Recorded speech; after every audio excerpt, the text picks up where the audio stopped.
Sounds True presents In Search of the Original Tree of Knowledge, a weekend workshop with Terence Mckenna. Researcher, author, and philosopher, Terence Mckenna has spent 25 years studying the foundations of shamanism and the ethnopharmacology of spiritual transformation.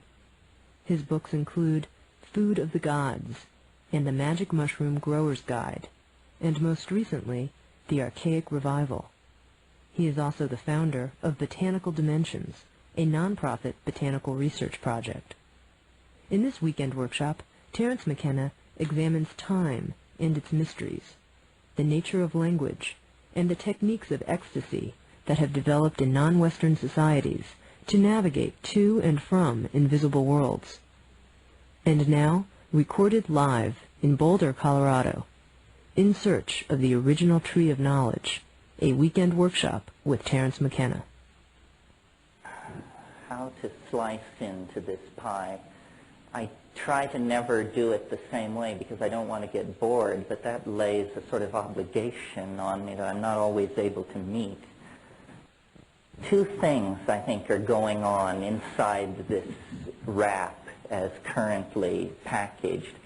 First of all, I'm very interested in talking about the impact of psilocybin on human evolution and values and institutions.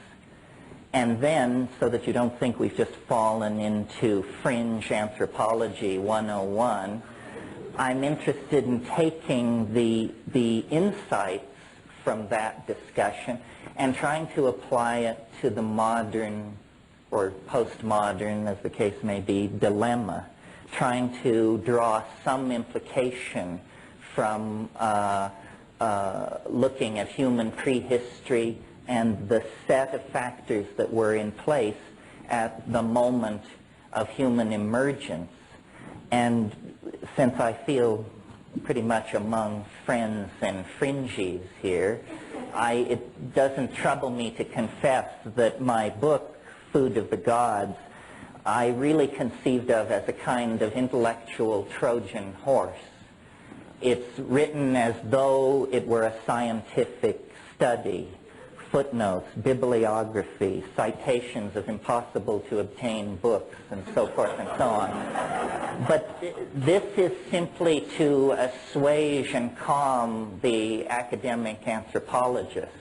The idea is to leave this thing on their doorstep, rather like an abandoned baby or a Trojan horse, and they will open their doors to it and take it inside, only to discover that out of this very staid, rational discourse pour the self-transforming elf machines from hyperspace with their own agenda. I feel like I should say this, it's more for my ease than yours, that I reached the conclusions that I now espouse through skepticism, reason, rationalism, and tough argument. So it may sound ditzy, flaky, and soft-headed, but that's just because you're hearing it wrong. The guiding input was experience. And in a way, what we're gathered here to talk about tonight is an experience which is not only rare, transformative, challenging, but also, for reasons which we'll probably get around to, illegal. So it's a very peculiar situation. Very few experiences are illegal. And our models of the world are built up based on our experience. So if you make an experience illegal, you're essentially saying it is off limits for model building. You can't include that in your model because it isn't really there in some sense. And this is the situation in Western society vis-a-vis the psychedelic experience. to my mind, the psychedelic experience is as much a part of being human as sexuality, personal independence, child rearing. These are the things which are scripted into us as opportunities for exercising our peculiar situation vis-a-vis the phenomenon of being. And a society which would deny that is a society whose secret, or maybe not so secret, agenda is the infantilization of its citizens. I mean, if we are not capable of dealing with these things, then who is? And are the people who made the rules, did they carefully, conscientiously, and at depth explore these dimensions and decide they were unfit for human consumption? Or was it done more hastily, more mindlessly, and with more fear? I would submit to you that it's the latter. Well, first of all, I want to talk about the impact of psychedelics, especially in this case psilocybin, on humanness. And then, if there's time, maybe we can talk a little bit about what is so great about it. I had a philosophy professor once, Paul Feyerabend, some of you may know his books, and he opened his Epistemology 101 course by saying, I'm going to teach you what truth is, and then I'm going to teach you what's so great about it. Well, I won't claim to teach what the psychedelic experience is. That you will have to find out on your own. But I think it is legitimate to discuss what's so great about it. You know, are we, by any measurable index, superior or inferior to people who do not have this experience? Because if not, then really the psychedelic position is no more than a kind of cult to be lined up along with Roman Catholicism and all the other cults out there. Speaking as a former member, of course.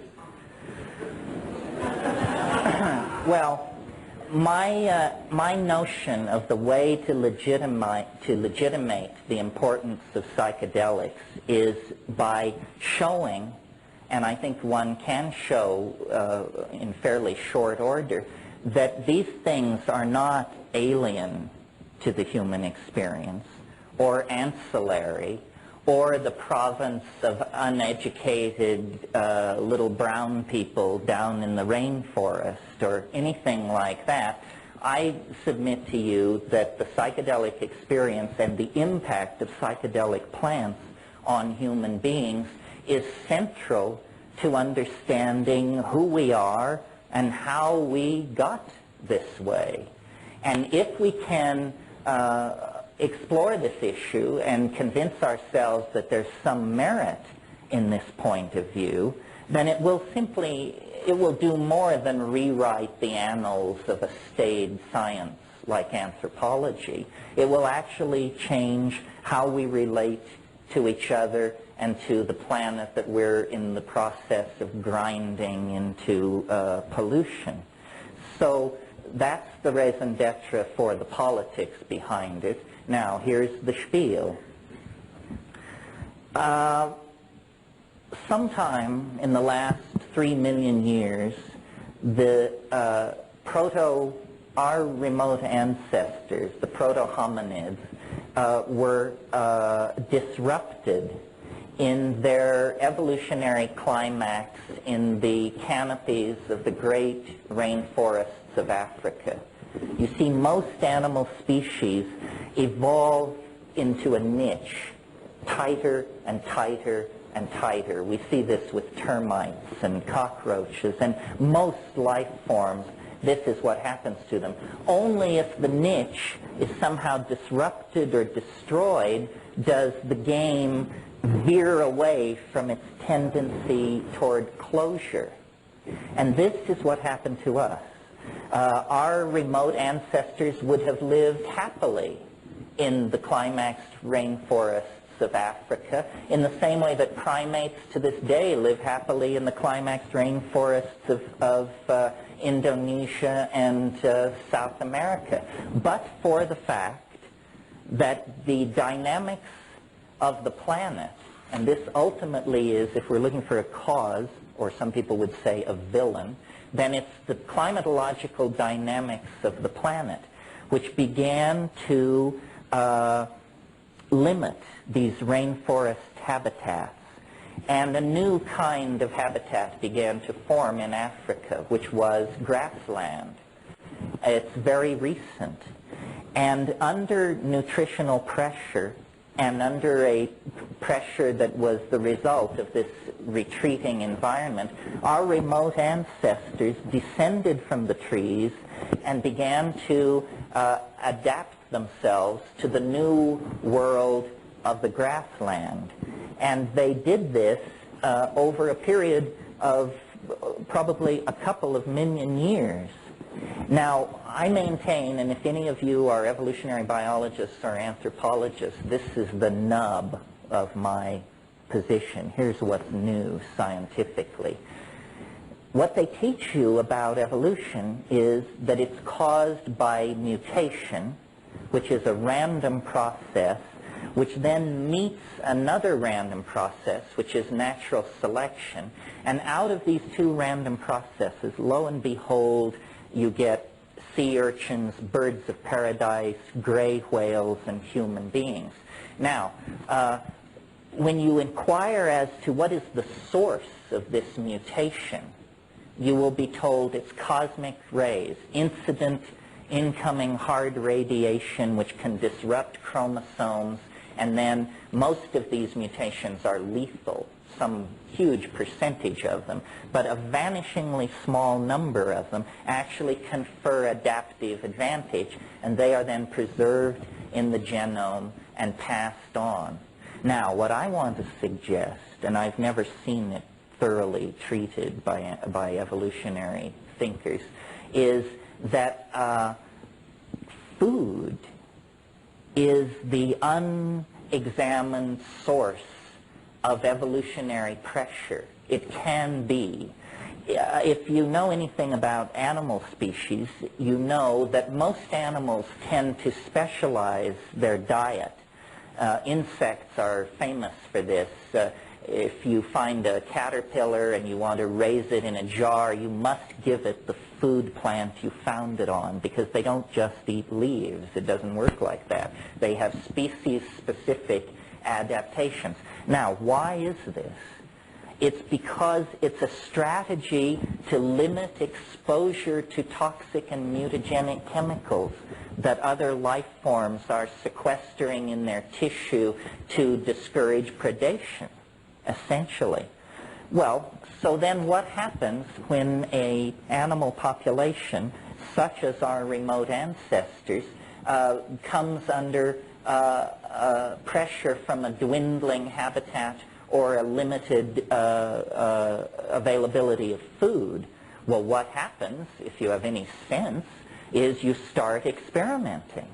You start digging up roots you never thought about before and chewing on them. You start eating leaves. You start eating insect protein. You experiment with the slaughter of small animals and so forth and so on. And this is precisely what our remote ancestors did. This is the much lamented transition from fruitarian holiness to predatory carnivorous messiness.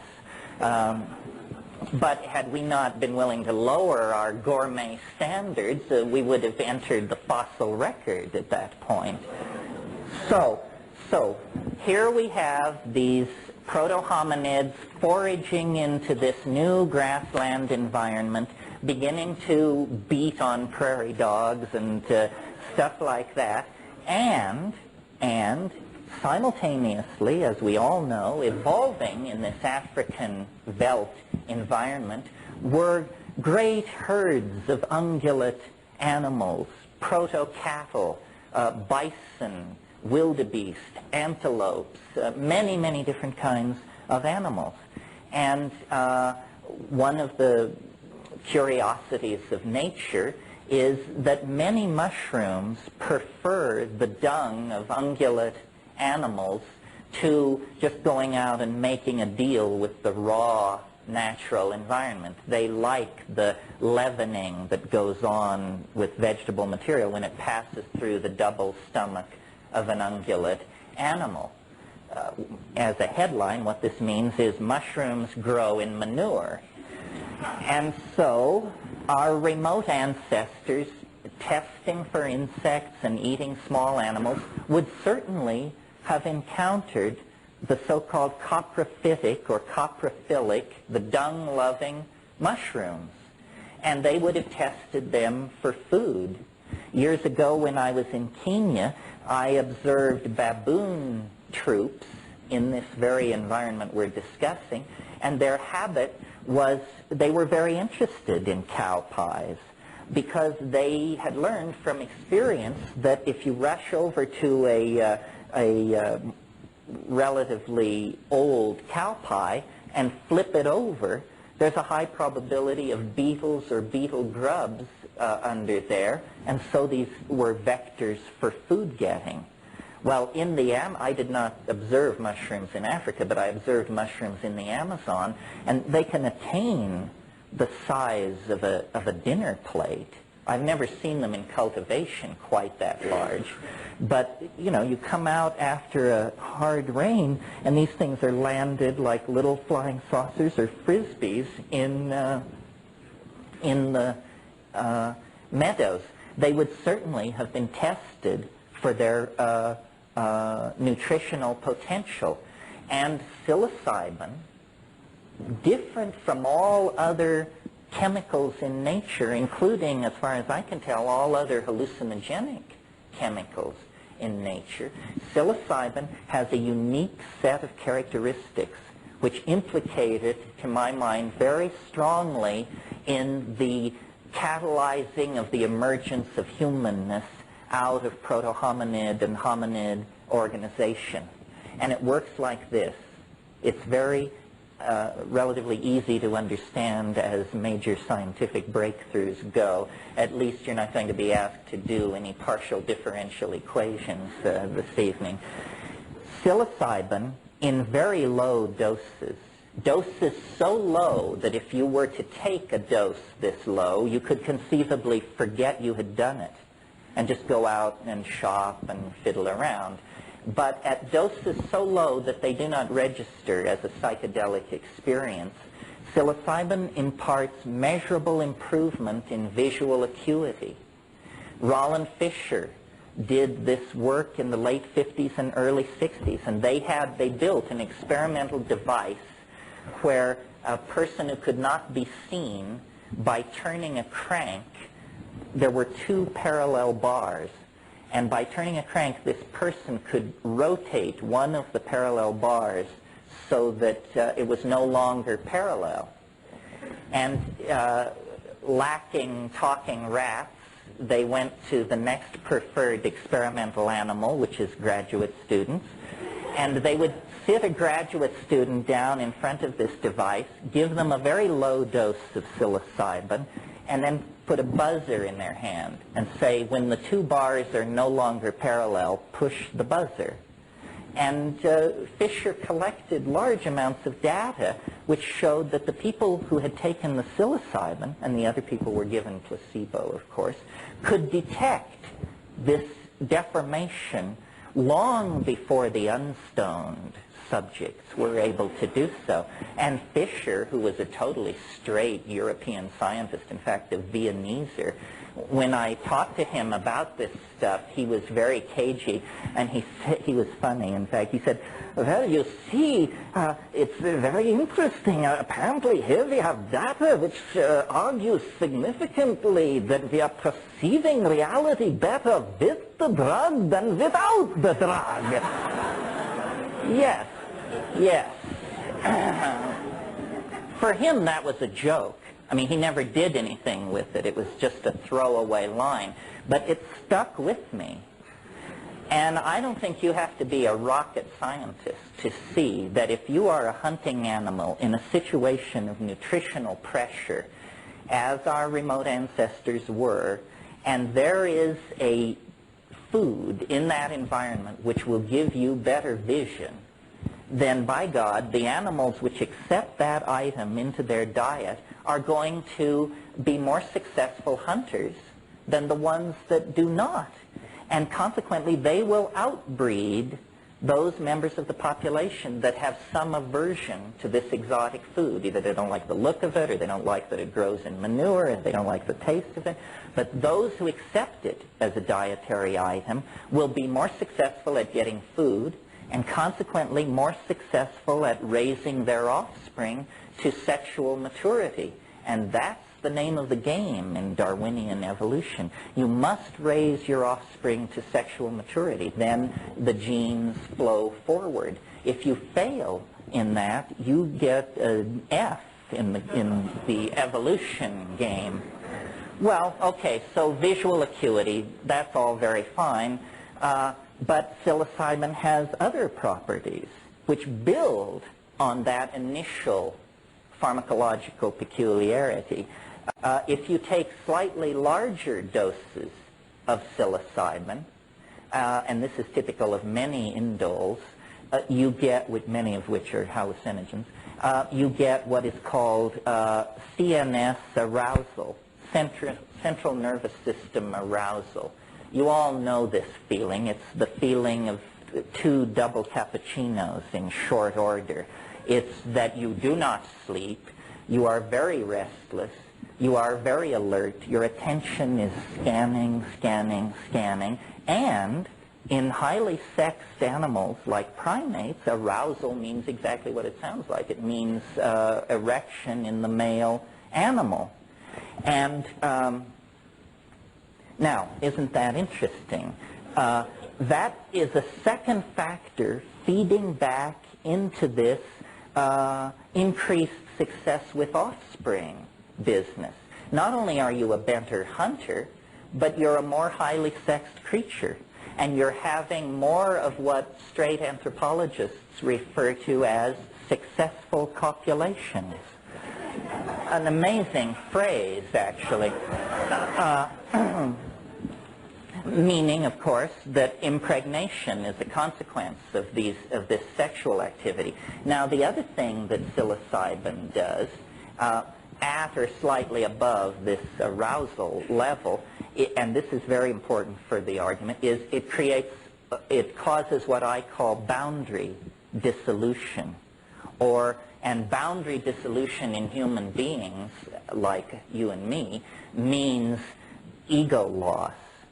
And I believe that this would have promoted a social and sexual style based not on monogamous pairing, but on orgy. The scenario is fairly easy to imagine. It's that these remote ancestors of ours would take these mushrooms and they, probably at the new and full moon, the thinking is that ritual was originally lunar timed, and then they would, and we're talking about nomadic groups of people, probably no more than 80 to 100 people, and then there would be group sexual activity. Now, an interesting social consequence of orgiastic social styles, besides a whole lot of fun, of course, is it's impossible to trace lines of male paternity in that kind of a situation. You see, women know whose children are whose because they see the child come out of their body and they nurse the child. But men do not, in that situation, have their children, my children. What they have are our children, the tribal group. And this boundary dissolving thing, let's dwell on this for a moment because this is central to my argument and it has political consequences for our own lives. All primates, clear back down into squirrel monkeys and lemurs, all primates have what are called male dominance hierarchies. And what this means is that the males with the longest claws, the hardest muscles, and the meanest dispositions take control of everybody else. Women, children, weaker males, everybody comes under the thumb of the alpha males of the pack. This is true, as I said, of squirrel monkeys, howler monkeys, so forth and so on. It is also true of us, sitting here in this room. This is a male-dominant society. I mean, there's a lot of complaining and hair-pulling about it, and there's a political alternative in the form of the women's movement and feminist sensitivities. But for most people, male dominance is the rule. Well, I would like to suggest that our peculiarly discomforted relationship to reality is a consequence of the fact that for a long period of time, perhaps as short as 20,000 years, perhaps as long as 1,000,000 years, as a species, and not consciously, we accepted into our diet a drug that had the consequences of suppressing male dominance. That this was the social consequence of accepting psilocybin into the diet. The ego is a structure that forms in the psyche like a calcareous tumor or a growth if you do not have regular recourse to the cure. And the cure is psilocybin and the boundary-dissolving sexual and social style which it carried in its wake. So the reason that we, as a people, are haunted by the idea of a lost paradise, a perfect world sometime in the misty past, is not, Mircea Eliade called it the nostalgia for paradise, and thought it was a kind of a longing that had no basis. But I think that it's entirely a memory of a period when male dominance was chemically suppressed, ego was chemically suppressed, and by male dominance and ego, I don't mean to lay this entirely on men. I mean, I would wager probably everyone in this room has more ego than they need, certainly starting with me. And that's part of the paradox that you're supposed to enjoy in this, is the ambiguity of me preaching the loss of ego. So essentially, what happened was a chemically driven leap in evolution as a consequence of the suppression of these behaviors that favored male dominance. As a species, we would have continued with male dominance forever had it not been for psilocybin in the diet. And it established a situation in which, in less than 2 million years, the human brain size doubled. This is, without contest, the greatest mystery in the whole of evolutionary theory. Lumsden, who is a brilliant evolutionary biologist, called the doubling of the human brain size in 2 million years the most spectacular transformation of a major organ of a higher animal in the entire fossil record. Well, now, it would be spectacular enough if it were the liver of an otter or the pancreas of an elephant. But notice that it is the organ which created the theory of evolution itself and all other theories. So that we're getting a little tautological here, folks. There's something fishy going on. What was it that caused this explosive doubling in human brain size? Well, I maintain that it was the new behaviors that emerged with the suppression of ego and their reinforcement in this situation of nomadic pastoralism. And that there was a period, let's call it from the melting of the last glaciers in Tel Çatalhöyük, 6,500 BC, there was a period when men and women were in balance with each other, children and adults were at peace with each other, and human beings and the planet were at peace with each other. And then it was lost, and we fell into history. You know, the long slog toward Armageddon is what was initiated in its place. Well, now, if it was so wonderful, why would anybody ever let go of it? Why was it lost? Well, we have to go back to the very forces which created this situation. Remember, I said it was the climatological dynamics of the planet created the grasslands in place of the rainforest. Continuation of those processes turned those grasslands into desert. And where there once were water holes, running rivers, grasslands, and vast herds of animals and their human symbiotes, suddenly there was encroaching desert, fewer water holes. The mushrooms began to be seasonal, began to be located only in the rain shadows of mountains. The great mushroom festivals, which had been at the new and full moon, became solstitial, and then equinoctial, and then, you know, biennial or something. Anyway, you get the picture. It was fading. And I don't think people took this lying down. No pun intended. I think that there was great anxiety about the fading of the mushroom and the loss of the sacrament. And so these people searched for a strategy for preservation. Well, in a world without refrigeration, there is only one, well, no, there are two strategies for preservation of a delicate food like that. One is air drying, which is not terribly satisfying because as soon as a rain cloud comes along, your dry stuff absorbs moisture out of the air and turns yuck. And so the only real option is preservation in honey. And this was done, I'm sure. It's still done in Mexico to this day in remote mushroom-using villages. People preserve it in honey. Now, the problem here, and this is a lot, my book goes into this kind of thing a lot, because food of the gods. Because what food of the gods is really about are the hidden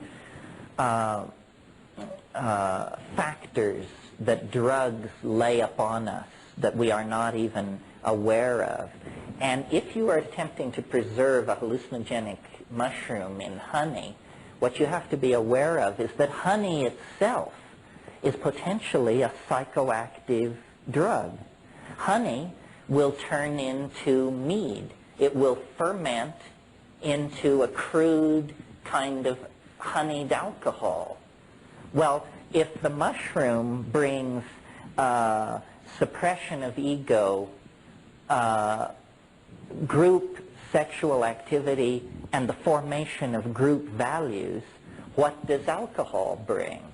Alcohol has two effects primarily. It lowers sensitivity to social cueing at the same time that it confers an exaggerated sense of verbal facility. In other words, people turn into jerks behind this.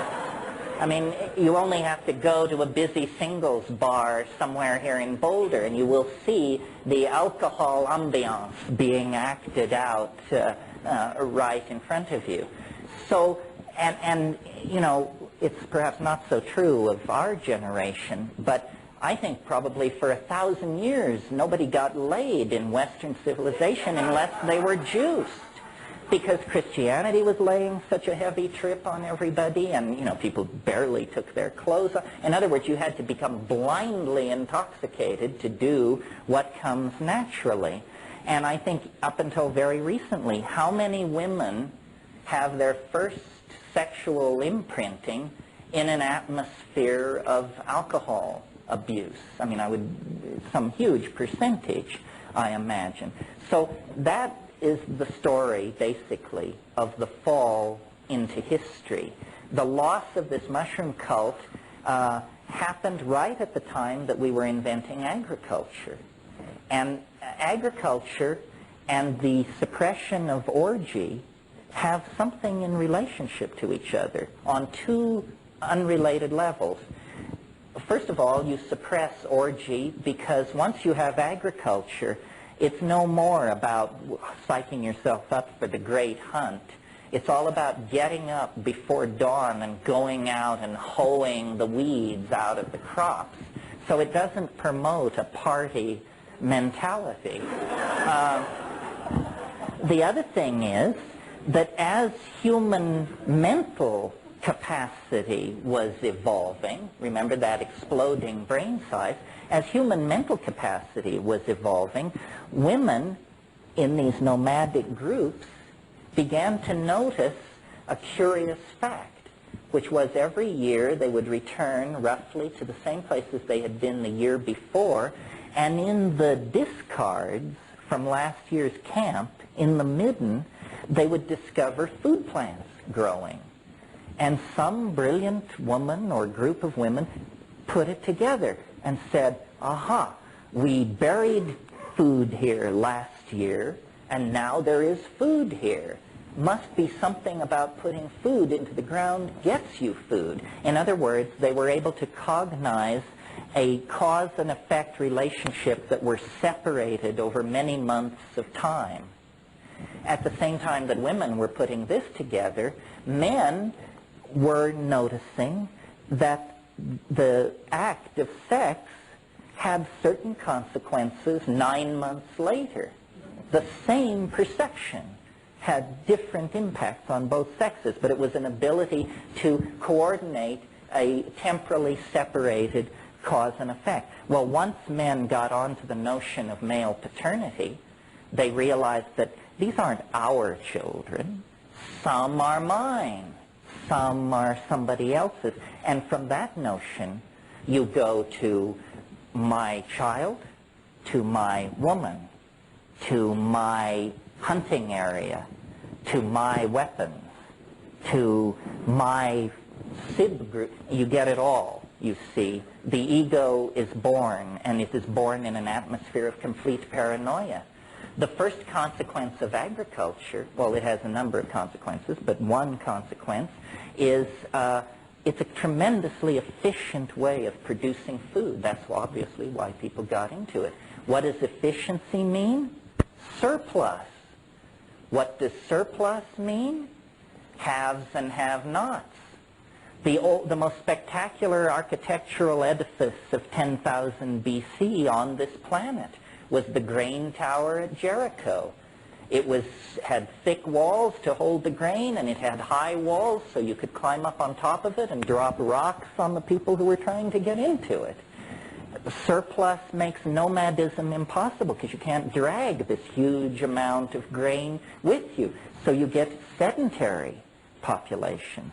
And then, since the people who want the grain are killing your people in fury when they can't get the grain, you decide to put a wall around the whole encampment. Now you have a small town.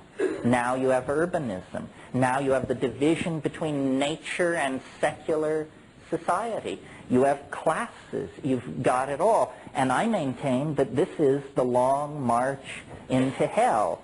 And our particular obsession with drugs as a species, I maintain, can be traced back to this transition. That, you know, yes, elephants love fermented papayas, and so do butterflies, and so forth and so on. But this kind of intoxication is not what we're about. We addict severely to several dozen substances, less severely to probably 100 more, and we addict to everything. You know, what we call romantic love shows a lot of similarities to hard drug addiction when you separate the lovers. You know, sleeplessness, suicidal tendencies, bursting into tears, hysteria, loss of weight. You can't tell whether this person is getting off heroin or has separated from their partner. Well, if you take an individual who is alcoholic or has some kind of serious drug problem, current thinking is this can be traced to traumatic abuse in childhood. This is what happened to us. Traumatic abuse in childhood. We were literally torn out of a symbiotic relationship to the earth by the forces of male dominance, agriculture, sedentary living, so forth and so on. And we've been trying to scratch an itch that we can't find ever since. And it has, money doesn't do it, power doesn't do it, nothing seems to do it. We seem to be the unhappy monkey, and we take this unhappiness out on each other with a vengeance. And you see, what happened was when the mushroom faded, the million years of pharmacologically interrupted patterns of male dominance reasserted themselves. But it was no more a foraging monkey with this style. It was a creature with language, tools, music, social organization, and suddenly it got very ugly. And people weren't interested, and people began fighting over the women. Said, we don't want to have orgies anymore. This woman is my woman. Touch her, you die, and so forth and so on. And we are living out the legacy of this. Well, before I talk about the social consequences of it for us, I want to go back to the question, what was so great about it? I mean, we've talked about orgy, but you can have orgy without psilocybin. What was so wonderful about that proto-historical mode? Well, this is where it becomes slightly more woo-woo. Because what we have to talk about is, what is the psychedelic experience anyway? And I maintain that if we're talking about psilocybin, and we're talking about taking it in nature, as these people did, that, yes, first come the dancing mice, the little candies, the colored grids, and so forth and so on.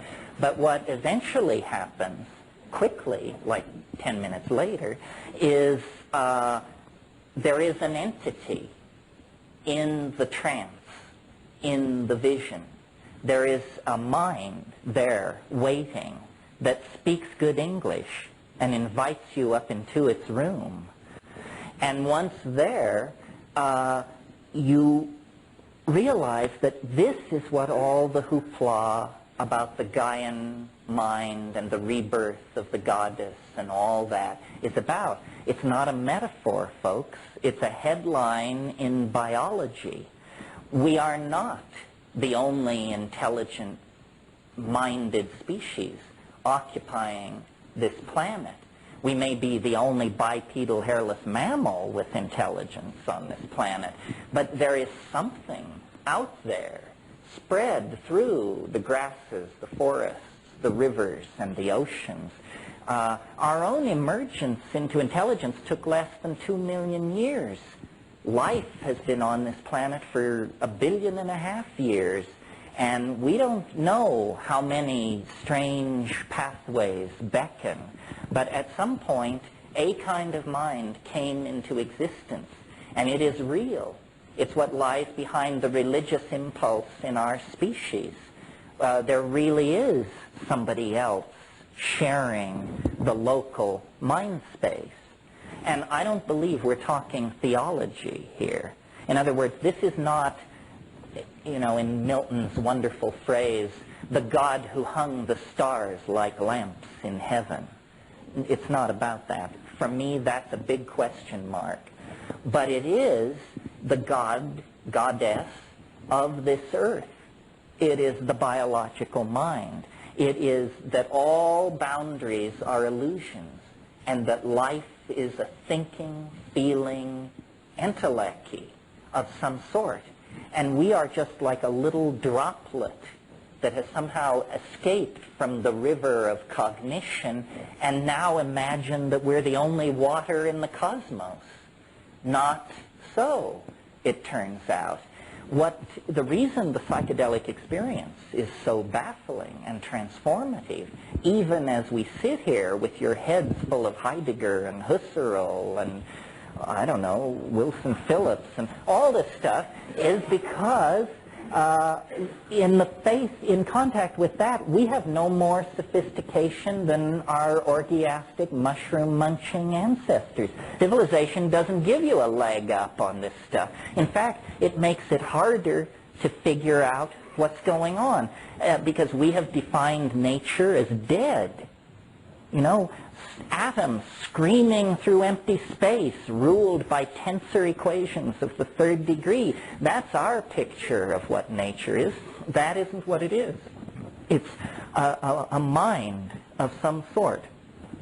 Okay, what is the implication of all this? Is this just some kind of fringe-o anthropological revisionism? No, it isn't, because the fall into history and its consequences is, at this point, a loaded gun held to the head of the entire planet. We are about to pull over the soup cauldron.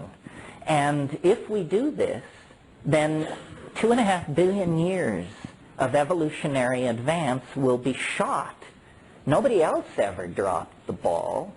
So, you know, we appear to be vying for this peculiar honor. If we do not awaken to the consequences of ego, then we are going to run this system right over the edge.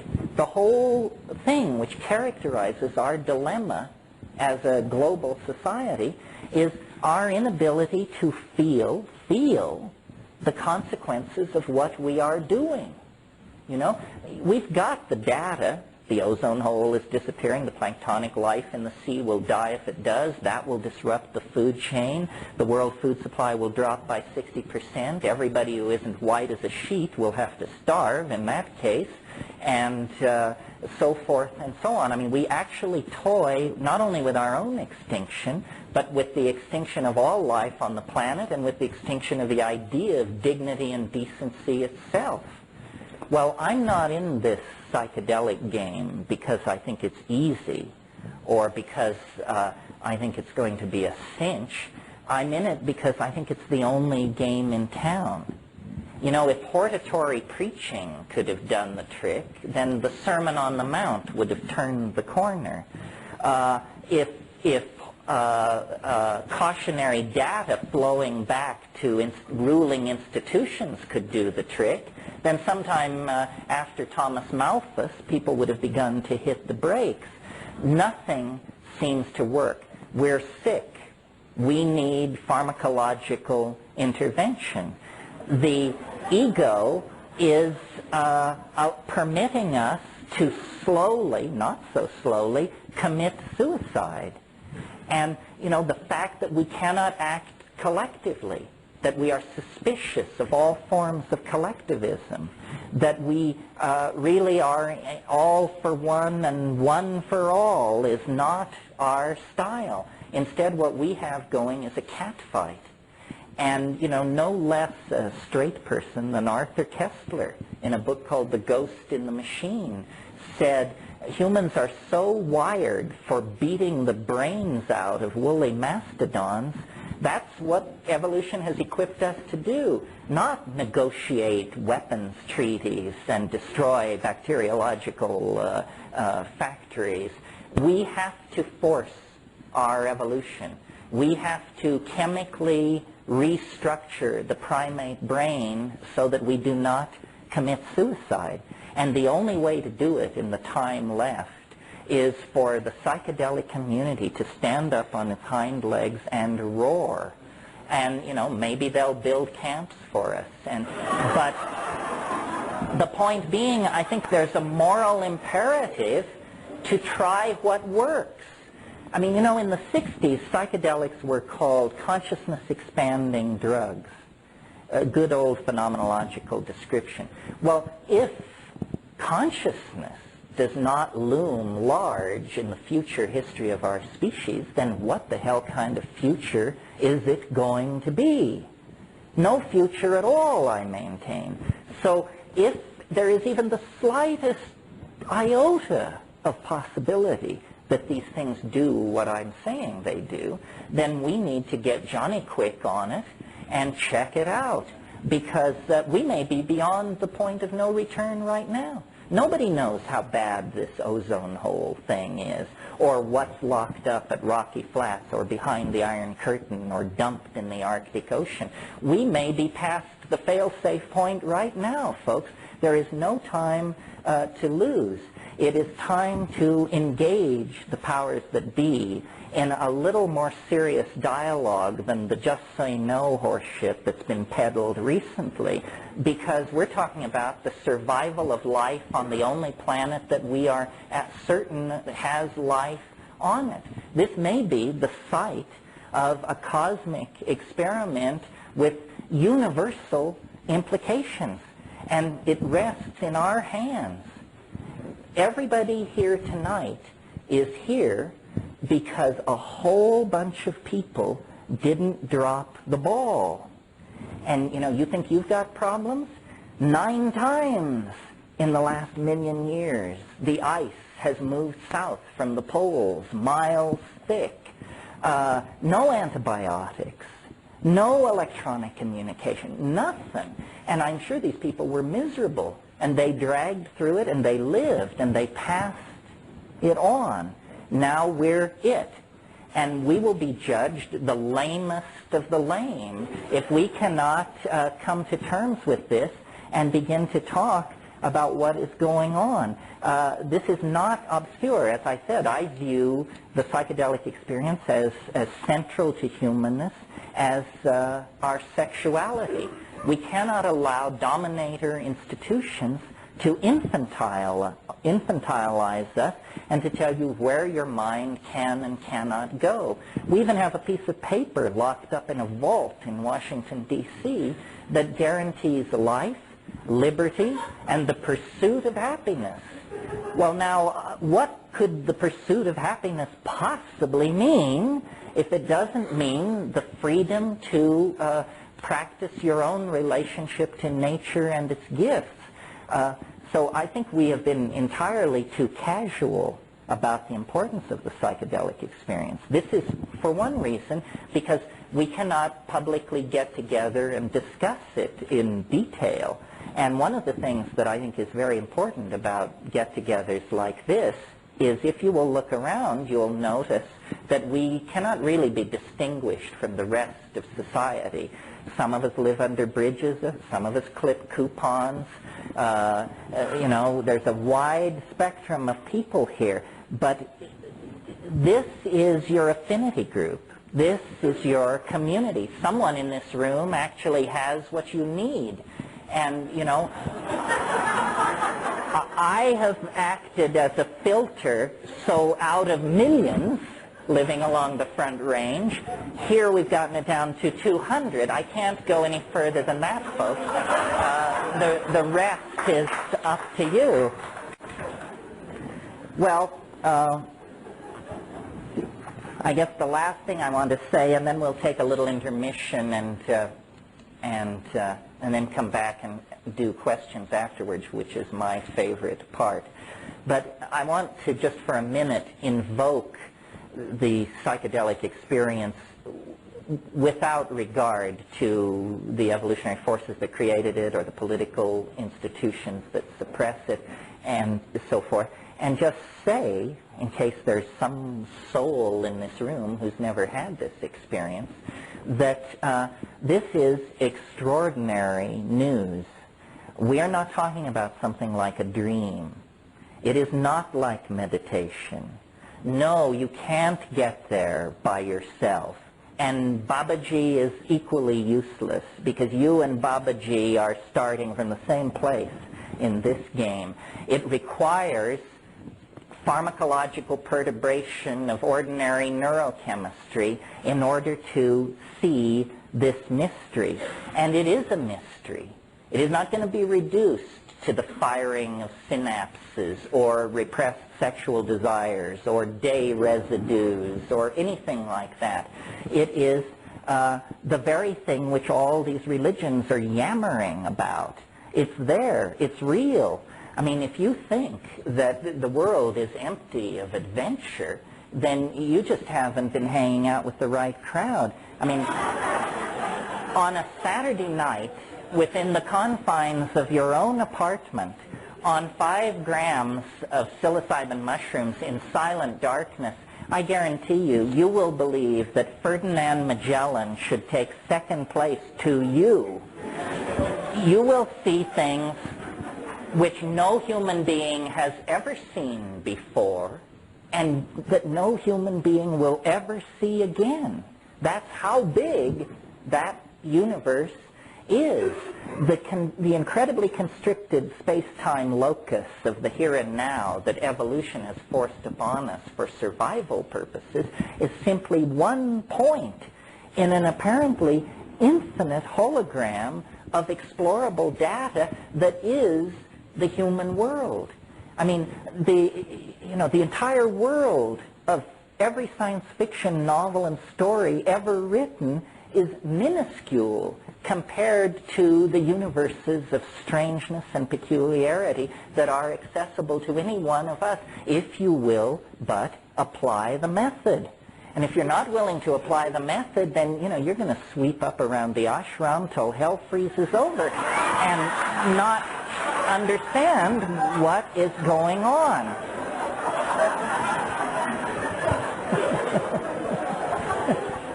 I mean, I think,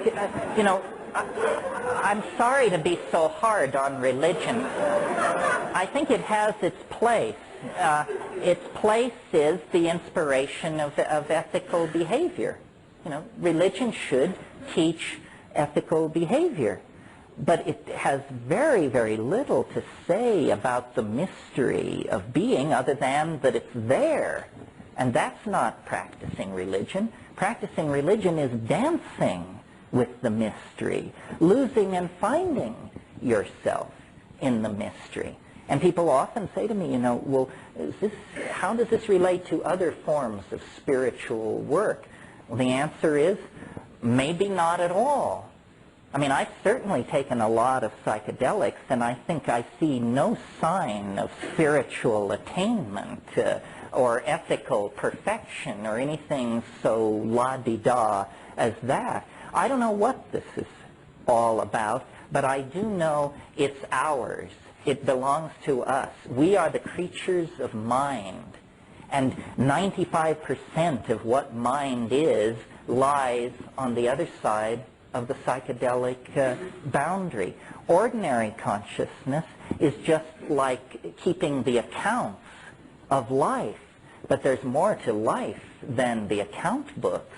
I mean, everything else is out there. The color, the affection, the humor, the terror, the mystery, the incredible strangeness of it all. This is the domain that we want to claim and explore. And if we can find the collective institutional courage to do it, I think this current planetary crisis will be seen for what it really is. And what it is it's not a dying. These are not the last rites for intelligence. This is a birth process. I mean, if you were to come around, if you'd never seen somebody give birth and you came around the corner and it was in progress, you would be thoroughly, profoundly alarmed. I mean, it looks like an enormous tumor is making its way out of somebody, and they are being split in two, and blood is being shed, and there's pleading and screaming and thrashing. It would be a real leap of understanding for you to say, oh, how wonderful, new life is emerging. This is the way we do it. Well, this is the way we do it. I mean, we are in the birth canal right now of a planetary civilization. Literally, the amniotic oceans of 500 years ago, that's all gone. There is no frontier. There is no going back. The peace of the fetal environment is gone. And now, in transition, literally, the walls are closing in. You can't breathe, you can't eat, you can't find your way. It appears to be the end. But there's light at the end of the tunnel. The problem is that tunnel is in the back of your mind. And if you don't go to the back side of your mind, you will never see the light at the end of the tunnel. And once you see it, then the task becomes to empower it in yourself and other people. Spread it as a reality. God did not retire to the seventh heaven. God is some kind of lost continent in the human mind. And if we will but explore the human mind, we can reclaim these relationships with our own authenticity and shed the childishness of historical existence and gender politics and all the rest of it, and move on to the real business of establishing a real civilization. Thank you very much.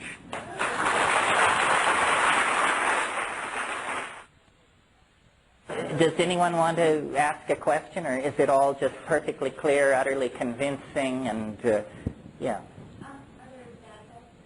Of psilocybin? Bad effects.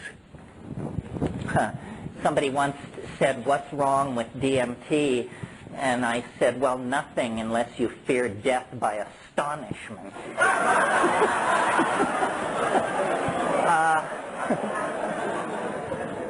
But your question is a good one. First of all, you know, I talked a lot about how what we have to do is destroy and ablate ego. However, there is a very small percentage of us who have a hard time creating any ego whatsoever. And for these people, boundary dissolution is no problem. Their boundaries are dissolving all the time on them. I would say that they are at the contraindicated end of the spectrum. That if you're fearful already and fighting to keep from being overwhelmed by confusion at what's going on in your life at the paper box factory or something, then probably tossing in mega doses of hallucinogens is not the way for you to do it. Or if you do, if you're just bent on doing that, then I would say do it in the presence of some kind of professional. And how you find a professional in this legal climate, you'll have to discuss with me privately. I don't want to make it sound, though, I mean, it's a tricky thing. I don't want to make it sound like it's absolutely riskless. Physically, I think it's pretty safe, unless you are odd in some way. But you need to know, you don't want to find out you're odd an hour and a half into it. But the problem comes with the mind. If you are delicately balanced, if your whole life has been about not looking at that or that or that, then this is not your game. You should go back to watching Jeopardy, and the kind of person who is called to this is a person who has an exploring soul. I mean, I am not a courageous person in the sense that you won't find me shooting white water. You don't see me, rappelling down the faces of cliffs. But from the time I was the tiniest little kid, I was into the weird. What's weird? Weird is the compass heading. And if you keep your compass always pointed toward the peculiar, the outre, the bizarre, the unspeakably alien, then, you'll find these places. The people who think life is all cut and dried and are perfectly happy to have Carl Sagan and George Bush explain all of reality have never left the broad, swift stream of mundane thinking. But, off in the byways and tributaries, there's a wonderful alchemical saying, which I generally mangle, but I think it goes something like this. The tallest mountains, the oldest books, the widest deserts, there you will find the stone. And what it is it's a prescription for exploring weirdness. That's all. It's not going to be on MTV. It's not going to be in, God forbid, Esquire. It's going to come from, doing your homework, visiting strange people in strange lands, and checking it out. What I can't give you, to return to your question, is I can't give you a guarantee that it will be fun. The Rolling Stones have that wonderful line, you don't get what you want, you get what you need. This stuff is ruthless. And if there's something that you're trying not to look at, it's going to get you, for sure. But ask the veterans. Most people will tell you, you learn more from the bad trips than you do from the good ones. The good ones, are ecstatic and connect you up to nature and other people. The bad ones show you your kinks and your limitations and your thought errors and that sort of thing. It's not an easy row to hoe. That's why I think there's a little bit of social confusion about it. One of the things I should make clear is I really advocate high doses rarely. I think the worst thing you can do is get into a style of psychedelic diddling where, you take half a gram every day. All this is doing is giving you a tolerance to psilocybin. You're not having the psilocybin experience. You're having the tolerance to psilocybin experience. Really, the way to do these things is to do them rarely so that your whole system can reassert itself and come to equilibrium, and then just slam it. And this is amazing. I mean, I think that this works for all these psychedelics. I'm an inveterate cannabis user, and I wish, in a way, that I could get a slightly better grip on my cannabis use, because I think the real way to do cannabis is like once a week, by yourself, in silent darkness, with the strongest stuff you can get, and then immense amounts of it. And, people call it a recreational drug and a this and a that. Hey, done that way, it will catapult you into places where I love it, the great place to get to on cannabis, and some people never in their whole life touch it, is the place where you say, my God, I've done too much. It's not easy, folks, but it's worth shooting for.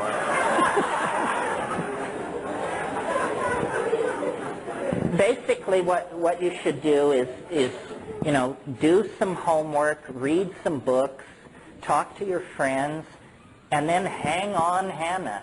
It's like, it's very much like riding an enormous roller coaster. Once that baby rolls out of the station, do not stand up. Do not try to climb out of your car. Shut up and hang on with the faith that most people have lived through this. Somebody else. Yeah. The purple. Yeah, I have three real quick literary questions about your writing, and then one important question.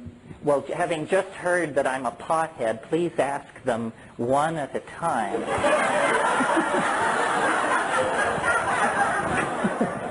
What is your first literary question? Okay.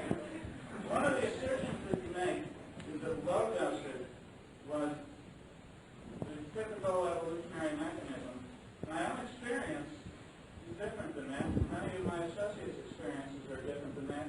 And we believe that high dosage may have been a more common usage method. Well, I don't mean to imply that people first used it in low doses and then middle and then higher over time. What I meant to imply, I think they were using low, middle, and high doses from the very get-go, but they were using low doses to hunt, middle-range doses for orgy and ceremony, and truly high doses for this boundary-dissolving tremendum. Second literary question. Okay. When I read about Chattanooga, I like you picking up on Mallard and Eisler, and I like your use of dominator and partnership terminology. That was wonderful. But I disagreed when you said that the cows were an indirect expression of the fungus found in the arctic. I found that to be kind of a legally logical. But my kind of thought is not the real reason. Well, I'm not wedded to that. First of all, Çatalhöyük, for those of you who haven't read the book or know about Çatal, was this immensely sophisticated civilization that existed in the 7th millennium BC, We're talking 6,000 years before zero. This civilization existed and was destroyed, and the characteristic of it is shrines dedicated to cattle. And in my book, I argue that this was probably the last outpost of this partnership society. But it was still, I think the real golden age of mushroom use was probably from about 30,000 years ago to about 15,000 years ago. And by the time Çatalhöyük comes along, it's a fading or yearly or seasonal thing. And then the last question, the important one. One of the assertions that you made earlier was that these indole-based plant hallucinogens actually change people that use them. And the unfortunate thing that I observed is I can't agree with that assertion. It seems that as many people, it seems like only a really few people are changed by it. Only those who are predisposed to change. And I'd like, one of the questions you asked, does it make us better? Does it make us different? And I'm just not convinced at all. When I see people taking mushrooms and going around doing strange things and just being as jerky as they ever were, I mean, you know, and going and mushroom plants, and, you know, I don't see it happening. Well, my argument would be that people don't take it enough and they don't take it frequently enough. That there are a lot of people who really would rather not get loaded, but who feel they must take some psychedelic drug in order to keep membership in their peer group. So what they do, you know, you can always spot these people because their first question at the get-go is, will I be able to drive? I love this question because, you know, it indicates you've got a real tough nut on your hands. In every sense of the word, no, you will not be able to drive. So, you know, one of the things that inspires me to do this is I want to get to the people who've taken 3 grams of mushrooms and the people who've taken 150 mics of LSD. And I want to convince those people that they never got close to what I'm talking about, even though they had a life-transforming experience and saw things totally differently. They never got close to what I'm talking about. And so what you have to do is convince people to take high doses, and then that's to break them through, and then frequently enough that they don't forget what the deal is. So I think if you take a psychedelic population and divide it into those who have done 5 grams and above, then you will see an exceptional slice, but not the dabblers. The dabblers don't count. And we all can be, or at times, guilty of this, I think. And then, is that your last question?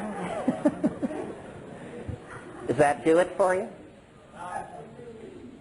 Or do you want to be thought psychotic? You choose.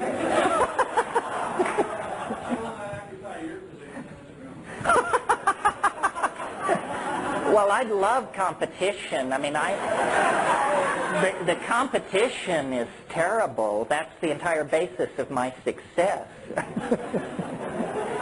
Yeah. You, because you were before, if you still wish. Here's the way you understand it. You like to understand in a darkened room, quiet, temple your eyes.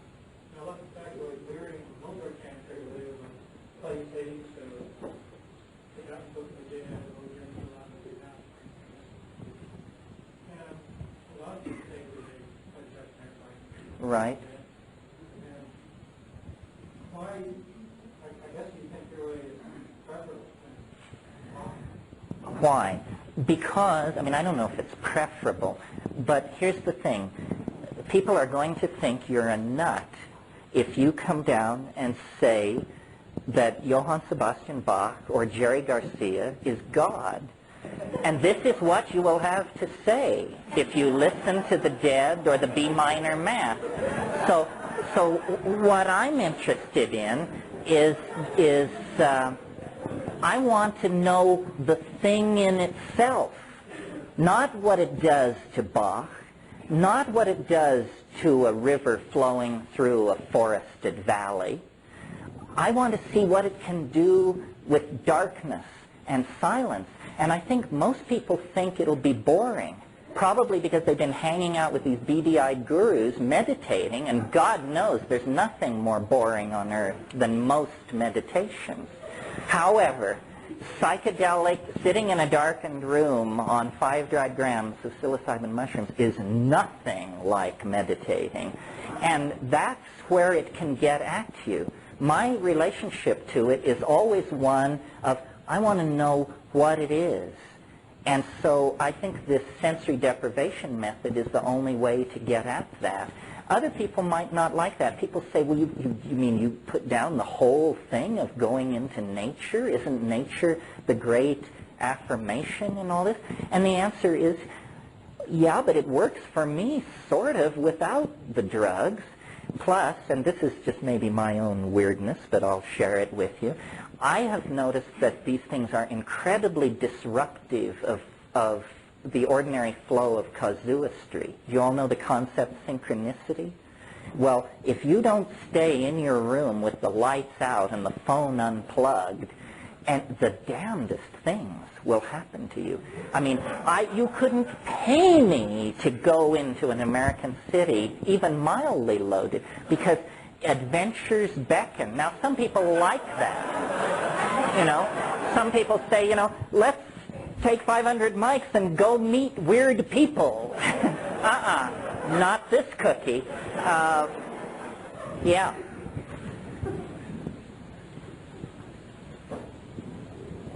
In reply to your statement, what I find happens there is that you create an experience where you are taking in other people's dogma. You know, you're bringing in something that's already done, and I feel like the key to experience can create something new, and something new expresses itself from the depth of the being, which is why I also go to the artist sometimes. But one thing that I did learn is that the high doses are very, very interesting. It would take me way far beyond the small doses. And I've experimented with both homeopathy and natural medicine workshops in terms of making my own medicine. But in terms of psychedelics, if you take that into, and my question is coming back forward, if you take that into a situation where you remove the whole molecular pattern that you do in homeopathy, do you think that there could be a more potent experience through that solution? Are you asking me, do I think a homeopathic preparation of a psychedelic would be effective? It would be homeopathically effective. I wouldn't expect it to be experientially effective. See, I would say that since what we do out here is a direct creation of what we are inside, that's the current paradigm I understand, that if you do change it in the same manner that you change it homeopathy, which is changing the experience so that you then create the gross material side, that it would be even more potent and even more immediately effective in using secondary reality. But don't you think that if that were true, and since in a high dilution like that no molecular trace of the original compound remains, that you have then just found the solution to the legalization conundrum? Because one thing that we're noticing in the field of civil medicine now is that we're getting a lot of political flack for having medicine out there, but homeopathy is seeming through and stayed as it has for many years. Because in a materialist world, it's assumed to be bogus. Right. Yeah. Well, this seems to me not an abstract proposition at all. Let the best homeopaths succuss the strongest hallucinogens and set them out, and let's give it a whirl. Over on this side, yeah. This question may be too personal and embarrassing to answer, but I'm just really... Oh, I can hardly wait. Why are you in jail? Ah, why am I not in jail? Well, that's an interesting question. And number one, I don't know. Here's what I've come up with. Notice that I use big words.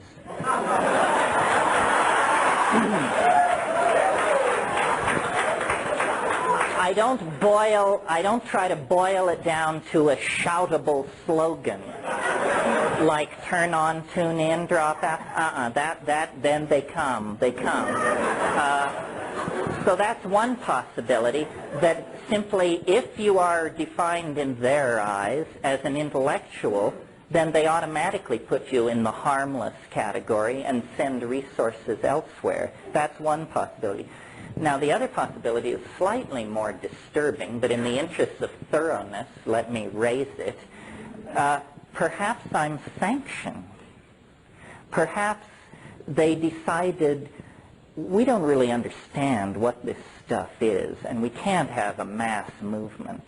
But let one guy just kind of keep the pilot light on in case we ever change our minds about this. He will have kept the pilot light on. And the other possibility, which is probably too naive, but in the interest, again, of exhaustive thoroughness, maybe they just haven't noticed yet. You know, Tim Leary, who's a friend of mine, would address 25,000 people at a throw. My crowds are, a couple of times a year, they creep over 1,000. And I think the key is to keep it low-key. And we don't want to, Dodger Stadium filled or anything like that. It's very good to atomize it and spread it through. Now, the other thing is, I advocate plant hallucinogens. And people always say, well, what about LSD? I mean, didn't LSD change your life? Didn't it change all our lives? Why aren't you into LSD? And the answer is certainly yes and yes. The reason I'm not into LSD is not having to do with the effects of LSD, which I think are marvelous, but with the fact that a couple of enterprising second-year biochemistry students can produce 6 or 7 million hits in a long weekend. 6 or 7 million hits of an illegal drug. Suddenly, this is the realm of governments and criminal syndicates and revolutionary disruption of populations. My brother and I wrote Psilocybin, the Magic Mushroom Grower's Guide. If you work like a dog for 6 months, maybe you can produce 2,000 or 3,000 hits. So that's the thing. LSD had chemical qualities that made it terrifying to the government. I mean, anybody with $50,000 worth of backing and 2 years of biochemistry could turn themselves into a major threat to political stability in this country. So they slammed that. They're not going to put up with that. The thing I love about the mushrooms is, if you're a dedicated mushroom grower, you produce this piddling amount, and if they come and drag you away because it is illegal, all they get is you. No syndicate collapses, no pyramid disappears. So it's invasive and low-key and slowly spreading. The other thing is mushrooms are, this is a cultural thing, mushrooms are inherently non-threatening. They're absurd. They're what we put decals of on serving trays, and bath towels bear mushrooms on them. It's a kind of silly thing, and so I think that they don't really understand what a powerful hallucinogen this is. Well, that's enough on why I'm not in the can. This woman, yeah.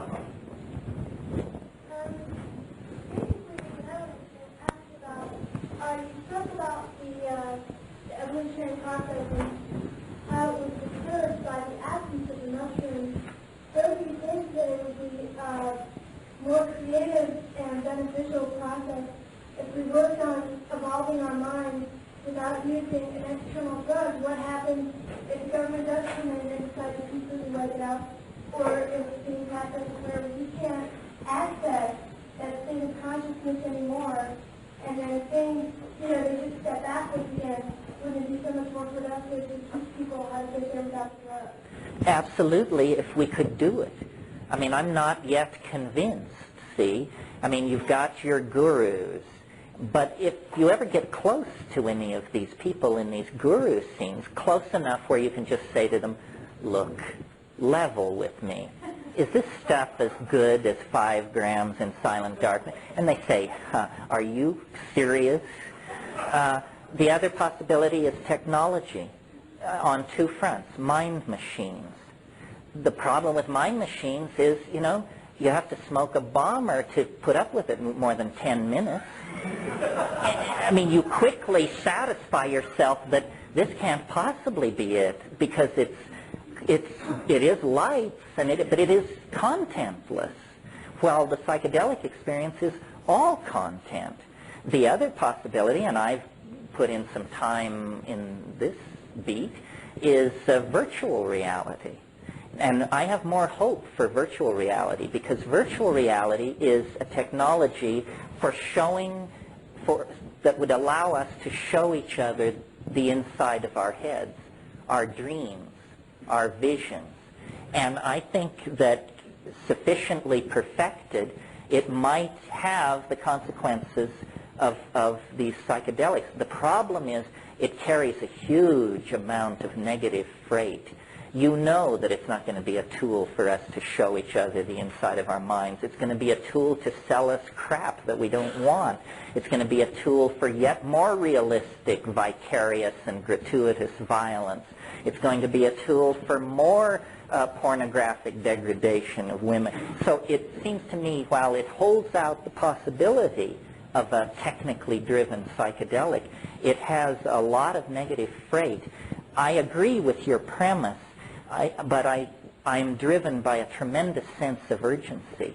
I mean, why try to create a technical alternative to psilocybin when you've got psilocybin? I'm saying, I think that people should use mushrooms as a step. And once you get there, you try and you keep going without that tool. I mean, because what we want, we want to transcend this plane. We want to be on a higher plane, a higher state of awareness. You're not going to get to that plane ultimately if you have to keep coming back into the plane to get the stuff, to get out of the plane again. Well, how about this?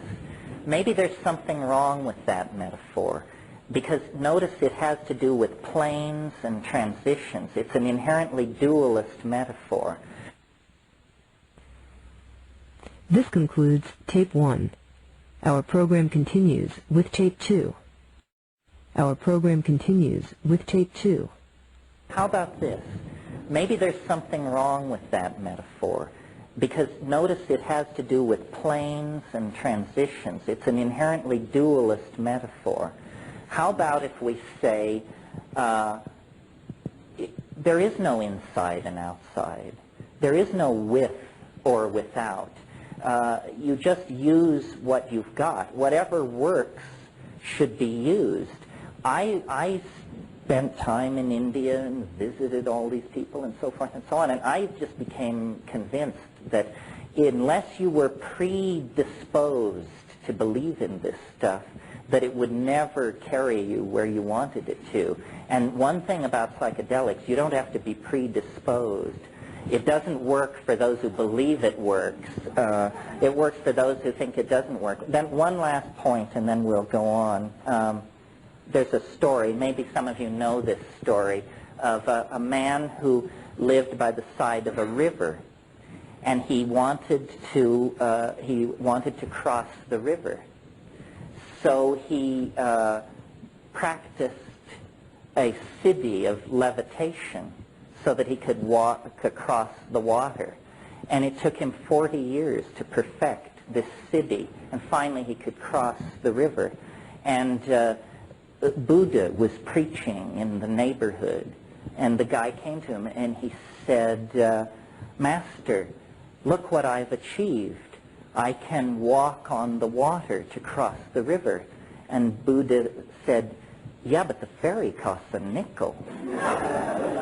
And that's the thing. I think we're not going to be able to replace this tool without wasting so much time in the act of replacing it that Armageddon will catch up with us.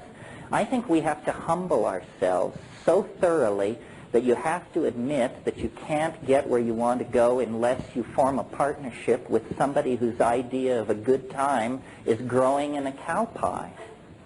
And if you're willing to partner up with this humble member of the ecosystem, then you and it can fly to glory.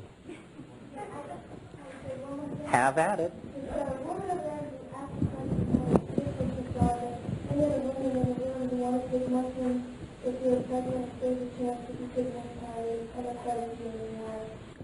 Yeah, I wouldn't recommend, especially in the late stages of pregnancy, doing anything that is going to wildly perturb you. And you know, LSD was discovered in the act of trying to produce better drugs to induce labor.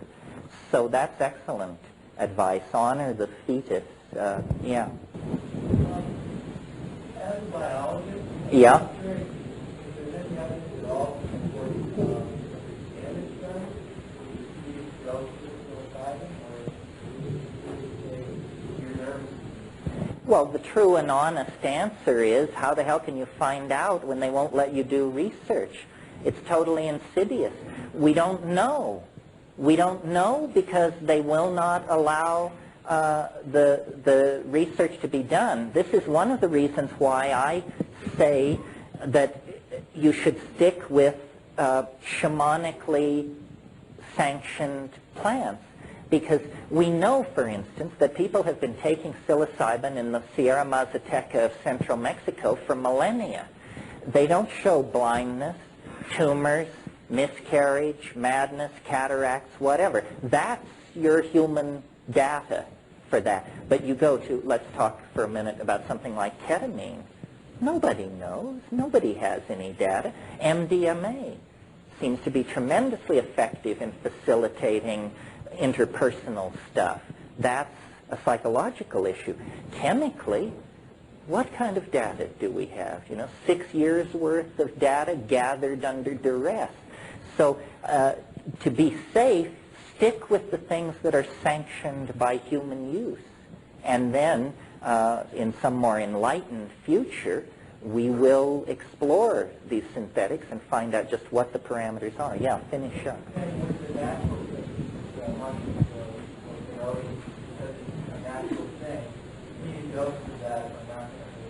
No, I'm not saying that. I'm saying take things which have been sanctioned by human usage. I mean, how about a plant like Strychnos nox vomica? I mean, you're dead in a minute and a half. And it's a beautiful, wonderful plant. Why did it kill you? Well, because it's jammed with strychnine. No, it's nothing about its being a plant. It's about having a repeated history of human usage. That's what sanctifies it. Yeah, the lady in magenta.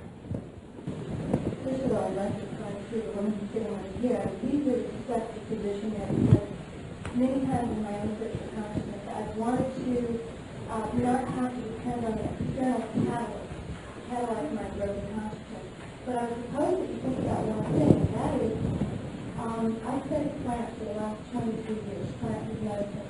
And what I noticed is that there is a particular co-evolution that happens between the plant and the human. And so what I started taking for granted at one point that the mushrooms are going to catalyze the same kind of consciousness that they always have. But not only do the biological climatic situations determine what is going to happen to that mushroom, how it's going to affect your body, but I think that all species are changing consciousness at the same time. So what the generations of mushrooms might have given me years ago when I was 18 years old, that whole species as a whole might be prepared to teach an entirely different, more evolved lesson at this point. And so I'm just trying to catch up a little. That's really an interesting point. I mean, it never occurred to me, but somebody brought it up to me. They said, have you noticed that the trips are changing. And once you do ask yourself this question, it does seem to be so. And I don't know whether that's a deep assertion. I'm not sure exactly what's going on there. For instance, this goddess thing, I don't think people gave the goddess a thought in the early 1970s, late 1960s. Now, people have, some of the least likely people report intense encounters with the goddess. So is it amplifying the general mindset of the society, and so there's more goddess stuff there? Or I don't really know. It's a very interesting question. There are more questions than answers. I mean, this is definitely wide open stuff. Yeah. You discussed our sense of health, which certainly makes sense. It's a believable description.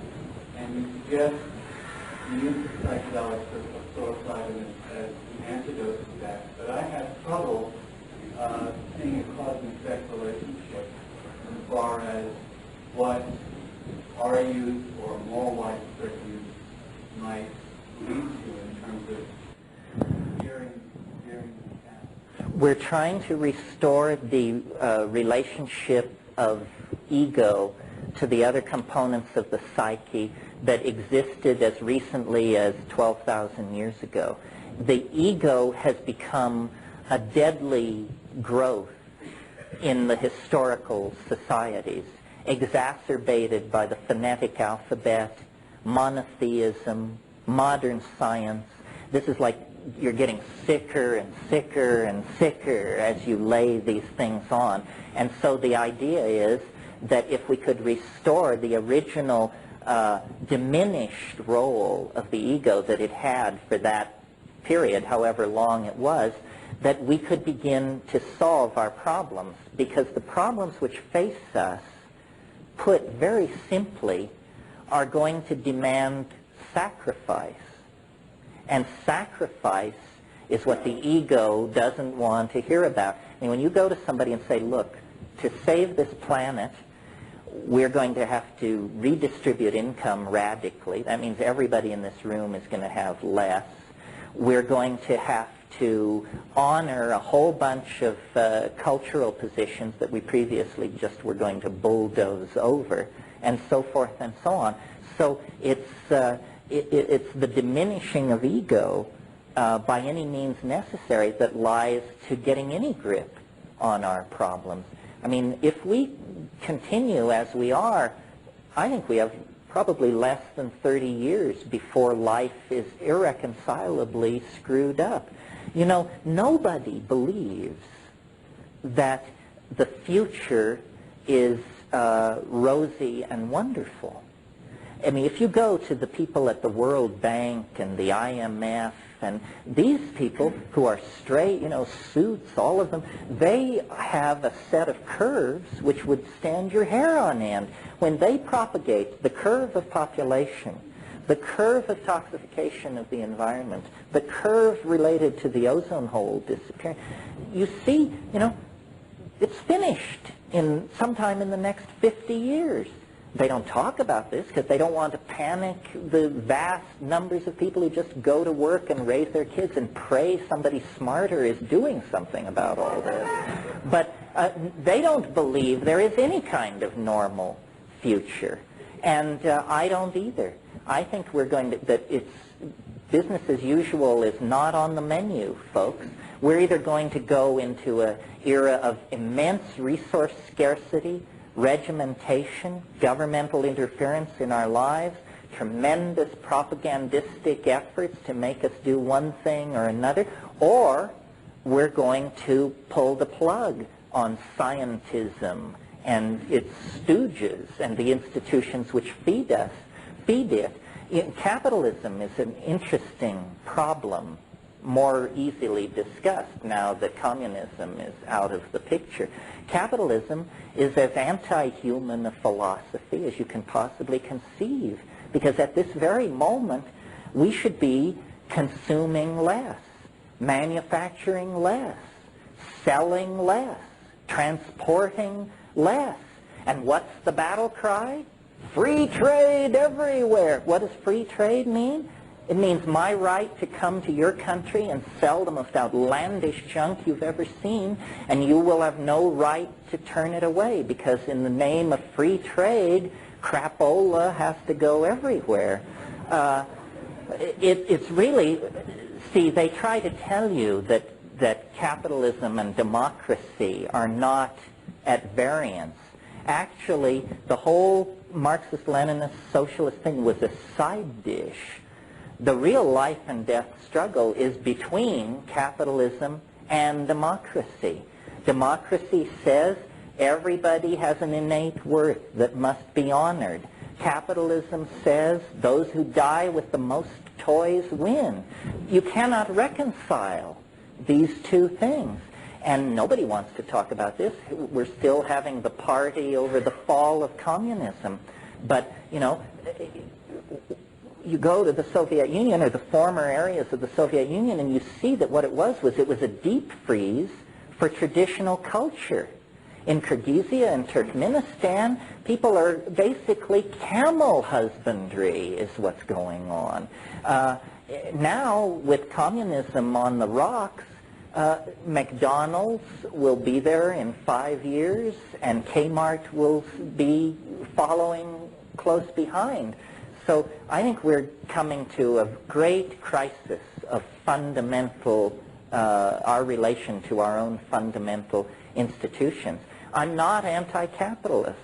I think capitalism needs to sever its connection to materialism. This is, again, why virtual reality is interesting. You sell things made of light, not made of beryllium, metal, brass, steel, and wood, but light. We've got all the light we need, but we have to stop making things out of stuff, or we're not going to be around to tell the tale. In order to get anywhere, we have to have a major shift of values. Yeah. You're suggesting that a way to shift our values is the same as logic psilocybin. I don't disagree with, but your model has been that everybody in the culture participated in this and were able to shift their values simultaneously because of cooperating. Are you suggesting, is that the necessary outcome in this case? No, I think that, you know, revolutions are made by percentages. If 15 or 20% changed, then the example would spread. You see, we are not, psilocybin is the easy way to awaken. You know, take a psychedelic plant and have an experience and get your act together. But the future is full of sledgehammers. It's not going to end with a whimper. It's going to end with a series of thuds and bangs. It could begin almost any time. I mean, we could get a hot, muggy day in Mexico City this summer, and 1 million people would die. This thing in Los Angeles is a wake-up call. It is going to get uglier and more chaotic and more crazy. There is going to be more starvation, more fascism, more dictatorship.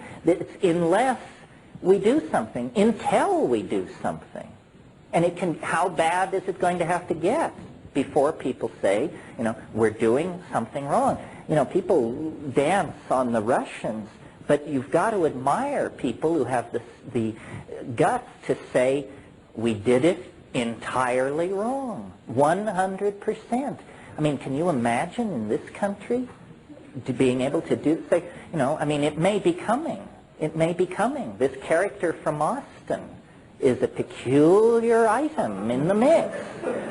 You know, I mean, I for years had a fantasy speech, which I always imagined that I would somehow end up giving, but it's the speech where you say, my fellow Americans, you have been lied to, screwed and abused by these two criminal parties for 100 years. And your only hope is to overthrow the Republicrats and create a decent world to live in. Well, no Republican can make that speech. No Democrat can make that speech and be credible. It has to be somebody who wasn't in bed with either of those forces. So I'm not at all pleased by who apparently will bear the mantle.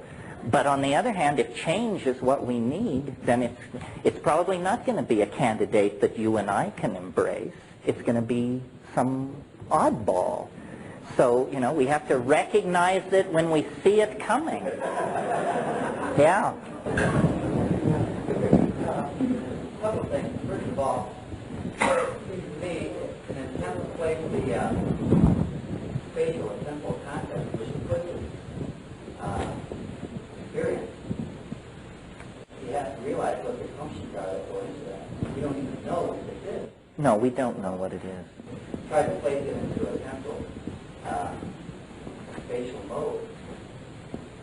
And it seems to me that it serves us better to leave the question open and have the experience, and let the experience tell us what it's about and where we need to go. Yeah, the great thing about it is it can talk. Secondly, I'd like to ask a question about time wave zero. Good for you. When I first saw you talk about that in that video, it was made in Sanford, I believe, and I was fascinated by it, and I watched it closely, but as it got to the end of the tape, when I started getting interested in what the significance of a zero crossing was, the tape stopped. So I'd like to, I mean, it seems to be a decreasing function of time, which meant that a zero crossing had some singular significance, but I really wonder what, in real terms, a zero crossing is kind of zero. Well, probably half at least in the room haven't the faintest idea what this question is about. I've stayed away from this because this is the personalistic stuff where I've created a certain model of reality based on a new way of looking at time. And I don't want to go into it too much tonight, but I want to suggest something to you tonight, which is that, you know, at the very beginning of this talk, we talked about mutation and natural selection, and the Darwin's insight was vast and deep. And what he offered was an explanation for how rainbow trout come to be, monarch butterflies, redwood trees, herds of elephants, so forth and so on. What it doesn't address is us. We are the weird bird on the block. I mean, yes, we're some kind of monkey, but when you stand us next to our nearest relative, it's very, very clear that it is not a very near relative. It doesn't look like us much, certainly doesn't act like us. What's the deal with human beings? And I think that,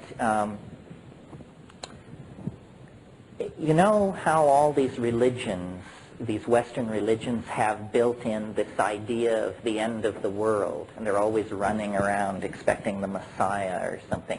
And this, to the scientific mind, is just the final proof of the pudding that these people have water between the ears. Because science just says, you know, that's just ridiculous. I mean, but I wonder, I mentioned just a minute ago these curves that when you propagate them into the future, everything leads to the unimaginable, and it's all within the next 50 years. So I sort of think as human beings as analogous to iron filings on a piece of paper. And you shake these iron filings out of a salt shaker or something, and there they lie, randomly arranged in heaps.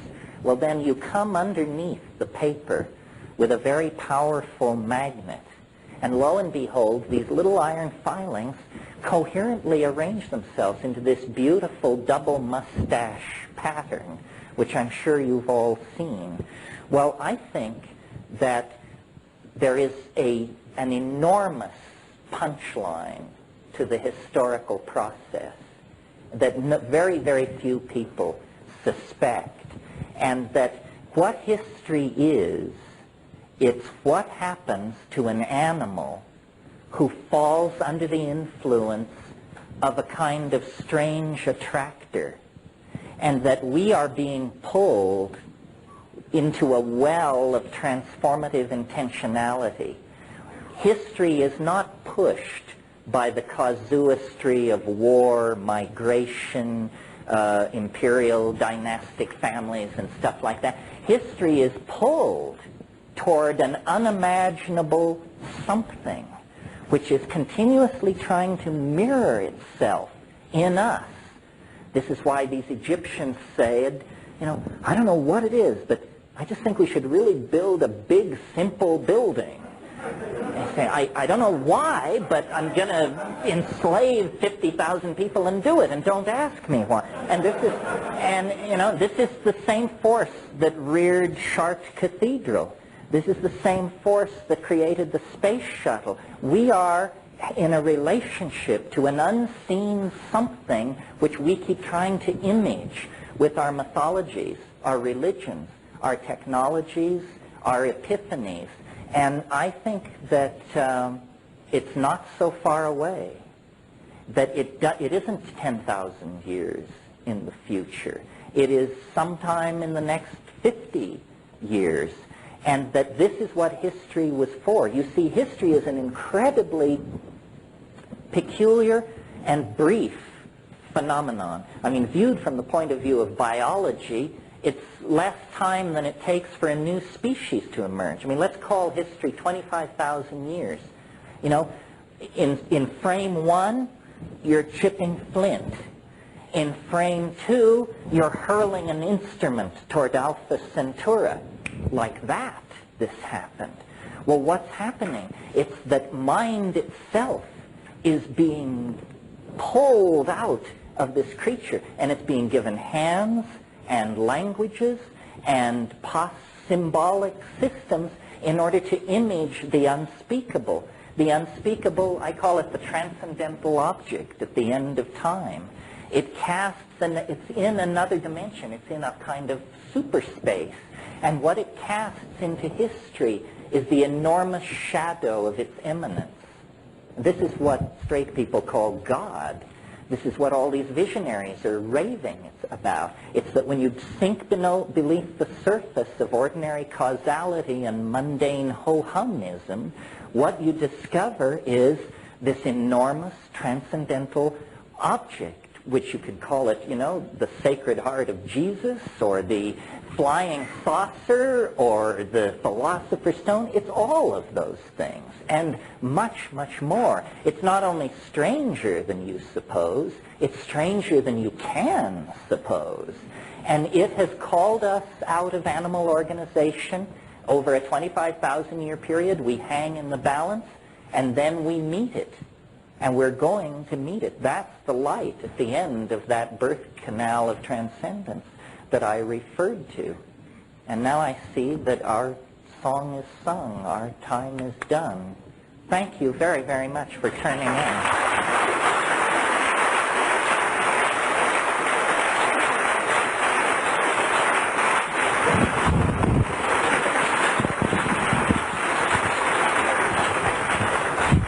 Thank you.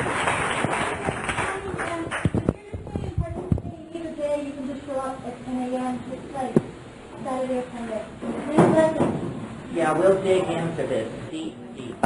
In the interim, I think that it's worth taking the time for everybody to just make a very brief, very, very brief statement about, you don't have to say who you are if you don't want to, but you can say what you're hoping for, or why you're here, or what your agenda is, just so that if it turns out we're 80% shrinks, or, you know, 80% ceramicists or something, then we turn it that way.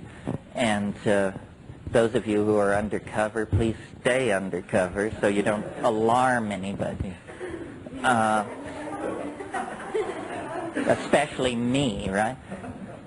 So why don't we just start and go across in some reasonably logical fashion, which, yeah. We don't want to record this. Well, that tells you what you're worth, doesn't it? Oh, true. No, let's not record it so people... And also, I had at one point thought I would be an art historian. That was one of my real obsessions. So I had enough art history to be trained in, recognizing the evolution of motifs, how one artist passes on techniques and conceits to his students or his imitators, and all this art historical stuff. And I also had been very interested in Jung. And none of this seemed to explain the content of the psychedelic experience. I would get in there and say, well, how come I'm not seeing A, archetypes, and B, things which somebody else, I don't know, Dali, Ensor, Caravaggio, Bosch, somebody should have seen this stuff and gotten it down. And there didn't seem to be a trail through the history of Western art of the presence of this dimension. So then I thought, wow, is it that nobody knew about all this? I mean, Bosch would have given his right arm for a sheet of blotter, I would think. So it became for me like a mystery. Where is this stuff coming from, and what does it say about our humanness? Yeah. I've read that Bosch was somewhat of an intake by the alchemists of his time. They were experimenting with him. Well, there's a lot of ink been spilled over Bosch because he is such a startlingly radical painter in the context of his time. Many of his conceits were picked up after his life, Peter Bruegel the Elder being the foremost exponent of it. He may have been an alchemical guinea pig. Frager, I think, wrote a book called The Millennium of Hieronymus Bosch, in which he wanted to suggest that maybe datura use, that there was a cult called the Brotherhood of the Free Spirit, which practiced ritual nudity, which begins to sound something like the orgies we talked about last night. It was a cult of printers, and it may be that the Garden of Earthly Delights was actually painted as an altarpiece for a congregation of the Brotherhood of the Free Spirit. But this is all pretty murky stuff. It's hard to get back to Bosch. He didn't leave any written records. We have his birth is recorded in the parish church of the village where he was born. We know he was born sometime around 1450, died in 1516, but the details are pretty murky. Well, not to belabor Bosch. So what I thought would be a reasonable way to do this morning is to take the most extreme psychedelic case and experience and describe it and talk about it a little, and then see what issues that raises. Because my experience with this stuff has led me to the conclusion that in a way, it's to be thought of, this other dimension, is to be thought of like a mandala. And different psychedelic compounds and generously different kinds of yoga and different kinds of techniques of all sorts land you in different parts of this mandala. But that what you're always trying to do is get to the center of the mandala. And it's simply my bias, my opinion, but I think the center of the mandala is probably the DMT experience for a number of reasons. And so I thought it would be interesting to talk about it this morning. First, let me talk about it physically. DMT is an indole hallucinogen, a tryptamine, and it's produced endogenously in the human brain. This is very interesting. Very few psychedelic compounds are produced in the human brain. We don't know what DMT is doing there, but it means essentially that we all are subject to arrest based on a technicality because we all are holding a Schedule I drug. It's sort of the ultimate catch-22, where if all else fails, they just say, well, you were holding anyway. The interesting thing about another interesting thing about it is that it's incredibly rapid in its onset and in its disappearance. The whole trip lasts about 15 minutes. This makes it a tremendous tool with which to challenge the critics of our position. Because if somebody wants to rise up in righteous wrath and condemn psychedelics, then you say, well, you have tried them, haven't you? And of course, they never have. It's like scientific denunciations of astrology. I mean, scientists love to denounce astrology, but find one who can cast a natal horoscope and I'll give you a hen's tooth. You know, so DMT overcomes this objection. The entire experience lasts 15 minutes. So you say to the critic, you know, you're not going to experience it, and yet you're going to carry on a pogrom against it. You won't invest 15 minutes to checking out what this is about. You know, what kind of scientist are you? So it has that social efficacy. Now, the fact that it is the strongest of all hallucinogens, at least if there are ones stronger, please keep them away from me. I mean, I don't think anybody needs to get higher than that. I certainly don't. I mean, I've at times come out of those places and said, this stuff is illegal. You know, it breaks cosmic law. Of course, then Tim Leary told me that cosmic laws are only local ordinances anyway, so it didn't really matter. Okay. Well, good question. Yes, it's the commonest of all hallucinogens in nature. It occurs in many grasses, Phalaris tuberosa, Phalaris arundinacea. It occurs in a number of leguminous plants, probably the most spectacular being Anodonanthera peregrina, this huge tropical locust-like tree from which the snuff called Niopa or Ipina is made. That's a tough way to get your DMT, let me tell you, because there's so much cellulose and other crap and corruption in the mix that you have to do like a tablespoon up each nostril. And the technique is you get a bamboo tube or a hollow tube about this long, and you pour in this tablespoon of this stuff, and then you squat down on your haunches and you get a friend and you put the tube up your nostril, and then the friend blows with the full force of his breath, blows the stuff into your head. Well, you fall, it's like being hit in the face with a 2x4. I mean, it's like you think he kicked you, and you fall over backwards, you scream, you salivate, you get back up on your haunches, and by this time he has refilled the tube for the other nostril. So, and then after,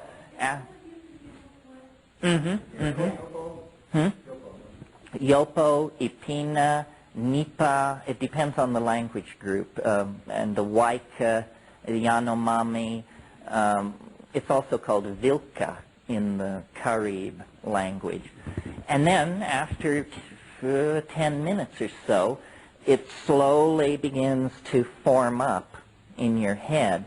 But, you know, God, your sinuses are in stat for sure, and it's not very pleasant. And the other thing is, it never reaches the blinding, transformative intensity that you can achieve with the chemically pure compound. No. Good point. If you orally ingest it, it will be destroyed in your guts. It won't work.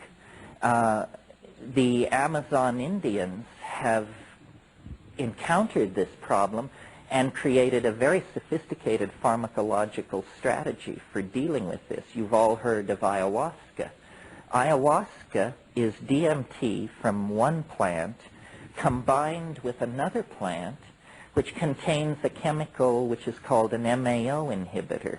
MAO is monoamine oxidase, and your gut is full of MAO, and its job is to take monoamines, small molecules, and oxidize them into a harmless byproduct, usually indolacetic acid, which can be shunted to the bladder. Well, when you take DMT orally, these monoamines these monoamine oxidase compounds just grab onto it and destroy it. But if you take an MAO inhibitor with it, and harmine, which occurs in Banisteriopsis caapi, is an MAO inhibitor, then, lo and behold, it isn't destroyed in your gut. Instead, it passes into the bloodstream. It passes through the blood-brain barrier, which is a very tight chemical filter that keeps the brain from being exposed to toxic materials. But these drugs can cross that barrier. And then what the ayahuasca experience really is a slow-release DMT trip that instead of taking 5 minutes, takes about 2.5 hours. And if you really know your psychedelics and your breath control techniques on ayahuasca, over an hour or so, you can work yourself to a place where you say, Lordy me, it looks just like a DMT flash. And it does, but you've had to do some hard climbing to get there. With DMT itself, once you push the start button, there's no stopping it. And I think it's worth describing it. How many people have had this experience? Well, so they can somewhat anchor it. It's very subjective, obviously, but I will describe what happens to me, and then we can work out from there. One point that I want to make about these things is that the great strength of the psychedelic possibility is it's democratic. You know, it isn't that people of great spiritual advancement attain these states, or people who have studied under some lineage. It's truly available to everyone. And when I had my DMT experiences, I realized, you know, either I am incredibly special, which there's no other evidence to support that, or this is something which can happen to anyone. And that's the more interesting possibility. After all, if it can only happen to very, very special people, then that lets most people out. But if it's generally available, then it's big, big news about the human condition. Yeah. How the Indians found these complicated ways to use these substances remains a mystery. But how did they find it in the human brain? How did they find DMT in the human brain? Interesting question. How did they prove that it crossed the blood-brain barrier? No, I think he means how did they find that it was endogenously produced? Well, I think they were studying, the group that did this was at the University of Louisiana, Christian and his group, and they were studying fast reactions in the brain. And for fast reactions, you have to look at chemicals that can go through some kind of cycle of structural change and return to their 0 point very, very quickly. Their original thought was that DMT mediated attention. I mean, I'm talking to you right now. Suppose there were a loud noise over here. We would all immediately project our mind onto the source of the sound. They thought that that was a neurological function mediated by DMT. Could be, I'm not sure. I suspect it has more to do with the chemistry of dreaming. Once they discovered DMT and began to track it, they discovered that there was a circadian rhythm, means a daily rhythm in its production in the human organism, and that it reaches its greatest concentration in the brain around 3:30 a.m. in most people. Well, this is when the deep dreaming and the high REM states are really chugging. And I suspect I mean, lucid dreamers may want to argue with this, but I suspect that every night we go deeper places than we can ever speak of, that ordinary dreams are right on the surface of consciousness. Big lucid dreams are an inch deeper, but I think we go 100 feet down every night into places where you cannot say anything about it. Yeah. I wanted to ask you about availability of DMT and for people who can't get it now. And I heard you talk about the excretion. Let's make that perspiration. Well, it's hard as hell to find DMT. And this is a puzzle, because if you look it up in a standard work on organic chemistry, it presents it as a trivial synthesis, much more simple than LSD, which it always presents as quite a difficult synthesis. But when you actually talk to workbench chemists, it's tricky to make DMT. It's especially tricky to carry out the final crystallization. So what you're usually offered in the underground is some kind of muck, which looks sort of like maple syrup half gone to sugar. I wouldn't get near that, actually. It means they botched their synthesis. What you're hoping for is a white powder. However, in 30 years of chasing this all over the world, I've only seen it as a white powder a couple of times. Usually the synthesis has fallen slightly below that standard, and what you get is a pale yellow powder, sometimes a pale rose or pink powder, and then the real rough trade is orange. And this is what you, if you've seen it, this is probably what you've seen. It looks like orange mothballs, and it has the smell of indole, this very sharp smell, which if you're not a chemist and you've never smelled indole, when you reach in your mind for what is this like, you'll say, well, it's sort of like mothballs. Not quite, but it has that same sharp chemical, you know, and this is what you're going to smoke, see? So a lot of people beef about that and say, well, you know, it's like smoking burning plastic. Yeah, más o menos, but it is a little bit like that. The other objection to DMT that has been around since the 60s is people say it destroys brain cells. There's no evidence for or against this, but I would submit to you, as the people who are neurophysiologists can argue with this if they disagree, but I think an excellent index for the low toxicity of a drug is how fast it clears your system. And DMT clears your system in about 15 minutes. If you take some compound drug or whatever, and 48 hours later you're still taking hot baths and, you know, wishing you could have a massage and sitting staring at the wall, then this drug is really sticking to your ribs. It means that your metabolic pathways have no way of dealing with it. They can't grab it here, they can't grab it there, and it takes a long time to leave your system. An example of this in the pseudo-psychedelic domain would be ketamine. You know, ketamine, the experience lasts about 45 minutes, but 48 hours later you can feel your knees suddenly go rubbery, or you can have what are technically called fugue states, strange states of disconnectedness from what's going on around you. This is not a very good advertisement for a drug. Here, this woman, and then you. I'm just curious with the ayahuasca, how much would you take a day for you to think of experience? Well, less, because if you smoke DMT, the dose is approximately 50 milligrams, which is like the size of a kitchen match head. If you combine it with an MAO inhibitor and take it orally, you can probably get away with about 35 milligrams of DMT and, I don't know, 100 milligrams of harmaline.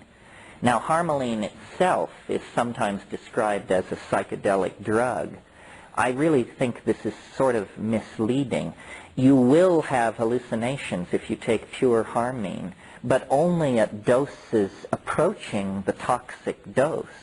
Many compounds will give you hallucinations approaching the toxic dose. Bee venom, rattlesnake venom, stuff like this. That doesn't mean it's a hallucinogenic drug. It means you're dying. And you should take steps to correct the situation. Now, yes? You said that there was a short transit time, but how long does the memory of that experience last? Because that would indicate to me that there is still a presence, and perhaps a homeopathic dose at that point, in the mind, in the brain.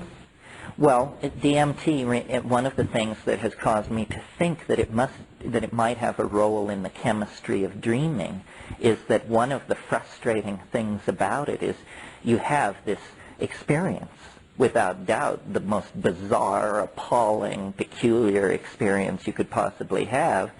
That's at minute 2. At minute 5, you're raving about it. At minute 7, you can't remember it.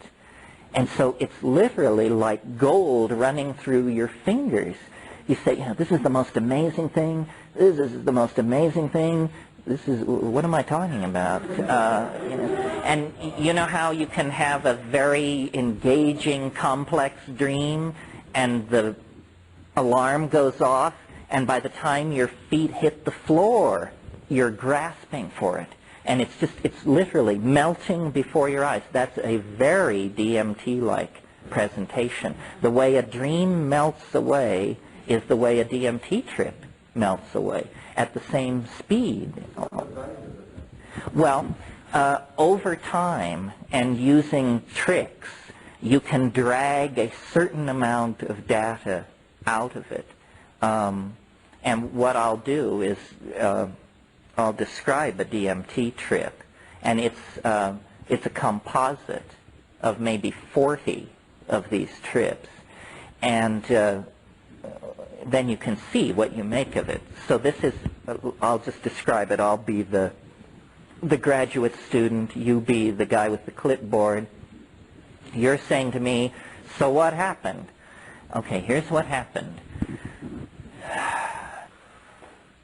I took one takes. Most people can get off in about 3 to 4 hits. Now there's a trick to it. Hash smokers are greatly favored in this endeavor because you really need leather lungs for this. The great problem is that people will cough or not be able to hold it in. You take 2 hits in a situation where your clothes have been loosened and you can just flop backward when you need to. You take 2 hits. Now many people miss the point because after 2 hits you feel completely peculiar. You feel as though your body is undergoing some strange kind of anesthesia. All the air has been pumped out of the room. This is the visual acuity thing I talked about last night. The colors jump up. The edges sharpen. And at that point, people say, whoa, wow, it's really coming on strong. And then what you have to do is you have to take one more enormous hit. And this separates the intrepid from the casual, believe me. Because most people, and the facilitator doesn't want to lean on the person. You say, damn it, take the 3rd hit. And they're saying, no, I feel completely weird. Say, I know you feel weird, but take the 3rd hit. Well, if you can coax somebody into that, then what happens is you close your eyes and you see the ordinary warm brown back, closed eyelid scenario, and then these colors begin racing together. And it forms this mandalic, floral, slowly rotating thing, which I call the chrysanthemum. This is a place in the trip that you want to see as you go by it. The chrysanthemum forms, and you watch it for like 15 seconds. If it doesn't give way, then you didn't do enough. You have to do more. One more hit usually will do it. Well, then what happens is it like physically propels you through this chrysanthemum-like thing, and there's a sound like a saran wrap bread wrapper being crumpled up and thrown away, you know, that crackle. A friend of mine says, this is your radio intellecty leaving through the anterior fontanelle at the top of your head. I don't know what it is, but something is being... Yeah, right, that's what it is. And then there's this very defined sense of bursting through something, a membrane. And on the other side, and this is now, remember, my experience, on the other side, as you break through, there's a cheer. There's a whole bunch of entities waiting on the other side. And they, you know that Pink Floyd song, The Gnomes Have Learned a New Way to Say Hooray? Well, it's that place. It's those gnomes. And you burst into this space, and they're saying, how wonderful that you're here. You come so rarely. We're so delighted to see you. And one of the things about the MT that's really puzzling is, in a sense, it doesn't affect your mind. In other words, you don't change. For instance, if you take ketamine, the first thing you notice, the very first thing you notice before the trip hits, is you notice that you no longer are anxious about having taken ketamine. You just sort of, anxiety leaves you. That means it's affecting your mind. It's doing something to the judgmental machinery. DMT doesn't lay a hand on the judgmental machinery. You break through into that space exactly who you were before breaking through. And the usual reaction of most people is something like, you know, and you think, God, heartbeat, normal. Pulse, normal. Everything's normal. Yeah, everything's normal. Oh, God. Because these things are there, and they're hammering at you. And they come forward. They're like jeweled, self-dribbling basketballs. And there are many of them. And they come pounding toward you, and they will stop in front of you and vibrate. But then they do a very disconcerting thing, which is they jump into your body. They jump into your body, and then they jump back out again. And the whole thing is going on in this very high-speed mode where you're being presented with thousands of details per second, and you can't get a hold on, you say, you know, my God, what's happening? And these things are saying, don't abandon yourself to amazement, which is exactly what you want to do. You just want to go nuts with how crazy this is. They say, don't do that. Don't do that. Pay attention. Pay attention to what we're doing. Well, what are they doing? Well, what they're doing is they're making objects with their voices. They're singing structures into existence. These things are, and what they will do is they'll come toward you, and then, and you have to understand, they don't have arms, so we're kind of downloading this into a lower dimension to even describe it. But what they do is they offer things to you. Say, look at this. Look at this. And as your attention goes toward these objects, you realize that what you're being shown is impossible. It's impossible. It's not simply intricate, beautiful, and hard to manufacture. It's impossible to make these things. The nearest analogy would be to the Fabergé eggs or something like that. But these things are like the toys that are scattered around the nursery inside a UFO or something. Celestial toys. And they are, the toys themselves appear to be somehow alive. The toys themselves can sing other objects into existence. So what's happening is there's just this proliferation of elf gifts. And the elf gifts are moving around singing, and the whole thing is directed toward, they're saying, do what we are doing. And they're very insistent. They say, do it, do it, do it. And you feel like a bubble. And now this is subjective. I mean, only 5% report this, but it happens to me. You feel like some kind of bubble inside your body that's beginning to move up toward your mouth. And when it comes out, it isn't sound, it's vision. You discover that you can pump stuff out of your mouth by singing, and they're urging you to do this. They say, that's it, keep doing it. And the whole thing is like, we're now at minute 4.5 with this stuff. And you speak in a kind of glossolalia. There's a spontaneous outpouring of syntax unaccompanied by what is normally called meaning. It's sort of, he ding wow wak saptivi mudektipi tinget wahaksiki pipinem wahavedektam bohagagetek. And this is accompanied by a modality, something seen. And they're saying, yes, do it, do it, do it. And then after a minute or so of this, the whole thing begins to collapse in on itself. And they literally begin to physically move away from you. And usually their final shot is they actually wave goodbye and they say, déjà vu, which makes no sense at all if you analyze it. So then you come down. And you're now at minute 6 to 7. And you come down, and it's like being more loaded than you've ever been. It's like about a 700 mic acid trip. But you embrace it as totally down. You say, I'm totally down. I mean, you look like a termite from Arcturus, and the room is decorated in Amish quilts, but I'm completely back.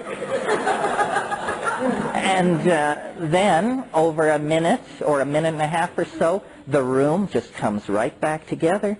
And 4 minutes after that, some people can give no account of it whatsoever.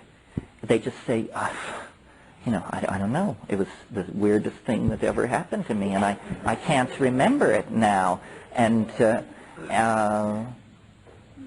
so that's the basic run-through. Now, a lot of stuff is going on in there.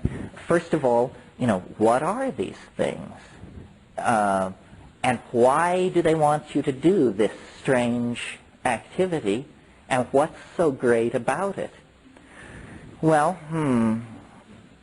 well, first of all, who are these things? We can, be good scientists and make a list of the possibilities and then see which seems more likely. They could be a disincarnate race of hyperdimensional dwellers who live in some kind of parallel continuum just over some kind of energy barrier, and they're there all the time. You do have the feeling that they're there all the time, that it's ongoing, that you have just cut into their scene. So that's one possibility.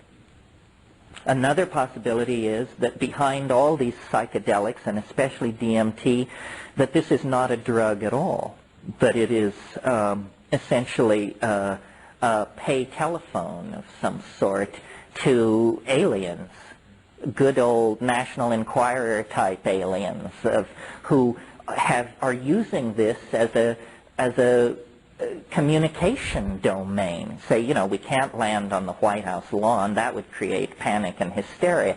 So let's create a drug, which inside the drug we will be able to deal with people. And I was hoping that John Mack, who's an expert on UFO abductions, would be here this weekend. I expected him because I think this whole abduction thing is not going to be illuminated until they start giving abductees DMT and saying, so is this what happened to you? Was it like this, or was it completely different? Well, so then those are the two possibilities that I sort of dealt with over the first 10 or 15 years of thinking about this. And then recently... Just 1 second. So possibly that experience that people are interpreting as an abduction is just the hyperproduction of endogenous DMT within the brain. It could be. What puzzles me is that the abduction thing is so non-psychedelic. It's so cut and dried. And all this anal examination stuff with strange machinery, there's nothing comparable to that, I'm happy to report to you, going on in the DMT thing. But it may be, you see, well, I'd be interested in looking at the possibility that DMT under normal or abnormal conditions could be sequestered in the human brain, and then some unusual stimulus or stress could cause it to suddenly be dumped, and yeah. I want to share that there have been some migraines that I've had where, what you just described about the colors coming in and the chrysanthemum has happened, and it's been so fascinating. I've completely forgotten about the pain about it and just watched it for hours. Well, until I guess I fell asleep, but it sort of struck a note, and I was always under a lot of stress when I got the headache in the first place, and there seemed to be a lot of brain things going on with the migraine in the first place. So I'm wondering if that... Yeah, that's an interesting possibility. I also have migraines, or the kind called cluster headaches. And yes, a lot of the nice thing about DMT is that it's painless, but the sense of being split open and of the traveling scotomata, as they call these hallucinations that migraine people see, it's related in some way, yeah. May I bring science into this a little bit? Sure. It involves a principle that is characterized as called phasing, but its basis is sort of what happens on a subatomic level between matter and energy. Turns out there's no fundamental particle. At that level, you have this dance between matter and energy. Energy coalesces into a bit of matter, which then becomes energy. And you can look at this matter-energy relationship as having a wavelength or frequency associated with it. Now, granted, this happens on a subatomic level, but if there's something comparable going on a level at which we seem to exist in physical form, and it seems to me that there has to be something akin to it, that it may be that we as beings are sort of tuned to a frequency range, in this particular form, and that somehow it's possible to shift that or expand it so that what we're actually experiencing is a broader range of frequencies, or sort of a shift in wavelength. And I think some of these experiences can be at least explored, in that context. There's so much that we don't know. Ain't that the truth? Of the cosmos, but we can take, we can extrapolate to some degree. At least we can use this to take journeys and explore possibility from what we do know in science, for example, what happens in a subatomic or on a quantum level. For God's sake, the language of these people is sounding more like sorcerers these days than science. And we do seem to at least believe from the evidence that we see that there is this matter-energy interchange on a very fundamental level. Now, if something akin to that is going on that level, there may be this principle of phasing in which we either shift our tuning or we expand it to include a larger spectrum. Yeah, I think that that's a very interesting avenue to pursue, this thing about frequency. Somebody told me one of the great things about this job is you hear a lot of weird stories. And somebody told me a story recently about, it didn't involve DMT, it involved LSD, but this guy and a friend of his took a quite large dose of LSD, larger than they intended, and they went to a party. And they were so loaded by the time they got to the party that they realized they could not function as partygoers. So they just moved into a corner and sat with their backs to the wall and watched this party rage in front of them. And after about 20 minutes of sitting there, they both simultaneously noticed, it was a dance party, noticed that the music was sounding really strange and everybody was moving very slowly. And as they watched, the thing came to an absolute halt, and people were just frozen, and there was absolute silence. And at that point, the door at the other end of the room swung open, and an elf entered the room and moved among all these frozen people and then left by the door he came in. And they both saw this, and they said that they could tell that it was, that the people in the room didn't know it happened, because for them it occupied a microsecond. But this thing that was, you know, in Carlos Castaneda, who God knows is not the world's most reliable reporter on these things, nevertheless, there is this thing about stopping the world. So maybe it's something like that, that there is, as you suggest, a frequency phase. Yeah.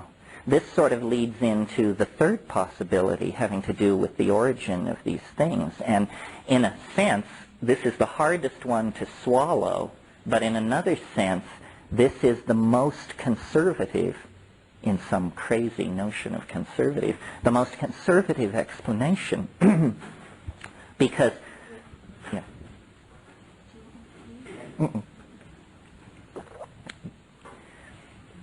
Because we have no evidence other than the tabloids that this world is being visited by friendly visitors from Zenebel-Ganubi or Zeta Reticuli or the Pleiades or anywhere else. I mean, to my mind, the evidence that this is happening is vanishingly small and totally underwhelming.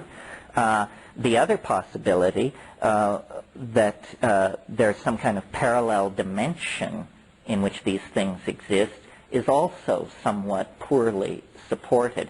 If we're talking about something which thinks, something which can communicate, something which is intelligent, then we should look to ourselves as the source of it, because we are the only intelligent communicating things we know within a certain narrow definition of these things. So that it's occurred to me with greater and greater force, and largely prompted by giving DMT occasionally to Tibetans and Amazonian shamans. And when you say to them, you know, to the shamans in the Amazon, when you say to them, what is happening with this stuff, and what are those little things in there, they say, oh, well, those are ancestor spirits. Didn't you know? Haven't you heard? Shamanism is about doing healing through the intercession of ancestor spirits. Say, ancestor spirits. Let's get this straight. Dead people is what you're talking about, right? These are dead people. And, you know, maybe because I was raised Catholic, I resisted this like grim death.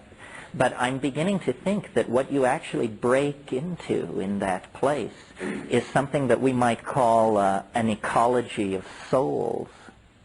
That is it possible to entertain the notion that at death you actually don't just become worm food, but that something survives in some other dimension, and that it has this bizarre character to it, and that this explains their peculiar affection for humanity and their involvement somehow in our fate. Well, this is to me fairly mind-bending as a possibility. If what is awaiting us at the end of the 20th century is the erasure of the boundary between the living and the dead, then we've all been too conservative in our projections of what is going on. Yeah. Isn't that one of the aspects of the returning of the Messiah, is the digital line? Yes, that there will be some kind of erasure of the boundary between the two. Well, once I had this idea, you know, I mentioned my Jungian and art historical proclivities, and so that means you always look back through tradition and folklore to try and find something analogous to this. Well, there ain't much, but there is one area that seems suggestive to me, and that is, as you all know, the Irish are a fairy-haunted race. They're also an intoxication-obsessed race, at least in stereotype. Well, it turns out that you probably all are familiar with the notion of purgatory. Purgatory is the place where you have to spend a lot of time before you get to heaven if you're not bad enough to go to hell. So you put in a few calculiochasms of eternity in purgatory, and then you get let into heaven. Well, I had always assumed that this dogma, I don't know, I hadn't really thought about it. I just sort of assumed it arose with early Christianity. But when I began looking into this, I discovered that the idea of purgatory was invented by St. Patrick. And it was invented specifically to convert the pagan Irish, because the pagan Irish believed in the land of Fae. They believed there was this nearby dimension full of the souls of the dead surrounding us all the time, and that certain people with the gift of second sight could see this. So Patrick just said to them, no, that isn't it. It's purgatory, and was able to push that on them so successfully that a later church council adopted it as general dogma for the church to use in converting the pagan Slavs as well. So it's an idea of a nearby dimension inhabited by disincarnate souls that is apparently very old, but very alien to our tradition, yeah. There is another notion that comes from quantum physics, and it's going to be a gross oversimplification, but it's kind of related, and it has to do with the quantum wave function, which is really kind of a dual wave. It has two parts to it. One part, and they both have a temporal or time-related aspect to them. One part, which is called the ordinary part of the wave, can be seen as a wave propagating forward in time.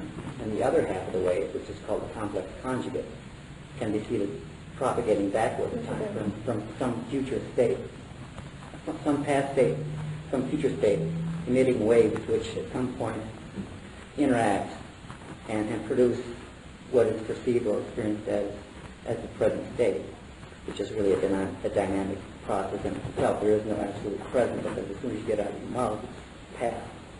But the interesting thing is that what that implies is that what we experience in the present, whatever that may be, is somehow related to some future state and some past state. But it also means that neither future or past are fixed, and that we could sort of align ourselves with different tracks or vectors, you know, and a slightly different vector, slightly askew, may produce something totally different than what our ordinary perception is feeding. Well, yeah, this could be. I mean, I've always felt that what biology is some weird kind of chemical strategy for amplifying quantum mechanical indeterminacy. That, you know, macrophysical objects are not subject to quantum mechanical indeterminacy, but organisms apparently are, especially thinking organisms. We don't know. That's our perception. Our perception is that objects on a macro scale, large scale, are not subject to quantum fluctuations. But that's only because of this probability wave in some sense, in that there's a most probable state. And if we happen to exist in that our perception is that it's more fixed, that there is no determinacy, it obeys certain laws that are rather linear in nature. But we really don't know. What you're sort of saying is that natural laws only apply some of the time, which gives them a curious status as laws in that case. Well, that's sort of broadening the notion of relativity. I mean, what happens in a black hole, for example? What is a singularity? It simply means that the laws that normally apply in everyday experience no longer are relevant. Well, one of the problems cosmology is meeting is that there are so many large black holes in the universe that you come up with, 10 high 6 singularities. That's a few more singularities than a good theory would tolerate, I would think. I mean, what kind of theory is it that hands you back 10 to the 9th singularities, which are exceptions to the theory?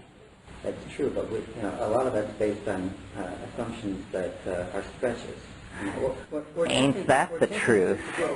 Again, it gets back to a psychedelic experience. It's this whole lower dimensional language slice thing that we seem to have to operate in order to describe an experience that just does not fit into that slice. Mm-hmm. We do our best to do it, and sometimes it comes across being very crude and naive. Sometimes we kind of get close to the mark, but it's difficult to know. The whole notion of black hole singularities is just the present attempt at explaining some experience that is beyond ordinary experience. None of us have encountered a black hole directly that we know of. That's true. It seems to me one of the embarrassments of science is that the Big Bang begins with a singularity. And so then you have this whole vast interlocking schema of rational explanation, except that it begins with a hard swallow. You're asked to believe that the entire cosmos of space and time sprang from a point no larger than a cross-section of a gnat's eyelash. Whatever else one could say about that theory, I think you'd agree it's the limit case for credulity. If you believe that, try to think of something that you would throw up your hands and say, well, I'm not buying that. It absolutely, it's sort of like when you join the Catholic Church, you make a declaration of faith. Well, when you join science, you sort of make this declaration of faith that I do believe that the universe sprang in a single instant from an incredibly tiny, hot, dense dot. Unlikely, but who knows? There's something else. As you two were dialoguing a bit, I was getting this visualization of you have to look at the pond of reality, so to speak, as not only being the visual of someone throwing a pebble from the top of the pond and creating the ripple effect or the wave effect, but also from the bubbles coming from below. And to me, the deep space that you were talking about is the air inside the bubble coming from below. And so the dimensional reality of that picture is not a linear time perspective. It's something coming from all directions. It is, again, the center of the mandala effect. Well, this is why I say the psychedelic experience is a boundary dissolving experience, because it takes away past, present, cause, effect. All of these things disappear. Now remember, I said ayahuasca is a kind of slow release DMT trip. And one of the really interesting things going on with ayahuasca, to my mind perhaps the most interesting thing, is that the style in the Amazon of taking ayahuasca is people get together in a darkened hut at night and they take it and they sing. But the songs, they're selling them at the table back there, the songs, when there's a break in the singing and you hear the people discussing the songs, they don't discuss them like music. They discuss them like sculpture and painting. And they say to the shaman, I liked the part with the gray bars and the blue speckling, but when you brought in the pink in combination with the beige and white, I thought it was too much. Say, what kind of a discussion is this about a song? You realize then when you take ayahuasca, they see the songs. And now this is really interesting to me, because you remember in the DMT flash, they wanted you to use your voice to make objects. Well, then in the ayahuasca trance, you use your voice to control these colored modalities. And the whole thing is done that way. Well, so then what it must mean is that the neurophysiology of ayahuasca somehow allows for the ordinary signal processing, which is being shunted into the audio pathway in the brain, is instead being shunted into the optical pathway. This is what's called a synesthesia. These things have been fascinating for hundreds of years to people. But the synesthesia means that, sounds are seen. Well, now, is this anything other than a neurophysiological curiosity? Well, I maintain it is, because I think that a language which could be seen would be a kind of telepathic language. If you've thought much about telepathy, you might have naively assumed that telepathy is you hearing me think. That isn't what it is, I think. Telepathy is you seeing what I mean. And it's not something which happens dramatically. It is a function of eloquence.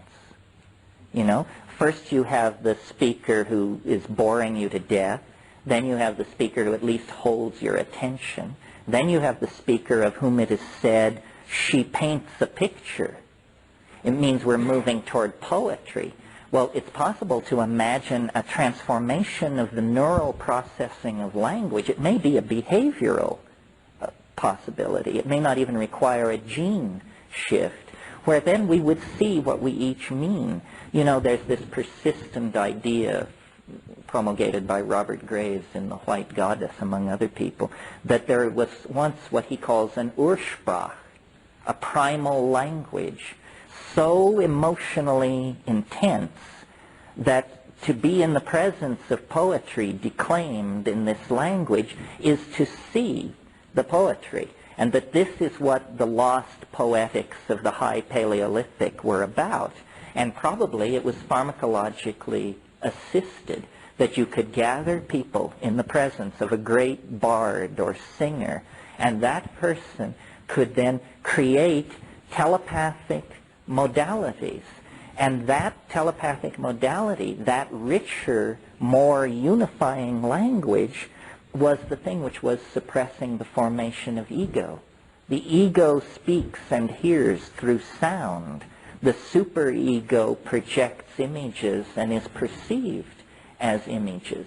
Now, it's very interesting, at least to me, that in the pineal gland of ordinary human beings, there is a compound called adenoglomerotropine, which, when analyzed in inorganic, or just in the normal nomenclature of organic chemistry, turns out to be a beta-carboline closely related to harmaline. Well, is it possible that we are as close as a one-gene mutation away from a shift that would switch our processing of audio input into the visual field, and that then we would cross over into a realm of beheld understanding, and that this is the evolutionary leap that we're trying to make, that it's in the body, not in the technology. In the body, there is actually going to be a one-gene click to another channel, and then we will be able to see what we mean. And I maintain that if you can see what somebody means, you are that person.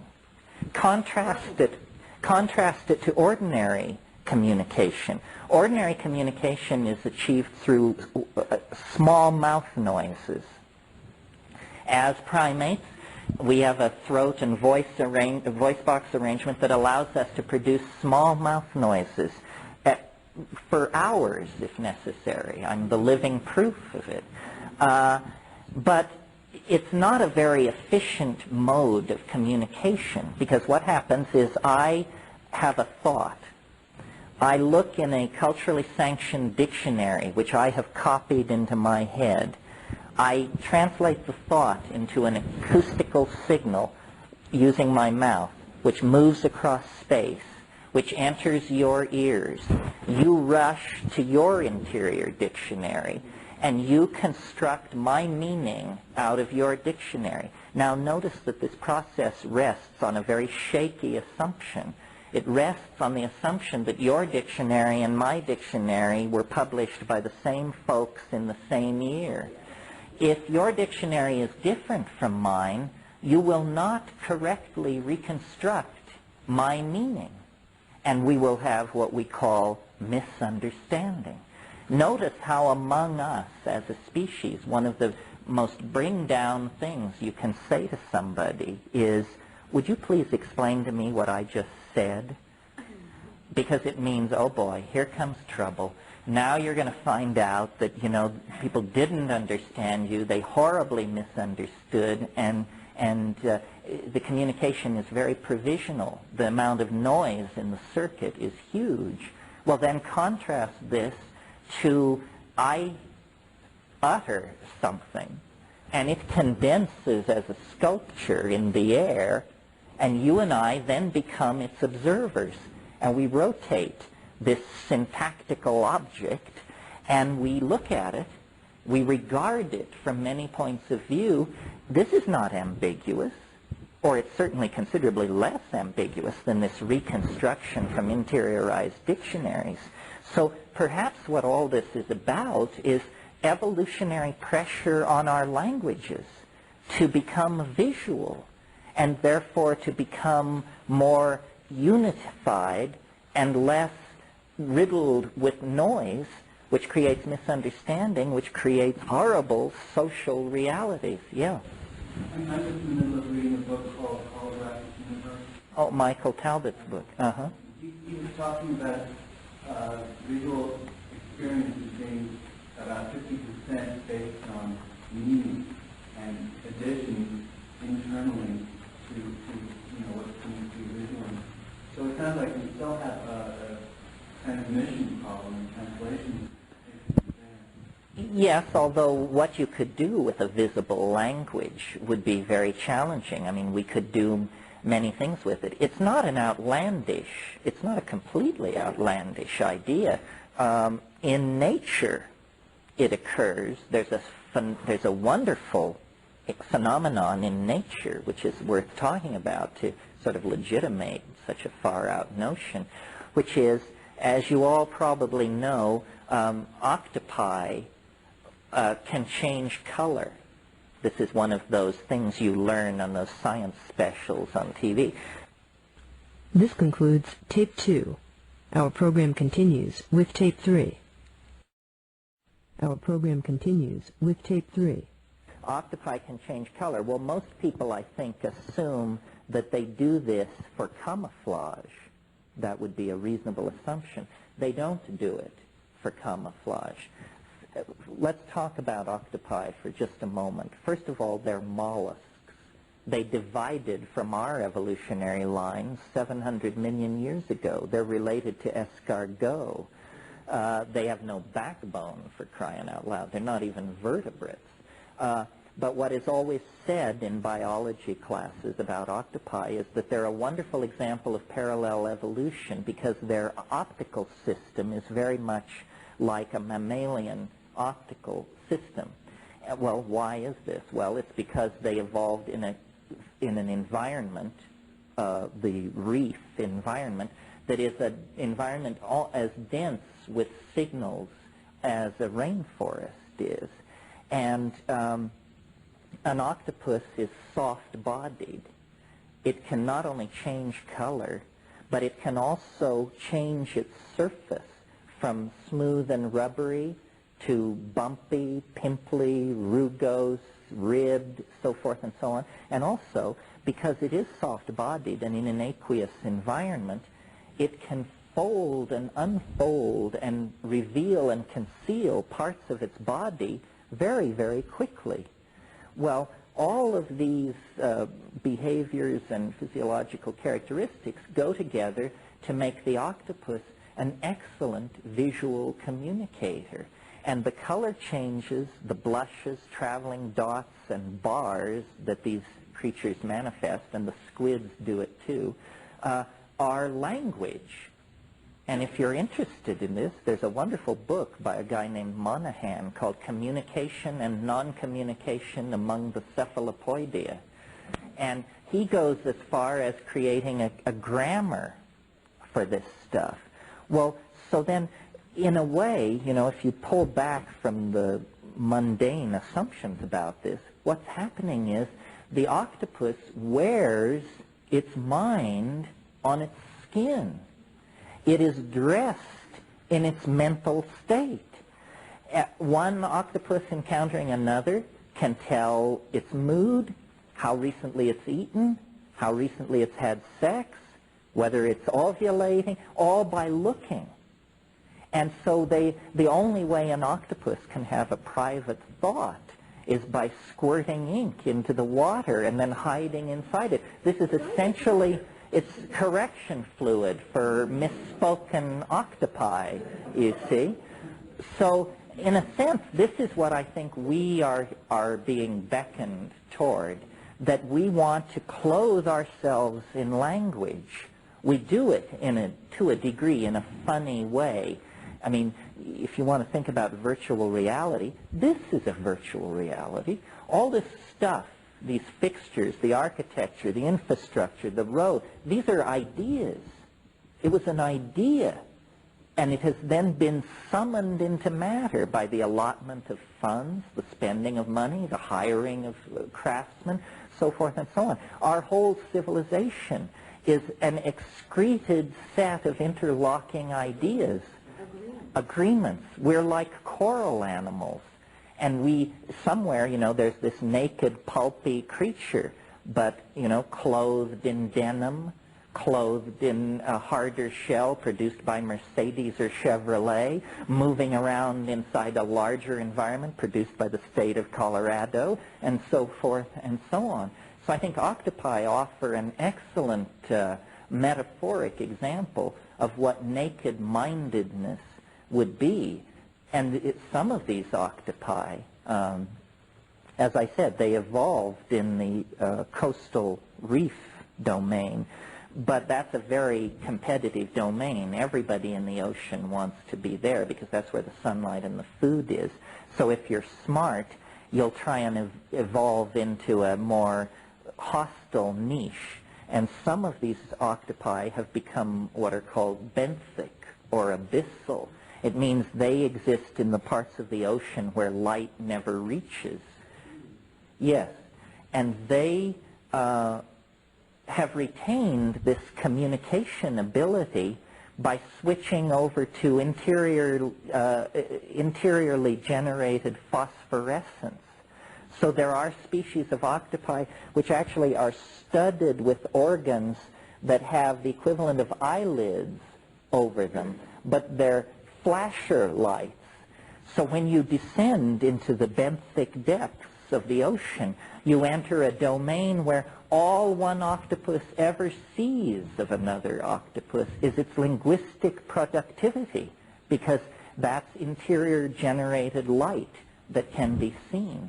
And I think, if you want to set the compass of virtual reality towards something worth writing home about, then producing an octopus environment so that we could experience this kind of thing would be a kind of proto-telepathic playpen of some sort. Yeah. I guess I'm skeptical to occupied. I don't know what these colors that aren't really indicative of what they're thinking of. We're still in the line as we do. So you think that subterfuge enters here too? Yeah, that was my real question. My real question is, last night when you were discussing the role of psychedelics in human evolution, we were going by a strictly Darwinian theory. Right. I assume since you're associated with Sheldrake and there's evidence that you entertained other theories. And if so, have you considered the possibility that psychedelics may influence evolution, the evolution of humankind in very direct way? In other words, have a direct effect upon DNA so that the selection well, you want me to? It's a central dogma of biology that information can get out of DNA but can't get back in directly. So it can only be selected for over a period of generations. Have you played around with theory? Yeah, well, What makes it further off from that evolution? well, you raise a lot of issues. First of all, since the discovery of retroviruses, of which the HIV virus is one, we now know that it is not always information transcripted from DNA to RNA to protein. The retroviruses transcript from RNA to DNA. So the central dogma, which is that the genome is not being altered by the environment, is sort of shaky at this point. You bring up a very interesting point, which has never, to my mind, been really thrashed out in orthodox science, which is if you had a bunch of these psychedelic molecules and we could raise them up to the size of loaves of bread or something like that, what you would notice about them is they're all what are called by chemists planar, meaning they tend to be flat. They're not lumpy, they're flat. Well, if you look at DMT or harmine, harmine is built off a pentexyl group and with two benzene rings off of it. It is the perfect size to slip in between two nucleotides in DNA. It can actually bond into the DNA there. Now, many drugs do this. These drugs are called dimers.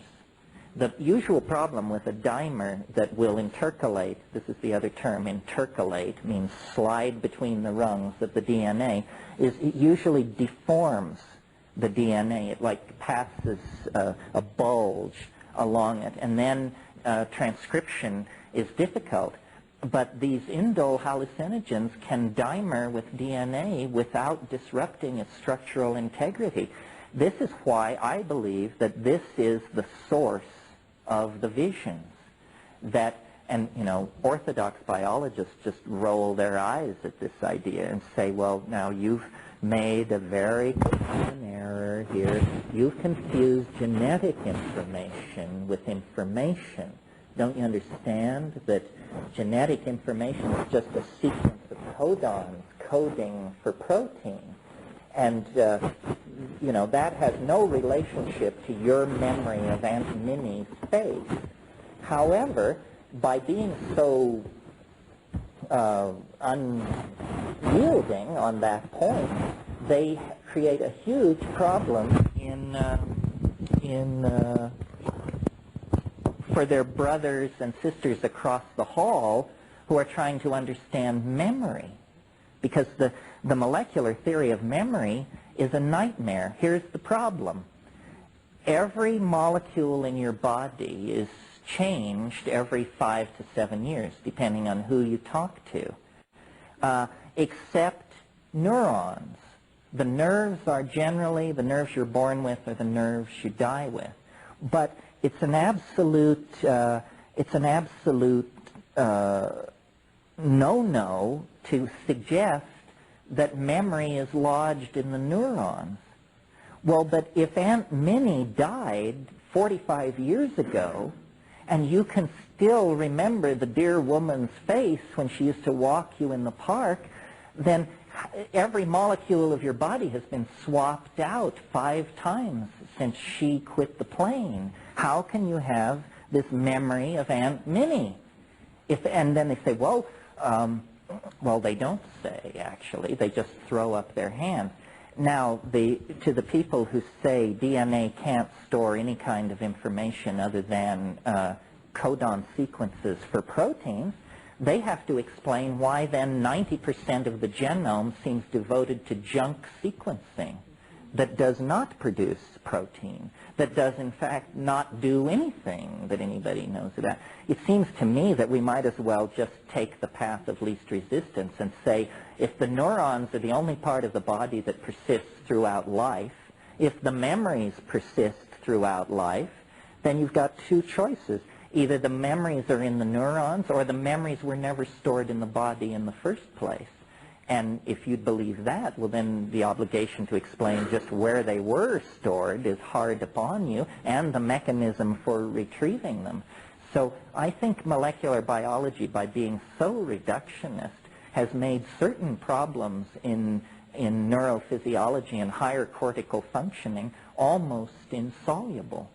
You know, for years and years it was held that this was another one of these central dogmas of biology. It was held that information could move from the nucleus of the neuron to the synapse, but that there was no transport mechanism for moving any molecular species from the synapse back to the nucleus.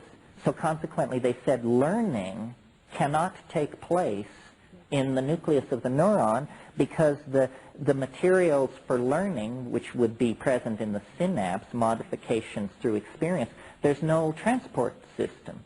And this was dogma until 10 years ago. Well, then they discovered what's called axioplasmic transport, and they, by putting labeled compounds in the synapse, they were able to locate these labeled compounds later complexed with nuclear material in the neuron, proving to the most diehard materialist that synaptic material was in fact moving backward to the neuron. So I think that you know, there's much that isn't understood about how all this works. Something worth pointing out, you know, science seeks closure and explanation, explanatory closure. My brother one time made a little aphorism, which I think says it all on this subject. He said to me once, actually on a mushroom trip, he said, "Have you ever noticed how as the sphere of understanding grows ever larger, necessarily the surface area of ignorance gets ever bigger?" Seems perfectly clear. You know, a simple-minded way of saying that is the bigger you build the bonfire, the more darkness you will reveal. Yeah. And also, any progress really comes from outside the context of the paradigm that's having the experience. I mean, it really, to my knowledge, almost everything that's really been advanced in science or philosophy, it's really something that's come from what's outside the context of the paradigm. Yes, well, some of you have probably read Thomas Kuhn's book, The Structure of Scientific Revolutions, where he shows, you know, that it's never the way they tell it afterwards. The aftertelling is always about the primary insight, the careful experiment, the gathering of data, the correlation. Actually, it doesn't work like that at all. It's entirely psychic, piecemeal, ruled by synchronicity. One of the most interesting things, I'll tell this story and then we can go to lunch, because I think, you know, science has great pretensions about itself. I mean, it basically regards itself as a meta-theory. It regards itself as capable of passing judgment on all other theories. They are supposed to submit themselves to science to be told whether they're real or not. Yeah, like a religion. Well, how many people know modern science was founded by René Descartes in the early 17th century. What were the circumstances under which Descartes founded modern science? René Descartes was a 19-year-old basically ne'er-do-well, and he decided that he would go wenching and soldiering across Europe, which was a thing that young men of certain class did at that time. And so he joined a Habsburg army that was laying siege to Prague in the summer of 1619, and after they had taken care of the problem there in Prague, this Habsburg army began to retreat across southern Germany. And on the evening of, now there's a lot of arm wrestling about this, but let's just say the 17th of August, 1619, this army made camp near the little town of Ulm in southern Germany, which, synchronicity freaks, pay attention, Ulm will later be the birthplace of Albert Einstein. Worth noting.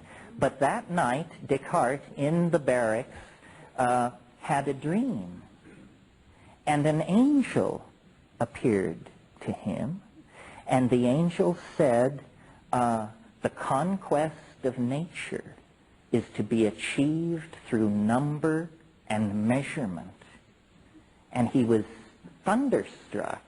He took that angelic revelation and turned it into modern science. Modern science was founded by an angel. You know, they don't tell you this at MIT. You know, it's astonishing how things which claim roots in rationalism are actually among some of the most irrational productions in the historical continuum.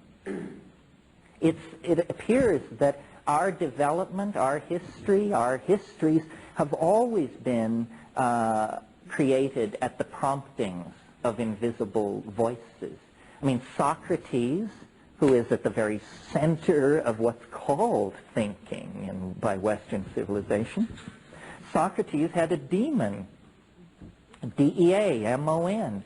It was a little voice. It was his crap detector. It told him the difference between profound philosophical thinking and bullpucky. And so, you know, the edifice of Western thinking built on Platonism owes its debt to an invisible agency speaking from hyperspace. So does modern science a la Descartes. How much more of this? I mean, we don't care if artists talk to angels because our definition of them is that they're screwballs. But to believe that an enterprise like modern science has to trace its way back to the same ecstatic roots is, I think, very suggestive that the world is stranger than we can suppose, and that we need to open these channels of communication to these invisible worlds. Probably the next great paradigm shift will be enunciated by a mushroom, an angel, an elf, an alien, what have you. Yeah. So you began to teach that. What was your technique to bring back and hold on to it?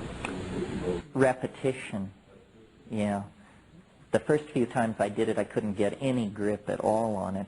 And by talking a lot and trying to describe it, you slowly, slowly build up a map. So, about the Logos. The Logos is this phenomenon that was sort of the centerpiece of Greco-Hellenic spirituality.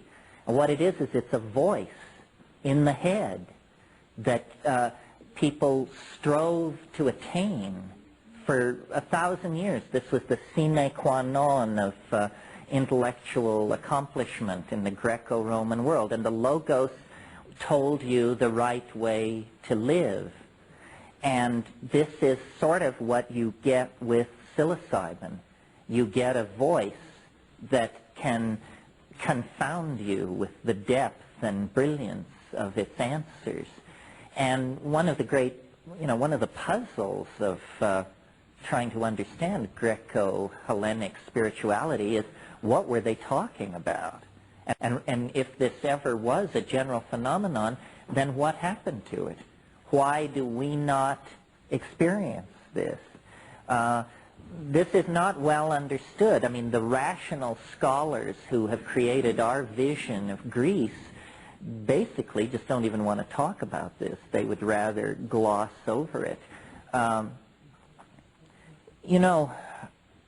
One of the things that sort of relates to all this is I think human beings are a lot more malleable than we tend to imagine. In other words, we imagine that people in the distant past or in Greece or somewhere were just like us, except they were living in a different time and place. There's no way to find out, of course, because they're all dead. But there are certain episodes in the evolution of Western culture that suggest that people may be much more plastic than we ordinarily suppose. First example would be, how can it be that in the middle 1500s, perspective was discovered? I mean, how do you discover perspective? this is very hard, I think, for modern people to understand, because it's a given for us. I mean, we see in perspective. We accept it as a quality of the world rather than a cultural artifact put in place at a certain moment. But in fact, during the Renaissance, only the most inspired people could paint in perspective on the natch. Most people, they had complex devices called perspectographs that would project over the scene a receding grid, and then people would essentially fill in the lines. Now, another example of this kind of thing that's not so well known, but that is an example that Marshall McLuhan makes a lot of, is St. Augustine, the great father of the Christian church. He had a reputation for being a very holy man, and the accounts of his contemporaries say that the way people would satisfy themselves that St. Augustine had a pipeline to God is they would bring him scripture, the Bible essentially, and open it in front of him and let him look at it, and then they would close the book and question him about what was there, and he could always tell them. And they were amazed. As far as we can tell, St. Augustine was the only man in Europe who could read silently. Nobody else could do it. It was regarded as a miracle. Now, we all read silently, and there may be a few unfortunate individuals among us who move their lips while they read, but that's the only vestigial trace we have of this previous cultural mode where everyone, to read meant to read aloud. No one could conceive of any other way of doing it. The Logos seems to me a kind of similar thing. It was a mental behavior, function, which for reasons which are probably complex and unknowable, slipped out of reach. That's why it seems to me these psychedelics are very close to being able to modify our behaviors along these kinds of lines, because there are a number of behavioral and experiential possibilities that we suppress. I mean, I think it's just as an example of how little we know about what's going on.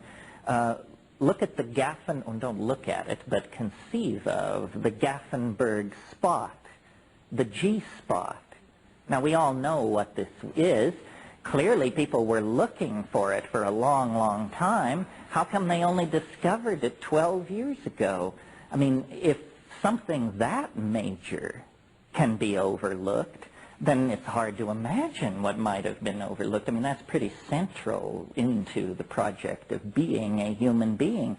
And apparently it was unknown until very, very recently. So, yes, the Logos was probably what I call the Gaian mind. And that at a certain point in cultural development, people just became so chuckle-headed that the Gaian mind just said, what the hell with this? And then the voice fell silent.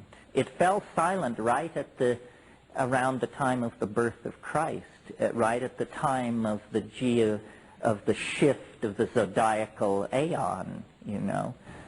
Would you consider maybe giving us a phenomenological run-through like you did with the ayahuasca or the DMT vision, relative to how this, from your experience, what people that you talk to, just how it works with psilocybin? Yeah, I mean, what you experience and people you talk to. Well, I mean, when I take psilocybin, I take it on an empty stomach. I don't fast or anything like that. I just don't eat for 6 hours. I don't call that fasting. And then I take it in silent darkness. That's number one, very important. The next thing is weigh the dose.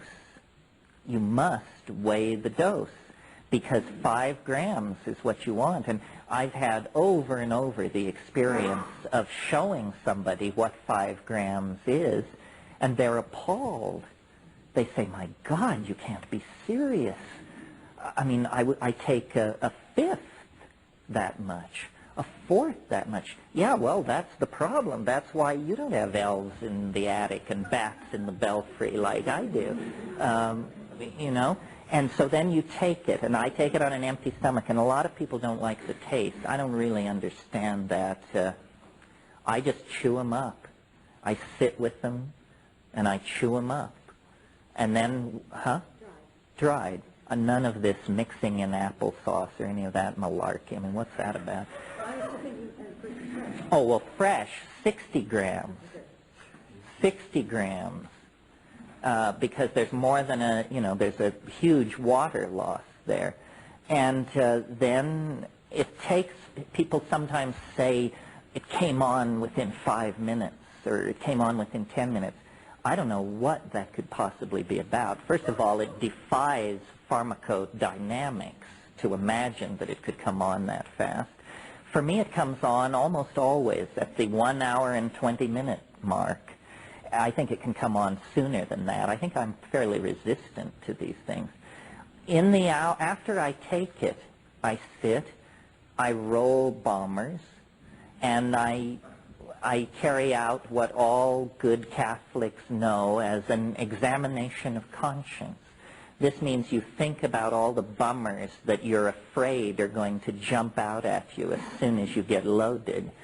If you will carry out the examination of conscience, you'll be so bored with that by the time the compound actually hits that you usually don't have to pay any dues because you've, faced the fact that you're a jerk 50 times in the preceding hour. So, and then the way I do it is at about the hour and 20-minute mark, and I should say in the time preceding that, you may have to go to the bathroom once.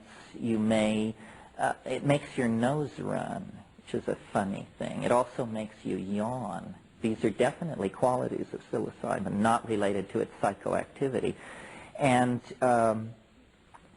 I think that it's very good to decide before it hits that once it begins, you will not alter the plan. In other words, you decide ahead of time, I'm going to sit here and do this, because at about the hour and 15-minute mark, it will begin hitting you with stuff like, you'd really be more comfortable downstairs, or, it's awfully hot in here. Why don't you get up and adjust the thermostat? All this stuff. You say, no. We're holding the space and sit there. And then it begins to come on. And it comes, the image I have is like a jellyfish or a silk scarf or something like that. It just kind of drifts down and surrounds you. And at that point, I guess I pray. I say to it, I'm completely in your hands. Please don't hurt me. I'm yours. I'm completely committed. I've held nothing back, so don't burn me, please. And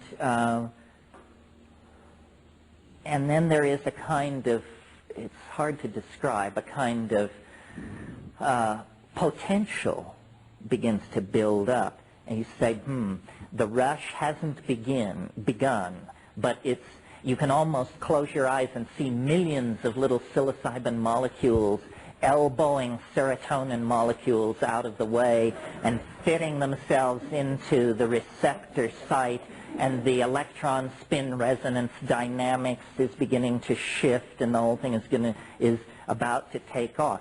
At that point, I smoke furiously, and that usually is all it takes.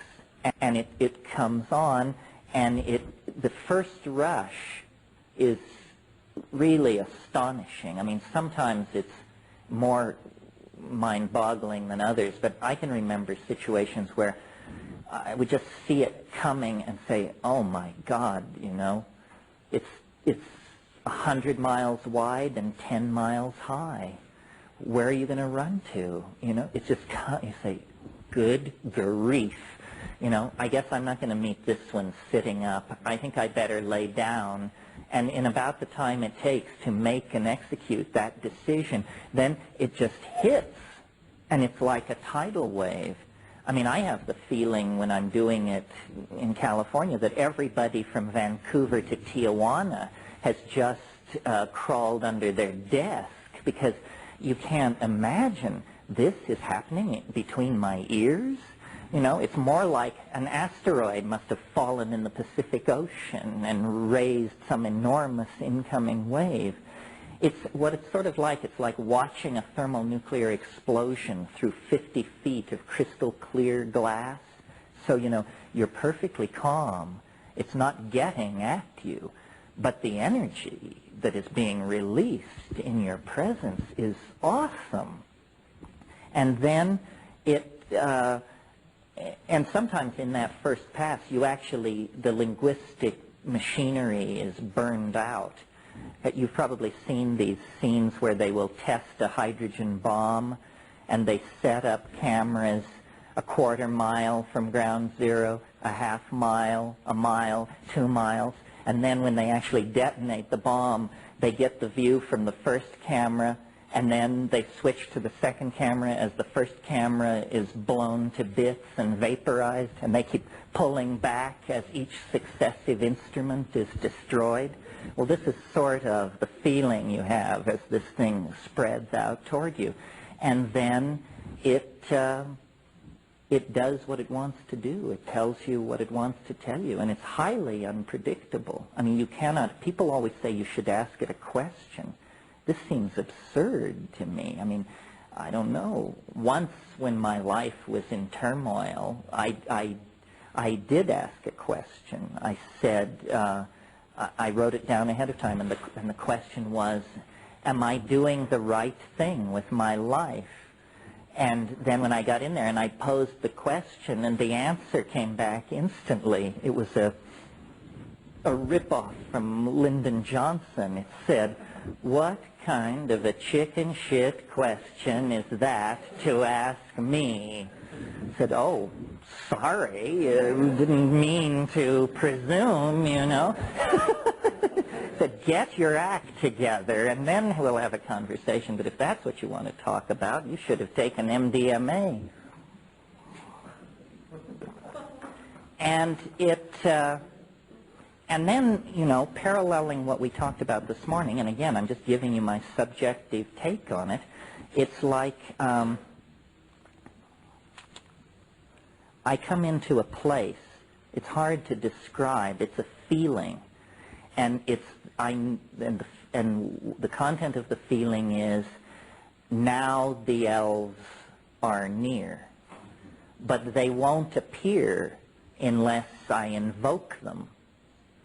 And, you know, I wish I could tell you that I chant in Mandayan or something like that, but I don't. Well, I stole a line from an old I Love Lucy program where Ethel is talking to Lucy about UFOs, and Lucy says she talks to the UFOs, and Ethel says, "Well, how can you talk to UFOs?"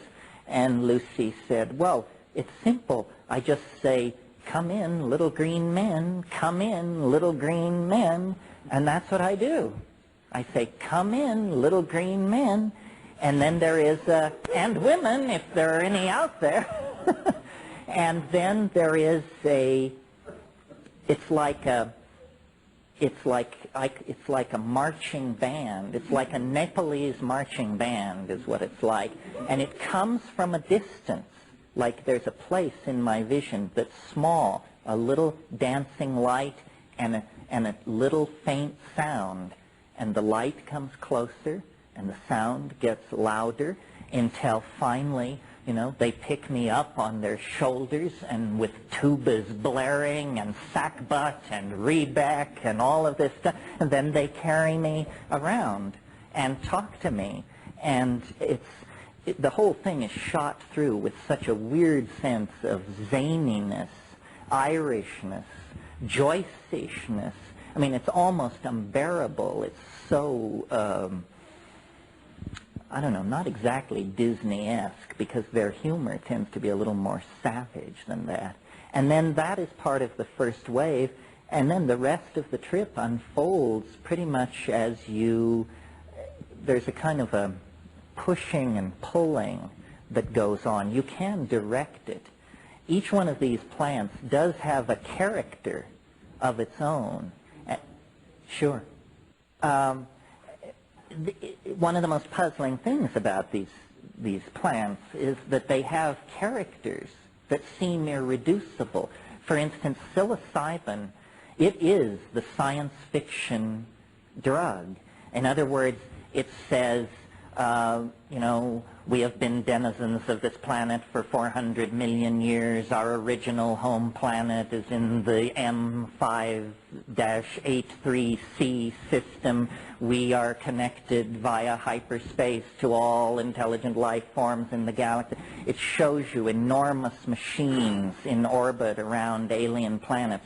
It talks about the end of history and the collectivizing of humanity, and it's this enormous, hortatory, salvational, dramatic, science fiction type scenario. Well, then you take ayahuasca, which in molecular terms is just a few nitrogens are moved around. I mean, it's basically the same thing, and you get a completely different message. You feel the energy of the rainforest and the rivers, and it's very feminine. You think about childbirth, you think about the continuity of generations, you think about the mystery of the meat, you think about tantric sexuality. It's all redirected back into the human and natural world in some way. And then, of course, DMT, which I described this morning, which the DMT elves are not from outer space, or they don't present themselves that way. In fact, one of the odd things about the DMT thing is that you have the feeling that this space that you break into, even though it's large, some people even refer to the dome of DMT. That tells you they really were there. But wherever this huge vaulted space is, you have the feeling, although it's hard to explain how you know this, but you have the feeling that you're way, way, way underground, which fits with the elf motif. You're in the hall of the Mountain King. You're under the hills with the, you know, the little people who retreated under the hills. The character of these things is one of the most puzzling things about them. And how do you relate all these different species of gremlins to the logos that shows the cards? Well, that's a real question. The logos seems more, first of all, it doesn't crack jokes and do quadruple entendre puns and stuff like that. It's more like a wise and loving teacher. These DMT things are, you know, it's a troupe of maddened elves, and they are just doing their own thing. And then with ayahuasca, though some people claim they contact an entity, it hasn't been like that for me. It seems to me that on ayahuasca, you become like a camera. You just fly through a visual world. I mean, after a good ayahuasca trip, you just feel like your eyes are bugging out of your head. I mean, it's like buying prints on Madison Avenue, you know, and you've just been looking and looking and looking, and you literally have to give your eyes a rest after an ayahuasca trip. And the ayahuasca visions are more, they seem to cover a broader spectrum. The psilocybin hallucinations tend toward this highly polished, machine-like, insect-like, outer space bit. And the ayahuasca hallucinations are wonderful pastels, laces, layering of colors. And then one of the most interesting things to me about ayahuasca, and I just cannot understand how this works. If I could, I'd be Erte or somebody.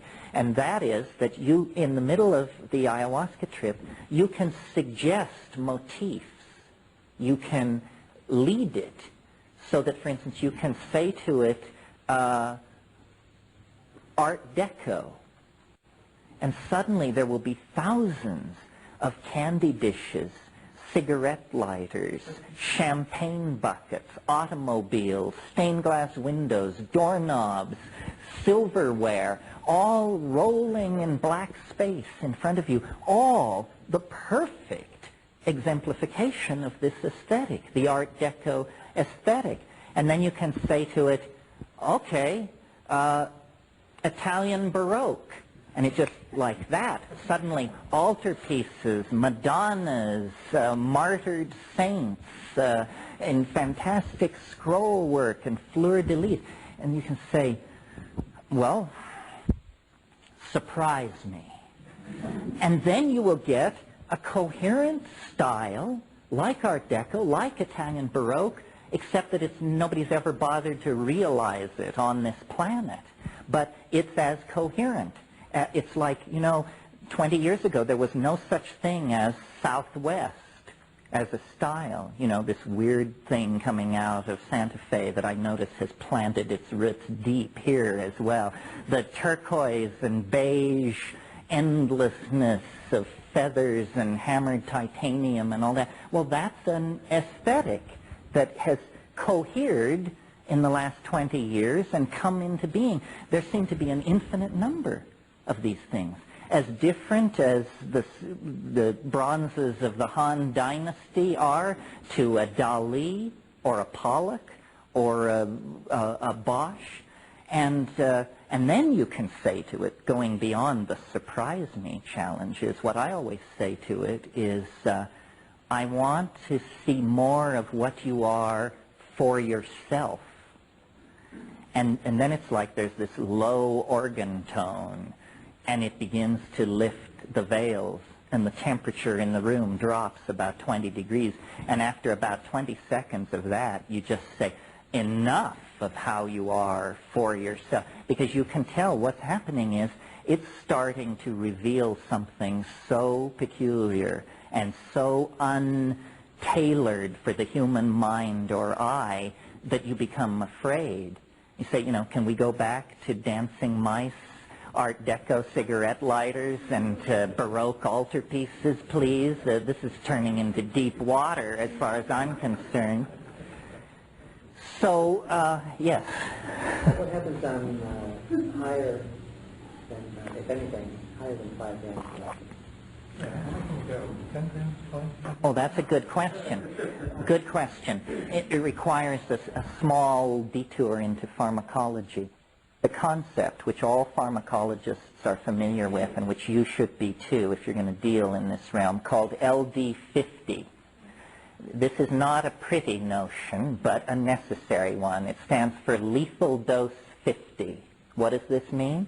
It means if we have 100 mice, how much psilocybin do we have to give each mouse to kill half of them? Do you see? LD50. Half the sample dies at the LD50 dose level, whether it's graduate students or rats. Now, when you're designing a drug, or when you're thinking about a drug, what you want is a drug with an extremely high LD50 opposed to its effective dose. So say the effective dose of psilocybin is probably about 0.5 milligrams per kilogram. And the LD50 is probably 200 milligrams per kilogram. The LD50 of psilocybin is 400 times the effective dose. This is a pharmacologist's way of saying this is very, very safe. A pound wouldn't kill you. I don't think. It might be getting close, but you'd have to eat in that range to die. Now, some drugs have horrendous LD50 to effective dose profiles. Unfortunately, and I hope I don't rain on anybody's parade here, MDMA has a terrible LD50 profile. The effective dose is 125 milligrams. You can kill yourself with 1,000 milligrams. So that's not good at all. Because sure as hell, some street person or some depressed person or some maniac is going to take 1,000 milligrams, and then you've got a stiff on your hands. So, yeah. I recently read some info on MDMA indicating that serotonin, depressed serotonin levels on MDMA, the serotonin stays low in your body for about a week after taking it, whereas like a related substance called E, the serotonin levels are depressed for only 2 hours, and the researcher indicated that his conclusion was that MDMA had some physiological toxicity that E did not have, and therefore it might be wise to avoid it for that reason. Well, in fact, I've read an article that destroying the serotonin receptor sites in the brain. I thought about liver testing before and after about 300 milligrams. There was a difference. Well, I think MDMA is, I don't want to trash MDMA. It's changed a lot of people's lives and saved relationships and so forth and so on. But to me, it's a perfect example of why you're better off taking plants. Because here was this drug, somebody invented it, they gave it to a few friends, it seemed to be wonderful for solving personal problems. So without any collection of human data, this thing becomes an item in the underground. Well, and so then thousands of people take it. The psychological effects seem completely benign. It's a wonderful thing. The physiological effects, it's a very disturbing profile. It isn't exactly as you said. It's not that it destroys the serotonin receptor site. It's that neurons, are covered by these very delicate structures called dendritic spines.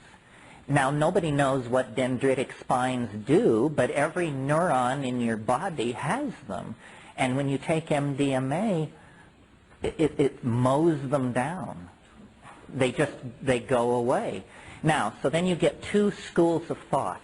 One says, well, my God, anything impacting the physical brain that dramatically should be stayed away from. And the other camp says, well, do you see any behavioral changes in people who take MDMA a lot? Do you see any physical destruction, seizures, blindness, anything? And the answer is no. So they say, well, here we have histological evidence that this thing is making major physiological changes in the dendrites, and no behavioral sequela to back up that this is of any consequence. Well, my position, being basically a very conservative person, is in that case, wait. You know, they're doing work on this in a dozen labs around the country. They'll figure it out. In the meantime, take psilocybin or mescaline or something else that has been sanctioned, because you just do not want to insult the physical brain. You know, that's the whole name of the game. You have to keep the brain in good shape. Yeah. Could we go back to his question? Once you're past the trigger dose, is it worthwhile to start to step up? Oh yeah, that's where we were talking. That's why we started talking about LD50, because I wanted to explain to you that taking a drug like a compound like psilocybin, if the effective dose is 20 milligrams for somebody who weighs 135 pounds, well, then looking at the pharmacological data, they should be able to take 2,000 milligrams without any trouble at all. That's 100 times more. But in fact, what happens is, as you raise the dose, is that the psychological presentation becomes unbearable. It becomes so strange that you fear for your sanity, in a good old Edgar Allan Poe-ish phrase, you know. It gets stranger and stranger. And, you know, I've talked to pretty naive people who have overdosed. Usually the way these overdose situations occur is people are gathering mushrooms in the wild, and they start eating them, and then they just keep eating them, and then they realize they've eaten 4 times more than the effective dose. And this is where you get into places where you don't know what to say. because if you tell people, they'll throw a net over you. But you want to say, because you're so personally disturbed. This is where the flying saucers land and the rectal examinations begin, and you're told that you're the Messiah, and it becomes quirkier and quirkier. So I think you have to, I'm very admiring of people who can take very high doses, but I find it quite challenging enough in the 5 to 7 gram range. A friend of mine says of psilocybin that every time he takes it, he tries to stand more, meaning more of the vision, because it is filtering itself. It's definitely filtering itself. This is why beginners almost never have bad trips, because somebody in there looks at your clipboard and says, oh, this guy has never done this before, so lay off the rough stuff. Just, bring him through the standard number. It's the people who consider themselves experienced, who've done it 20, 30, 40 times, says, we can take the gloves off with this guy. And it always amazes me. I sometimes meet people who say, I've taken mushrooms 50 times and I've never had a bad trip. And I think, lucky soul, because when it goes left, it's hard. It's hard. You have to really then, do not your mantras bungle is the best advice I can give you, because you need to steer back towards the mainstream. Now, maybe at this point, this is a good point at which to talk about what do you do when the going gets rough. There are two things, at least, that you can do that are very effective. The first is, and it's a very simple thing, but people in our culture seem to be resistant to this, is you sing. You force air into your lungs and body, and you chant. You sing anything you want, and it will radically alter the parameters. There's a certain place in psilocybin that is my bête noire, which I call the meat locker. And I don't like this place, and meat locker is a mild term for it. It's more like, the morgue for the homicide unit or something. Whenever I start drifting that way, I sing, and then you can navigate through it. The other thing you can do, although this is sometimes trickier, is smoke cannabis. This is what those bombers are for that you rolled in the first hour while you were waiting for it to come on. Is as soon as it begins to press in some really invasive or alarming way, just take a couple of hits of the good and chant, and then you can bring it back on track. And also talk to it. Don't be afraid to say, I don't like this. Take it off me. It's too peculiar. I'm not ready for this. It says, oh, sorry, back to dancing mice. Yeah. Do different facets of mushrooms have wildly varying concentrations of psilocybin? Well, there hasn't been a lot of work on this. Michael Buckley at Evergreen College years ago grew Stropharia cubensis by the method that's described in my book, the book I wrote with my brother. And what they discovered, psilocybin is 4-phosphoryloxy-N,N-dimethyltryptamine. That phosphorus group is removed as soon as it crosses the blood-brain barrier. So really, what's active is a simpler compound called psilocin, and psilocin lacks the phosphorus attachment. And what they discovered was that in the early flushes, the psilocybin ratio is high and the psilocin ratio is low, and you all know what a flush is, right? And in the later flushes, the psilocin level rises and the psilocybin level drops, so really the two together stay remarkably stable throughout the life of the organism.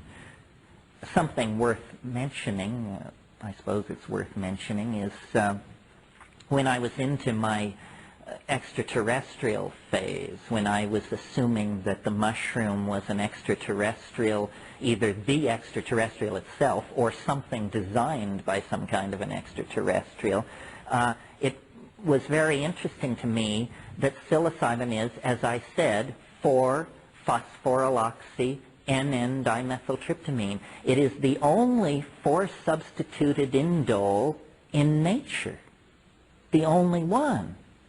Well, if you were to search for evidence of extraterrestrial tampering with the biome of this planet, what you would look for is a unique compound occurring in one life form and no other. Here it is, folks. This phosphorus group is unique, and I've never read any description or discussion of what the evolutionary history of that, why it would appear in an organism like that and not in any other. That's just an aside, because I'm always searching for the thumbprint of the alien. There may not be an alien thumbprint, but the phosphorus group attached to psilocybin is a good candidate for it. Yeah. Switching the subject only slightly, the descriptions that you've given of all of these experiences, although you have said that it varies widely, there's a remarkable internal consistency of your description, that you're entering a world that seems to have boundaries and entities that you consistently encounter again and again. I've spoken to many people over the years, some of whom have known you a long time, and nobody I've ever spoken to, people who've taken high doses or low doses, have ever had similar experiences. Now, clearly you've talked to people who have. So I'm wondering... Maybe they were just being polite. I'm wondering if you've ever experimented with your own experiences, like what Lily describes in programming and metaprogramming. And to see, you describe ways of evoking the entities, which certainly could be put into a context of introducing programs into your experience. True. Have you worked with different presuppositions going into this to see what the limits are? Well, my original presupposition was to try to have no presupposition at all. And then out of that came all of these assumptions. You're right that nobody has trips exactly like mine. Although, if you question people carefully, you can begin to see how it works. For example, I described this thing this morning, the elves, the presentational thing, the high-speed motion, the gifts, all that. Well, sometimes people will take DMT and they will come back and you'll realize that it's as though there is an archetype there which has different levels in it. And if I had to say what the archetype of DMT is, it's the archetype of the circus. And one time I saw a woman come out of DMT. She was an anthropologist. She had fairly high body weight, and I could tell that she had not gotten a complete hit. Came down and said, okay, what was it? She said, it was the saddest carnival in the world. She said the carnival was closed.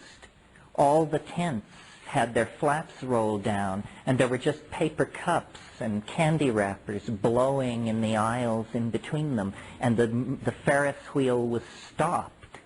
Well, she was just at the edge of this thing, and if you think about the archetype of the circus, it is an interesting one.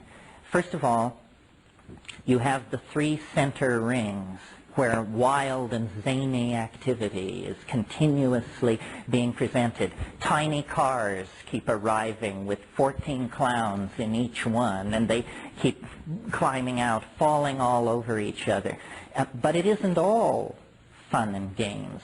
It has a strange erotic content, and as a child, I think my first awareness of what I would really call eros was watching this beautiful long-haired woman in a tiny spangled costume hang by her teeth 120 feet above the center ring doing acrobatics. So you've got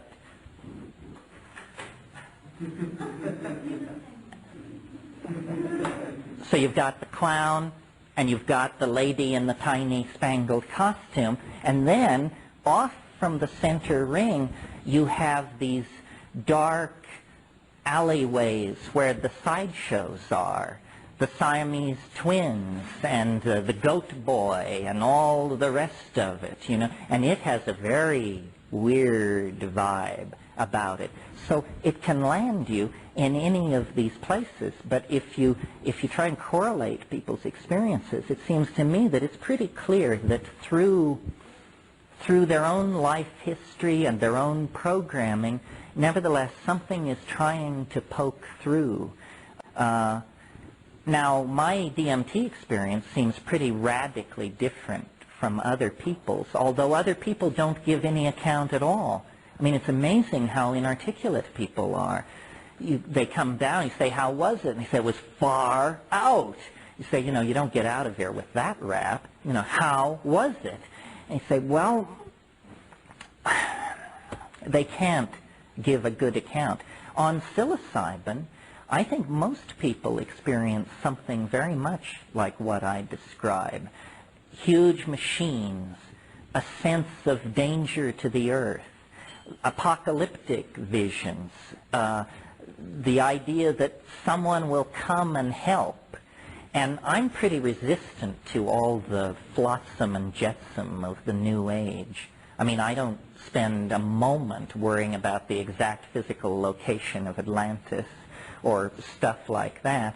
And I think people, it inflates their personal mythologies and intellectual misconceptions, but there is something trying to get through. That's why this exercise, show me what you are for yourself, is really a good one. And maybe my trips are so weird because I have always worshipped weirdness. So I can go further down that road without being alarmed while somebody else you know, would pull back. One of the problems is that we don't have complete maps of these places. At this stage in exploring that new world, what we have essentially are the scribbled diaries of frightened explorers. And we don't know if Explorer A is talking about the same river system as Explorer B, or whether they were on opposite sides of the planet or the universe. Building a coherent picture of the psychedelic dimension would be the first challenge to a rational approach to understanding it. Have you ever read Quiet Journeys by Robert Monroe? Is that the first book? No. No, I read the first book. Well, it actually is a map. Talk about weird. This is one of the weirdest things you would ever read. But it has an amazing ring of truth in it. And in it, he presents a map of all of the realms of beings that exist that he's visited just normal consciousness. It's almost an anti-psychedelic description. But it's pretty consistent with some of the things you were discussing this morning, because it is where you go when you die. And it's also where you go when you sleep. In fact, he talks about classes you attend in your sleep. And he describes these levels upon levels of entities coexistence. And he describes it like a case of canvas that happens to be dropping in a physics. Well, I read the first book, and I was puzzled by how much of it didn't seem familiar to me. Like, I remember in the first book he talks about a world that's just like this world, except the cars are 9 feet wide. That would be a very puzzling psychedelic experience, to go to that world. I knew someone who was very close to him, and I don't want to set off any lawsuits here, but I once cornered this person and said, "So what about it?" And he said, "Don't worry, you don't have to worry, this is not getting close to your bailiwick at all." Buddhism of the Mahayanas has, you know, a tremendously complex system of levels and entities, wrathful Buddhas and Dharmapalas and peaceful entities. And I think that that's pretty interesting as a phenomenological description of mind. I reject the philosophical premise of Buddhism because I think it's an unbelievably uncompromising kind of nihilism. But Buddhism, as it's pitched in America, soft pedals that a lot. They don't present it as a form of nihilism, but I think ultimately it is, in the most positive sense. But still, I'm of the school that follows Alfred North Whitehead, who said, say what you may, there are certain stubborn facts. And, that's not a very Buddhist point of view. Yeah. Do you have visions on cannabis, too? If I can control myself and not do it too often. The problem is cannabis does so many other wonderful things, and I tend to use it for those other wonderful things. But if I were totally dedicated to vision, then I would only smoke once a week, because then you completely come to equilibrium. And then, I think people do it not wrong, but not the way you should do it if you want visions. You should do it the way you do all these other things, alone in silent darkness and at high doses. Bursts of hallucination on cannabis are hard to control and predict, but sometimes they're as intense as anything can be. If you read 19th century descriptions of cannabis use by people like Fitzhugh Ludlow and the Club du Hashashin and that crowd, where they were eating the hashish, it's very clear that it was the LSD of the 19th century. I mean, nobody can read those descriptions without realizing these people were loaded for sure. They were thoroughly and completely smashed to be able to write those kinds of accounts. Yeah, go ahead.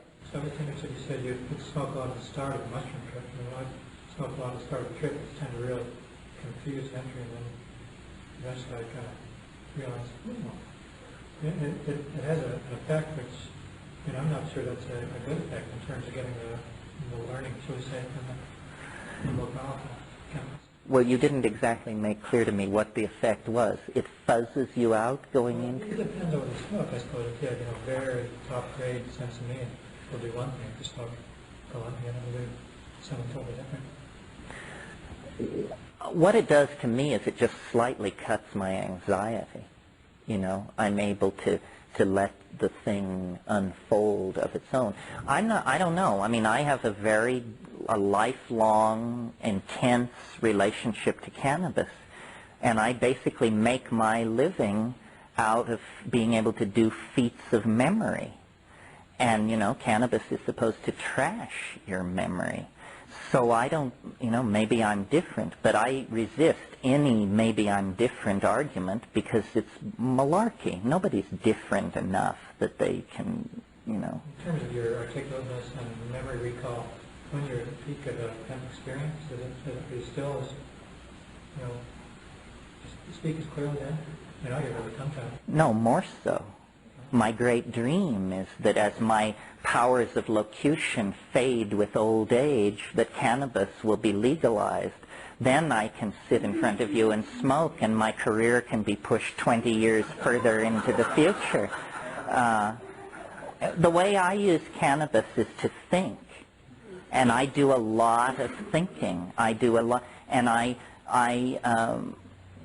at night before I go to bed, I smoke, and then I play the tapes of the day, and then I understand what happened. If I didn't have cannabis, I don't think I would be sort of at sea or a kind of a space case, because I never get what somebody really meant, really intended, really had in mind, till I play the tapes stoned, and then I see, aha, that's what the agenda was, or that's what was going on. You can go to sleep afterwards? Oh, yeah.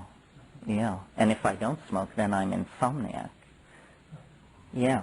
I don't know how far you want to go with all this, but I'm really interested in how you compare mescaline and all of the experiences together like you talked about. How do you complete that? Okay, well, LSD, again, you remember, I'm only speaking for myself because there is no other way to approach it. I found LSD very interesting, but ultimately kind of frustrating because I wanted visions. And to me, what LSD by itself does is it does a lot of slippery and hard-to-name stuff. It accelerates and changes the quality of thought. Well, basically that's it. It does something to the quality of thought. But I had been reading Aldous Huxley and Havelock Ellis and those people, and I kept saying, you know, where are the ruins of alien civilizations? Where are the jeweled tapestries? And then, fiddling around with LSD, I discovered that if I would take it with mescaline, then it became the psychedelic experience that I was seeking. But in and of itself, it's kind of psychoanalytic. It's sort of like cleaning up your act. It often focuses you on your own personal stuff. And, you know, I have to confess to you, I'm not that interested in my own personal stuff, probably because it's so horrendous. But I don't like personalized trips. I like cosmic vision information trips. And then mescaline, mescaline is, you have to take a lot to get it to really do what you want it to do. And it being an amphetamine has not a very good LD50 profile. It's not like MDMA where 10 times the effective dose and you're in real trouble, but probably 40 times the effective dose and you'd be sweating bullets. So, and then just the nature of my life, I've not had as much to do with mescaline as these other things. I'm really a vision freak, and people say, you know, well, there's feeling, and there's insight, and there's this and that, but the reason I'm so fixated on vision, or the excuse I give, somebody said it's because you're a double Scorpio, but to me it's the proof that it's not coming from me. I can come up with insights. I can come up with funny ideas, but I can't come up with objects never before seen by the human eye or mind. And so when the visions start, then I feel this is the transpersonal part of the trip. This isn't my unconscious, my memories, my fears, my hopes. This is something else. Yeah. Last night you were talking about boundary dissolution and ego reduction. And what you described this morning, I mean, how do they relate? How do boundary dissolution and... How do your descriptions of the trip this morning relate particularly to ego? Well, I think in very practical terms, they show you that everything you know is wrong. You know? I mean, how can the ego survive that piece of information? It just puts in your lap incontrovertible evidence that everything you ever thought or believed is hokum. And that's extraordinarily humbling. And that word, humbling, means the feeling you have when your ego is reduced. You know? Humble yourself enough and you'll begin to feel humiliated. And, you know, that's a deeper ego reduction. I think they, aside from any magical chemical effect they might have on ego, they're just simply showing you the true size of the universe and your place in it. And, you know, in our down personal lives, every man, every woman, a king or a queen, I mean, we build castles in the air. Our career, our children, our whatever. Well, then you get into those places. You just say, you know, how preposterous. This is a dangerous kind of question. Is there any gender difference in these things? For men and women? Male ego being... Well, that's an interesting question. I'm interested in that also in terms of the history. Yeah. You mean what we talked about last night? Religion being perhaps a male created. Well, I think women, by virtue of the fact that they menstruate and give birth, are just inherently more chemically driven creatures than men. Men are Apollonian in intent. The idea is always some kind of abstract purity, clarity kind of thing, and women know from the get-go that that's an illusion, that the reality is the floor of the rainforest, the interconnected tissue, the levels, the trade-offs, and so forth and so on. This is why I think generally men tend to be more interested in these things than women, and to also be more impacted by them. For women, it seems to sort of fit in and affirm what they knew. For men, it seems to come as a tremendous surprise that this is the way things are put together. I think that if everybody gave birth and experienced menstruation, probably we never would have launched ourselves into history. In a way, you know, without going too far with it, men are the ancillary sex. I mean, the original blastula in the embryonic development is female. And I was listening to somebody the other night talk about this, saying no wonder men have the problems they have. What a man is a woman who has been under incredible chemical assault for 9 months in the womb. And you just have been hammered, sculpted, shaped, and recast again and again, and then you're born male. A female fetus doesn't experience anything like that. It starts out with a smooth shot, its end phylogenetic expression, and then achieves it. I don't think of the ego as particularly male, because I think we all have it to excessive degrees, but men are able to express it. A woman with an ego is frustrated. A man with an ego is a menace to all concerned, you know. Yeah. How do you feel about taking a trip with another or other people? Do you think the question of energy and personalities changes your trip?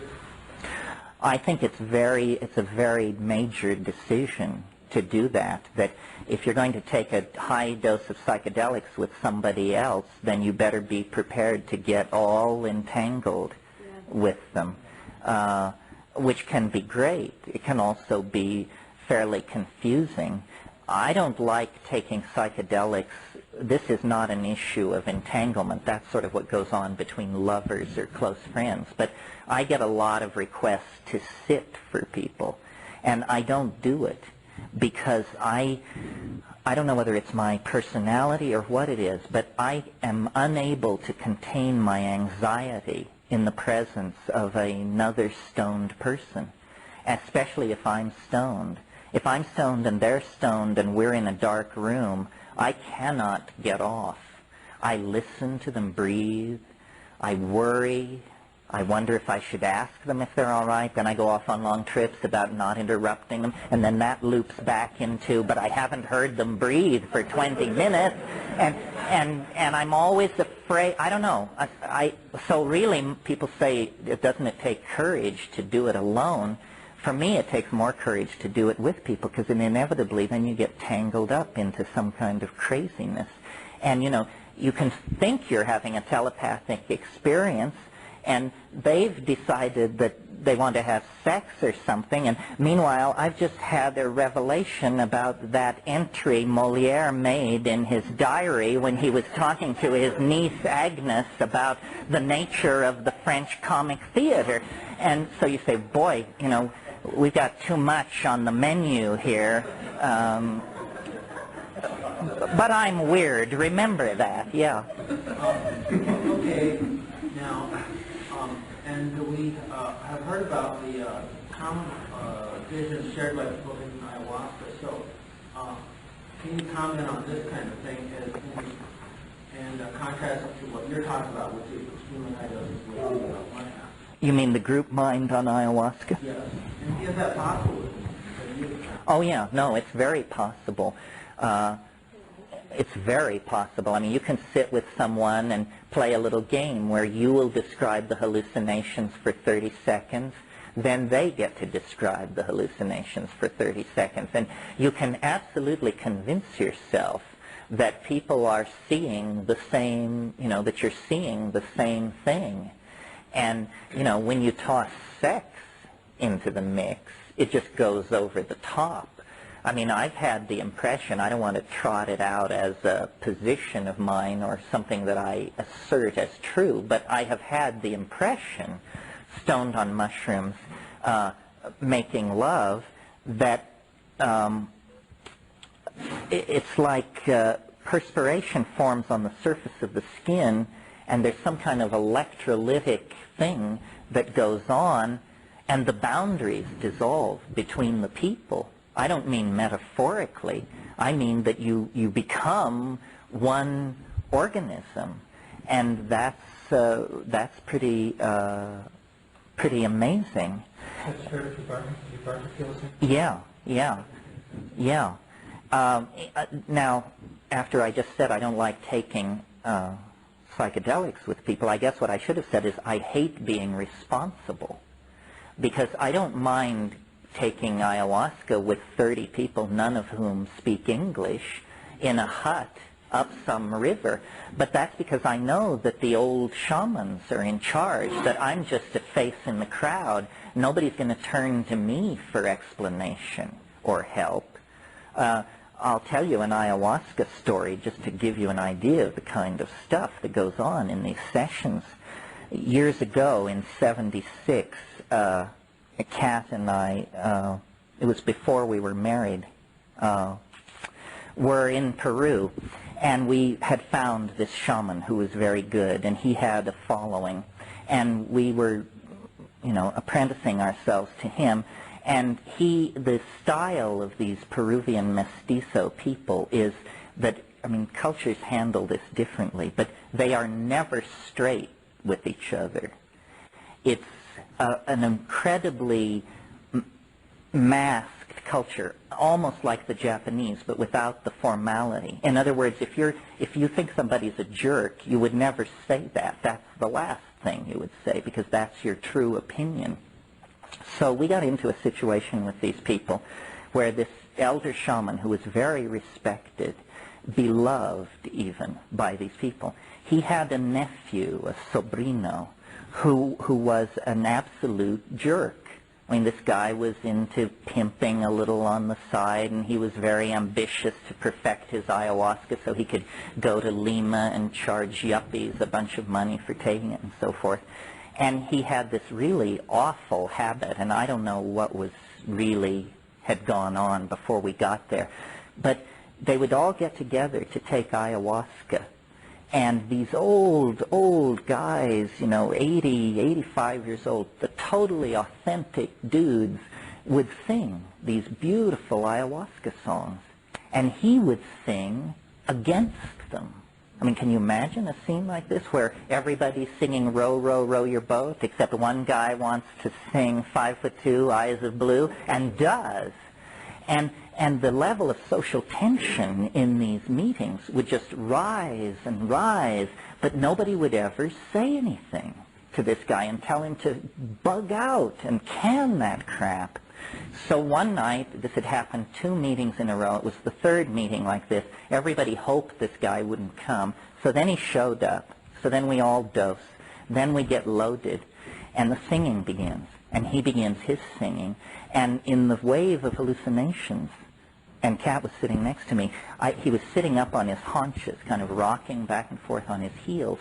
And I would look at him, and I could see he was going through these weird animal transformations. First he would become like a jackal, then he would become like a monkey, and it was really intense. And I mentioned it to Kat, and she could see it too.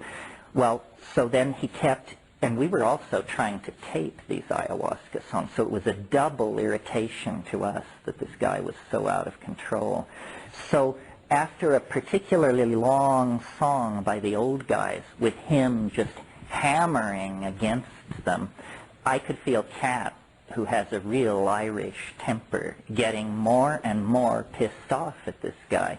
And finally, at the end of this song, when the silence fell, she had been just staring at the floor, and she looked across the room at Don Jose and gave him a look of pure loathing. And I saw these red things, these red triangular-shaped things come out of her eyes and go across the room like, and when it got to him, it knocked him off his feet. He was thrown backwards from the impact of these things, literally, and everything going on in the room stopped dead.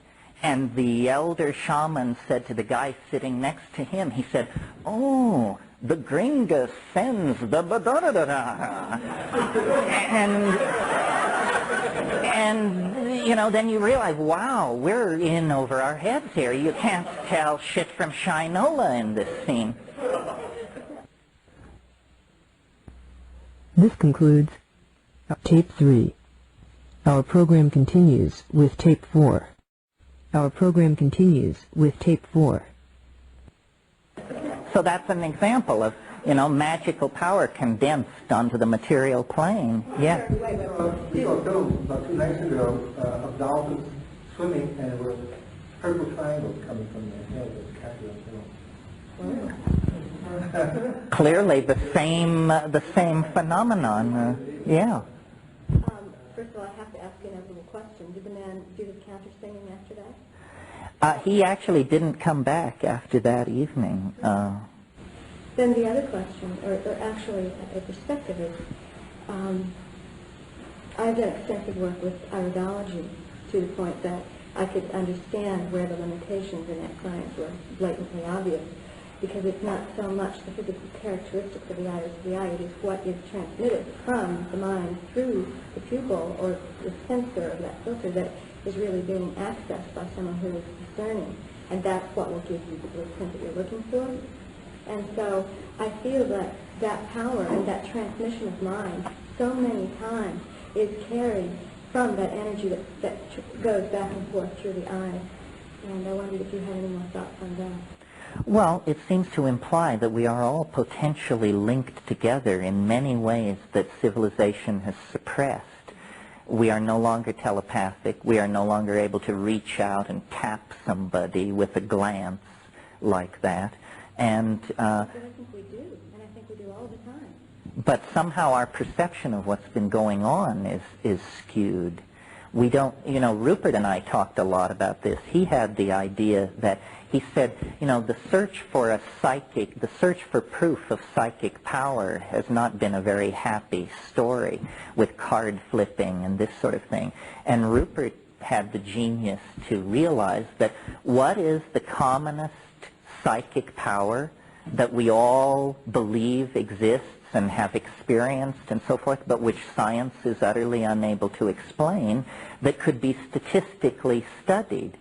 Well, what it is the sense that someone is looking at you, you know, and you could test this, and in fact we did tests where you would choose one person and put them at the front of a room full of people, and then you would tell people either look at your lap or look at the back of this person's head, and they would be asked, are people looking at you, or are people looking at the back of looking at their lap? And certain people, you could quickly satisfy yourself, were able to detect this a phenomenal amount of the time, well beyond statistical, you know, the rules of probability. So I think we're surrounded by subliminal abilities that we can't really understand.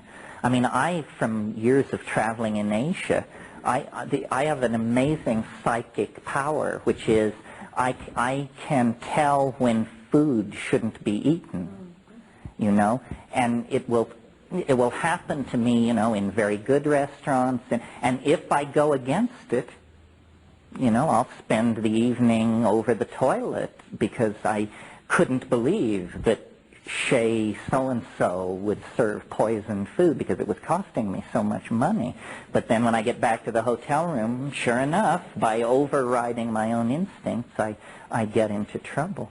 I think psychic ability, well, this is worth talking about, that we cannot be, or how can I put it, we cannot evolve beyond the confines of our language.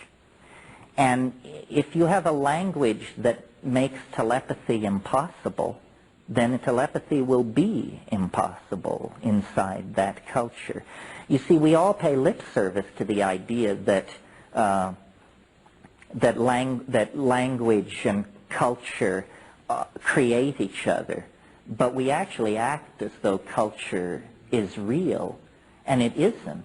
I learned this, in Peru very dramatically, because in the Peruvian Amazon there's a disease which people are very, very concerned about, called susto. Have all of you heard of this? Susto only affects Peruvians. This is the first clue that something weird is going on. And its major manifestation is bad luck. But if you get it, and you're a Peruvian, you prepare to cash in your chips. It's as horrible as melanoma. You're doomed if you have this stuff. And you have to go to a shaman and get it taken care of, or you're dead within 6 months. But I can't get susto. It's a linguistic disease of some sort. It travels around inside the confines of mestizo Spanish and nowhere else. But it's the evil eye, isn't it also, is the equation in the deep south of our country. Well, yeah, people have these ideas, yeah. And, like people say, well, magic is accomplished because the person the magic is being done to knows that it's happening, and therefore they unconsciously participate in their own demise. But I've observed these shamans in the Amazon, and they will go, if a shaman has decided to actually get somebody, then he will go to incredible lengths to conceal what he's doing, so that the person never knows and never knows how to blame. So it isn't some kind of psychological co-option that's happening. It's something a good deal more complex than that. Yeah. A while back you were talking about a period of time where magic kind of died out. And that made me think about some of the things you've been saying. For example, we have all these myths about fairies and elves and magic, and perhaps at one time the world was like that, but it is not like that now. Here you're talking about a social context where this does not include telepathy, generates a culture without people experiencing telepathy. And yet we have all these myths, we have all the fairy tales, and now we're talking about self-transforming machine house. Would you have any thoughts on this? Well, I'm not sure that you got it into a question that I can respond to. Try again. Okay, so our culture then is very science-oriented. And the whole idea of magic, things like the existence of elves, thin corn, people laugh at that unless they're on supposed fringes. Do you think that this kind of thing could come back? Do you think that we will have, like before our eyes, for example, experiences with these kind of things? Yes, sure, because what you have to do is you have to shift the locus. I mean, it's kind of hard to explain, but every civilization has a locus. And we have disempowered ourselves by shifting the locus to an imagined class of experts. We have an incredibly peculiar version of how the universe is put together. First of all, we rely a lot of the time on the notion of the incy-bincy. Genes, viruses, atoms, elementary particles. These are the things which shape our world. We tell each other, and yet who has ever seen any of these things? I mean, a virus, maybe a few people have seen. A hydrogen atom, it's a pretty airy-fairy concept. And when you start talking about the anti-nu meson and stuff like that, where you can only approach it through an arcane mathematical language, the reality, whatever that means, of these things becomes pretty questionable. See, one of the things I think that psychedelics could do is give back to us what I call the immediacy of felt experience. Since the rise of Cartesian analysis in the 17th century, everything that we experience has been defined as what are called secondary characteristics. Color, a secondary characteristic. Feeling, and what's real is mass, momentum, charge, spin, stuff like this, which, these are the primary qualities of the universe. Whoever encounters or deals with them. We need to model reality so that it is understandable to us. I mean, that statement should even have to be made shows how far off track we are. Our current model of reality is excellent for describing the behavior of hydrogen at the center of stars or something like that. Terrible for explaining to you how you're supposed to stay tuned to your girlfriend.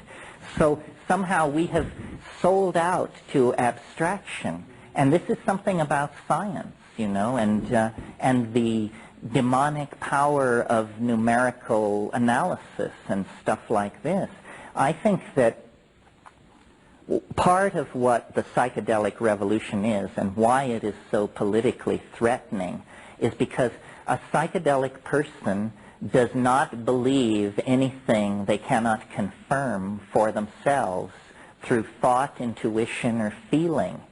And a non-psychedelic person joins up with the quantum physicists or the Hasidic Jews or some group of people who've already got it packaged and figured out. I mean, the UFO thing is a good example. Everybody's interested in UFOs and, are there space people, are there not? And I think most people think that the news will come, that the way you encounter a UFO, the way most of us will encounter a UFO, is that the president will call a press conference and say, that the time has come to speak frankly about certain declassified material and that, yes, in fact, it has been going on. I mean, that's not how it's going to happen. The way it's going to happen is on 5 grams in silent darkness in your living room, and that's real. If flying saucers were to land on the south lawn of the White House tomorrow, it would be minor news compared to what can happen to you a minute and a half after smoking DMT. We don't realize that we are not real unless we are the center of our own private mandala. And so we look to media, to experts. Maybe the Dalai Lama can clarify it, or Mother Teresa, or Stephen Hawking. Well, forget all that. Those are just linguistic concepts as far as you're concerned. The only thing that's real to you is yourself and your immediate surroundings. And if we could empower that, our political problems would disappear overnight. We are infantile and we do love it. We don't really try to claim our existential validity. And those who do are called mad because they depart from the sanctioned paradigm. Over here, somebody. Yeah. It just struck me that one of the things that you seem real good at is bringing that personal experience into language and being able to communicate it, which creates the same kind of reality that you appear to be implying of a shared linguistic reality where we can discuss the experience that we've had. Its value becomes elevated when we talk about it. Yes, well, it becomes real when we talk about it. I mean, one of the most satisfying experiences that I have as a public speaker is sometimes after speaking to groups like last night, somebody will come up afterward and say, I thought I was crazy until I heard you speak. Now I know there are at least 2 of us. And the truth is, there are more than 2 of us. There are thousands. If you, it's a delusion if it happens to 1 person. It's a cult if it happens to 20 people. And it's true if it happens to 10,000 people. Well, this is a strange way to have epistemological authenticity conferred upon something. We vote on it, So I would like competition. I mean, I feel pretty lonely out here. I'm surprised nobody has followed me into this. There must be other people who can articulate these things as well or better than I can. But boy, they don't seem to come forth. And I really don't know why that is, because what I say is not all that exceptional. It's just the sum total of it is kind of eerie.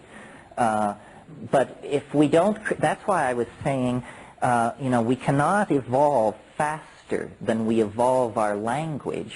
Our language is like the collective skin of our culture. So, until you say the words self-transforming elf machines from hyperspace, then there aren't such things. Once you say it, it has gained a certain kind of ontological currency. So weren't you arguing the opposite point, when you spoke about becoming a quantum physicist or a physicist Jew? Well, see, people are buying other people's experience. I mean, if you're not a quantum physicist, why in the world should you take those people seriously? They're talking gibberish. What power does it have over you, except that it comes presented on the platter of science? Say, you must believe this. If you don't believe this, you're not a well-educated, trendy, with it person. We can just say, well, malarkey. Didn't you people believe something completely different 15 years ago? You say, yes, but now we've got it. Say, well, am I supposed to take that assertion seriously? You change your mind every 6 months. But our experience during the psychedelic experience, before we bring it to language, is ungraspable, very frustrating once we lose it, and we can't settle down until we bring it to language. That's what they've done with their experience. They brought it to language, and they can kind of settle down and play with it. So we seem to be caught in, if we're having a true experience that's pre-linguistic, it's beyond concept. Once we conceptualize it, it becomes not quite an experience, but the experience really changes. And it becomes something that we can then tokenize and can pass to each other and have a good social time with. But, we're missing it. Well, every entity has the value dark dimension. I mean, surely only the most naive of quantum physicists believe that the quantum electrodynamic description of the electron is all there is to say about the electron, because biology is made out of electrons, and you can't reason from quantum electrodynamics to the rainforest. Obviously other factors are present which are escaping this particular linguistic model. So being able to talk about something doesn't rob it of its mystery. It merely is a sectioning through it that gives you a kind of a lower dimensional map of it. But the mystery remains intact. Well, I'm not sure that you got it into a question that I can respond to. Try again. Okay, so our culture then is very science-oriented. And the whole idea of the magic, things like the existence of elves, thin corn, people laugh at that unless they're on supposed fringes. Do you think that this kind of thing could come back? Do you think that we will have, like for our eyes, for example, experiences with these kind of things? Yes, sure, because what you have to do is you have to shift the locus. I mean, it's kind of hard to explain, but every civilization has a locus. And we have disempowered ourselves by shifting the locus to an imagined class of experts. We have an incredibly peculiar version of how the universe is put together. First of all, we rely a lot of the time on the notion of the eensy-beensy. Genes, viruses, atoms, elementary particles. These are the things which shape our world. We tell each other. And yet, who has ever seen any of these things? I mean, a virus, maybe a few people have seen. A hydrogen atom, it's a pretty airy-fairy concept. And when you start talking about the anti-new Meson and stuff like that, where you can only approach it through an arcane mathematical language, the reality whatever that means, of these things becomes pretty questionable. See, one of the things I think that psychedelics could do is give back to us what I call the immediacy of felt experience. Since the rise of Cartesian analysis in the 17th century, everything that we experience has been defined as what are called secondary characteristics. Color, a secondary characteristic. Feeling, and what's real is mass, momentum, charge, spin, stuff like this, which, you know, these are the primary qualities of the universe. Whoever encounters or deals with them.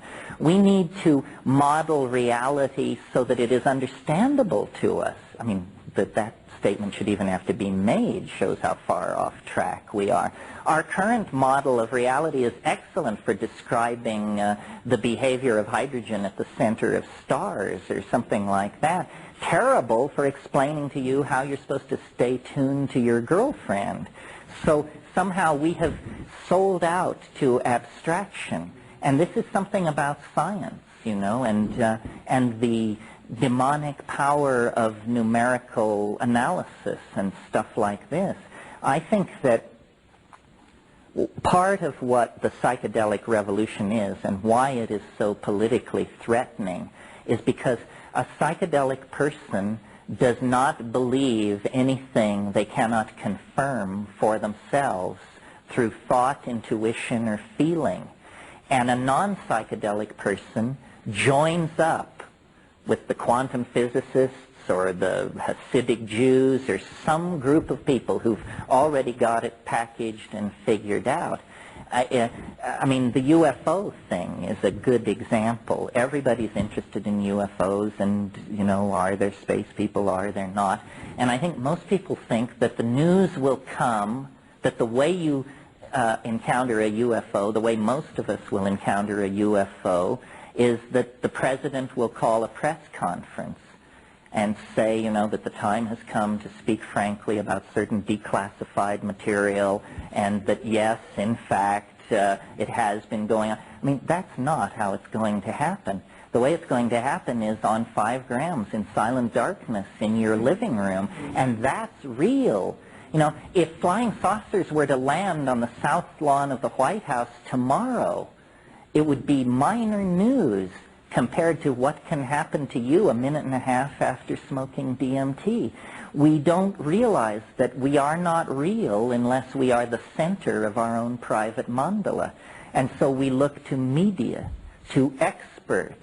You know, maybe the Dalai Lama can clarify it, or Mother Teresa, or Stephen Hawking. Well, forget all that. Those are just linguistic concepts as far as you're concerned. The only thing that's real to you is yourself and your immediate surroundings. And if we could empower that, you know, our political problems would disappear overnight. We are infantile and we do love it. We don't really try to claim our existential validity.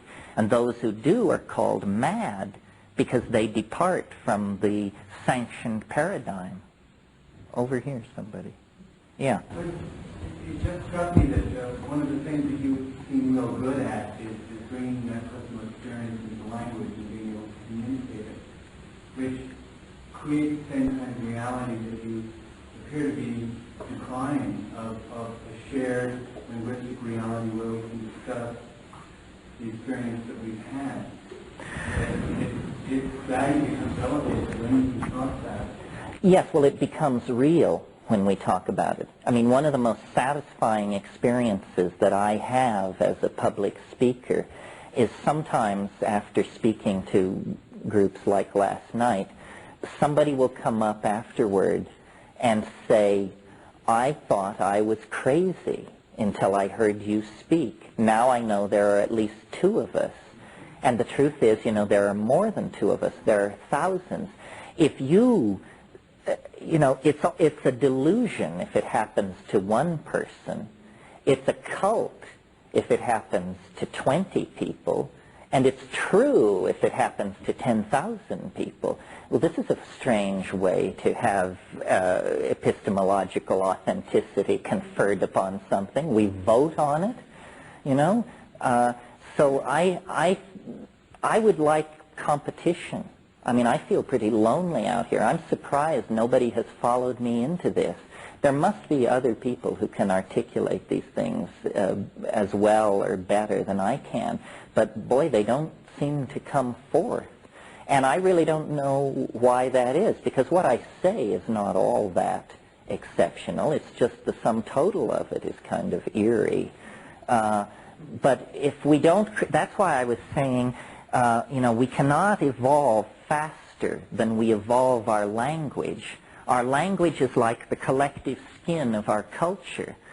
So, you know, until you say the words self-transforming elf machines from hyperspace, then there aren't such things. Once you say it, it has gained a certain kind of ontological currency.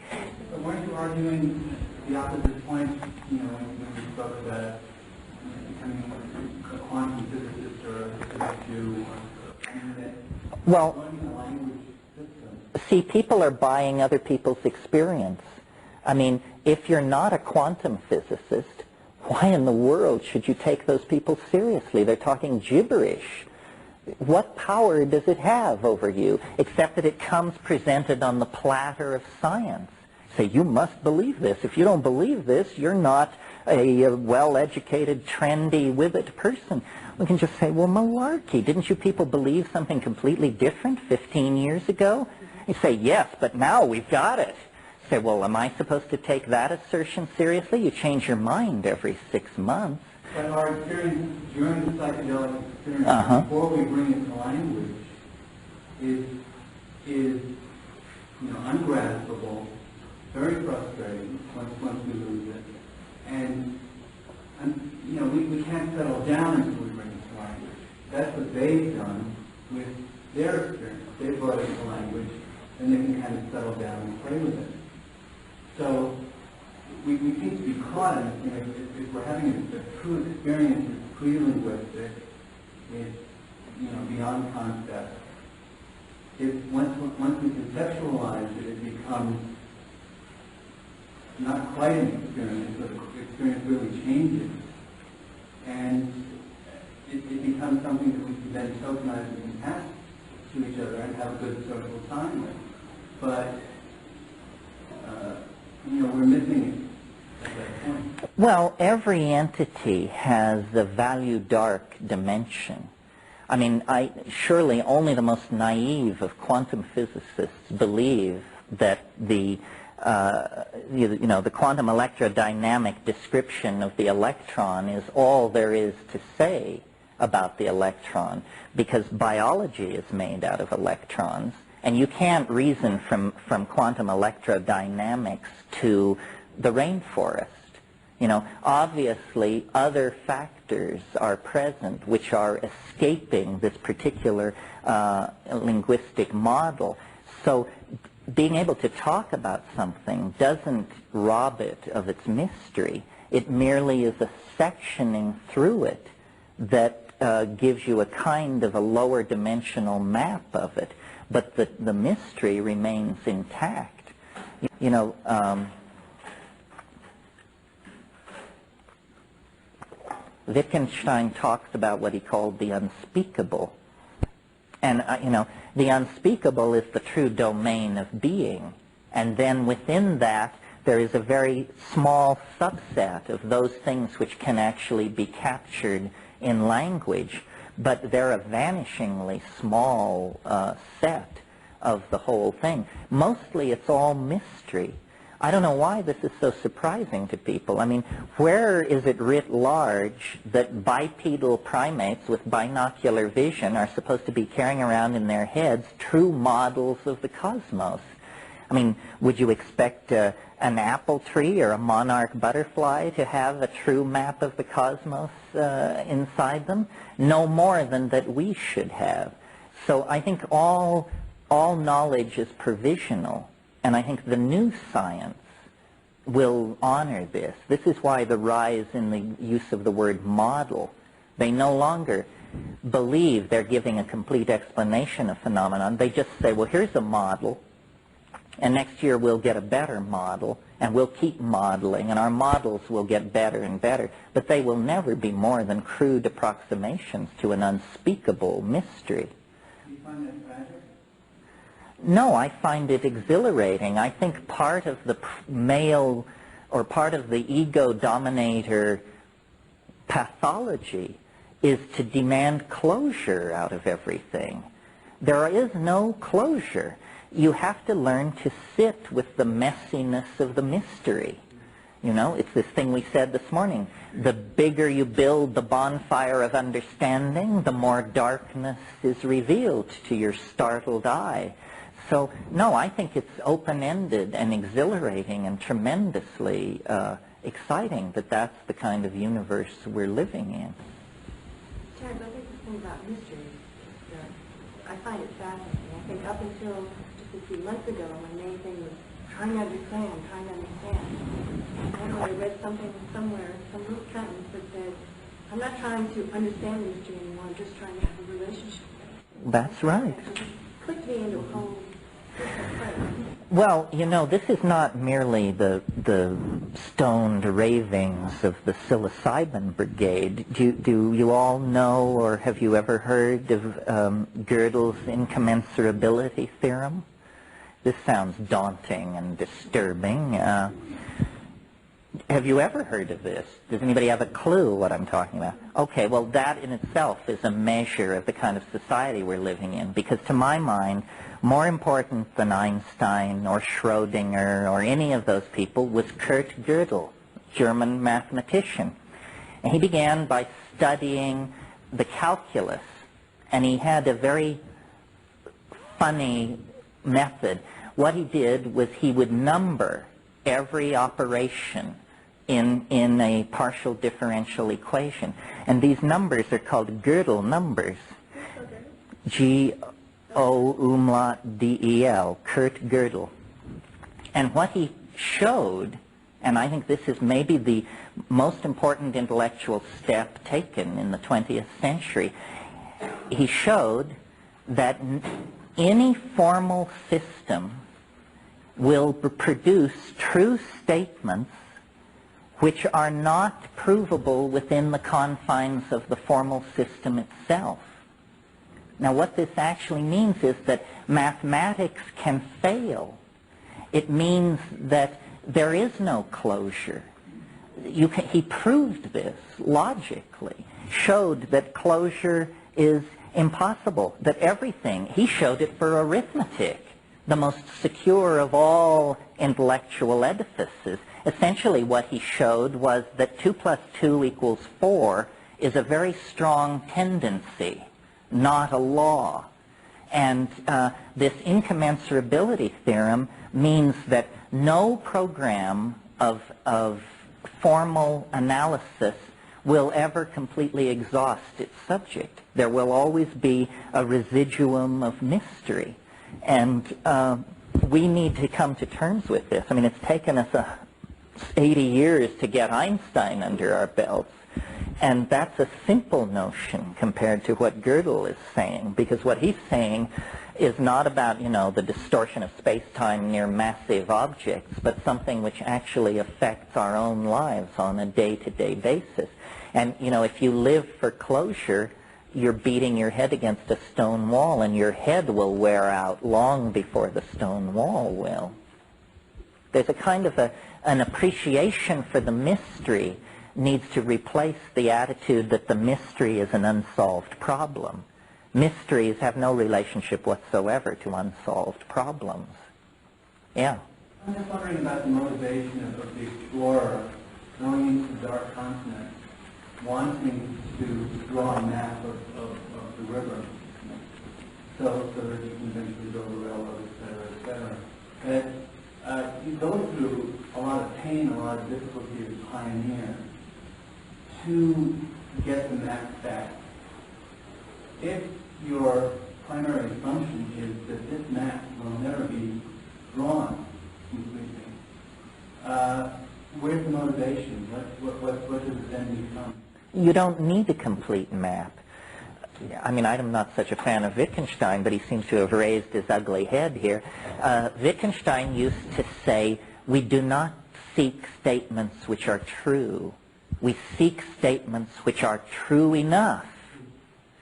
That's this genuflection to the incommensurability theorem. That's as good as it gets, folks. True enough. Beyond that, there's just, the airy realm of metaphysics, which will never be plumbed. So what we're trying to do is refine our model, make it more responsive to what we want the model to tell us. But you don't want to confuse the model with the phenomenon being modeled, because it will always have dimensions which exceed the grasp of the theory. Well, that's what the probability goes down on such that there's a tendency for a particular state to exist. That's as good as it gets. Yes, although I have real problems with probability theory, which we'll probably get into tomorrow. I think that in a sense probability theory has made it almost impossible for us to think clearly about anything, because it contains certain insidious built-in assumptions that are purely assumptions. For instance, probability theory tells you that when you flip a coin, the odds of it being heads or tails are 50-50. If, in fact, that were true, the coin would land on its edge every single time. So what we need, you see, is not a theory of what is possible. That's science. If you want to know if something is possible, you find a scientist, and they're always perfectly happy to fulfill this function and tell you whether this is possible or not.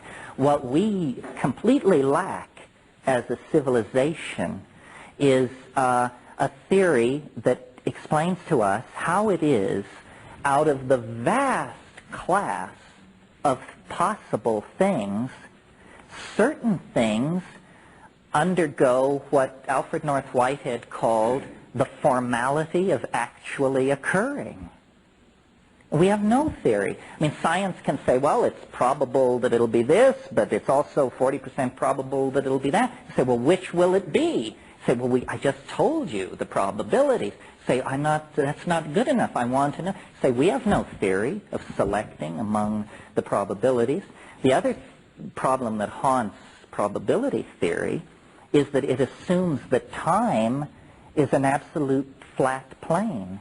It assumes that no physicist tells you in his lab notes, please perform my experiment on Tuesdays, Wednesdays, and Saturdays, because it won't work any other time.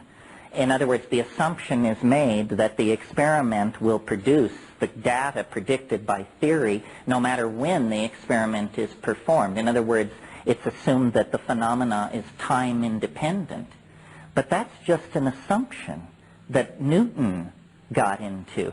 Proving that phenomena are time independent is absolutely beyond our intellectual reach. It can't be done. A curious thing about probability theory is, say you want to know how much current is flowing through a wire. Here's how probability theory finds out. It measures the current flowing through the wire with a meter. It measures it 1,000 times. It takes those values and adds them together. Then it divides by 1,000. Then it tells you this is how much current is flowing through the wire. You look at the value they've given you and you say, but we took 1,000 measurements and we never got this number. Say, well, that's because, you didn't average the probability. And, well, if we took 1,000 measurements and not one is the value you're offering, why should we believe that this is the amount of current flowing through the wire? Well, then there's a bunch of hand-waving and epistemic foot stamping and so forth.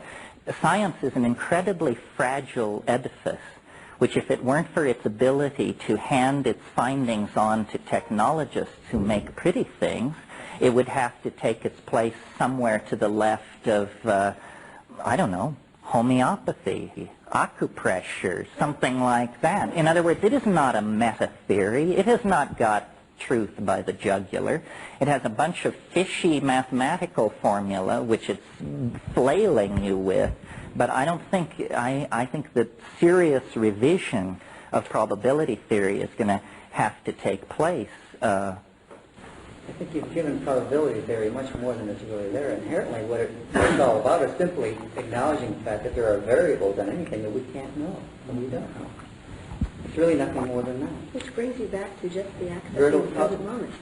Well, but for instance, if the odds that the coin comes up heads or tails are 50-50, why doesn't it land on its edge every single time?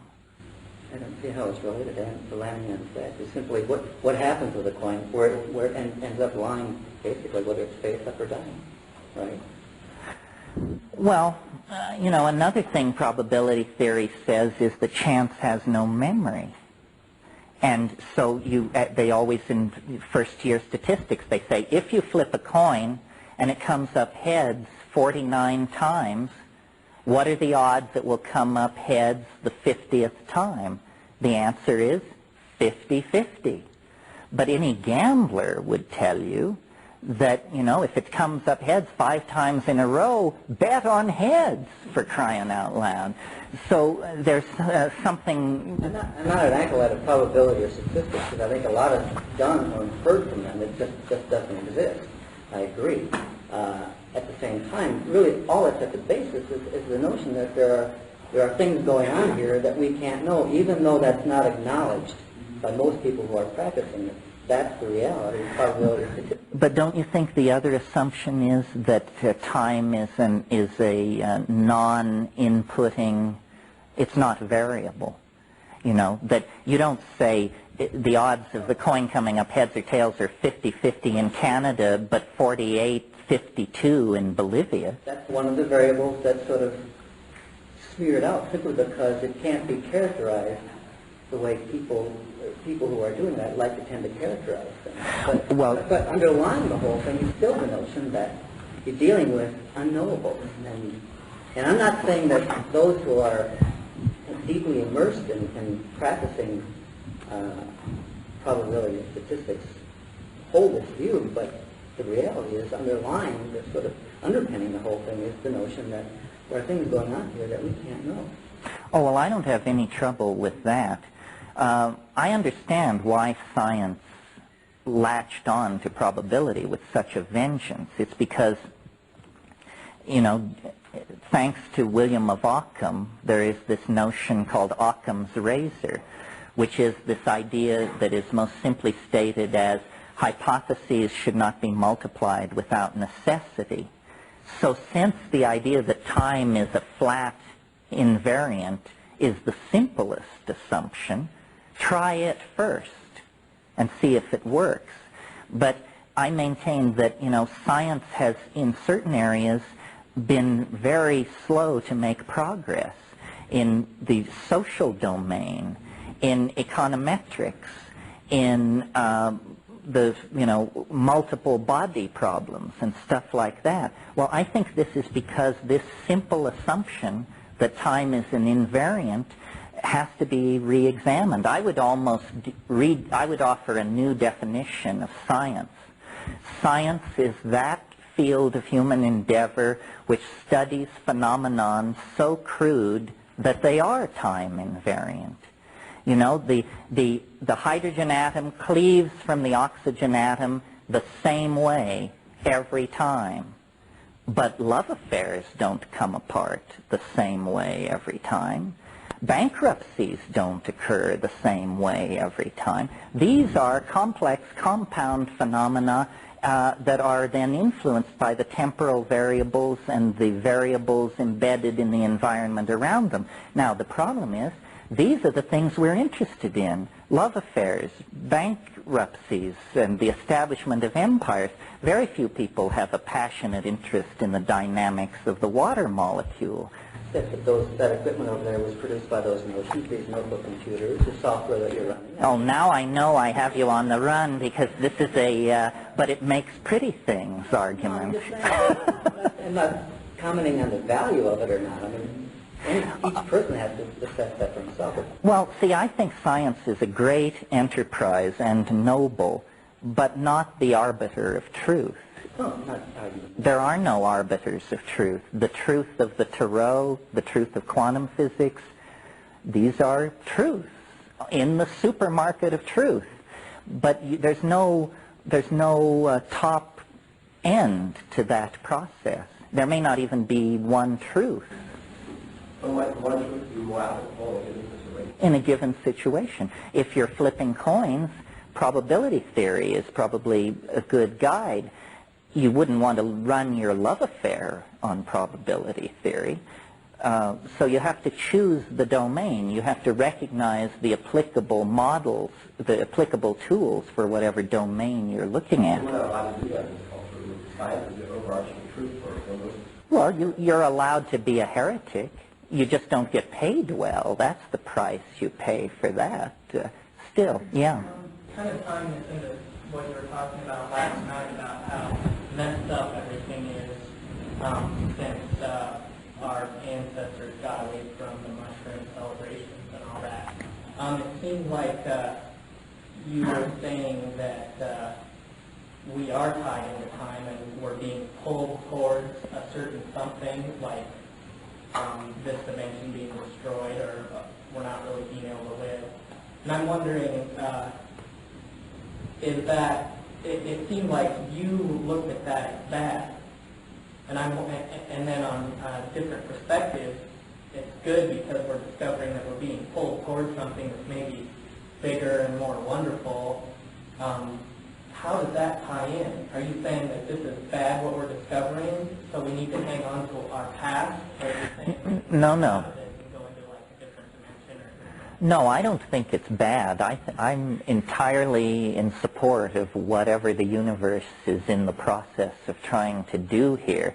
I think that history is ending, and that it was a temporary perturbation of the system, and that we can anchor ourselves through this chaostrophe, or whatever it is, by going back to archaic models. But I think that, and you know, this is what we'll talk about tomorrow when we get the computer, because I don't merely talk about it, even though I've been flailing the mathematicians. Ultimately, I too come to rest with a fishy formula. I think that the universe is I think that there's something that has been overlooked by science called, and I'll name it, it's called novelty.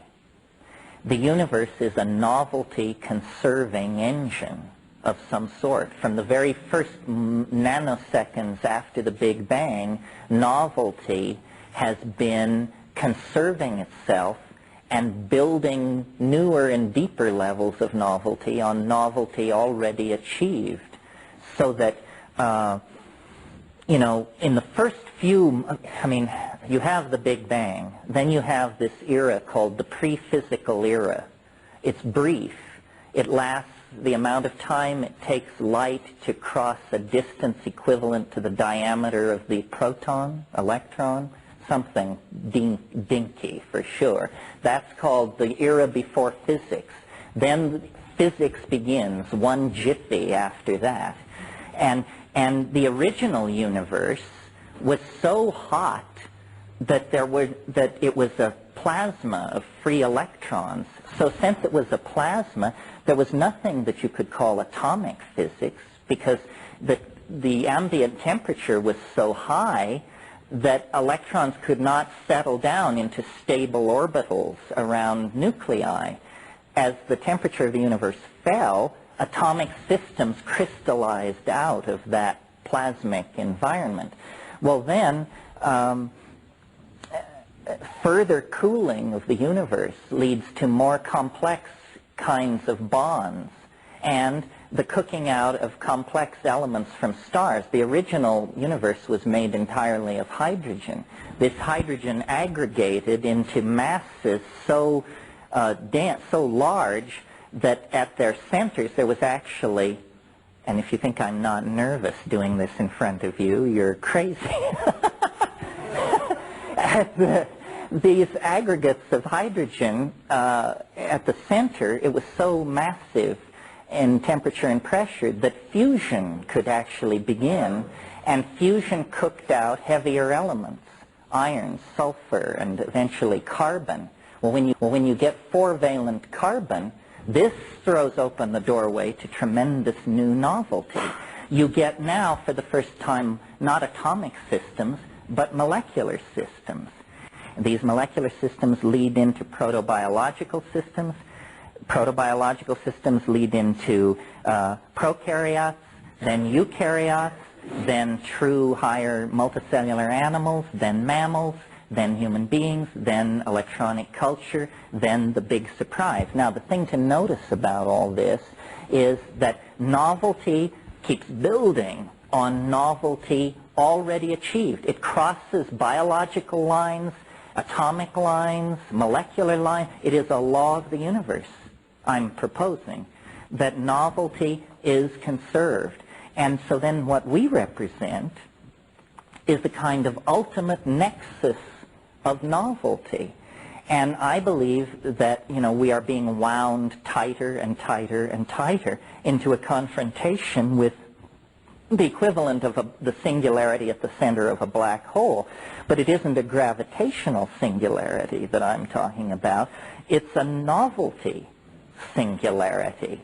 And so, you know, the universe is growing toward some kind of ultimate state of boundaryless hyperconnectivity. And when that is achieved, the process will cease to be describable in the locus of ordinary space, time, and energy. Now, science has no notion of this concept of novelty. In the East, there is such a concept. It's called Tao. And Tao builds things up and pulls them down according to its own mysterious laws. Tomorrow I will argue, when we get the computer, that its laws are not in fact entirely mysterious, and that we can discover the nature of the novelty constant.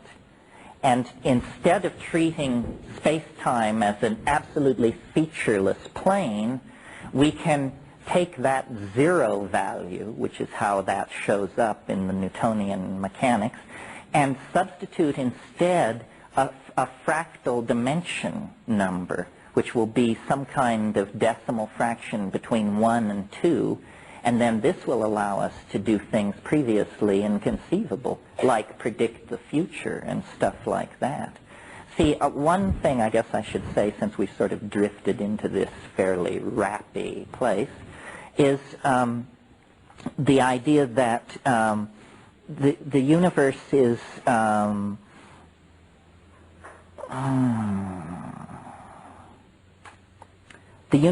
growing toward itself.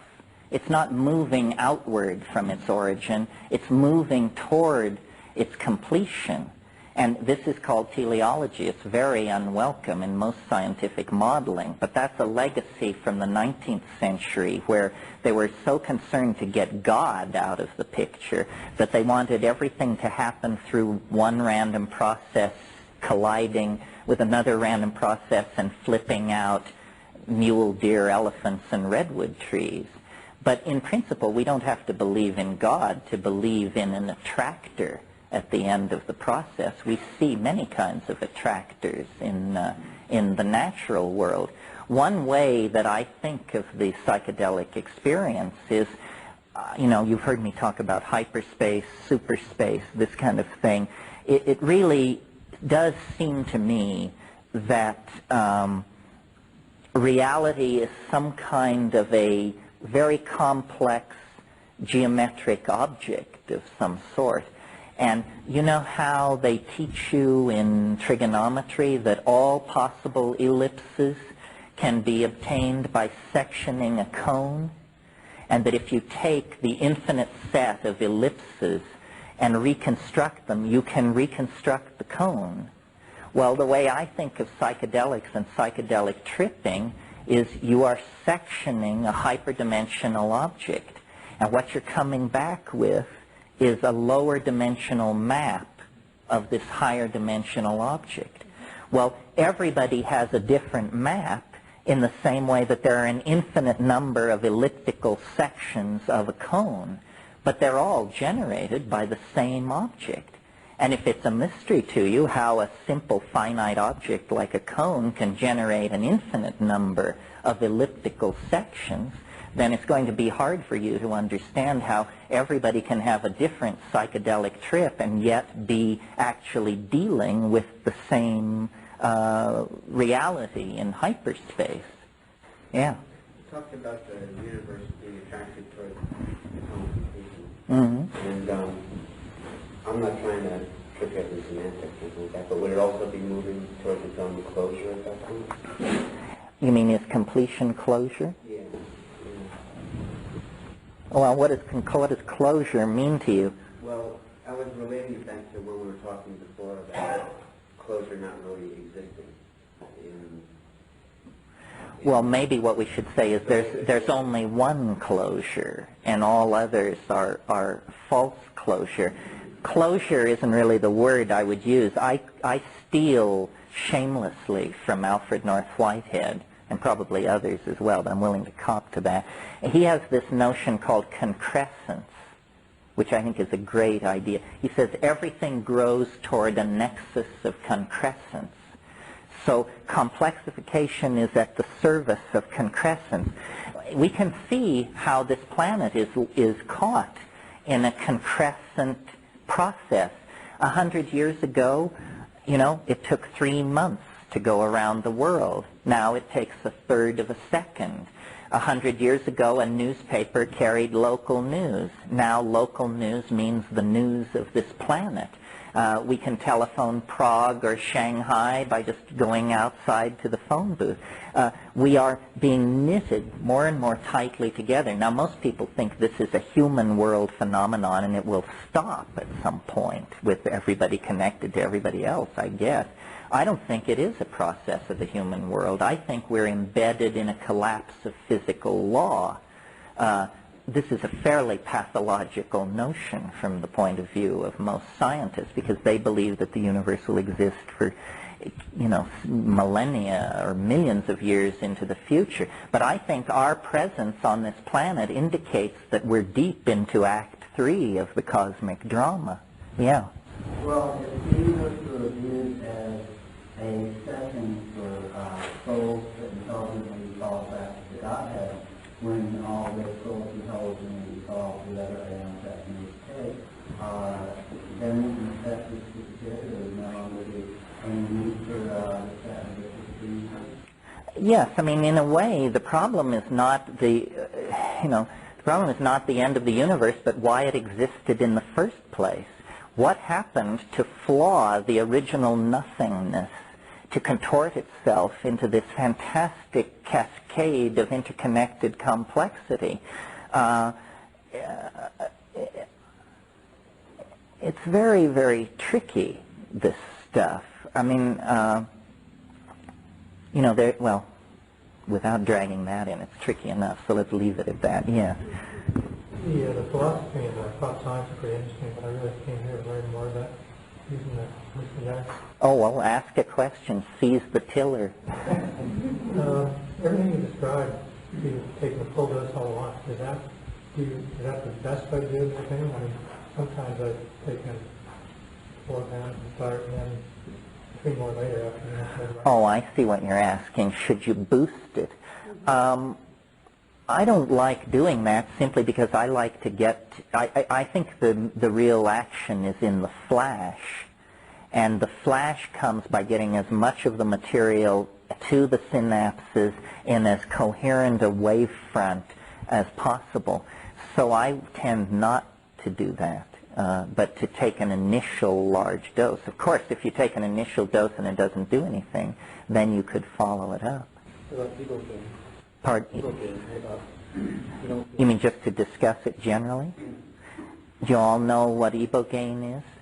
It's a psychedelic. It's an interesting one. One of the things interesting about it is how little people are aware of its existence. It's the root scrapings of an African small tree or bush called Tabernantha iboga.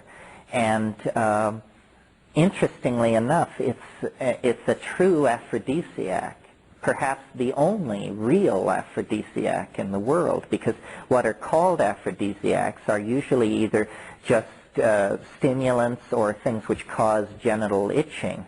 But ibogaine actually seems to be, works on the psychology of sexual drive in some way. It's a powerful hallucinogen. One of the puzzling things about ibogaine is that we can't confirm its use by human beings before 1850. And you know, the Portuguese were into the areas of Africa where this is happening. They've been in there since the 1430s. So it probably is a new pattern of drug use that has arisen, and it's a major force among the Fang people of Zaire and Gabon, holding back Christianity and mission culture. And it's a visionary hallucinogen, without doubt. ibogaine. Probably in the future, eventually society will get around to exploiting this particular one, just like it does everything else. Does that mean with this name common? The drug is ibogaine. The plant it comes from is Tabernantha iboga. Yeah. You mentioned combining DMT with hormone. Mm-hmm. What is the experience? What is the change in the experience? Well, that's what ayahuasca is. You see, the DMT is then not destroyed in your intestine, and so you have a slow-release DMT trip by doing that. Is that done with smoking DMT after ingesting hormone? In theory, and probably in fact, that would be a tremendously successful way to get very loaded. The problem is it might be a too successful way. You want to be very careful with these MAO inhibitors. There are MAO inhibitors that drug companies have produced where a single dose inhibits all the MAO in your body for up to a month. This would be murder if you got around some DMT on that. The nice thing about harmine is that it's fully reversible in 4 to 6 hours. So it's a gentle MAO inhibitor. But yes, this is the strategy. This is why you could conceivably take the seeds of a plant like Pergamon harmala, which grows around here, more or less, and contains harmine, and combine it with a plant like Desmantha selenoensis, which contains DMT, and come up with a North American pseudo-ayahuasca of some sort. People are doing this, but you know, if you think it takes courage to just do these compounds naturally, imagine the kind of courage it takes to diddle with recipes and to do your own bioassay, which you must do because the cook must taste the soup. Terence, what was this plant? Not the big but the other one? Pergamon harmala, P-E-G-A-M-U-M, Pergamum harmala in the Zygophyllaceae, yeah. I was thinking it's really information. I'm wondering if you and Dennis ever tried to experiment again. If not, why not? And what really didn't. Well, we never tried the experiment again because Dennis felt that he'd really made the maximum contribution to the effort. There are many experiments, though, which could be tried, which would put no human being in danger. For instance, you could use square wave generators, which are acoustical generators, to try and drive these drug molecules into DNA in vitro, in a test tube.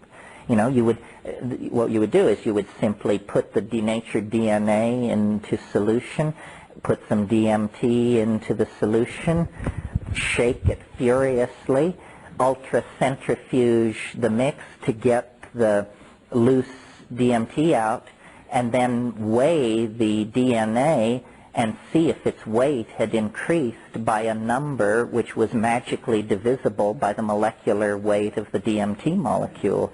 these kinds of studies have been done and show that DMT does intercalate and locate itself into DNA. So, yeah, there are a lot of different things like that that could be done that wouldn't put anyone at risk. So Dennis really felt that he was at risk in a very serious way. Well, he doesn't remember it very clearly. His impression was that it lasted about 5 days. It actually lasted 3 weeks. So the real stuff that would have alarmed him, he fortunately was too out of it to see or remember. But I was there throughout the whole thing and saw it. And I think it would be nice to understand the parameters of the effect a little more clearly before we charge off and try that particular trick again, yeah. Well, this is what's being referred to is in True Hallucinations, which is a tape set which will be published as a book next year. It describes an expedition to the Amazon in 1971, which was really where we got the whammy. I mean, I'm still running on what happened from, the 28th of February 1971 to the 21st of March. The rest of my life is pretty much throwaway. But I don't know, it was weirder than flying saucer abduction, because now there's a whole form for it. It was hard to say. Something was waiting for us down in the Amazon, and as soon as we started taking these mushrooms, it began making suggestions about how you could use the mushroom and your voice and certain other materials present at hand in that environment to essentially, well, there aren't even words to say what it was, condense the soul into three-dimensional space, or create the Philosopher's Stone inside your body and then give birth to it, or, in other words, some radical transformation of the ontology of being human was held out as a possibility. And it all came down to an experiment that he wanted to perform that seemed to me so unlikely to have any effect whatsoever that I felt it was perfectly all right to let this experiment go forward, because I would have bet dollars to donuts that nothing would happen. Instead, all hell broke loose at the conclusion of this experiment, and he claimed at the time that what he had done was bonded into my DNA enough psilocybin in a superconducting kind of bond, which, if you know how superconductivity works, a superconductive bond is very hard to disrupt. It's not like an ordinary chemical bond. And he felt that you could do what he called bell the cat, that you could actually hang a transceiver around the neck of the logos itself. And from then on, it would talk to you constantly in the confines of your own mind. And it just seemed so wildly improbable to me that it went forward. But in fact, at the conclusion of the experiment, something changed in me. And I essentially became who I now appear to be. But before that, I wasn't. I was sort of a wastrel and undirected person of some sort. And then tomorrow you will see, when we get the computer, what the bottom line of this is, because what was eventually revealed was a kind of mathematical mandala of space and time that rested on for its veracity on the fact that it made prediction of the future possible. And tomorrow afternoon I will display this thing for you, and you can judge for yourself whether this is the product of a pathological incident or in fact an intellectual leap comparable to Newton's laws of motion or something like that. I think in principle all this is possible. I think transforming, part of what human history's conclusion will be is what I call turning the human body inside out. We want the soul to become visible, We want the body to become an idea freely commanded in the imagination. And then at that point, as James Joyce said, man will be dirigible. That was as close as he could get in 1939 to saying you'll turn into a flying saucer. You know, he knew it was an airship, he knew it was oblate, but he thought it was a dirigible. Anyway, enough about La Chorrera. Maybe we'll get into that tomorrow. Yeah. I just have a matter of clarification about the ayahuasca. Uh-huh. You said that it hits the DMT into the harmony. Yes. What, the vine has that? No. Good point. The vine contains the harmine. Another plant contains the DMT. This makes ayahuasca unique among these shamanic tools because you see all the rest of them, peyote, mushrooms, San Pedro, ibogaine, morning glories, and whatever else, cannabis, are simply plants which you ingest. Ayahuasca is a drug, a product, something made by pharmacologists. I mean, pharmacologists who wear penis sheaths, but pharmacologists nevertheless, you see. So suddenly, the human dimension enters into it. Not all ayahuasca is alike. Ayahuasca depends on the personality of the person who made it. So it's not about a relationship between you and a plant. When you take ayahuasca, between you and the plants, there stands a human being. And, you know, if you're headed down there to seriously get into this, don't give up in a hurry. You will drink a lot of swill before you find someone who is conscientious enough, honest enough, and cares about you enough to not shortchange you in some way. Something used to be called telepathy? Telepathine, yes. Ayahuasca was discovered by Richard Spruce in 1853, and then in the early years of the 20th century, the German ethnographer Theodor Koch-Grünberg brought a lot of it back to Berlin, and Louis Lewin and his group characterized an alkaloid, which they named telepathine. But it was not realized then until, I think, 1957 by the chemists Hochstein and Paradis that harmine, or that telepathine was exactly the same compound as an earlier compound isolated from the Syrian rue named harmine. And since the rules of chemical nomenclature are that the first compound, the first name takes precedent, telepathine had to be dropped and harmine substituted. But it tells you how convinced these early ethnographers were that this stuff was, you know, exciting paranormal mental abilities. Are they taking the DMT or are they taking it by itself? The harmaline? Yeah. Oh, well, no.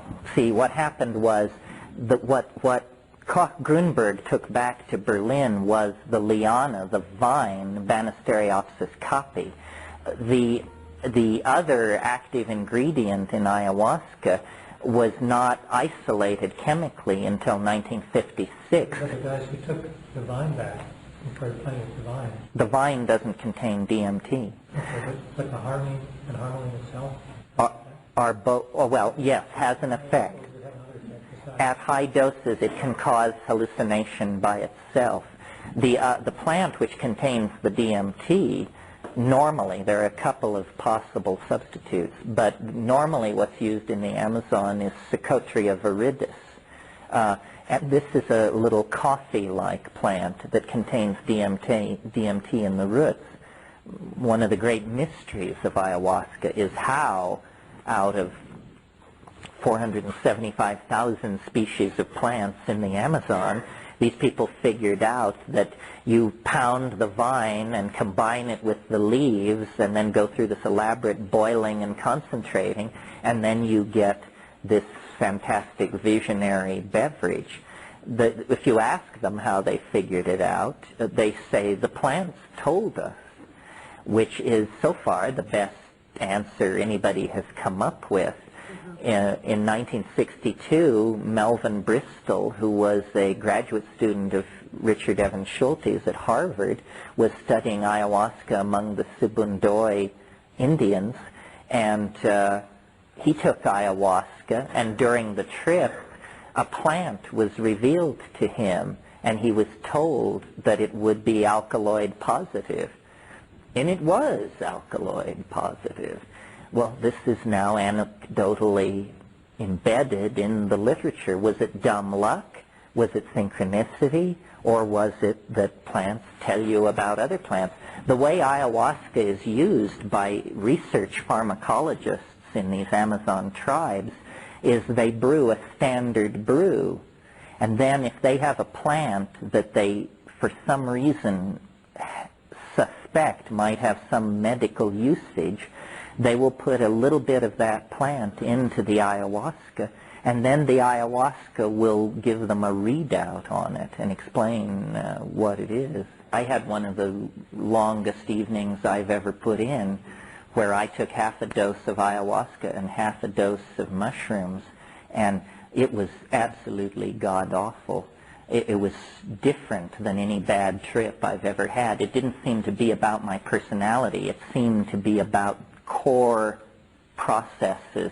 There was a little Pac-Man thing, and I could see it moving through my memory, just chew, chew, chew, chew, chew, and I didn't know, you know that horrifying scene in 2001 where the guy is outside the spaceship and he says, "Open the pod doors, Hal.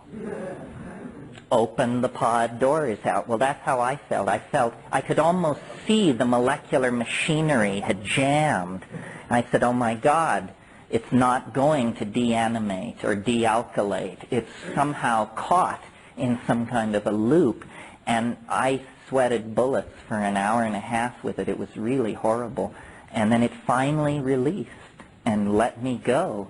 But as I sat in that chair, I said, you know, if I can't pull out of this place, then there's a room in a back ward somewhere, and they will just sit me there and look in on me every 12 or 14 hours, and that'll be my story.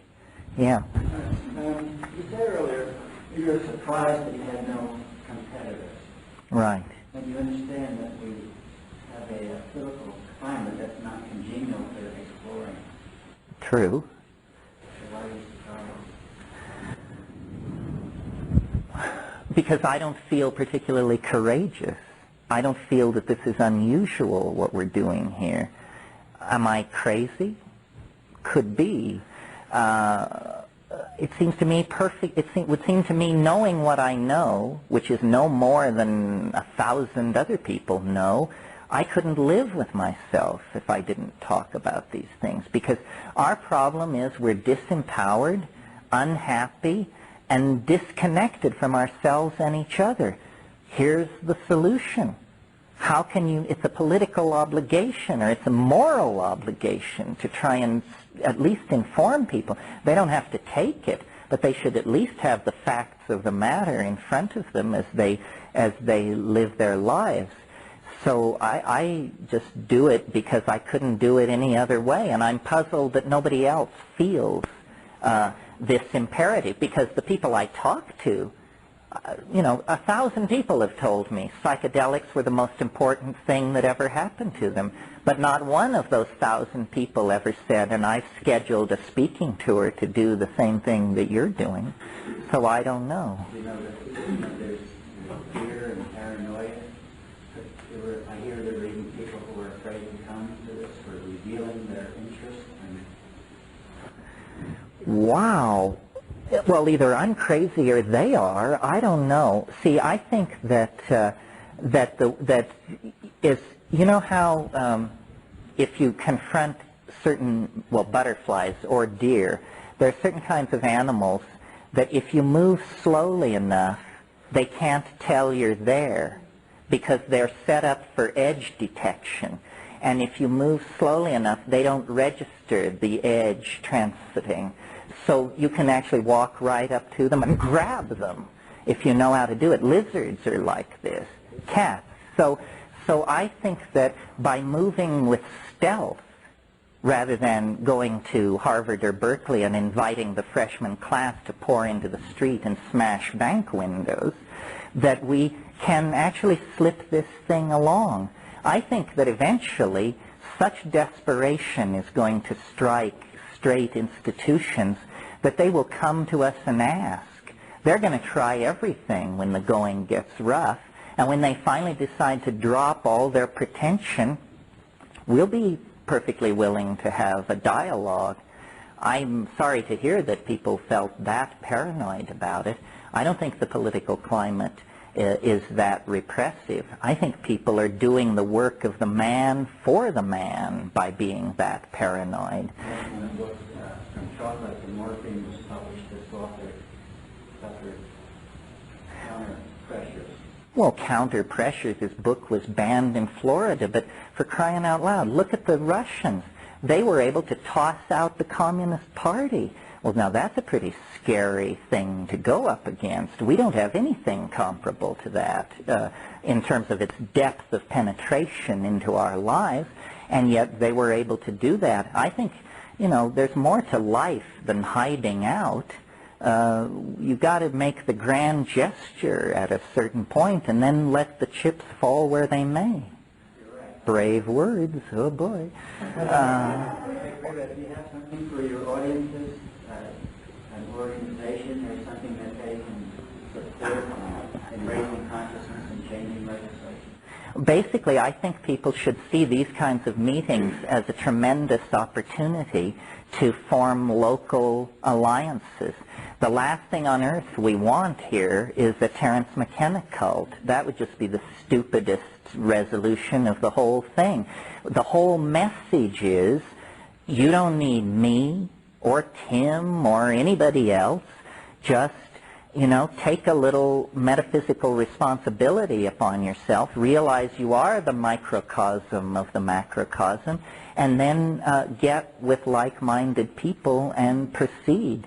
I mean, this is how political revolutions are made, is by people just ignoring as irrelevant, outmoded social forms and structures and insisting on their own authenticity. So when mentioning maps or Hoffman Foundations would help? Oh, it might help people. I mean, how would it help?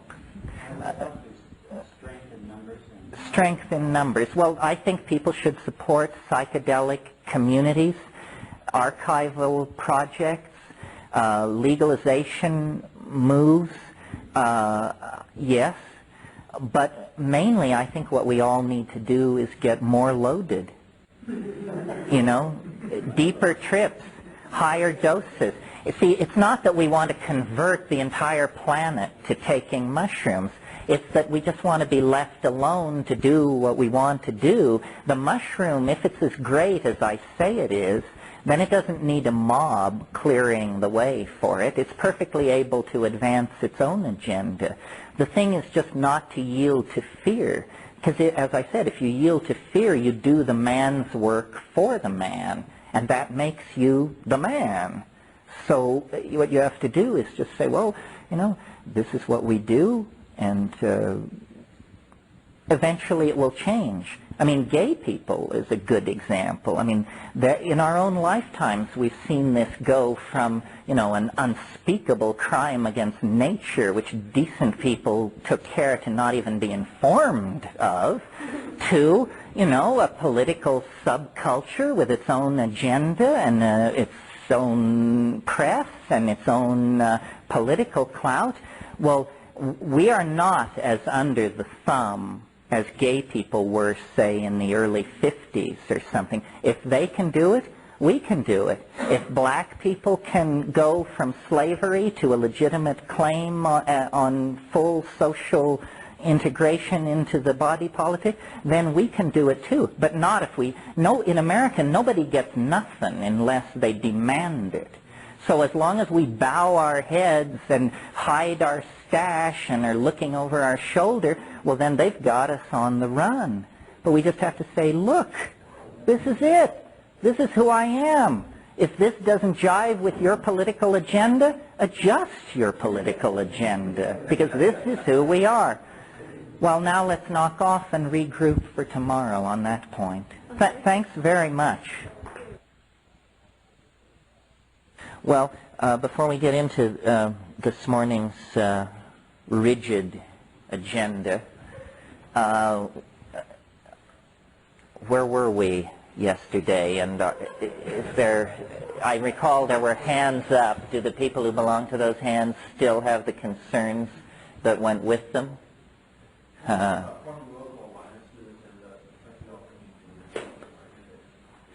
Talk about forming local alliances in psychedelic communities?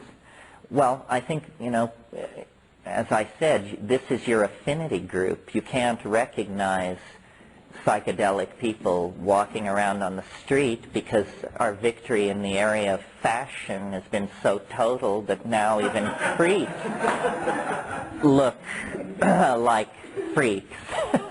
So, yeah, I've been in a number of places where people organized, I don't know what you would call them, discussion groups, affinity groups in the wake of it. It's something you sort of have to self-organize. Maybe in the period after the close this afternoon, the people who are into that should exchange names and get something going. I mean, obviously it's a delicate thing, but on the other hand... You mentioned the word facilitator once today, and I wanted to know what role that played for you. For me? Well, a lot of people feel more secure doing journeys if they have some kind of ground control. And in the most casual form, that can just be your best friend who doesn't do it, but you do. Or if you suspect that fairly deep and charged issues are going to arise out of it, why you want it to be someone with some psychotherapeutic experience. But on the other hand, you're in such a vulnerable state in that dimension that you really want to choose the facilitator carefully. I mean, and have some kind of set of agreements worked out before. I mean, the psychedelic trip doesn't always take the direction you want it to. I mean, you write down before you take it that you want to deal with some episode of childhood trauma or abandonment. Then you get loaded, and it seems so preposterous that, you can hardly contemplate the notion without laughing aloud. And the facilitator has keeps trying to bring you back, say, well, you're not doing the work. We're here to do the work. Well, then you say, well, having a knockdown, drag-out fight while somebody's loaded isn't exactly the way to go either. You sort of have to feel into that issue. As I said yesterday, I can't get where I want to go in the presence of somebody else because they hold me to the surface. If I were to have, my idea of the perfect facilitator situation is that they're 2 rooms away and you have something equivalent of a beeper. And then, you can beep them and they'll come in and pat you on the head and tell you that it's all right if you need that. But otherwise, they stay completely out of it. It's really nice to follow your own thought, and I think we change in the presence of another person. We create a persona, and it takes a lot of energy to maintain the persona. And in that situation, there's no reason, so why do it? Yeah.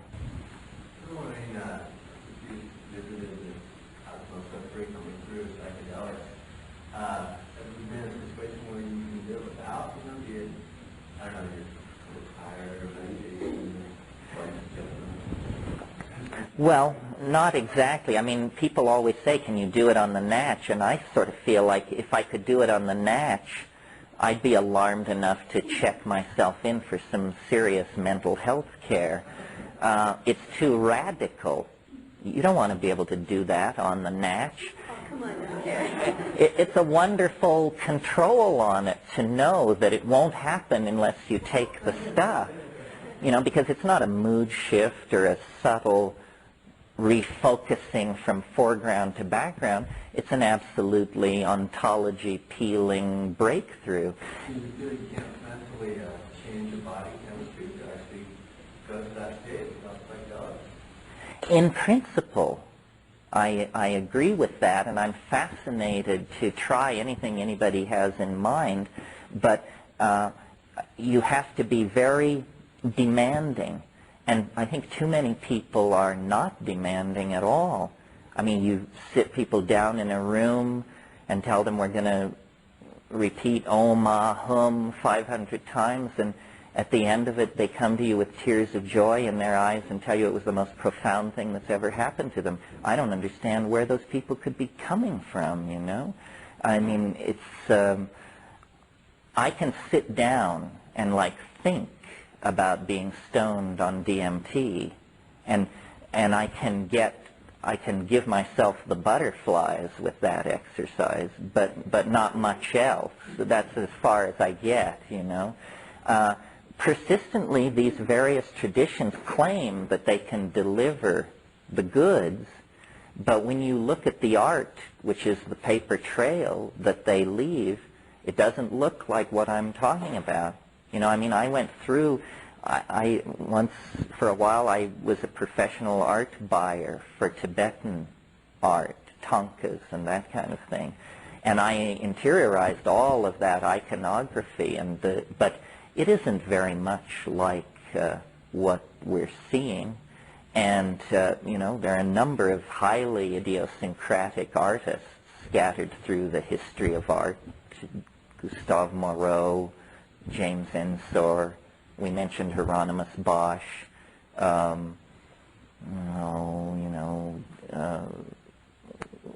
Mati Klarwein, but I'm trying to think of older ones. But not, these seem to be unique visions, but not exactly the vision that seems to come out of this stuff. Part of what's so interesting to me is how alien it is. How if the artist is supposed to be the antenna of society, anticipating the visions which will later become the paradigms, then they're not doing the job very well in this psychedelic domain. Yeah. Or did you have a follow-up? In other ways, so it takes a lot of distance. And if you do get to that level, it's kind of like you sculpted your present moments when you're at that level, you can stay there. Whereas, I don't know, I feel like sometimes as you're going in and you come back, you're going in, come back, you're always back to where you started from. Well, but this is where the action is. You know, it has to make sense in the world. Now, I don't want to suggest, I mean, I think, like in the case of psilocybin, I have no doubt whatsoever that if you take 5 grams of psilocybin every 4 days for, let's say, 40 days, then you will have nothing whatsoever to say to the rest of us. You know, if what you see, the thing is, in the spiritual quest, all these methods, yoga and mantra, and then, you know, all the new versions of this, the whole stance of the spiritual quester is accelerator to the floor all the time. When you switch over to this method, it's the brake pads that are going to get the work out. We psychedelic people do not strenuously exert ourselves to attain peculiar states of mind. We strenuously exert ourselves to keep the states of mind from becoming too peculiar. Why? Because it can become so peculiar that I don't know what. Yes, that's it. It can become so peculiar that it is unspeakable. And if it's unspeakable, it's just dropped out of the social contract, you know. So really, the reason to maintain it is so that you can get back into the sociological state and communicate. But what I'm thinking is that I'm sure that there are people who have pursued it to the point that they just walked out of its existence and didn't come back. Yes, well, that's what I wanted to say. If you want to be the guy on Cold Mountain who is covered with hair, who the village people occasionally see when the mist clears, when he descends to the lower levels to cut wood, you can become that Taoist immortal. You know, what I like to say about psychedelics is once you get to this, it's no longer about seeking the answer. It's now a tougher go. Now you have to face the answer. And it's so easy to seek, you know, this rishi, that roshi, that geshe, that guru, and all the wonderful people, and the gossip and hijinks around the ashram, and all that malarkey. But once you get to this, and it's just you and it, you know, it's a whole different ball game. Your way to get to keep on and go for your life? Well, we're talking, there are two things: the experience and the wisdom and maturity that comes from the experience. You don't have to keep dosing to do that, but to attain, maintain, and work out the implications of that. But you have to keep dosing to keep encountering the unspeakable thing that is the source of all that maturation and so forth. My gosh, everybody's agitated here, yeah. But I wondered if, in your experience in the Amazon or otherwise with shamanic culture, if you found that they were able to do this without the drugs, or whether they were even interested?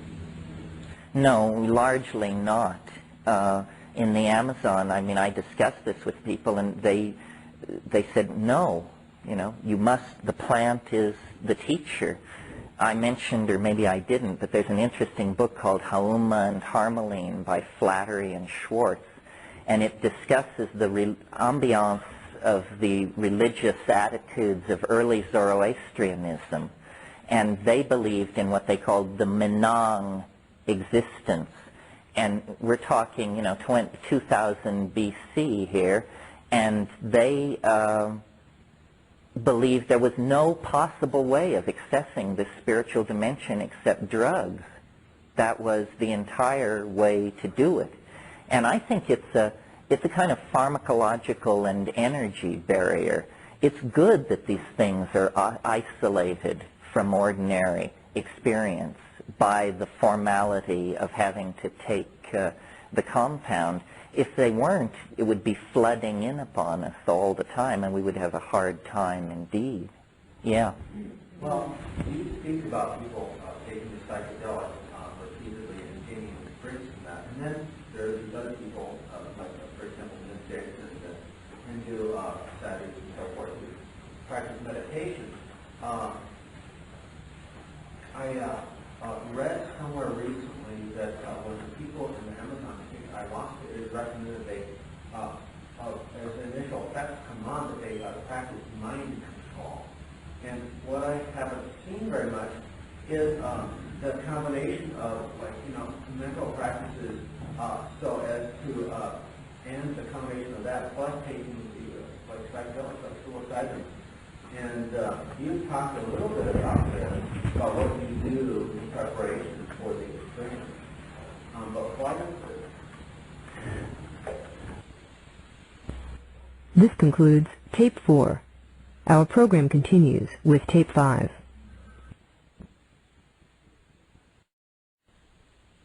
With Tape 5. Why is there no talk of the combining of the techniques with psychedelica? Well, I don't know exactly. I mean, I would certainly agree. See, I think that all religion is based on the experience of ecstasy. And a religion like Hinduism represents, to my mind, an extreme case. The roots of Hinduism are in the Soma rite. For 3,000 years, this is what Hindu religiosity was about. It was an intoxicant. And without the intoxicant, there was no connection to the mystery. Well, then, for some reason, it became tremendously hierarchically structured and constipated and dogmatic and, well, certainly dominator, if not outright fascism. And so I think all these religions have their roots in this irrational experience, but they constantly want to turn it into a real estate operation, and they do, and they do. And so, but in answer to your question, all these techniques work with psychedelics. You know, mantra, yantra, magical invocation, raising the kundalini, all of these things which seem so totally obscure from this level of consciousness, it just becomes of course it works. So it seems to me the lost ingredient is the psychedelic. I mean, you know, if you go to India and you have any illusions about sadhus, I mean, sadhus are hash heads with a line of patter, that's all. I mean, the main concern in any community of sadhus is how many chillums can you make and smoke before you fall asleep. And I've never seen a yoga text that came clean about this and said, you know, this is basically a how to use cannabis technique. So it's good to go to the actual place and see how it's being handled. What's going on in the Amazon is the shamans cure, they chant, they provide an exemplar for their society, but when you get seriously loaded with them and talk to them, their attitude is more like scientists. They will agree that they can cure and find lost objects and predict the weather and all that, but they don't understand how this works. They're very eager to admit that it's all a big mystery, and that beyond the cheerful set of shamanic techniques that they, the Witoto, the Warani, whoever they are, beyond the cheerful power of the conjuration of these techniques lies the absolute unknown, and they're aware of that. There's no closure in shamanism, so it sort of keeps you humble. Yeah. The subject of, from Friday night on into today, the subject of naturally altered states, that one keeps coming up. And I've come to the understanding that your quest is for vision, right, and not for feeling. Right.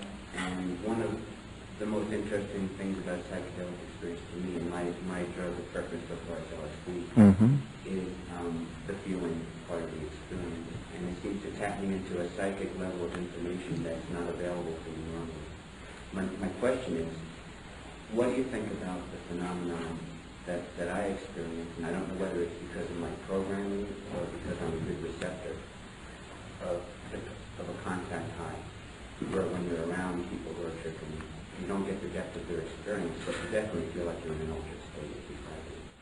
Oh, I think contact highs are very real.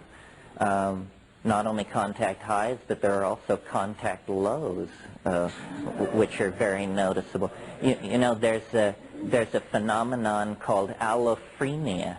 Do you know what allophrenia is? Allophrenia is when your friend is put in the hospital for schizophrenia, and you go to visit him, and you begin acting so peculiar that they don't let you out. This is a common phenomenon, misbehavior by people who have come to visit people who have been hospitalized for schizophrenia or psychosis. The best theory is that it's pheromonal. You know, there's one theory of what schizophrenia is, that schizophrenia is a pheromonal disorder. And what happens is your pheromone system goes haywire. So then you don't smell right. So then the people around you begin frowning at you, avoiding you, turning their back on you when you approach. Then you begin thinking, there's something wrong with me. I'm weird. Then you secrete more of this weird pheromone, and people get more, and a dissonance begins to happen until finally you have to be plucked out of the situation. There are psychiatrists who swear that they can diagnose schizophrenia by a sniff test. You know, they just walk over and take a hit off the side of your neck and then say, you know, lock this one up, put this one on. Yeah. I assume that we've seen ritual art, and I'm wondering whether or not you see in any of that anything close to what you're and I realize it's from a different plant, but... No, the problem is one of, the question is there in Huichol art a trace of this psychedelic dimension? I guess there's a trace. The problem is twofold. The problem is one of material, that with wood and beads and pitch, it's very hard to get to contort that into the object seen. And then the other thing is conceptually, that it's very hard to grab and hold these very weird images. The other thing is that's happening in most traditional societies is that you operate within a canon. If you're a Huichol, you have a very limited vocabulary of expression within the iconography of Huichol art. If you're a Tibetan Thangka painter, similarly, it's all laid out for you. The walls of tradition are very high. The channel is very narrow. That's why it's so interesting when an artist can transcend the momentum of their cultural position and really produce something unique. I don't see, I think, the reason I like talking to artists is because all the art of the past 20,000 years is like a teacup dipped into the ocean. And yet any one of us, not particularly self-defined as artists, most of us, can access the ocean, can swim in the ocean. And so you say, we all can touch the same source that these great artists must have touched. Their skill was that they were able to bring out a thimble full of this material, and the rest of us can only look at it in wonder, and then it passes by. Yeah. I was wondering yesterday you made reference to when I was into the extraterrestrial reference to psychedelic use. I was wondering if you don't hold that position anymore. No, I'm not sure exactly. The funny thing about the extraterrestrial position is that it depends on how long it's been since you've taken mushrooms, how creditable it seems. If it's recent, it seems the only possible explanation. If you wait a few months, then skepticism and reason begins to level the landscape, and you say, well, no, it couldn't possibly really be that. But I think, I think that we hardly have an inkling as to the real nature of the world and the real history of life on this planet. And, we don't know how narrowly channeled the manifestation of organic intelligence is. Does it always have to be in a body? Does it always have to be in a body that stands upright with binocular vision? I think the real task with dealing with extraterrestrials is to know when you've got one. It's completely silly to search the galaxy with radio telescopes for a radio civilization. To my mind, that is as chuckle-headed as deciding you're going to search the galaxy for a decent Italian restaurant. It doesn't work like that. So, if you think about the mushroom, try to think about it objectively, it looks to me very much like a good candidate for an extraterrestrial. First of all, DNA has been known to us only since 1950, less than a century, and we're already involved in this thing called the Human Genome Project. Well, what that means is we are taking control of the scripts that write human beings.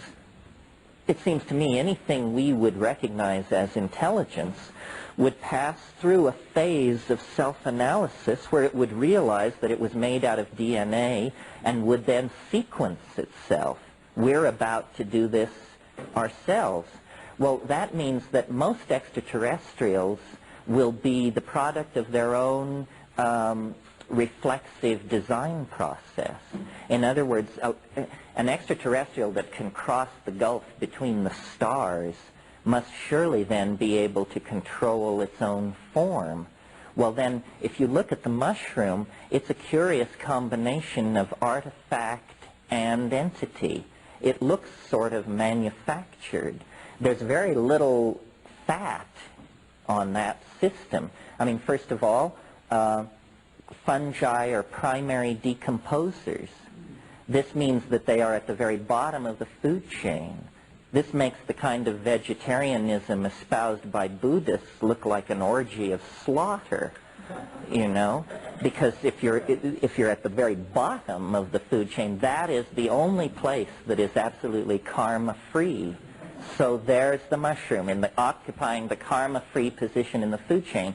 Well, then it's, you know, we've been reading about these huge mycelial clones spread under acres of soil in Michigan and Wyoming. Well, those things, what that is that's a cobweb-like network, and in the case of a psilocybin species, filled with neurotransmitter-like compounds. Can you imagine how many synaptic clamps there must be in a 1,500-acre mushroom clone?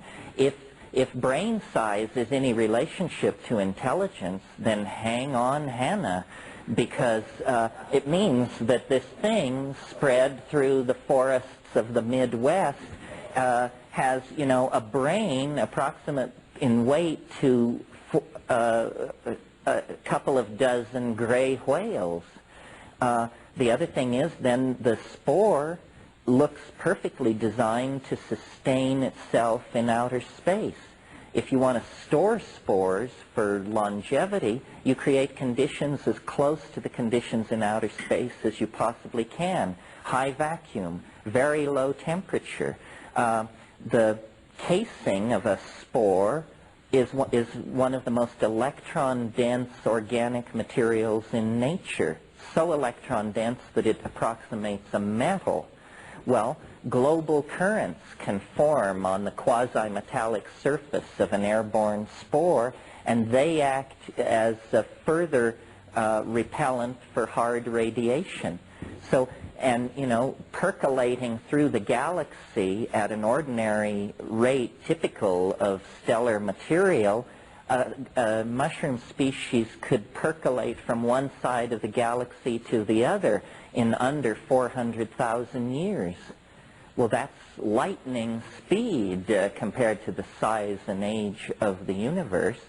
If we were to gain the power to design ourselves, I think after a whole bunch of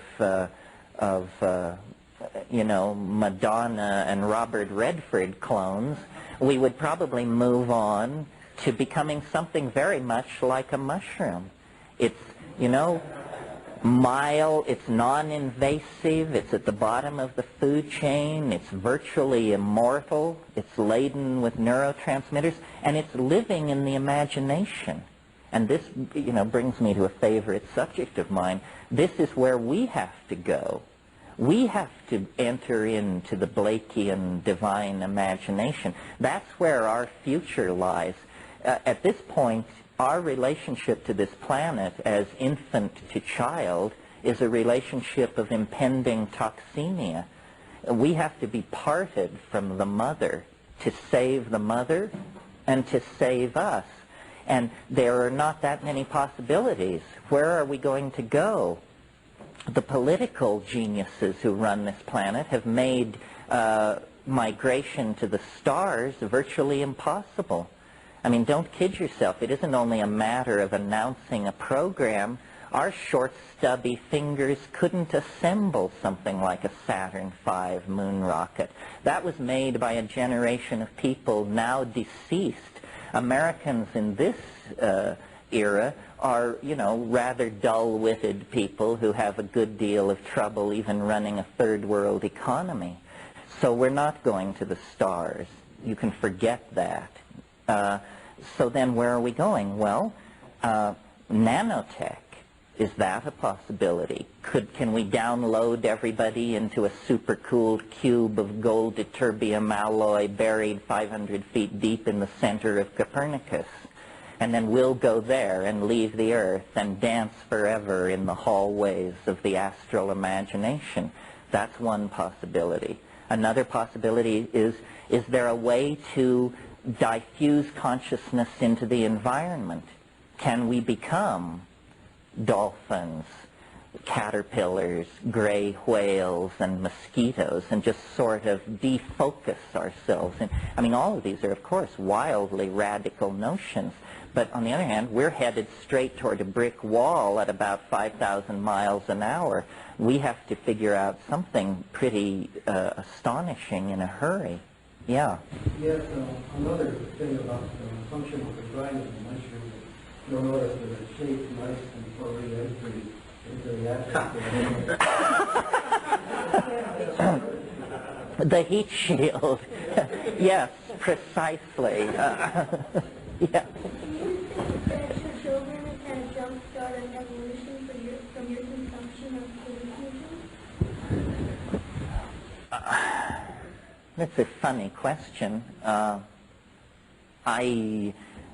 don't know, because it's so hard to tease apart genetics and environment.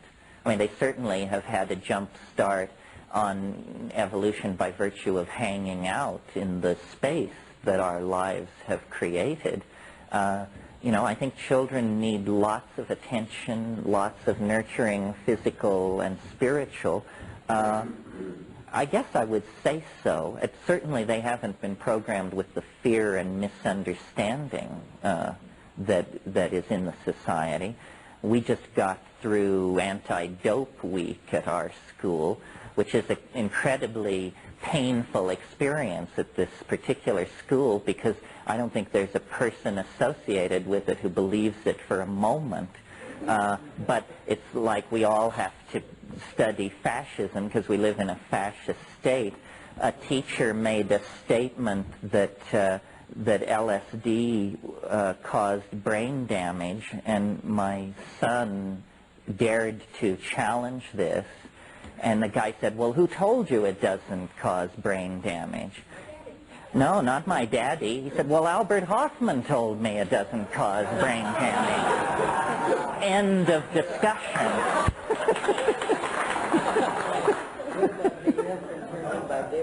Mm-mm. Yeah.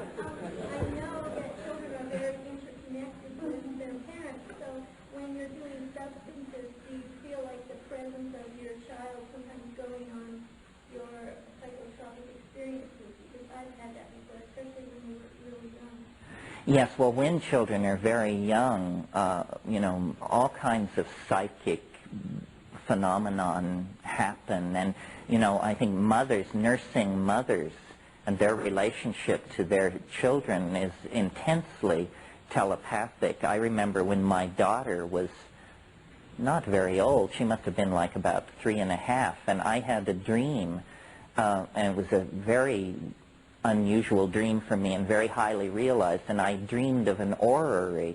Do you know what an orrery is? It's a model of the solar system made of gears, and you crank it, and there's the sun in the center, and the planets go around it. But this was a huge orrery. I dreamed I walked down a hall, and I opened a door, and I walked into this room, and there was this orrery, and these planets were circling around the sun inside this room.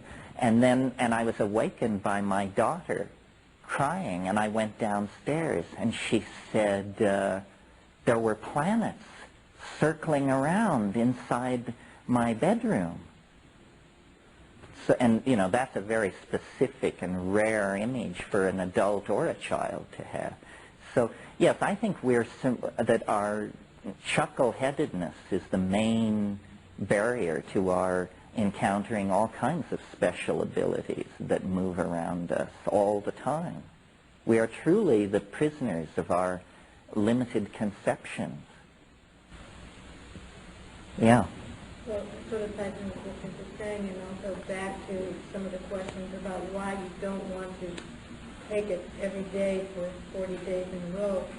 And it's more on a psychological level that what causes, I've worked with someone who has done drug therapies in Mexico, and also have a little story about Jung, and many of the people who have gotten into the situation of psychosis are people who have used drugs, and the general principle behind that is that people have experienced something that they cannot integrate back into their psyche or whatever, even if it's the ability to say, well, that was then and this is now, and therefore you get psychosis.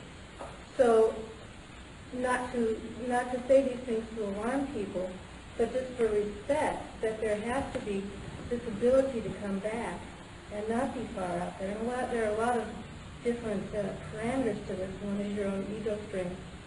Another one is the society you live in. If you're a shaman and you can say these things and have them be accepted, then you're fine. And it doesn't have to be drugs. Jung used to, when he was older, he used to sit in a chair and just go inside. And when he came back, he would have this litany of things that he would say so that he could come back and function. He would say, I'm Carl Gustav Jung, my wife is so-and-so, my children, I have this many children, this many grandchildren. Each year. Yeah, you would just do all this. The reconnect affirmation.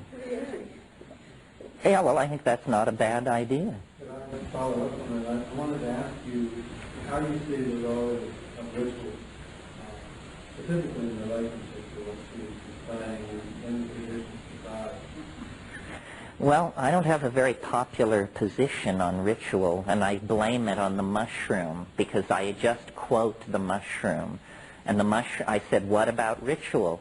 And it said, that's fine if you don't know what you're doing. And I think that it's really not an anti-ritualist position, because that is what ritual is. That's what you do if you don't know what you're doing. None of us. But, the purpose, you can tell when ritual works because it makes itself obsolete. That's yeah. I think the thing that we do when we're taking a body ritual, like you say, okay, we're bringing in hormones. I think as we continue to explore these things and find out what's what, there's certain things you say, yeah, I do this particular thing, okay, this is doing a certain way to exist. And it does change, it doesn't say, yeah, there are new ways to do it. Well, even in the most ritualistic context, there's always a footnote made for the crazy wisdom. I mean, every great teacher has said that what he's saying is malarkey. A teacher who doesn't tell you that what he or she is saying is malarkey is not to be taken seriously. So, it's the if you meet the Buddha on the road, kill him style of thinking. Or I was just reading this guru who's coming on strong. Is his name Pujaji? No, not Dobbs. But anyway, this guy said, don't do practice. Don't do practice. Practice is only distraction. He said, we have to keep thinking up. He said, running an ashram isn't easy. These students, they expect so much of us. We have to continually keep inventing stuff to keep them happy and send them off on these crazy quests and endless fasts and all this stuff because they want that. But, the guru is pretty much content to kick back with the latest Rolling Stone. Yeah. If memory serves me correctly, I think I saw in one of the handouts that you're doing something with Sheldrake. Right. Could you comment on that? I'd like to know a little bit about it. Well, are you all familiar with Rupert Sheldrake's work? Sheldrake is a British biologist who's written a number of books. His first book was called A New Science of Life, and it was catapulted to fame by virtue of a review in Nature which said that it should be burned. And then he wrote a book called The Presence of the Past. Sheldrake has an extraordinarily simple, interesting, revolutionary idea that just drives scientists straight up a tree. His idea is that once something happens, it's easier for it to happen the next time. Yes, simple. But it takes then forms which drive people crazy, because he asserts, based on that if you teach rats to run a new kind of maze in Australia, then rats in Massachusetts should be able to run this maze faster than if the rats in Australia hadn't learned it. Because once something has occurred, then it has a momentum in time. He calls this the theory of formative causation, or morphogenesis. And it explains a lot of things which are otherwise very difficult for biology to explain. But it raises also a bunch of issues that are pretty tricky. And so Rupert and I have been close friends for years, and even longer. I've been tight with a mathematician in Santa Cruz named Ralph Abraham, who's a chaos dynamicist. And Ralph and Rupert and I did a book together called Trialogues at the Edge of the West, which will be out at the end of the summer from Bear. And we'll all get together at Esalen the end of August and do a bunch more of these public three-way dialogues, which are pretty spirited because we're very different people from each other, but all psychedelic and all interested in paradigm recasting. So that's what it's about. And it'll be out in midsummer. End of August for that Esalen thing. Anybody else? Yeah. I wonder about the reason of what you think. The plants in places you've gone. Uh-huh. And how people that live there experience and the relationships with plants. And the other thing is, you said in the video too, feminism is related to people. It's a necessary thing for special people. How do you know that? Well, feminism is a necessary thing for a successful future because the archaic world was so dominated by, well, that's a bad choice of words, isn't it? Was so characterized by an awareness of the feminine and the boundary dissolving and the organic. The whole problem with the world is that we cannot feel the consequences of what we are doing. You know, I mean, recently we had paraded in front of us the figure of Jeffrey Dahmer as who you don't want to be like. And yet, Jeffrey Dahmer, to me, was an absolute paradigm of global civilization, because his problem was that he couldn't feel the consequences of his actions. And this is what we are doing. I mean, we are lacerating ourselves by cutting down the rainforests and poisoning the oceans. This is not some airy-fairy, save the redwoods kind of mentality that protests against this. This is our own atmosphere, our own environment that we're destroying. It's a slow suicide, not so slow at the rate that we're carrying it out. Well, somehow we have to reactivate the maternal, nurturing, caring circuitry that kept the tendencies that have evolved in this fatal direction at bay for a long, long time. And, you know, you can call it ego, you can call it male dominance, you can call it the phonetic alphabet, whatever it is, it has to be stopped because the planet is imperiled by it. And my analysis of it is that the only way to do it is to dissolve the boundaries that culture and language and tradition have allowed us to create. And they are largely boundaries that suppress women, not because men hate women, but because men hate the feminine. And they want to control and hold it back. It's threatening. It's devouring.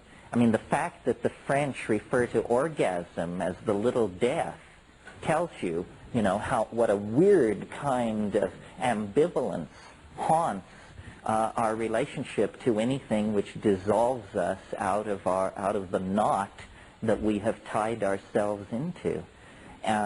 So I'm a kind of non-feminist feminist. I mean, I think most feminists are feminists because they think women have gotten a raw deal. I'm a feminist because I think mankind is headed for suicide if we don't return to a more intense expression of the feminine. So it's not a political agenda for me to liberate an oppressed group of people. It's a collectivist agenda necessary to save everybody and everything on the planet. Yeah. One of the things that's implicit in your general work is that there exists allies in the form of the plant. And when we look at the drought from partnership to dominator society, in my mind, one of the things that would become implicit with your thesis would be that there are not only allies, but there are malevolent entities out there that the dominator force becomes so powerful. And then when I get into that line of thought, I get into this whole demiurge, Clash of the Titans kind of notion. And sometimes the allies notion is very attractive, but in my mind it always implies there's malevolent forces out there just as there are benevolent ones. Well, of course, maybe you might do this. No, I mean there are malevolent and benevolent forces in there and out there, but I don't see the world really as a struggle between good and evil in some kind of Manichaean situation. It seems to me that we confer value, that nature is neither good nor evil, and that must then include all these allies. It's just that we confer judgment. This is because when you begin to get down toward the bottom line, we don't know what the bottom line is. For instance, we're headed toward a great historical bifurcation where we're going to have to make some really hard choices. And most of the time in the so-called New Age, they try to fuzz all the distinctions and make you think you're never going to be slammed to the wall and have to make a choice. But the choice that's coming up for us is fundamental. It is, are we to become the caregivers, the nurturers, and the gardeners of the earth, or is the earth, I put it this way to somebody the other night. The question was, is the earth our mother, therefore to be cared for into her old age, nurtured, revered, and loved? Or is the earth our placenta, therefore to be examined for signs of toxin and then buried under the apple tree? In other words, what is the true nature of human beings? Are we to be integrated into nature and to celebrate it? Or is nature a demonic and titanic force that is imprisoning spirit and holding it back from its full unfolding in worlds of alien light and higher dimension so far from here that it's a miracle that even rumor reached us of the possibility of salvation? This is a tough choice because one path leads to radical renunciation of technology, radical pairing of population, and an attempt to come to terms with this small liquid planet on which we find ourselves. And the other direction says, forget it. It's the husk of a seed, and it is utterly meaningless in the cosmic drama, and the real destiny lies out there, halfway to Zenebel Ganubi or Zeta Reticuli or some other exotic port of call. I don't see how you can have that both ways. The star does have a lifetime. Yes, and most stars have lives shorter than the amount of time that biology has been on this planet. We are fortunate enough to be around a very slow-burning, stable star. There are a lot of I haven't forgotten your second question, Raven. There are a lot of mysteries in our cosmic neighborhood that we rarely hear addressed. For example, just as an example, if our destiny lies out in the great universe, it's a hell of a technological barrier to cross to the stars. It may be insurmountable. However, isn't it interesting that the most Earth-like star within 70 light years is the nearest star? Not technically the nearest star, which is a glowing red clinker called Alpha Centauri, right? But Beta Centauri is 1.1 solar masses. 1.1 solar masses. No star within 70 light years is as Earth-like, as sun-like as that star. From the point of view of the galaxy, Beta Centauri and our sun almost look like lightly bounded binaries. If this is an accident, it's a tremendously fortuitous accident for us, because it may well mean that there is an Earth-like planet at an incredibly short distance away from us in terms of the cosmic neighborhood. In fact, probably within the next 10 years, telescopes of sufficient resolving power will be created that if there is a water-heavy, oxygen-rich world out there, it's going to show up. Well, then that is going to become a tremendous attractor in the historical matrix, because it will be hailed as the answer. Can you imagine? Because there will then be two possibilities: that there is intelligence next door, not likely, or that there is, but likely, how do you assess it? How many water-heavy, oxygen-rich planets have we examined, for crying out loud? And the other possibility is that it's empty real estate. In either case, it will excite keen interest throughout society.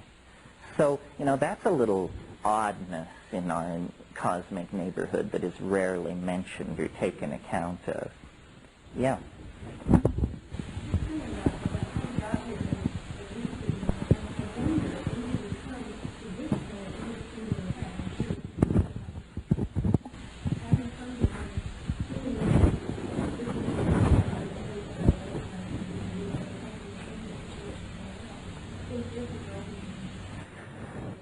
Yes, although I leave that to the Jeremiah Sitchins of the world to work out the details, there is, after all, a fossil record that is pretty clear, in spite of the ravings and rantings of these Christers.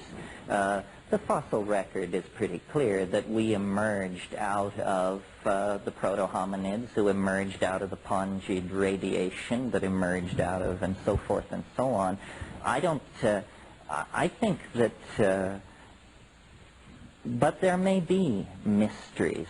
One question that I'm surprised nobody ever seems to ask in these weekends, when I tell the cheerful story of the descent from the trees, the ape encounter with the mushrooms, and so forth and so on, is nobody ever asks, well, but who put the mushrooms in the path of these binocular, bipedal, evolving primates? Is this just the story of nature's happiest accident? Or did someone say, tweak the planet, start the retraction of the rainforests, seed the spores into the grasslands, and watch what happens? Because then we come down out of the trees, brainless as a wombat, and began testing food sources, and lo and behold, here are these things which are obviously designed to be seen. Mushrooms are a form of display. They're designed to be seen. They demand to be eaten. And the consequences of that, are to lead a species to the brink of starflight. Well, is that just a coincidence, or is there a mind behind all of this? See, I think that the problem I have with all the extraterrestrial scenarios and all the channeling and all the abducting and all this stuff that goes on is it's all too B-movie. It's all too simple, too straightforward. That's what troubles me about the Sitchin scenario, is that it's perfectly understandable to us. If it's understandable to us, you can bet your booties it's the wrong answer. It's going to be weirder than that. It's not about mineral extraction or even diplomatic goodwill. I had a professor years ago, his cosmology went like this. You know how there are bacteria which you can introduce into gold slurry in low-grade gold ore, and the bacteria will concentrate the gold, and then you just wash the gold out of the bacteria, and it's a mining technique that's very efficient for poor-yielding gold ore.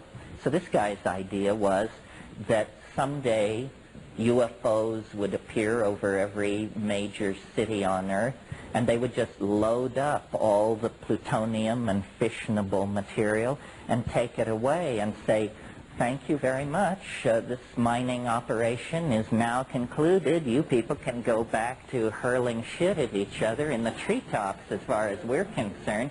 We have real application for this fissionable material. You people are going to use it to blow each other up. What a bunch of dummies. And farewell and good luck. So that's one possibility. Yes, then I insist on getting to these plans. You mentioned a book called Something in Harmony by Fletcher? No, Hauma, H-A-O-M-A, Hauma and Harmeline by, by Flattery and Schwartz.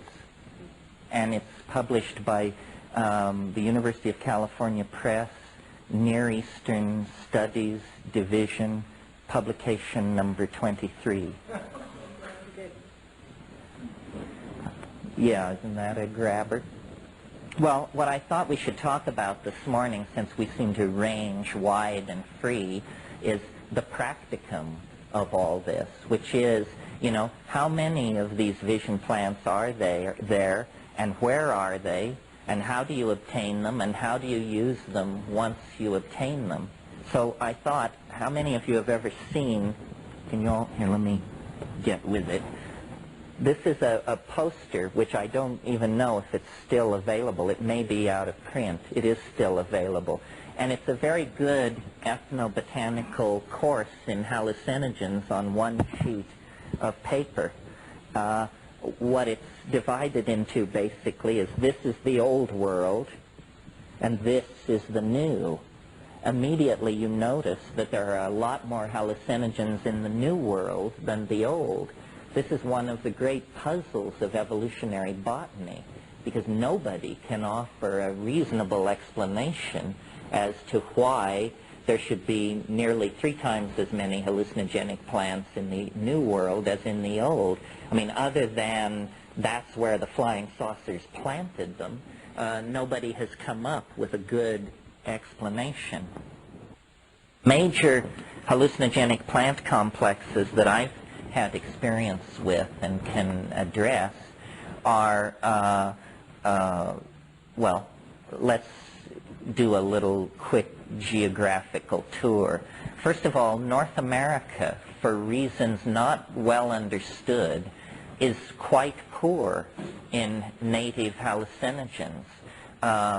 There are no major North American hallucinogens. Peyote is well, yes, it's North American. The funny thing about peyote, I mean, you can feed me questions as long as we stick to the subject. The thing about peyote is, we have this tremendous respect for it. We imagine that it's tremendously ancient, and it apparently isn't. There is no archaeological evidence of peyote use any earlier than 500 years ago. It's almost a phenomenon of the conquest. What you find in the old graves in the peyote cultural area are the seeds of Sephora secundifolia, which is an ordeal poison, strychnine. And often human-plant symbiotic relationships evolve over time. It may be that the use of hallucinogens is still in fairly dynamic evolution all over the planet. Peyote is a major hallucinogen, should have been used for the past 50,000 years. If it has only been used for the past 500 years, that's pretty peculiar, all right, and yet that appears to be the evidence. Ibogaine, not only a visionary hallucinogen, but an aphrodisiac as well, no evidence of any use before 1850.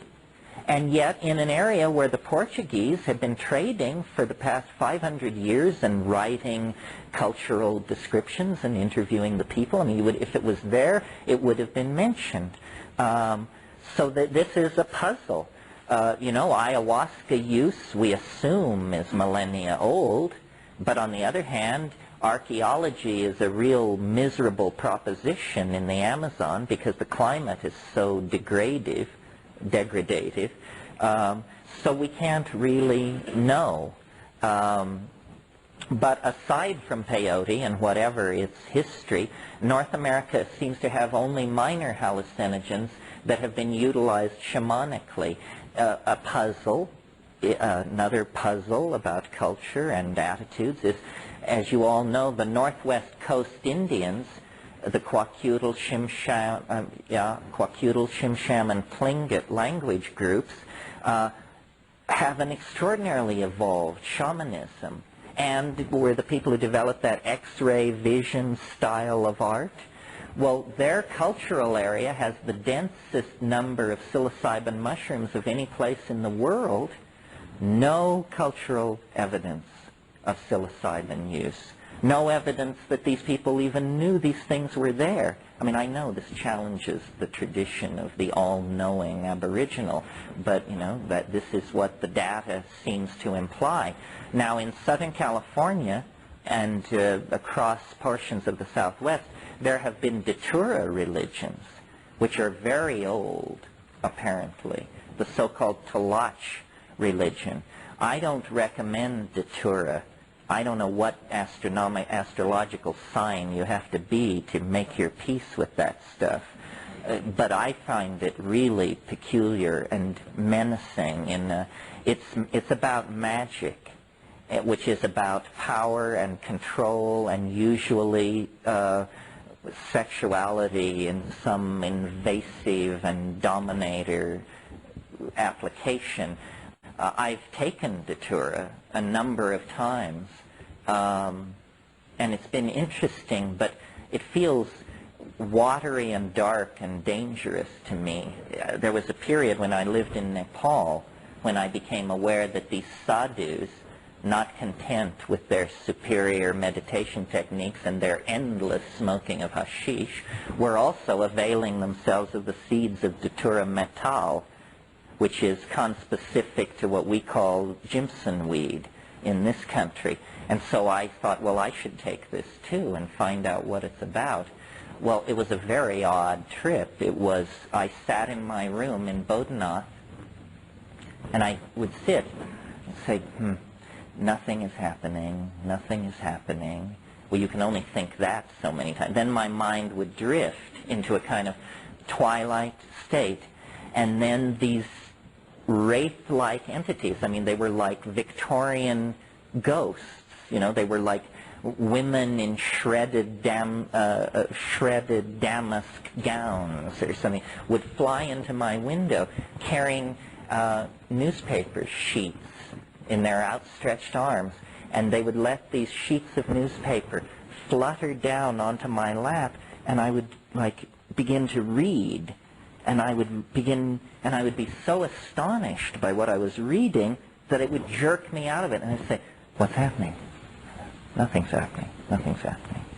Nothing's happening. And then my attention would drift, and this would happen again. Well, then after about a half an hour of that, as the stuff began to build up, I began to, like I would undergo these very brief periods of unconsciousness, and when I came out of them, I would discover that my leg had been thrown up around behind my head and my arm shot through, and I was like all knotted up. And then I would very carefully unfold myself and lay back down. And I remember thinking, I'm certainly glad there's nobody else here, because this is the kind of thing just designed to drive a sitter into a conniption fit of alarm. And, you know, about 6 times over the next hour and a half, I went into these convulsive spasms. And, you know, then on another night, I these English people shared a suite of rooms off of mine, and I had to get to the bathroom. I had to go through this one guy's room. So this one night I hadn't taken Datura, but this fellow had taken Datura, and at one point I had to go to the John, so I debated for a long time about how this was going to disturb his trip, and maybe I should piss out the window, but no, that didn't seem, although in India it's perfectly all right. And so finally I decided I would just walk through the room. So then as I was tiptoeing through the room, I saw that he was actually having sex with this girl that we knew from Kathmandu, and it had a slight emotional tinge for me because I had actually had my eye on her, although I had never said anything about it to anybody. So then the next morning I mentioned this, and he said that yes, it had been his impression as well, but that in fact she wasn't there.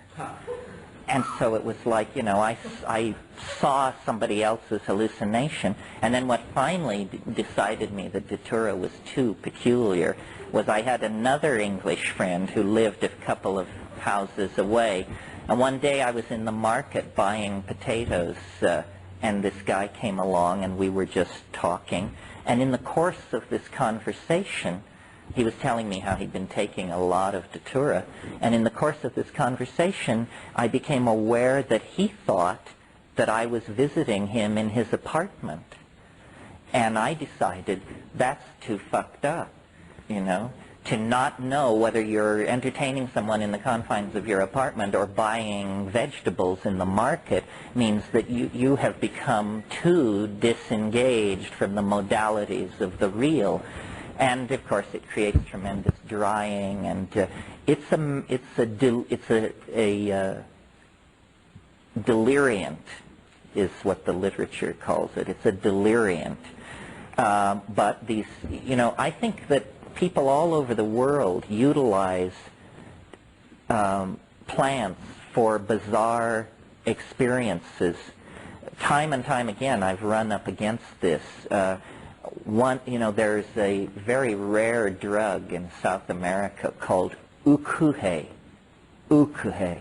It's made by the Witoto and the Bora and the Mulinani in this very circumscribed area. And what fascinated us about it was that it was an orally active DMT drug, and we couldn't, as pharmacologists, understand how an orally active DMT drug was possible, because the DMT should be destroyed in your gut. So we wanted to get a sample of this stuff.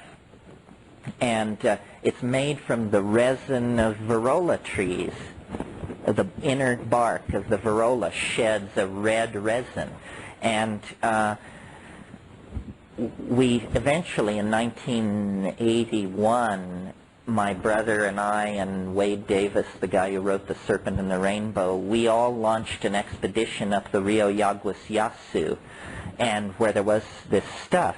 And we would do what we called bioassays, which means somebody has to test this stuff, because we would get samples from these shaman, and we would draw straws for who got to do the bioassay. Well, taking this ukuhe was appalling. I mean, your heart rate goes up to about 3 times normal. You shed water by the gallon. Your blood pressure shoots up. I mean, it felt like a pre-coronary to me. And then we come down and say to this shaman, you know, Lorenzia, what's the story? And he said, yeah, it takes getting used to, doesn't it? And so then then when you look at it, when you look at this ukuhe chemically, you see, well, yes, there's DMT in there, and there's 5-MAO DMT in there. But then, when you do the gas chromatogram, you see that marching along behind those spots are all these other spots of various tryptamine compounds, some of which are cardioregulators, some of which nobody knows what they do. And so then you realize that it's a dirty drug. There's too much junk in there. What you want is something that has a very clean signature. So ukuhe didn't exactly seem the way to go. I think that this is the real situation with Amanita muscaria, probably the most discussed, uninteresting drug in the world, because so many people have tried to hang so much on it. And you know, it's a horrible experience most of the time. I mean, When they have the toxic level real close to the... yeah. And occasionally you'll meet someone who says, well, you're just wrong. It's wonderful. I've taken it for years. I love it. And I, don't know. First of all, it's genetically variable. It's geographically variable. It's seasonally variable. And it fluctuates at various times in its process of maturation. So what must be going on with Amanita muscaria is you have to learn how to take it in your area from people who know where to collect it, when to collect it, how much to collect, and how to prepare it. But if you just go out and find one and chow down, I guarantee you it'll turn you every way but loose, and then it'll turn you loose. So, by drinking urine. no, that's what they always say. They say, have you drunk your urine recently? I got a letter last week. No, I understand that do you all understand the basis of the question? Why does urine come into it? Because in Siberia, they have discovered, which is where this Amanita thing originates, that the active principle is not destroyed inside your body, that it is excreted in the urine. And the true aficionados of this stuff believe that the so-called second pass is better than the first pass. And so you have to, they drink the urine. One of the great hazards of Siberian shamanism is stepping outside of the yurt on a snowy night to take a leak and being pitched head first into the snow by frantic reindeer who butt you out of the way to try to get to the yellow snow because they're so completely hooked on Amanita that nothing stands in their way of this stuff. I thought you were going to say that your students. Oh, your students pushing you out of it. Well, I've never hung out with the Yakuts. Maybe they are a pretty wild-eyed gang. An example of how a very ancient folkway can be incorporated into our culture without us even realizing it, and is provided by discussing Amanita muscaria. If you go to the Encyclopedia Britannica and you look up Santa Claus, they'll tell you that it has to do with St. Nicholas and it got started in the 11th century. But when you look at the Santa Claus story, it's a perfect mythologium to analyze from this point of view, because look what's going on with Santa Claus. First of all, Santa Claus's colors are red and white, the colors of the Amanita muscaria, for sure. Santa Claus lives at the North Pole. What does this mean? It means that Santa Claus lives at the Axis Mundi, where Yggdrasil, the magic world ash of Welsh mythology, has taken root. Santa Claus flies. This is what shamans do. Santa Claus is the master of the reindeer, the animal most associated with the Amanita muscaria. Santa Claus is aided in his work by troops of elves. And what is the work of Santa Claus? To build toys for children. Remember the DMT thing, saying, look at this, look at this. Well, those were off-duty elves, clearly. So here are all the motifs. And I believe that for children in our culture, that all the Christer stuff is not what Christmas is about. Christmas is about standing in front of the tree on Christmas morning with the gifts arrayed and the twinkling lights on. Well, that tree is the tree that the Amanita muscaria forms its symbiotic relationship to. It's always spruce or pine that it has a mycorrhizal relationship to. So the number of motifs relating Santa Claus to a cult of Amanita muscaria. There's almost nothing but relational motifs there, and yet if you suggest this to people, they just back away in horror, you know. Well, these hallucinogenic plants seem clustered in the New World in two areas. The first area is the Sierra Mazateca of central Mexico and related areas. And there you have a number of things overlapping. You have a mushroom area of multiple species where, unlike the Kwakiutl Shimsham Tlingit language area, in this central Mexican language area, they absolutely did use and discover these mushrooms, and we have these things called mushroom stones that go 2500 BC. So the mushroom religion is truly archaic in Mexico. In the same cultural area, you have the morning glory seeds that come from Ipomoea purpura and related hybrids. Are you all familiar with these? This is a psychedelic plant that you can grow yourself and take. Don't buy the packages of seeds and take them, because a benevolent government has made sure that they are soaked in horrendous poison so that you can't get loaded on them. But you can grow a crop out of them that will be toxin-free. And this is a tremendous visionary intoxicant. It takes a couple of hundred of these seeds, but in that same area, strangely enough, there's another morning glory, Turbina coriambosa. It used to be called Rivia coriambosa, that as few as 13 seeds will flatten you. Now, it's interesting, as long as we're talking about morning glory seeds, to note that per unit volume, by weight, probably the strongest plant hallucinogen in the world is Hawaiian baby woodrose. And yet there is no record of any culture ever utilizing that. There are 13 species of argyria. It's called Hawaiian baby woodrose, but it has nothing to do with Hawaii. It's native to India. There are 13 species of argyria scattered from southern India out to Fiji, and all contain ergot-like, LSD-like compounds, like chinoclavine and so forth.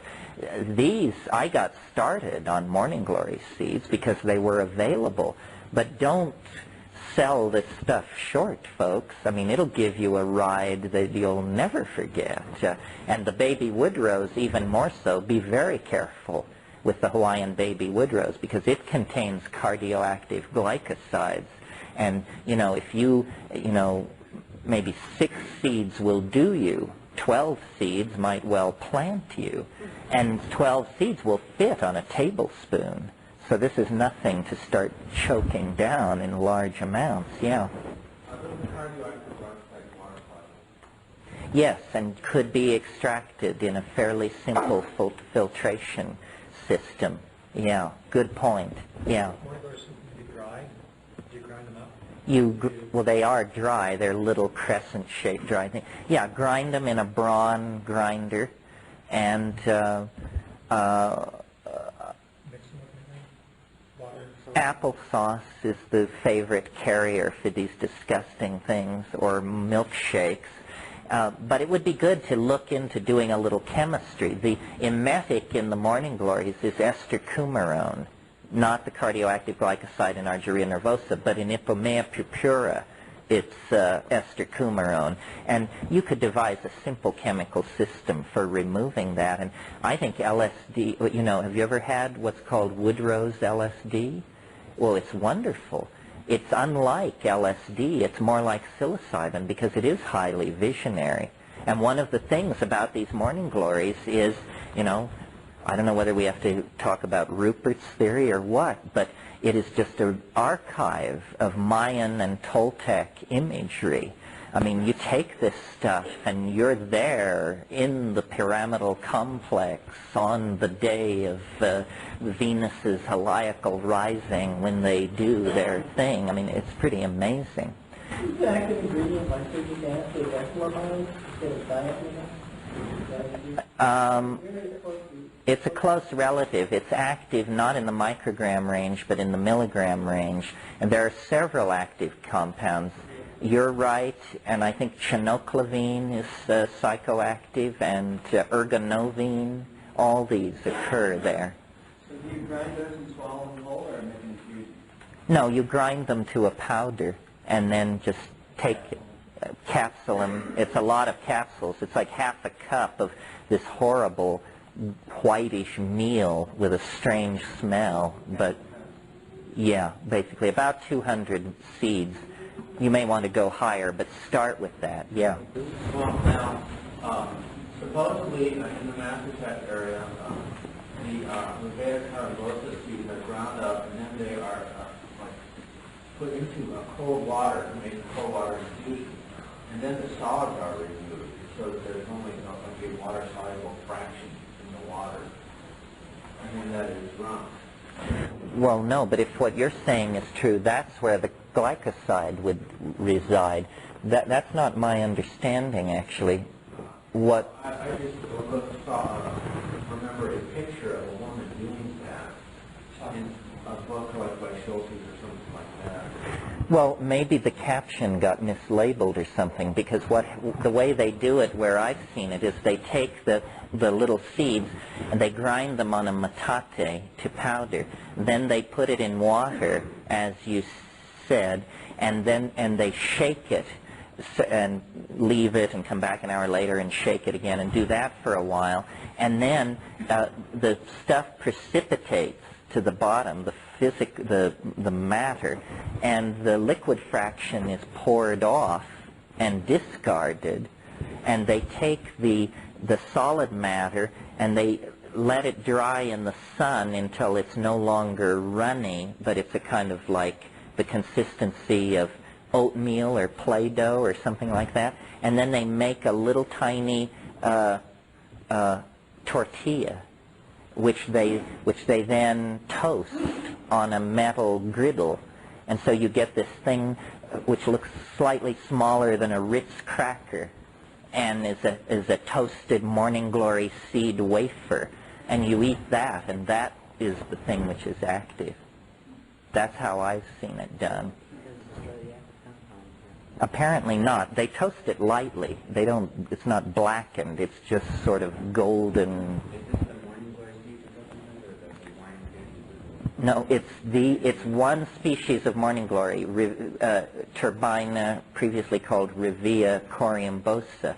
The other one, the morning glory that you have to take a couple of hundred seeds for, is used in that area as a hallucinogen, but it's also used to induce labor and has a whole role in midwifery and like that. Okay, good. I got confused. I thought we were talking about this cardiovascular regulator. No, that's the Hawaiian wood rose, and it has no history of human usage, so you're on your own. It's worth talking about maybe for a minute that, there are, hallucinogens are like hotel rooms. Some are occupied and some are not. And it's always interesting to fiddle with the unoccupied ones, because if you believe Sheldrake, then it's an empty field. One way of thinking of these things is when you take a plant, it takes you. So when you take mushrooms, for instance, what the trip is all the mushroom trips that anybody ever had. And you leave, you make a tiny contribution too. You leave a piece of your trip in the trip. And so the trip is slowly evolving over time as those who take the plant each leaves a brick or an offering or a little architectural motif on this vast edifice. Well, then if you come, that was why a plant like Hawaiian wood rose, or to some degree Stropharia cubensis, because it is not the preferred mushroom among the Mexican traditionalists, then it's unoccupied. You can make of it what you want. It can be sort of your vehicle. And this is why, a drug like ketamine, which is a new drug, a drug without 1,000 years of input, my impression of where you go on ketamine is it's like visiting a new office building that nobody has rented offices yet. I mean, all the water coolers work, and there are these recessional distances with fluorescent lighting, but, there are no hurrying secretaries and crowded offices and chatter around the water fountains. It's just empty. It's empty because not enough people have left their initials on the walls, yeah. What is the variety that's common, mushroom that's common in the Yucatan, in Miami? Well, if you mean growing on manure, yeah, that's Stropharia cubensis. See, there are about 30 species of mushrooms that grow in that Mexican area, and most of them are what are called, well, not most, some are ephemeral mushrooms, meaning they're very small and they can be almost anywhere. And then there are some larger ones too that can be almost anywhere. Stropharia cubensis is the only one of the good ones that locates on cow dung. Now there are other mushrooms which grow on cow dung that contain psilocybin, but they also are more sickening. There are species of Panaeolus and species of Caprinus. If you collect a mushroom off dung and you want to know whether it's a Panaeolus or a Caprinus or a Stropharia, just keep it around for a few hours. If it's a Stropharia, it will just sort of be around. If it's a Caprinus or a Panaeolus, it will do what's called auto-digest. It will turn into a slimy mess. And can you tell from the spore print? No, you can't tell from the spore print, but you can tell from the macromorphology of it if you know mushrooms. They're easy to tell apart. I think I have the spore print and I don't have a mushroom. Yeah, well, that's tricky. You need somebody who really knows their stuff. Mm-hmm. Were you implying that there was a way that, like a similar water process to the Hawaiian wood rose seeds to remove the stuff? Or? It was more speculative, but I think it would be worth trying. Yeah. But I thought that the urging alkaloids was water soluble. Some are and some aren't.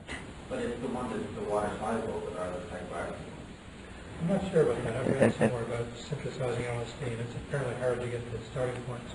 I heard if you got a bunch of morning glory seeds, it's still kind of lighter fluids, and I heard that gets you halfway there, and then you react from there. Yeah, that sounds right. Pet ether is a good one. So is chloroform. Have any of you read The Road to Eleusis? Oh, yes. That's about the Eleusinian mysteries and argues, it's by Wasson and Hoffman and Ruck, and argues that the mystery at Eleusis was a kind of ergotized beer, that they were gathering ergot off paspalum and making an ergotized beer. And the only way they could have done that for 2,000 years, stoning thousands of people each September at this cult site without the thing getting a reputation for being toxic or causing convulsions, is if they had some way that was very efficient of separating the dangerous alkaloids from the hallucinogenic ones. So that may have been a water fractionation technique as well. Or, the whole theory may be wrong, and whatever was drunk at Eleusis may not have been ergotized beer. It could have been a mushroom of some sort. This is what Robert Graves thought, that it was a mushroom. Is that the second print yet? The Road to Eleusis? Probably not, because Wasson is now dead, and the estate is kind of funny about that kind of thing. Yeah. Two questions. One of them, could you talk more about the emetic in morning glory and how to get rid of that? The emetic is ester coumarone. If you're not a chemist and used to dealing with high molecular weight solvents, then you should do some kind of a water, dissolve it in water and then try to separate out the fractions. This would be, I think a lot of work needs to be done. I think in the underground there are publications which have circulated that are, the wizard's workbook for mushroom or for morning glory reclamation and stuff like this. You pay your dues with morning glories, but it's usually worth the price of admission. It's just nausea, after all, for crying out loud. Yeah. The second question has to do with what you were saying about different hallucinogens in hotel rooms. I got the impression that the implication is that somehow consciousness creates the reality that's put, that's out there, depending on how often consciousness has used these different hallucinogens. Is that? Yeah, I think so.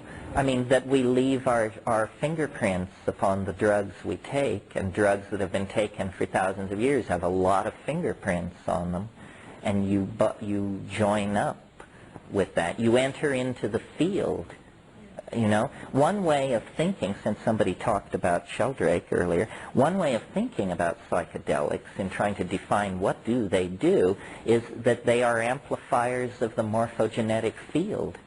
That, the past of objects somehow becomes present.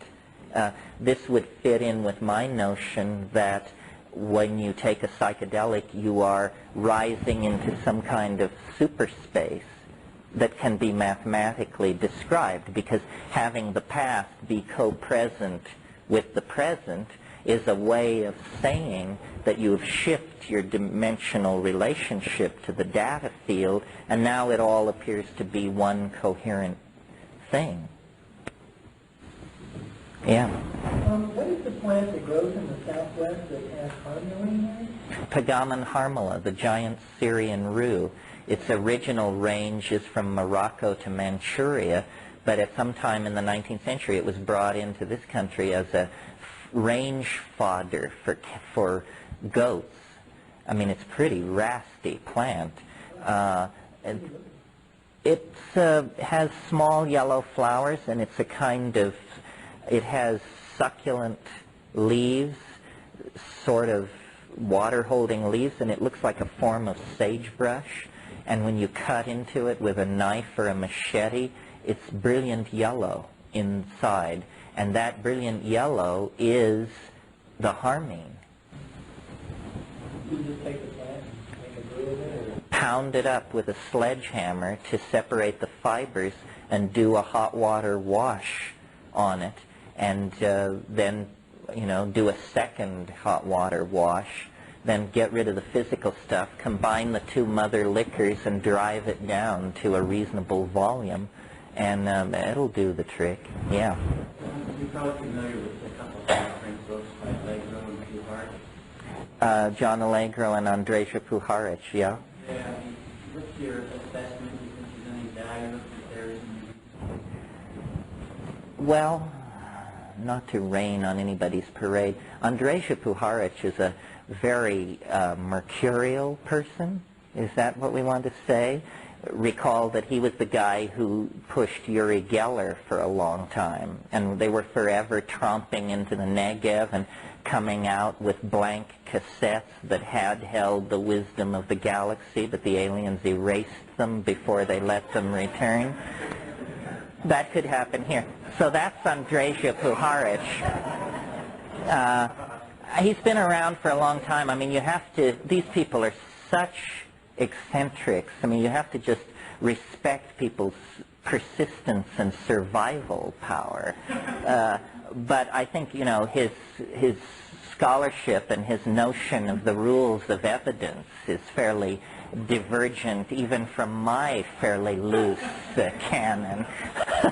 So Allegro is a little different case. You all know the book, The Sacred Mushroom and the Cross? He managed to hypothesize one of the most radical theories ever to come down the pike. I don't know how true it is, but his theory is that Jesus was a mushroom. And, you know, this would not probably have cut too much mustard, except that the guy was a Dead Sea Scroll scholar of world renown, had a scholar's grasp of Aramaic and Akkadian, and was fully licensed to be one of the people who tell us what the primary documents of Christianity really mean. The problem was, when Allegro got a hold of them, he said, well, what they really mean is that a sacramental mushroom was being grown in caves by Nabateans down around Qumran, and they called it Jesus in order to befuddle the Roman authorities, and created the cheerful theory of the friendly carpenter who tells us to render unto Caesar that which is Caesar's. And this was all a publicity stunt just to keep the Roman authorities guessing. And he claims he has textual support for this. The problem is, you have to be an Aramaic philologist to follow the argument. I mean, the argument is unbelievably tortured. There is a lot of question. There is a peculiar opaqueness about the early history of Christianity. I mean, if we are to try and take it seriously and understand what happened there, then it must be that, first of all, if we believe Christ was a real person, then he must have been born in 6 BC, because there was a conjunctio maxima of Jupiter and Saturn at that time, which is a good astrological event to hang the nativity on, which means then that the crucifixion would have occurred in 27. Well, why is it then that there are no mention of Christ can be pushed back earlier than AD 69? What was going on between 27 and 69? The Gospels are not contemporaneous, and the mention in 69 is not even a sure thing. It's in Suetonius, and he says Jews have recently come to Rome agitating in the name of their leader Crispus, and that's the reference.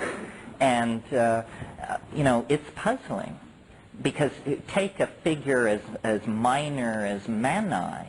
Mani is the founder of Manichaeanism. He was born in Seleucia Ctesiphon in the 700s. Well, God, we have Mani's laundry bills. I mean, we know how much he paid in taxes, the nickname he had for his dog. I mean, we have a lot of data on Mani, and so why a figure like Christ should be so peculiarly swathed in ambiguity if it was a real person with these people eager to chronicle it is a little hard to figure out. Didn't Mani have a big religion going in his own lifetime? I mean, kind of a big organization. Of course, Christ has had 12 guys. Yeah, I mean, Mani got right with it. I mean, he cultivated the court. He knew how to get his thing going, yeah. If any of you are interested in these kinds of questions and like your data in novel form, read The Transmigration of Timothy Archer by Philip K. Dick, which is a wonderful intellectual romp through all of these issues. It's essentially the fictional telling of the story of James Pike, who you may remember was the Episcopal Bishop of San Francisco and a great enthusiast for LSD. And he died in the Negev under very mysterious conditions. He parked his car and with a roadside map and a bottle of Coca-Cola in 115-degree heat, started walking toward the Dead Sea, and dehydrated and died. And he was very close to John Allegro. you know, I'm not given to conspiracy theory, but you must have been following this whole hassle about the Dead Sea Scrolls. Well, a lot of people think it's because what is written there is incommensurate with Christianity as it has existed for 1,700 years, and nobody knows what to do with this stuff. I mean, it's the equivalent of what do you do with the doctrine of the resurrection if somebody comes up with the mummy of Christ. Well, that's the kind of situation that these Dead Sea Scrolls may place Christian hermeneutics in. John Allegro's book? No, John Allegro died recently. Sacred Mushroom. Oh no, the book by Philip K. Dick is called The Transmigration of Timothy Archer. Yeah. Are you aware of Edmund Bordeaux-Zeke's translation? Oh yes, he's another one. But his really tweaking volume was called How the Great Hand Died. Right. And it was an expose of Jesus Barabbas versus this supposed Jesus. And so, yeah. Yes, well, the empire never died, which is Philip K. Dick's motto. The Gnostic temperament is alive and well. In fact, there hasn't been a century as friendly to Gnosticism as the 20th since the 4th. So there you have it. I've read a little bit of Revelations, and it sounds like a description of a purgatory poisoning. Well, this has been suggested. What you need to, to put the Gospel of John in, to put the Gospel of John in context, get Charles's book, the Apocrypha and Pseudepigrapha of the New Testament. This concludes Tape 5. Our program continues with Tape 6.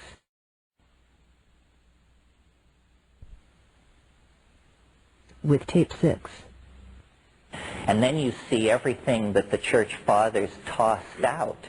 Because you see the canon, the New Testament, is a group of accounts that were able to survive the sorting process of the Council of Nicaea. And there was a huge literature which was just tossed out as being too weird.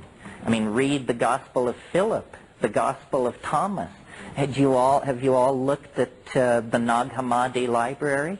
Do you know what this is? The Nag Hammadi Library is 42 texts which were dug up in Upper Egypt in 1948 at a Coptic monastery called Chenoboskion. 42 texts that went into the ground AD 220.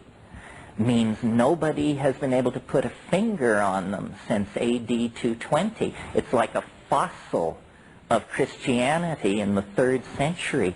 Well, my God, you can barely map it on to the cheerful religion that we inherit as Christianity. I mean, it is an exotic and complicated situation. It's very well worth reading. James... I'm sure the Metaphysical Bookstore in in Boulder will sell you. James M. Robinson is the editor, and it's called the Nag Hammadi Library. 42 texts reflecting early Christianity, Gnosticism, and so forth and so on. Hans Jonas is a brilliant, his book, Gnosticism, The Message of the Alien God to Infant Christianity, if that's not a title to die for. Huh? Oh, the Apocrypha and Pseudepigrapha of the New Testament by Charles. And it weighs in at about 35 pounds, but theological libraries will have it, but it's in the locked case. You don't want seminarians mucking around with this kind of stuff. You might mention the Urantia book, too, which has about 2,000 pages on the life of Christ and covers those years after 30, after 20 years. That's right. The Urantia book is a very spectacular and early example of channeling before it was even named. Very interesting. Of all the channeled material, the Urantia book, for pure grandiosity, puts everybody else to shame, right? They talk about seeding the planet. Yeah, well, these are persistent themes, I mean, all of Gnosticism is the perception that we don't belong here, that we are creatures of another realm, beings of light, who, because of some horrible cosmic mistake, have been trapped in the world of matter. And the Gnostics take the Pentateuch, the first 5 books of Moses, and turn it into a nightmare story and say that, you know, the God of this world, which in Jewish tradition is called Yahweh, who is the creator of the world, for the Gnostics, he is not the real God at all. He's the demiurge. He's a kind of mad God who has entrapped the light. And the task of salvation is to gather the light and then release it back to its hidden higher source beyond the machinery of cosmic fate. Well, that's good. It's sort of like, you know, the Mandukya Upanishad? It's my favorite Upanishad because it's the shortest. It's only a page and a half long, which, you know, others should have been so similarly inspired to brevity.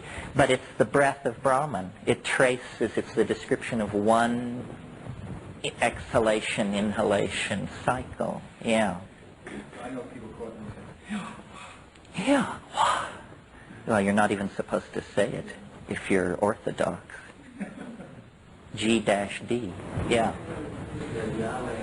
I'm fascinated by the Rastafarian concept, which relates to Jah, which is an abbreviation of Jah, or in the same phrase, hallelujah, is supposed to be that. What is your understanding of that connection? Well, I don't know too much about Rastafarianism. It was founded by Marcus Garvey and had this notion of return to Africa. You know, syncretism is always with us.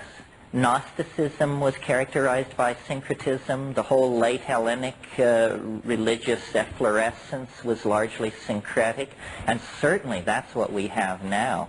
I mean, you know, the New Age, you go to these fairs and the people who are talking to the Pleiades have the booth next to the people who are talking to Zenebel-Ganubi, and both have world plans from the Saussurian Allfathers, and the two plans are different, and you just, you know. Gnosticism is alive and well in the whole academia. I mean, you've got guys like Mark Minsky and Hans Moravec who want to download the human brain into a computer and, you know, kind of come pure information.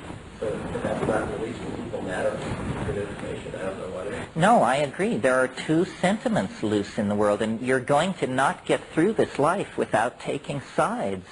You know, do you believe that our destiny is in another dimension made of light on the other side of the universe? Or do you believe that we should, you know, clean up the rainforests and save the planet? You want to be very careful with your political agenda. One of my sub-interests, which sort of has a relationship to this, but it's oblique, is asteroidal impacts. I think asteroidal impacts are one of the great undiscussed factors in evolution, that every solid body in the solar system is heavily cratered with impacts by infalling bodies. There's this thing down in Arizona that only happened 50,000 years ago. It was a piss-ant-sized object, and everything within 800 miles of the impact point died instantly. It dug a hole half a mile into the ground. It was a nothing burger. This thing which came down 65 million years ago, they now think on the Yucatan, it killed everything on the earth larger than a chicken died. You know, I mean, you want to talk about ecotastrophe. I mean, we have never, you can't even conceive of what it's like when something like that happens to a planet. They estimate that at the velocity this thing must have been traveling, it was 5 miles into the planet in the first second and a half. It raised a wall of rock 6,000 feet high that moved outward at Mach 7. I mean, yeah. And the planet rang for 1 million years, you know, but if it hadn't been for that, there would be no flowering plants, no triumph of the mammals, no Whitney Houston, no... Sperm entering egg. Well, but suppose, you know, there's all this tumult in our psyche about the great change that's supposed to happen, and where are we supposed to put our political energies, and what are we supposed to be doing? Well, it would be pretty ironic if we, you know, beat ourselves over the head and save the rainforest and all this malarkey, and then something came down and just turned the whole thing into hash. Then people would say, my God, how could we have been so stupid? We should have been extracting and sequestering U-235 and plutonium. We should have been building starships the size of Montana. We should have been sparing no effort. And what did we do? We replanted rainforests, and now look, the whole thing. So you have to, you know, good intentions are not sufficient. You have to locate where the threat is coming from and act accordingly. There are no points for good intentions in the game of evolution. So mind, and we have to decide, you know, what does life want? Is it that life at its most basic level senses the finite duration of the star's life, and so it wants to use this moment of sunshine to build something that could carry us out into the mainstream of the galaxy, to the denser star fields? Or, you know, is that some kind of titanic, Apollonian, male-dominated, techno-fascist, materialist trip? And what we need to do is cultivate gentleness and attention to the bugs and the grasses and the water. I don't have an answer to that. I think it's a real dilemma. I think people who think they do have answers haven't really connected with how ambiguous the situation really is. How can you do both? What says the mushroom? Well, no, some people can do way behind that. Well, what the mushroom says is it's a total apocalyptarian. I mean, it says, rouse your camels, pack your tents, we're moving out. This has been fine for a while, but ahead lie worlds of unimaginable challenge at great distance. But, of course, the mushroom sounds like a techno-fascist, hortatory male dominator when it talks like that.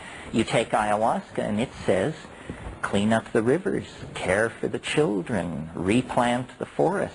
Well, but then you have to look at the mushroom, possibly being the universal traveler that it is. It has that urge. It's got the wanderlust. So, of course, it's going to be a conflict. That's right. It has nomadic ethics. So it pushes nomadic solutions, where the ayahuasca, an enormous jungle plant, a flowering plant, a creature born out of the last catastrophe, just like we are, has a different agenda. No, the demons are of many kinds. Some are made of ions, some of mind. The ones of DMT, you'll find, stutter often and are blind. It means, you know, just because somebody once said of channeling, just because somebody's dead doesn't mean they're smart. So, it could be, you know, everybody has their own agenda. Well, why don't we break... Yeah, question. Last question. Speaking of cosmological trends, are you aware of Fred Hoyle's work? On the steady state or something? Oh, yeah. The panspermia theory. Yeah, and again, they argue strongly for high-tech. Even AIDS may not have come out of poor defect, but it may actually have come out of space. And Hoyle has an impressive array of statistics that link planetary presence in near orbit to viral disease. Yeah, well, I think that the next revolution in biology is so obvious that you can be totally radical and completely confident you're on safe ground and say the next great revolution in biology is the realization that space is not a barrier to life. and that technology is only one method for traversing between the stars. If, in fact, planets are regularly pulverized by cosmic catastrophes, then they must be like bursting seed pods, and everything is subjected to a tremendous evolutionary hammering, but spores, viruses, stuff like that, particulate matter, it just drifts out between the stars, and then when it finds another suitable environment, it breaks out. We don't know what the constraints on life are. You know, the oceans of Europa could harbor life. You know, these hot vent, sulfur vent organisms that we find in the deep oceans here, they could survive in the oceans of Europa. If there were hot sulfur vents at the bottom of those oceans, those organisms wouldn't bat an eye. Europa is covered with ice, but underneath the ice is water, and there are fractures. You know, the exotic chemistries and pressures and temperatures of the Jovian environment could produce life.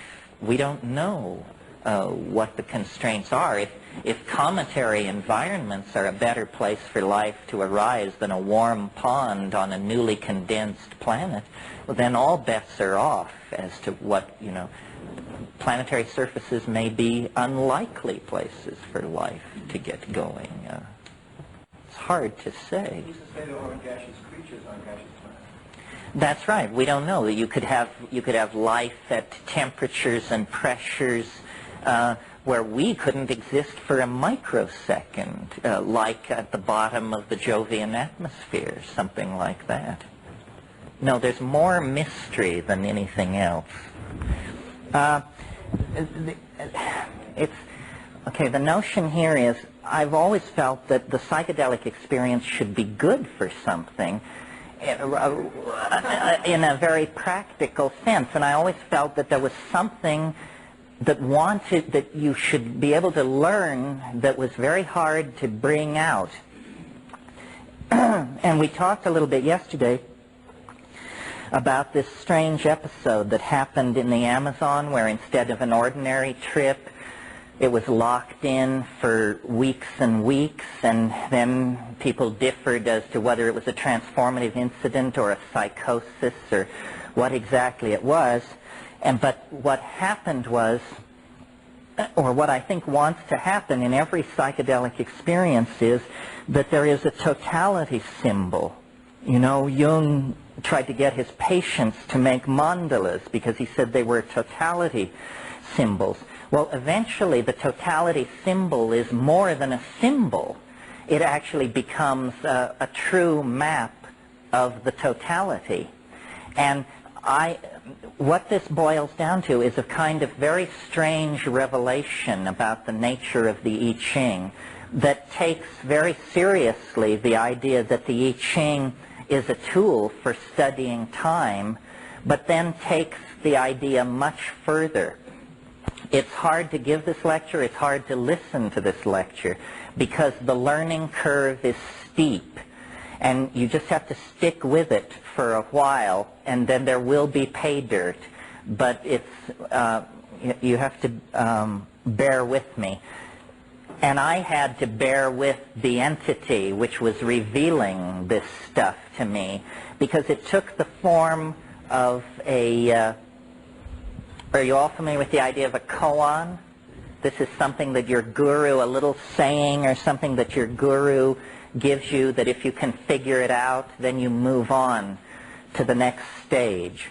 Well, so the koan that I was presented with had to do with the I Ching, which I was not that passionately fascinated by. I was just sort of mildly interested in it, like a lot of other freaks.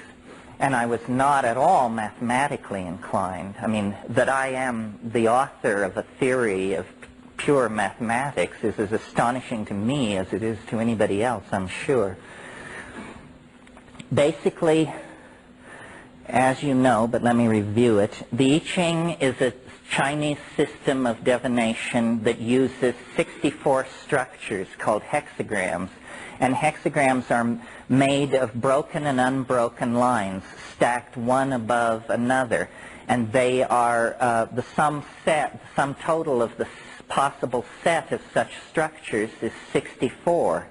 And it's been remarked by a number of people that the I Ching has peculiar structural affinities with the DNA, but nobody has ever really known what to make of that.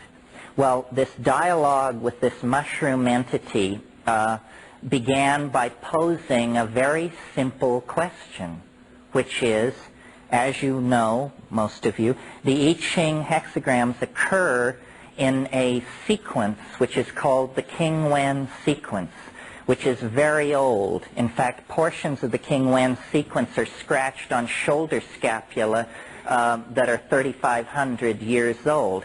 It's possible to argue that the King Wen sequence of the I Ching is the oldest abstract sequence in the world.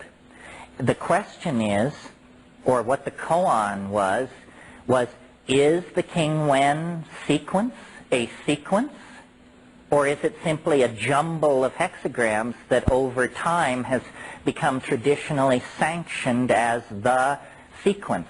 In other words, if it's a sequence, you should be able to write the rules that generate that sequence and no other. So let me dig into this here.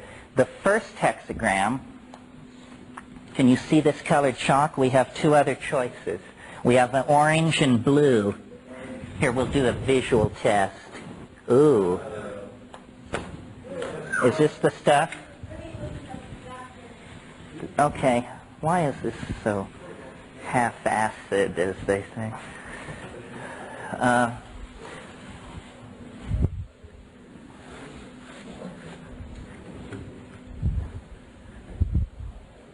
So here's the first hexagram. It's called the creative, and it's made of 6 lines. This is no news to anybody, I hope. Here's the second hexagram. It's called the receptive, the yellow. Okay, let me do these this way and then I'll switch.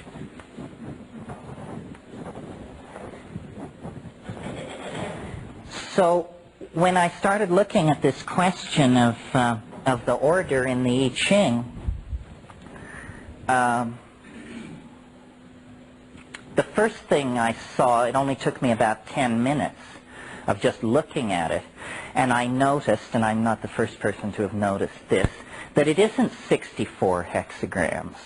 It's 32 pairs of hexagrams, and the second member of each pair is formed by turning the first member upside down. Do you see? So that only took 10 minutes. That was no problem. Now, there are 8 cases in the I Ching where inverting the first hexagram causes no change because of the nature of its structure. You meet the first case here. Obviously, if you turn this thing upside down, it's still 6 unbroken lines. So in the 8 cases where inverting a hexagram causes no change, a second rule is generated. The second rule is, if inverting the first hexagram causes no change, then all lines change. Very straightforward, right? But now, the problem, the koan has changed. And the question is, what rules order the 32 pairs? And this was much trickier. And after a while, the prompting voice said, look at the first order of difference. This is just a fancy way of saying, count how many lines change as you go from one hexagram to another. If you go from this hexagram to this hexagram, how many lines change? 6. So the first order of difference is 6 between these 2 hexagrams. Similarly, we can go from 2 to 3, and there will be another first order of difference.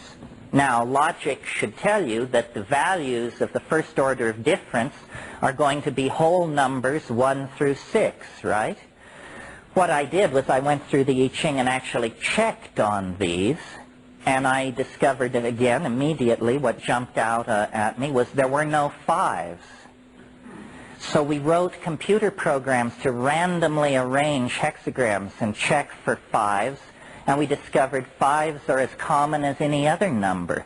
The exclusion of 5s in the King-Wen sequence was a human decision. Someone didn't want 5s to show up in the first order of difference. Okay, so then I looked at these values, and what I discovered was when you, inside the pairs, when you invert one to get the other, the first order of difference is always an even number. So within the pairs, you have no freedom. It's going to be an even number. Between the pairs, you can arrange them so that you get odd numbers or even numbers. And what I discovered was between the pairs, half are odd and half are even. Again, human agency did this. We wrote computer programs to randomly throw hexagram sequences and test for this quality, and we found that only 1 in every 7,500 times could you expect to get a sequence which would be 25% odd, 75% even, which is what this enforces. So I was very excited by this because I said, wow, there's all this hidden stuff in the I Ching that I've never... Why is this thing inching up on me? This thing? Okay. So I thought, how weird that all this structure is in there, and I'd read all of Wilhelm's commentaries and Lama Govinda and these people, and it didn't seem that they had noticed this kind of stuff. So I was very excited. I thought that I was really onto something, and I made a graph of the first order of difference, and it looks something like this. Of course, it has 1, 2, 3, 4, 5, 6 on this axis. Blue. And 1, 2, 3, 4 to 64 this way, because there are 64 hexagrams. And then I drew the first order of difference. Now notice, remember this was 6, so up here we put a point, and the next one is something else, and the next one is something else, and then we connect the points. And what you get is a structure which looks like this, roughly.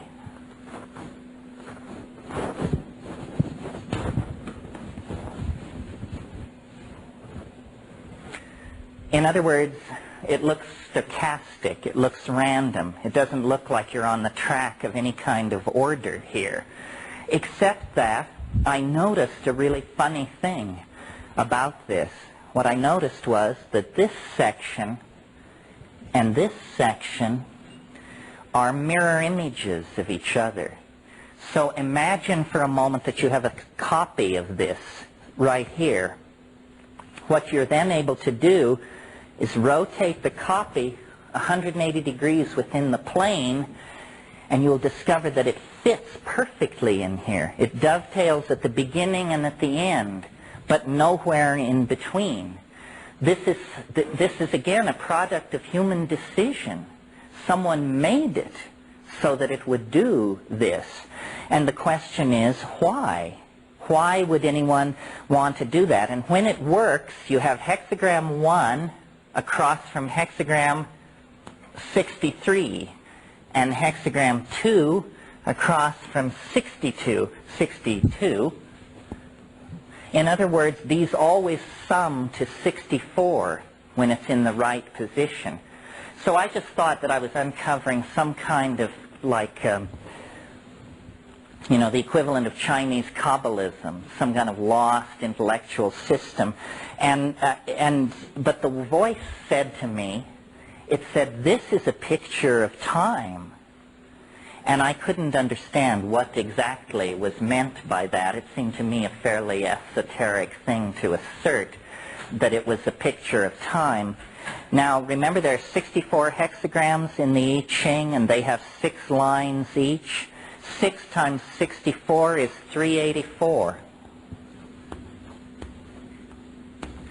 When it told me that this was a picture of time, I began to entertain the idea that this was somehow could be used as a calendar. So then I said, well, what it is it's the whole I Ching running one way and the whole I Ching running backwards the other way, combined into this peculiar structure which has 384 data points in it, which are the lines or so-called yao of the I Ching. Now, 384 is 19 days longer than the solar year length. So if you had a calendar of 384 days, it would precess against the equinoxes 19 days every year. So it doesn't seem a good candidate for a calendar if you're trying to keep solar dynamics central. But I discovered something weird about this number, 384 days. Now think of it as days.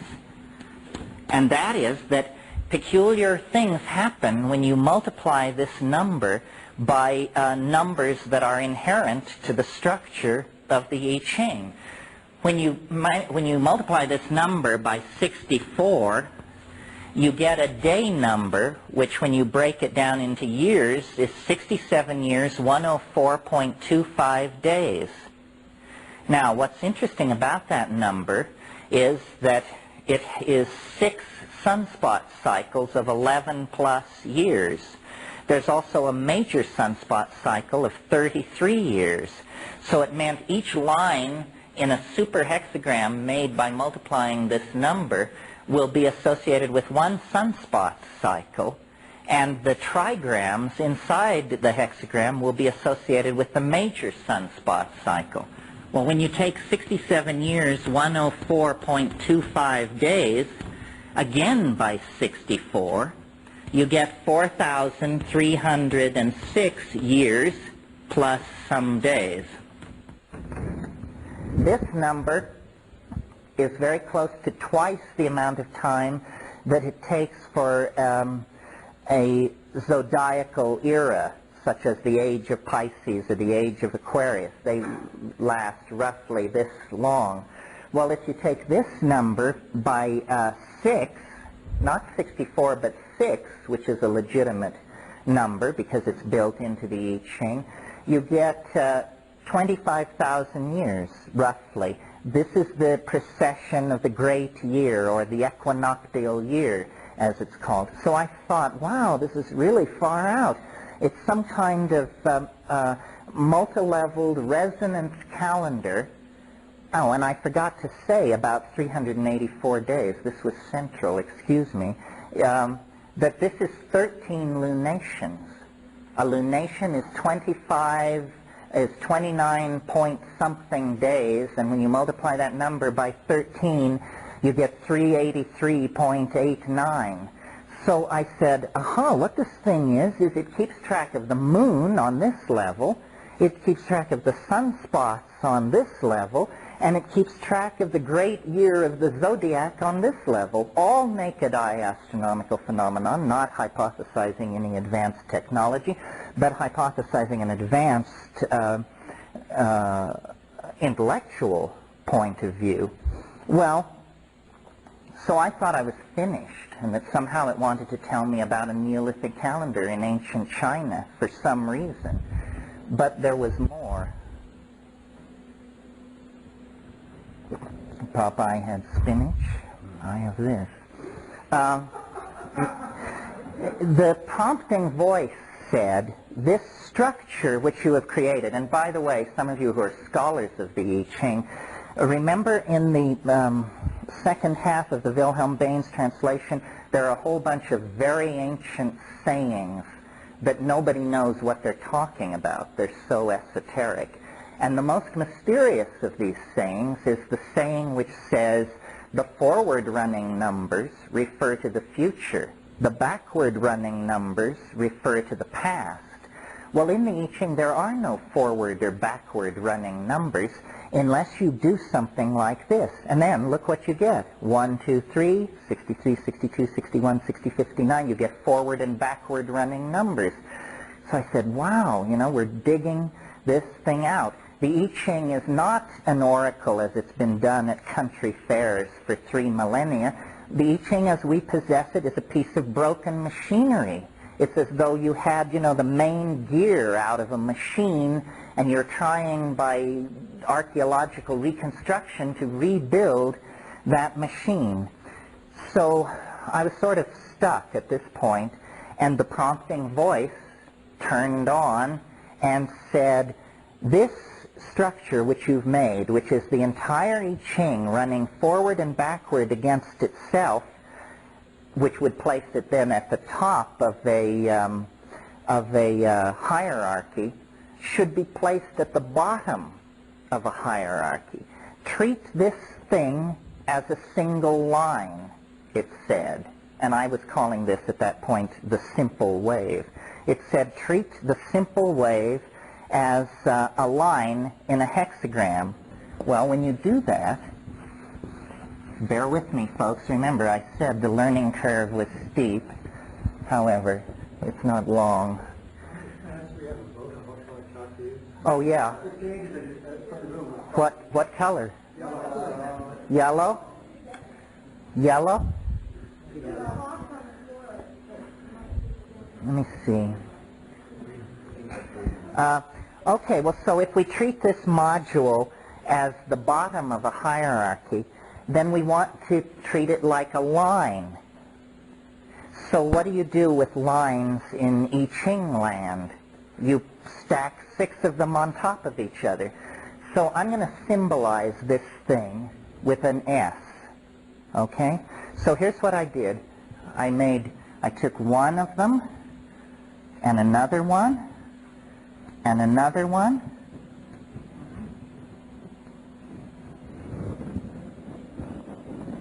and another one. And I said, did I do good? And it said, sort of, but a hexagram is more than 6 lines, isn't it? And I said, well, what more is it than 6 lines? And it said, well, it's 2 trigrams. I said, oh, okay. So then I went like this.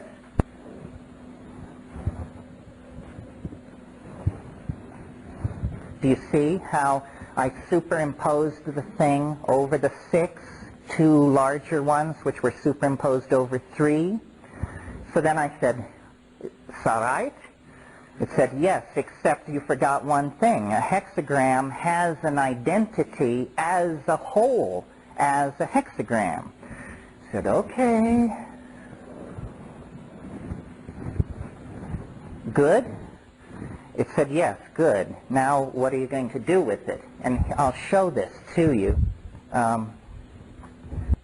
just so you can get the idea. I don't know how visible this will be. This is what you get if you do that. And what it looks like is exactly what it looks like, which is a hodgepodge of crazy lines running everywhere on 3 levels. And the thing said to me, it said, this is a map of time. And I made the mistake of saying to my friends and acquaintances, this is a map of time. And they said, we're very concerned. Apparently, you didn't get better, even though you claimed you got better. And now, you run around showing this thing to people. And notice everything is in closure up here, and then everything attains closure down here. And then there are sub-closures, 6 on one level, 2 on another, and the final one on this one. And finally, my friend Ralph Abraham took pity on me, and he said, the problem with this thing is that it's an occult dogma. Nobody can understand this thing except you. You are necessary for its interpretation. And I said, so what do I do? And he said, you must learn how to change this into a more orthodox mathematical object that mathematicians can then discuss with you. And I was completely stuck. And I sat with it for 2 years, because it just seemed I'm not a mathematician. I had no clue as to how to do that. And finally, one afternoon, the pot was good enough, or the stars moved into position or something, and in a single instant, I saw how to carry out the mathematical reduction of this wave, and I did it.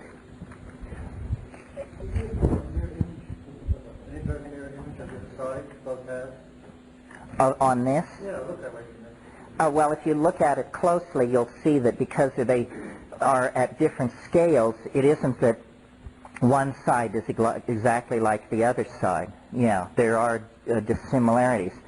So I finally figured out how to mathematize and conserve all the qualities of that wave, and I put it into an ordinary Cartesian object, which I doubt you can see, but you don't really have to see it anyway. All this is, see what that is? It's just a one level, it's an ordinary graph of some sort. Huh? Is that the sum of the multiple? It's the sum of certain qualities. There was skew, parallelism, angle of approach, crossover. There were about 5 things that I felt were important, and I figured out how to mathematize them all so that this, which is an ordinary Cartesian graph, is in fact a topological equivalent of my occult diagram. And, yeah. Each one of those points is a summation of these factors? Yeah, right. So then, and then I started saying to people, this is a map of time. And they said, is it? Well, where are we?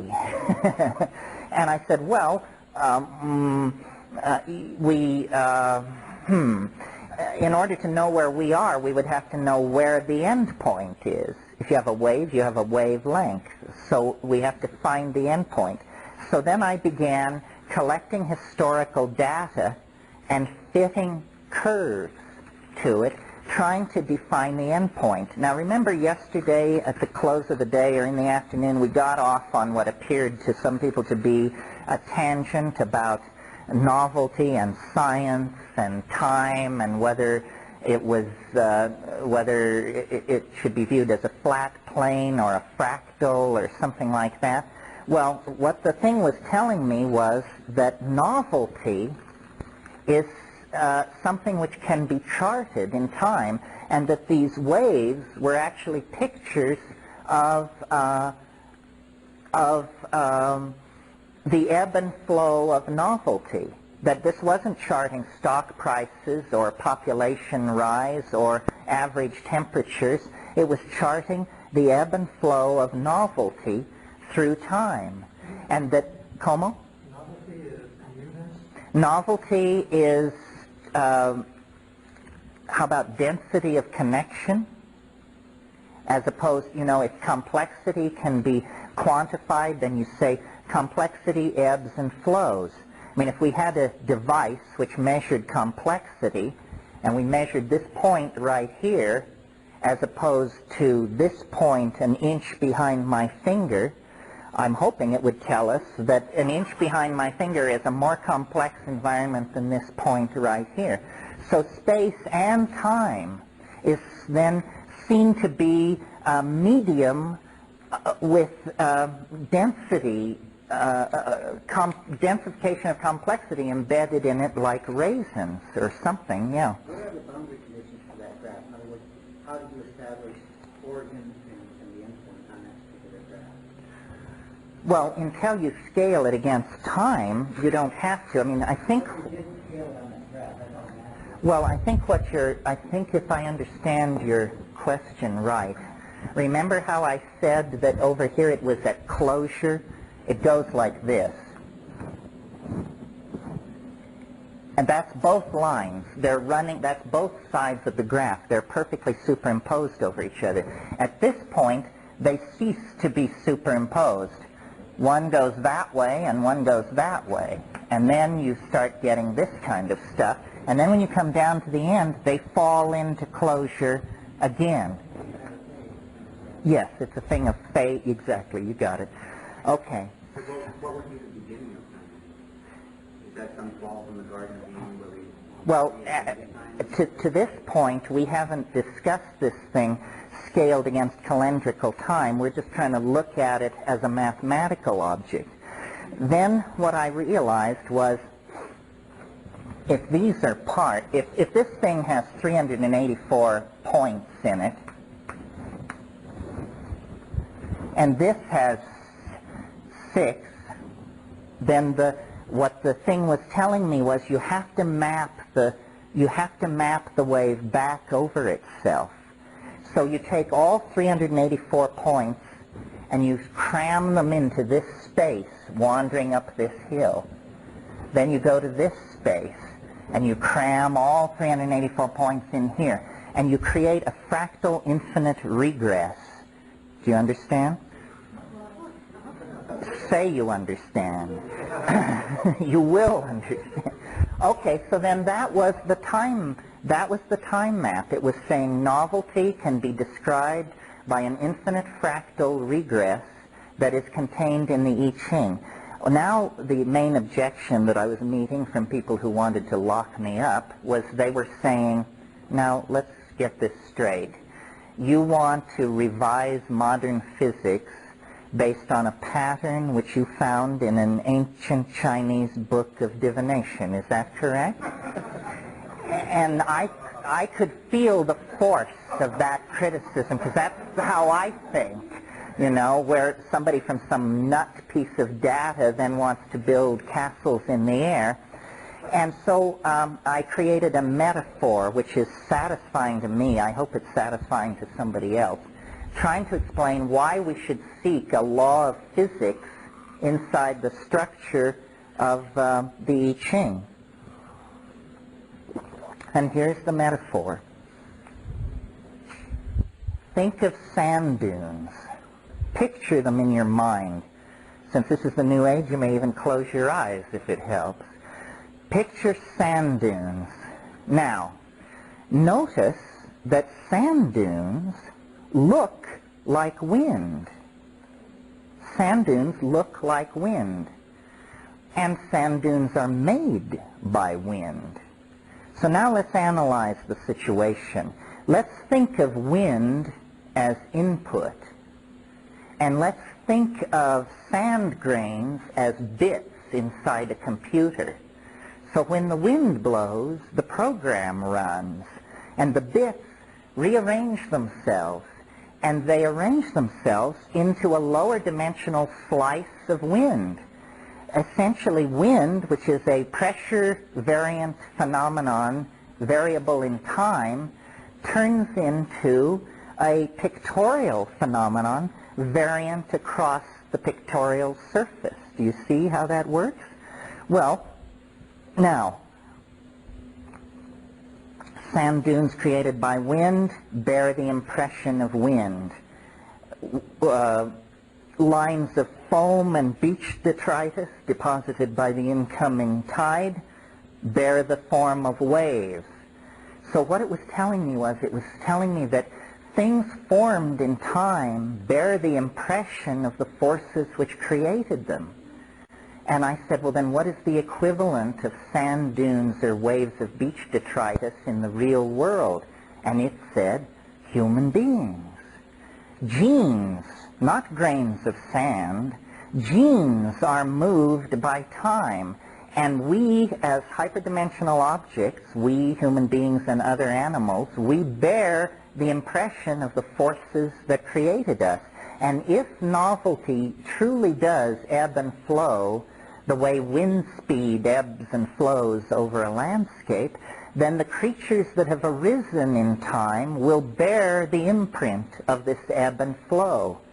And I believe that what was going on with the people who created the I Ching was that they were practicing some kind of yoga or some kind of psychedelic plus yoga thing, and they were stilling their macrophysical functions, and they were descending deep into organism. And there they were seeing the ebb and flow of variables of some sort. And they watched, who knows how long, centuries maybe. And they said, you know, in the organism there is the ebb and flow of variables. And then they asked questions like, how many variables are there? Are there an infinite number? And they began to create notation systems for these variables. And finally they came to the conclusion, no, there are not an infinite number. There are 64 of these temporal variables. And think of them as elements. In the same way that the entire world of physical manifestation can be created out of 104 physical elements, the entire world of temporal manifestation can be created out of 64 elements. And so the way I think of reality, having survived this experience, is you have hexagrams moving on many levels. Let's say you have a hexagram which rules this 10,000-year period. For 10,000 years, this hexagram will rule. And then on the next level, the hexagrams are changing every 100 years. And then on the next level, every 10 minutes. And on the next level, every 15 seconds. Well, what any point in the matrix called now is the perspective you have when you look through the moving film of these temporal elements moving on many, many levels, you see. They create a unique juxtaposition with each other in every single moment. And that is what the unique felt presence of immediate reality is all about. Well, by this time, yeah, question? No. So you're saying that becomes a membrane of the dry membrane between two reality. What? That position where they all come together right there, that's the place where you can access both. See, I look at that and I always look at the symbol, the Eugene symbol, as the guiding symbol of this plane of reality, bound by time. So you're talking about the exact membrane that is between time and non-time. Is that true? Yeah, pretty much. I mean, you know, Plato said time is the moving image of eternity. It's a wavefront, and it's an interference pattern. Yes, it's a kind of hologram and a set of resonances and interference patterns that are created when these waves moving at many levels of expression superimpose and collide with each other. And through the use of small computers, we can explore various places in the wave, and we can position it against time. Because what it's saying is that novelty comes and goes. You know, yesterday was wonderful, tomorrow could be dog shit. Same for last year and next year. Time undergoes changes on many scales. I mean, from moment to moment, if you watch your mind, you're going up, you're going down, and then on the daily scale, up, down, yearly scale, up, down, and then on all scales there is ebb and flow of novelty. And all these scales can be mathematically collapsed into one wave, and then with a computer you can not only predict the future, which is fairly trivial because who can gainsay it, but you can also predict the past, which is very tricky because most people have a good deal more information about the past than they do about the future. Yeah. There is the level of the scale. One year you may have a larger scale going up, but on that year you go down. That's right. That's right. Well, no, you've got the whole concept correct, except you don't need an infinite number, because look what happens. If you start with 384 days and you start multiplying upward by 64, remember I said the first one was 67 years? Well, you only have to carry out about 6 of these till you have 72 billion years. More time than is necessary for the universe to have birthed itself and reached its present state. Similarly, if you start dividing, you only have to divide 11 times to reach the realm of Planck's constant, 6.55 times 10 to the minus 23rd erg seconds. in technical parlance known as a jiffy. Beyond the jiffy, there is no need to continue the divisions because the jiffy defines the grain of the canvas on which reality is projected. So what we have are, a cosmology of roughly 22 levels. At the highest level, it's 72 billion years. At the lowest level, it's in the realm of Planck's constant. And we're somewhere suspended in between. And these things are coming and going on every level. Yeah. Well, the way that you arrive at these conclusions doesn't, I don't follow it well, to say the least. However, it seems to me that you'd be able to use this model. You see some difference in the wavelength around the time of shadow highest compared to the Third Reich. Absolutely. Do you see differences like that? Yes, I'm hurrying us toward the more fun part of this, and I think that we'll do it now. What we're going to do now is look at the wave placed against history with my end date, December 22nd, 2012, although the machine will accept any end date. And the idea that you should be asking yourself is, this clown claims that this thing describes the ebb and flow of novelty, but does it in fact fit my intuition of the ebb and flow of novelty? Now, here's the good news. The next part of the lecture does not depend on anything that's been said in the first part. You don't have to understand anything I've said in the last half hour to appreciate the neatness of the next level. Lucky for us, eh? Is that any way? Is that all right? That's fine, I think. So now, because, some people aren't interested in this. You tell them you can predict the future, and they say, well, predict it. And then you predict it correctly, and then they say, great. It never enters their mind to ask the question, how did you predict it? Which is what I, out of obligation to intellectual fairness, feel that I should expose you to. Now, let's look at the wave. F.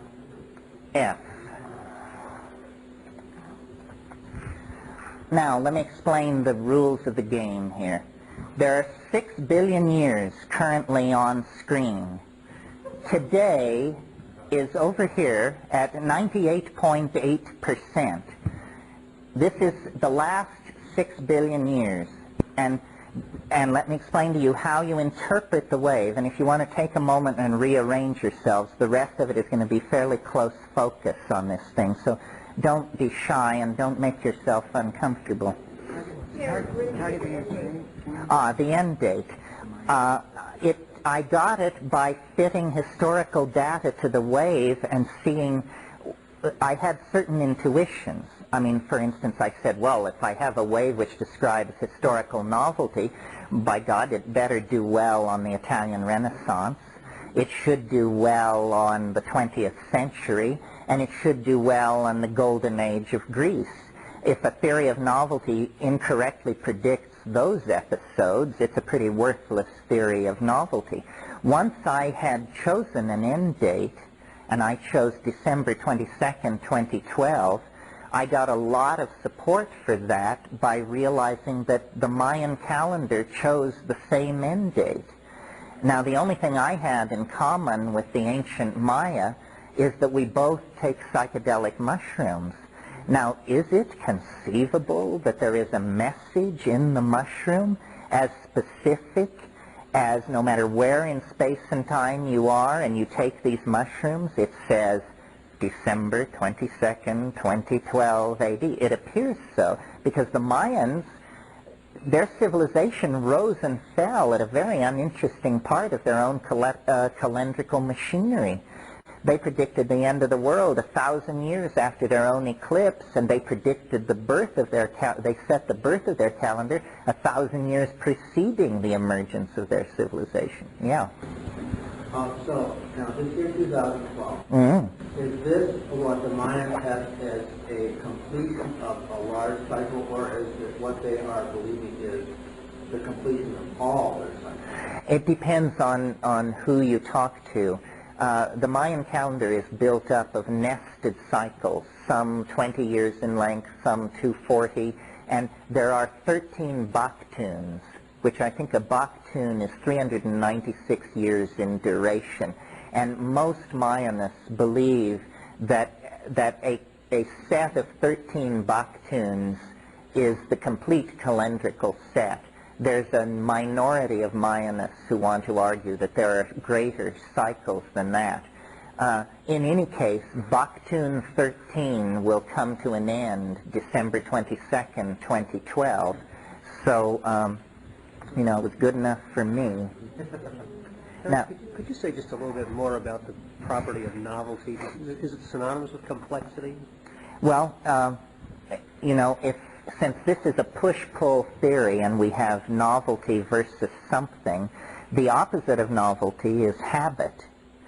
Rupert insisted on that. I was calling it entropy and conservatism and recidivism, and he said, no, it's a war between habit and novelty. Habit means a reversion to a traditional and already established pattern. Novelty means a breaking out into a previous domain, untested domain of new connections and new possibilities. Serendipity, does that fit into this? You mean as in... Something up and surprising you? Yes, the unexpected is built into it, because when you come around some of these curves, there are unexpected things going on. What about the chaos order boundary? Sounds like that a little bit. Yeah, well, you could think of it that way. I haven't completely resolved how novelty should be defined, because if you know anything about information theory, you know that they've had a hell of a time getting a definition of complexity together over there. They also are interested in mathematical definitions of complexity, but they haven't made too much progress. This concludes Tape 6. Our program continues with Tape 7. Our program continues with Tape 7. Let me explain to you how to read the graph, because it's the exact opposite psychologically of a stock market graph. I think when you look at a stock market, most of us want it to go up, not down. In this game, we want it to go down. The higher states of novelty occur as you approach 0. So this is the most novel point on the screen. This is the most habit-impacted moment on the screen. And what you see is habit and novelty are at war with each other. Now, here's how I interpret this particular screen, and it is a basis for interpreting all the rest. This is a turning point. After a long period of habit, consolidation, and recidivism, whatever that means at 4.7 billion years ago, something very novel happened along this descent. I maintain that it's actually the stabilization of the surface of the Earth itself. That what we're seeing here is the Earth changing into a stable planetary body. And then the earliest forms of life, the proto-life, appears right here and undergoes a series then of fluctuations. Then there is some kind of a problem, some impediment to what would otherwise be the rather straight shot toward novelty by this spike here. Well, evolutionary biologists say that in the early history of the Earth there was a crisis having to do with the production of oxygen as a waste gas. Life arose in a non-reducing atmosphere. The first pollution crisis in the history of the Earth was pollution by oxygen. And organisms had to develop complex membranes and mechanisms for dealing with this, and that's what happened along here.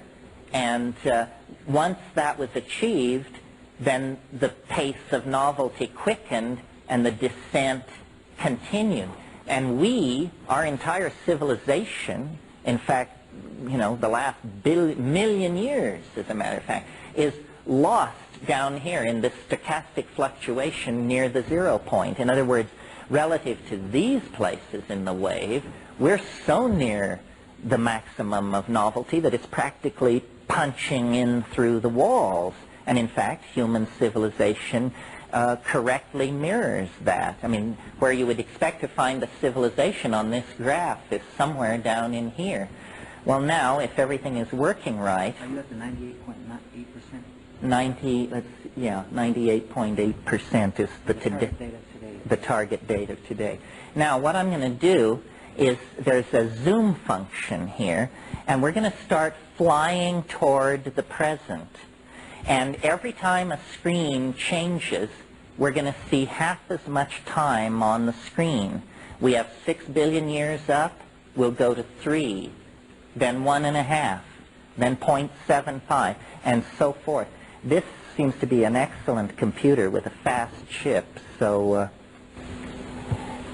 We're going to see the right hand? Yeah, and we're going to get greater and greater detail.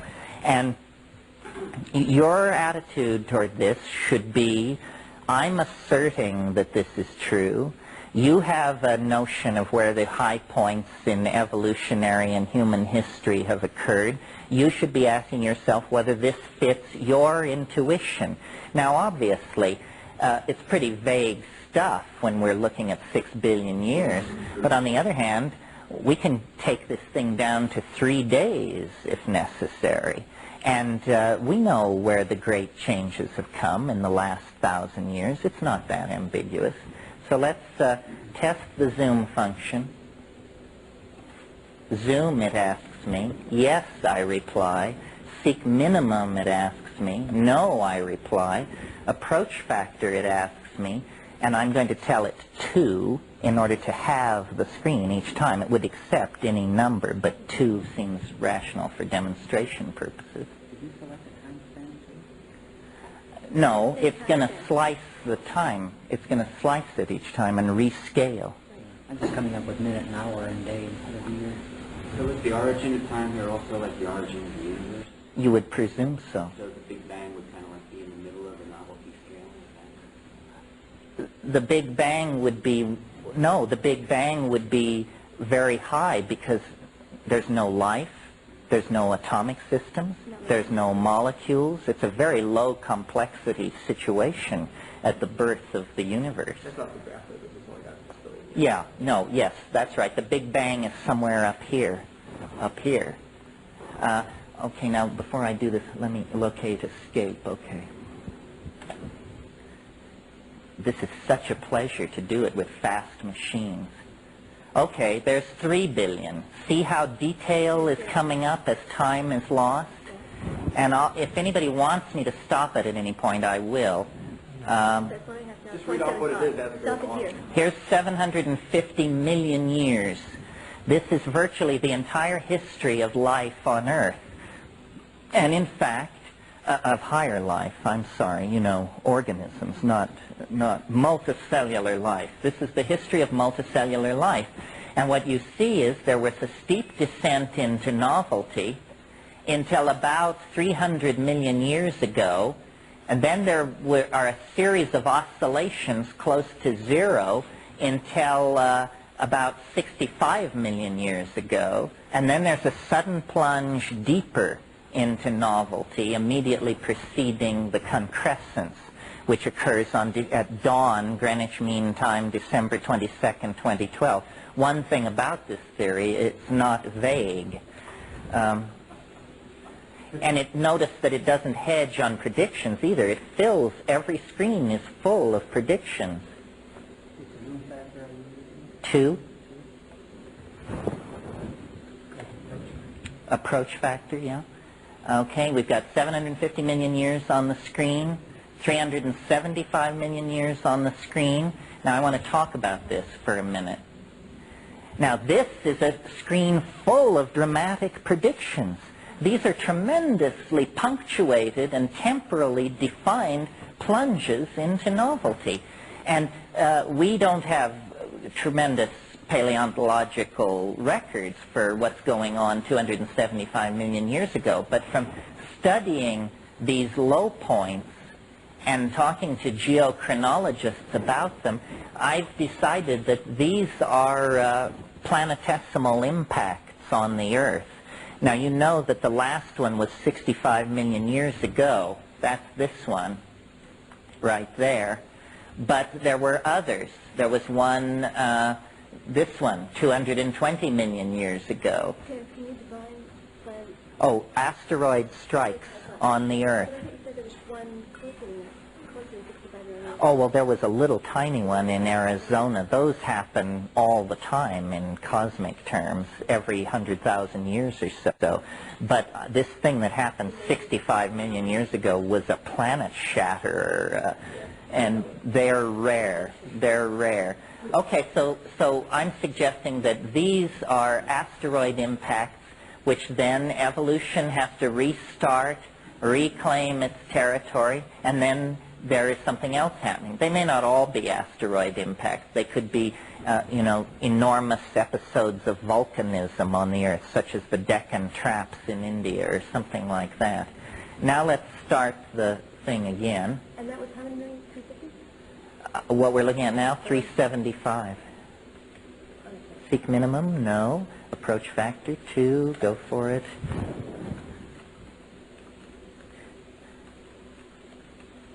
That's 187 million years. There's the impact 65 million years ago. Now let's look at this. This is the last 93 million years. Ah, yes, it looks like the thing we started out with. Somebody's paying attention. Right on. Yes, yes. See, what happens is a fractal is a nested data set, and every time you pass through a whole number, the pattern repeats. This sets up a very interesting set of circumstances inside the wave, which is that we can talk about temporal resonance. We can talk about how the Third Reich is a resonance of ancient Egypt. We can talk about Saddam Hussein as a resonance of Mohammed, because when we look at the way these things are lined up historically, we see that directly above Saddam Hussein and in a relationship of parallelism is the career of the Prophet. And so what is being suggested here is that every day, every moment, is in fact an interference pattern created by other times and places. This is a fairly challenging and peculiar idea, not something the linear Western mind would have ever come up with. So, for instance, if you should find yourself having lunch in a place called Hadrian's Hamburger Stand, this has something to do with the Emperor Hadrian and his 4-year military campaign in Scotland. He is a direct causal influence on your being at Hadrian's Hamburger Stand for lunch. I like to say Rome falls 9 times an hour, and you have to be perceptive. You have to be paying attention to the ebb and flow of your own inner thoughts. But if you are, you feel the fall of Rome. You also feel the age of exploration, of the birth of Buddha, the fall of Carthage. It all happens 9 times an hour. It also happens twice a day and once a year. Yeah. Have you done any correlation with astrology? Sometimes. Yeah, it is very similar. That's right. If you check any points with astrologers where the planetary positions were, like 2 events in Houston. Yeah, we've never tried to do it scientifically, where you would actually keep track, but major astrological conjunctions are often reflected in major ingressions into novelty. Terence, interestingly, have you or anyone else that's aware of this ever tried to convolve this with say, Einstein's field equations? No, because I'm not smart enough to do that. I think it would be a fascinating thing to do, because what you're doing is you're input using as one of the variables this entire system. That's right. And what it would produce would be fascinating. I think God has chosen you for this work. About Saddam Hussein just makes me ask, what are the historical antecedents of Reagan and Bush? Oh, well, Ronald Reagan was, his historical antecedents were the last 6 Roman emperors before the fall of Rome in 475. And Bush's antecedent is no, I think Bush gets to be Justinian. You remember somebody said history always occurs twice, first as tragedy, then as farce? That person had a good intuitive...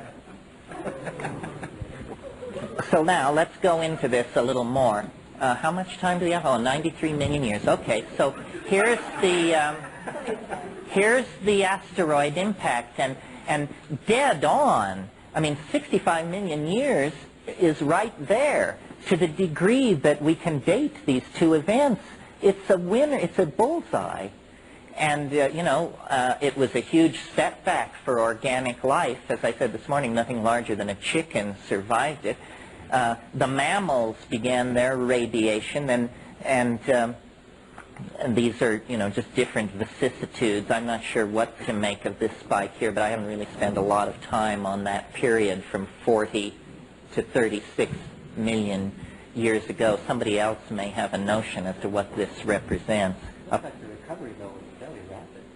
Which it was. Evolutionary biologists say, that forms quickly reoccupied all the niches.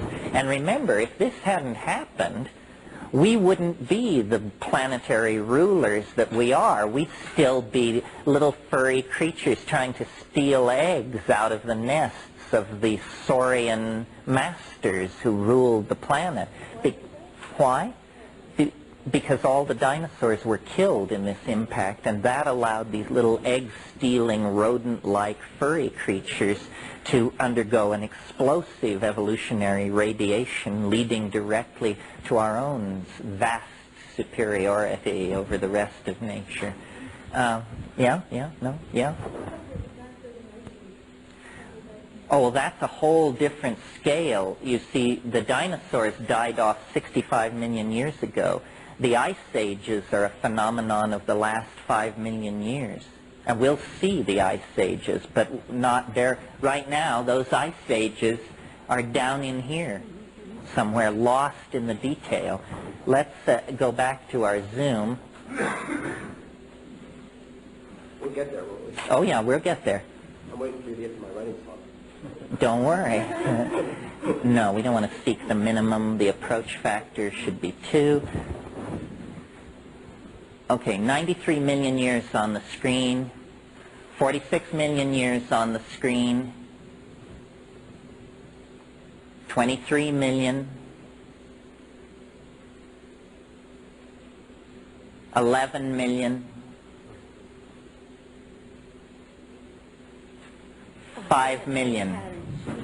5 million years on the screen. Now, here are your ice ages. Here they are. You see, when the ice is in place, species are bottled up and gene transfer is impeded. This constitutes a non-novel situation. Then when the ice melts, these gene pools re-encounter each other and you get proliferation of form. We're getting excellent agreement here. This is the melting of the last glacier. Maybe. I'm not... The last glacier was about 13,000 years ago? Yeah, I think it's actually over here, still lost in detail. But these are, you know how evolution is described as punctuated? How it isn't that evolution proceeds smoothly, but there will be a climax stasis, and then suddenly many new species. Well, these are the punctuated evolution. This is actually a picture of punctuated evolution, and the high numbers of species are down in these troughs, and the low numbers of species are on these ascents close to the changeover points. So again, the paleontological data isn't that clear, but at this scale of resolution, we're getting good agreement between data and theory. Are these different nests identical in both amplitude and phase? Do you know? I mean, could I be, in other words, can you take the section that you're looking at, superimpose it over the other nest, and have it overlay identically, or phase shifts? Well, they are topologically equivalent, but not numerically equivalent. Right. Amplitude is going to be different. Yeah. The whole wave is actually degenerate. That's right. It's a damped oscillation is really what we're I just saying. wonder if are there any phase shifts, because that's one of the things that an FFT could, I mean, this is an ideal way for an FFT, and it's relatively easy to do. Yeah, well, I hope you'll be on it by Monday afternoon. Okay, let me restart the Zoom. No, I'm restarting the Zoom. Zoom, yes. I have a question Okay. about magnetic poles. Yes, these could very well be magnetic reversals.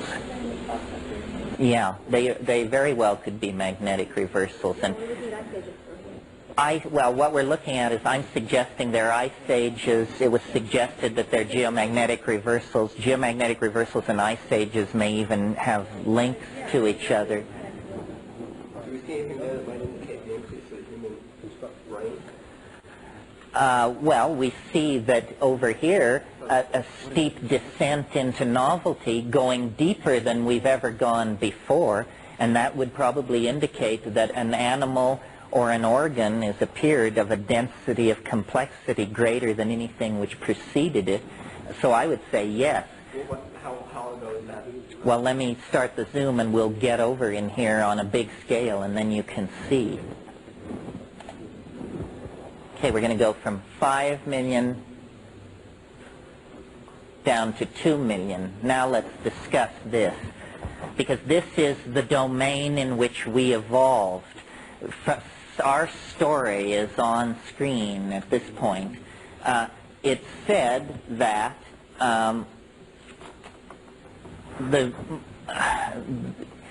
100,000 years ago at the Colossus Cave river mouth in South Africa, there were Homo sapiens indistinguishable from the people sitting in this room. The oldest Homo sapiens skeletons are from there. That's clear over here. This is the Pongide radiation, meaning the proliferation of these primate forms. And that's about 900 million years ago.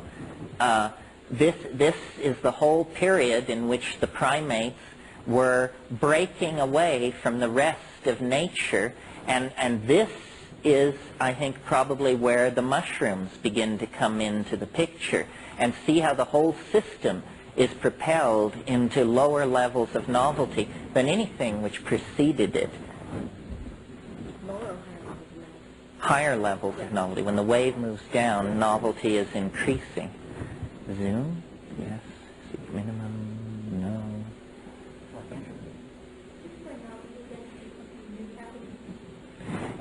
That's one way of saying it, or increased density of connection, or it means something happening which has never happened before, which allows novelty to build upon itself. We talked about this a little bit yesterday, about how the early universe was very simple, and then came ordinary chemistry, and then organic chemistry, and then life, and then complex life, and then higher animals, and then primitive human beings, and then language and culture, and then computers and particle accelerators, and all of this representing steeper and steeper descents into novelty, headed toward a confrontation with novelty at infinite density, not millennia or billennia in the future, but 20 years from now.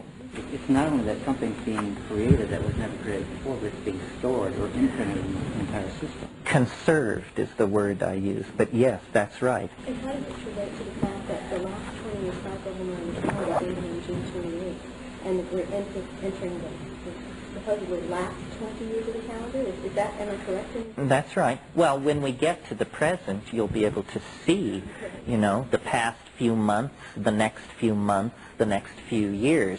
We approach it this way because I want to convince you that there's something sort of woo-woo about this thing.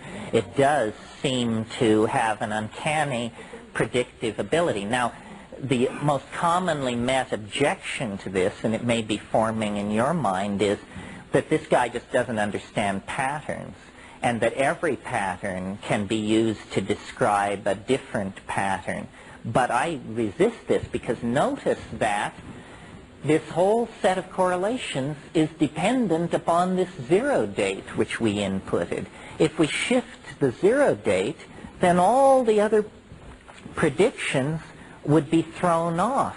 Well, now, naturally, if we shift the zero date 50 years, it's not going to have a hell of an effect on an event 175 million years ago.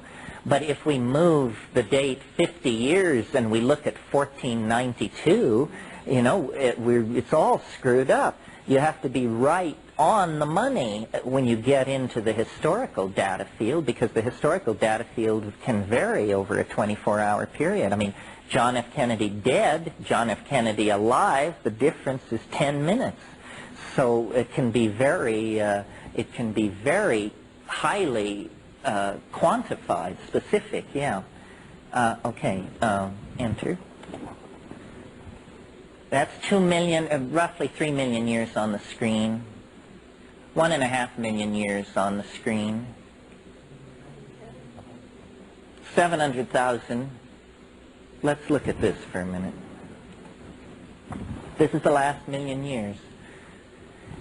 And the last 100,000 years are right there. This is the emergence of modern human types, and it sets off the last cascade, at least at this scale. So all of this is evolutionary advance and climatological flux and so forth. And then from the time the modern human type emerges, it's a straight shot down in there.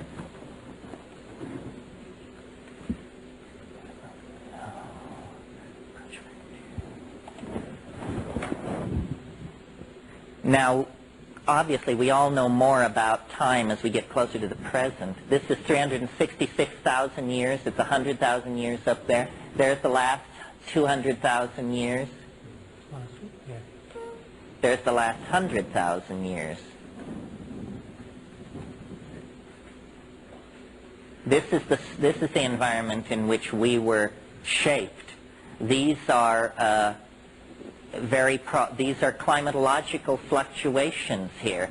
This is the last glaciation. Forgot. It's shipped to the computer, sorry. Is it dying or is it having a good time? I forgot it does that. Anyway, it's a very happy. Why did you listen that to me? What are you doing this evening?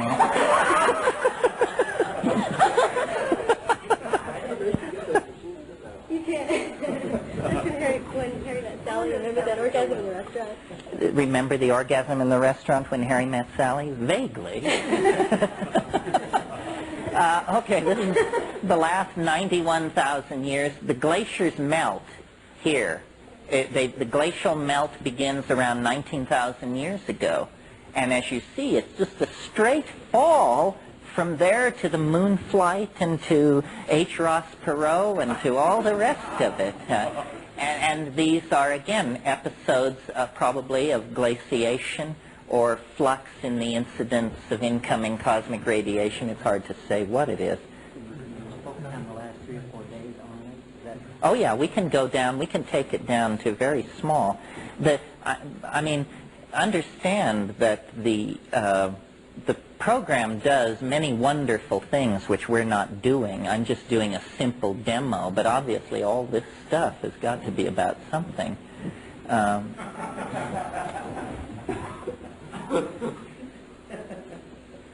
Now we're getting into the area where people have real data. That's 45,000 years.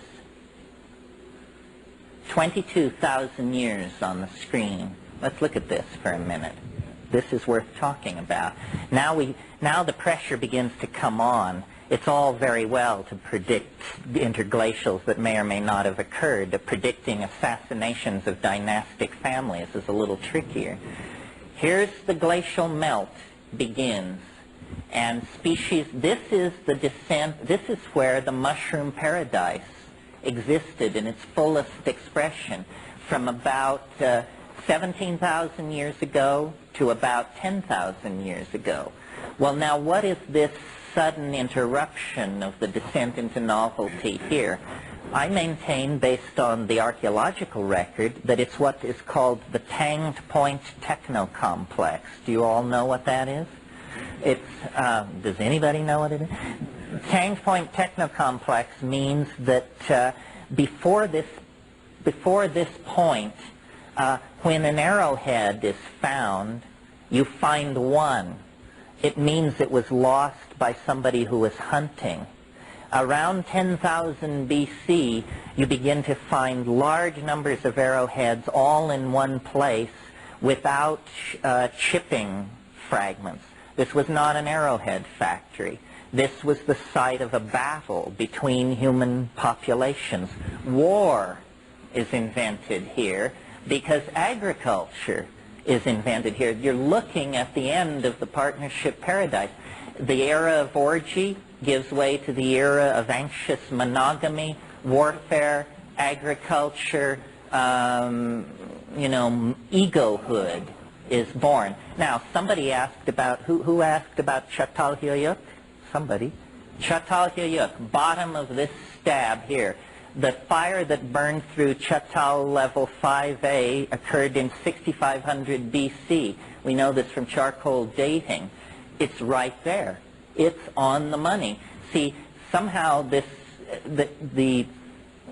whole Tanged Point Technocomplex bummer was overcome, and there was a steep descent into novelty. And Çatalhöyük was the product of that, but then it was destroyed, and there was a rebound into chuckle-headedness for a while. And then right down here in the bottom of this thing is where the Great Pyramid is sitting. You know, the Great Pyramid was finished in September of 2970 BC. Why this should be so controversial, I do not understand, because there are grains of charcoal between the unmoved stones. That charcoal has not been anywhere since the day that stone was set in place. And it's 2790 BC. These people who want to push it back and say it's 10,000 years old, well, the obligation to prove is on them, because the carbon radiological data argues. You see, there's some tendency in the New Age, which I don't understand very well, that wants to make everything older than it is. You know, the pyramids are 50,000 years old, Atlantis rose and fell 100,000 years ago. The miracle is how new everything is. The pyramids were built day before yesterday. Charlemagne was king of France early this morning. It's all very, very recent. I mean, the emergence of mind out of non-mind is an event practically on top of us. Now let's start it up, and we'll get really down to the...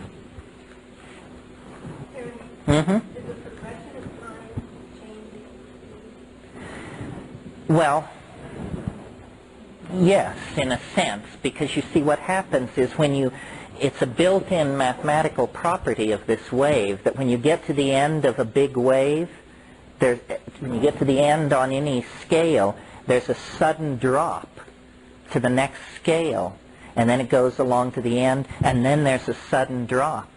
So if what we're saying is that a universe is made like, a universe that actually had this structure that I outlined for you, of 26 levels, where each level was 1/64th smaller than the level which preceded it, a universe built on that kind of architectonics would only be halfway through its life an hour and 35 minutes before the end.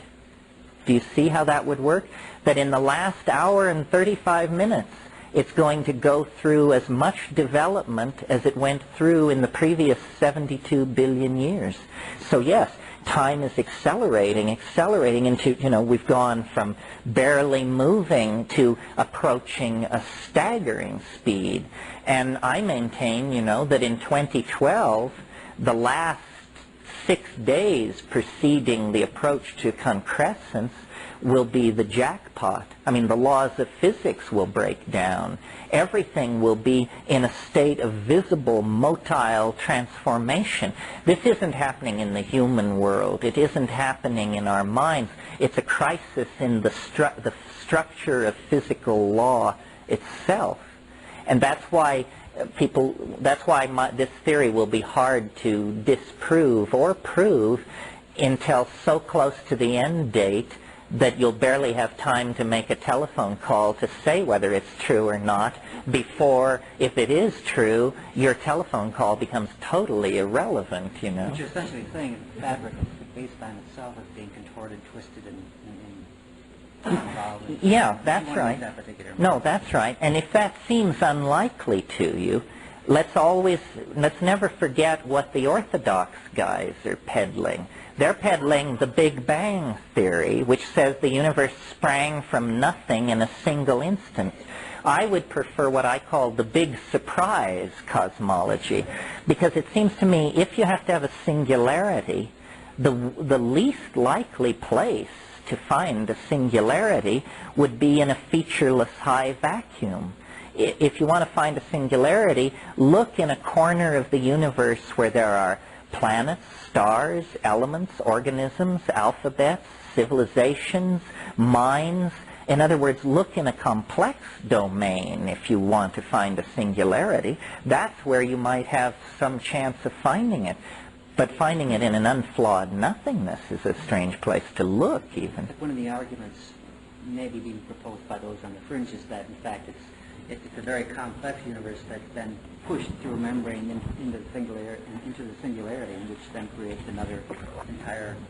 Well, one possibility is that it's a wraparound, that we're not whistling Dixie when we talk about the archaic revival. What history is a finger reaching for the reset button. And when you finally touch it, you find yourself at the moment of the Big Bang. You know, you've actually sent it screaming back to the first moment. So this is an exercise in holographics in a sense. That final 6 days is a very pertinent, potent holographic description of the whole baby, That's right, and every cycle is a holographic description of the cycles that preceded it. We've just seen. Right. So in 1945, when the bomb flickers into existence over Hiroshima, this is the resonance of the Big Bang. It's being caused by the Big Bang. And the entire life of the universe is then somehow reenacted in the remaining 67 years. In the same way, remember there was a 4,306-year cycle. We are reenacting that cycle in the present 67-year cycle. We have reached AD 700 right now. I mean, if you wonder why things are so benighted, it's because we're in the heart of the Dark Ages. You wonder why you can't understand the nature of the collapse of the state vector? Well, it's because you have an AD 700 intellectual machine looking at it. My God, the calculus hasn't been invented. Algebra hasn't been invented. The New World hasn't been discovered. These things will all happen ahead of us. Right now, we are in the heart of the Dark Ages. By the late 90s, we'll be closing distance with the Renaissance. Clearly, we have to put up with a bunch of Christer fundamentalism, epidemic diseases, and general knot-headedness until we get to that point. But then, after the turn of the century, we can expect the equivalent of the Renaissance, the Industrial Reformation, the rise of Napoleon, the Civil War, Adolf Hitler. It'll just be coming quick, quick, quick, quick. And finally, you know, it just pulls you in, and everything happens at once. One way of thinking of this is that the entire rest of the future history of the universe is being compressed into the next 20 years. Yeah. But in other words, the heat death of the universe is 20 years away, essentially, is what is being suggested, because time is beginning to accelerate at such a rate that this compression factor is enormous. Okay, now let me see, what have we got? We've got 22,000 years on the screen, and we talked about it, so let me shift here. Oh no, zoom, yes. Set minimum, no. Yes, I think, you know, Jeremy Rifkin wrote a book. Anybody read it? What was it called? Nobody read it. It was called, anyway, the premise of the book was that time is accelerating, but he thought of it as social time, cultural time. I don't. I think it's embedded in the fabric of space-time itself. Yes, I think in a few, you see, you can only react to crises that you understand. So if I tell you the ozone hole is disappearing, you're alarmed. If I tell you an asteroid is going to strike the Earth, you're alarmed. But if I tell you that the Earth is about to collide with a hyperdimensional knot in the nexus of space-time, you know, but that's what's happening. Ahead of us is an enormous speed bump. We are colliding, we're about to collide with something that we can barely cognize. So it's hard to know what to think about it. Yeah. This may be a little la-la and a bit simplistic, but consider this. You know, we all have experienced this sort of shifting of time in just the experience of one lifetime. You know, as a 2 or 3-year-old, the moment as we experience it seems to last a longer period of time. I mean, my God, summers lasted forever and whatnot. We don't have that, and it's sort of, well, that's what happens over the course of a lifetime. What happens if consciousness shifts out to infinity? What happens to the moment then? It becomes vanishingly small, or in terms of the frequency. It stops. It stops. Yeah, well, see. Before it stops, it's speeding up. In other words, the span is becoming shorter and shorter. Say if you take a second, the seconds become shorter. That means, in effect, that the whole process is speeding up until it collapses. Yes, it's possible that dying takes forever. Right. You see. That's a singularity. And so, you know, you start to die, and then you die, and then you realize you're going to die forever and never approach it, because the seconds become stretched into millions of years. It's something like that. It's about, and I think psychedelics are about the fabric of time. When you strip away the hallucinations and the personal reference and the craziness, the bare bones of it it's about time. It illuminates what time is. Yeah.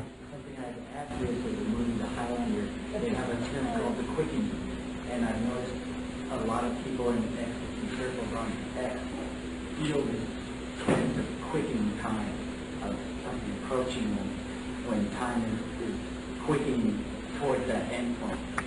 And people see more or less on ecstasy feel a lot more empathy towards that.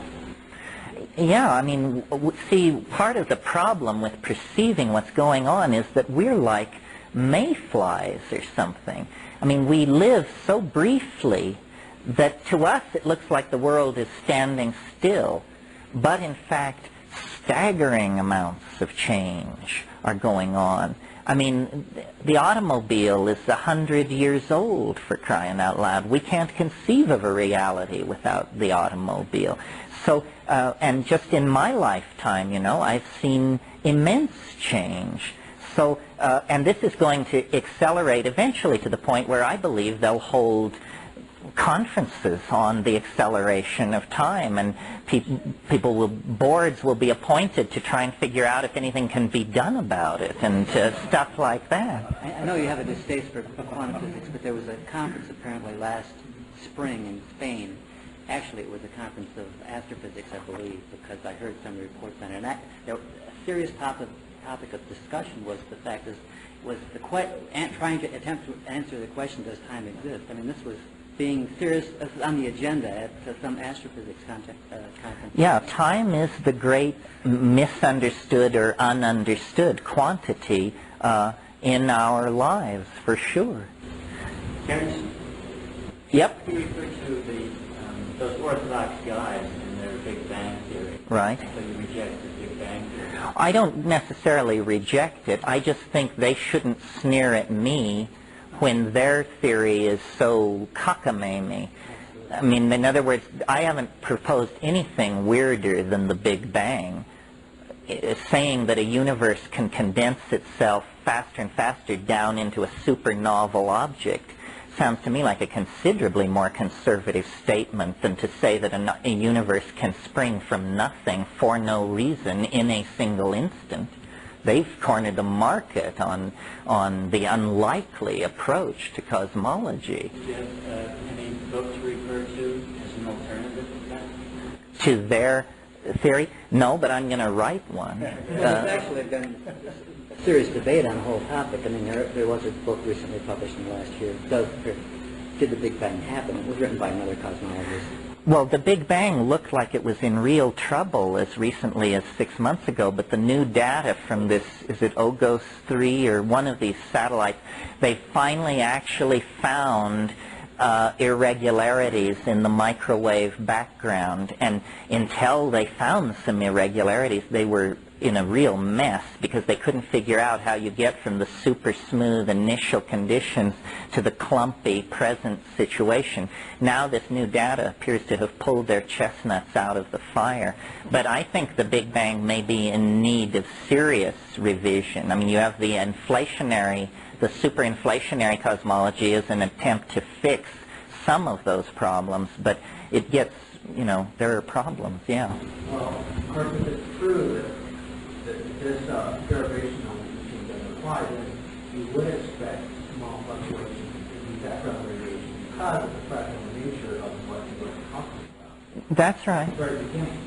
Also, in the side, I just mentioned it, in the Bible, Jesus said that things would be speeded up in time. What did he say exactly? I can't remember the exact quote, but he in fact said that events would be speeded up in time. Yeah, that's absolutely right. If we get a little deeper into this, we can even discuss maybe why he would have said such a thing, because I think we can illuminate it. Here, let's do a little more. We've got 22,000 years on the screen, 11,000 years on the screen, 5,000 and some. This is in a way my favorite screen because this book I want to write I'm going to call History's Fractal Mountain. And there it is, folks. History's Fractal Mountain. Çatalhöyük is over here in the bottom of this. Along this descending gradient here, like pearls on a string, you get the great ancient civilizations. Chaldea, Babylon, and Egypt. And this actually, the graph actually confirms the intuition of the theosophical mentality that Egypt did achieve some level of advance that was not surpassed until late Roman times. That there was a tremendous breakthrough on the part of these civilizations. This negative, habitual, or recidivist upward curve is studded with a whole bunch of warlike, male-dominator civilizations. The Hittites, the Mitanni, the Assyrians, and up here at the top, Mycenaean pirates overwhelm the last outpost of the goddess culture on Minoan Crete. This is Homer, right there. Homer sings his song. And if that to me fits, because I had a professor who once said to me, you want to know where it went wrong? I'll tell you where it went wrong. When these Greeks pulled their boats up on the shore and stopped being fishermen and started talking philosophy, the shit hit the fan. And that's precisely what happened. There it is. You see this steep, steep descent into novelty. And then, after the fall of Rome, oscillation around a mean where it's sort of up, it's sort of down, but there's no real progress until the Industrial Reformation, in the Industrial Revolution of the 1740s. Well, that makes sense, because any kind of attempt at descend into novelty or ascend into novelty would have been suppressed by the emerging church at the time. That's right. Well, of course, this isn't Eurocentric, it's global. Oh, you mean where is the birth of Christ? Roughly, it's right here. It's this, there's a little kind of a choke, and then a very steep fall right afterwards. That's the birth of Christianity, of the Roman Empire versus the Republic, and so forth. As I read the dates here, these are all the BC numbers, 36 BC. They're right about in there, then. Yeah, it's sort of, up about minimum. yeah, right about there. Well, let's see, we may get it on the next pass. And the novelty has now gone to it's bad, it's evil. And There's a you mean model as of opposed to falling Gerald? apart. One is biological at first, and one is human. Well, it wasn't, at first it was physical.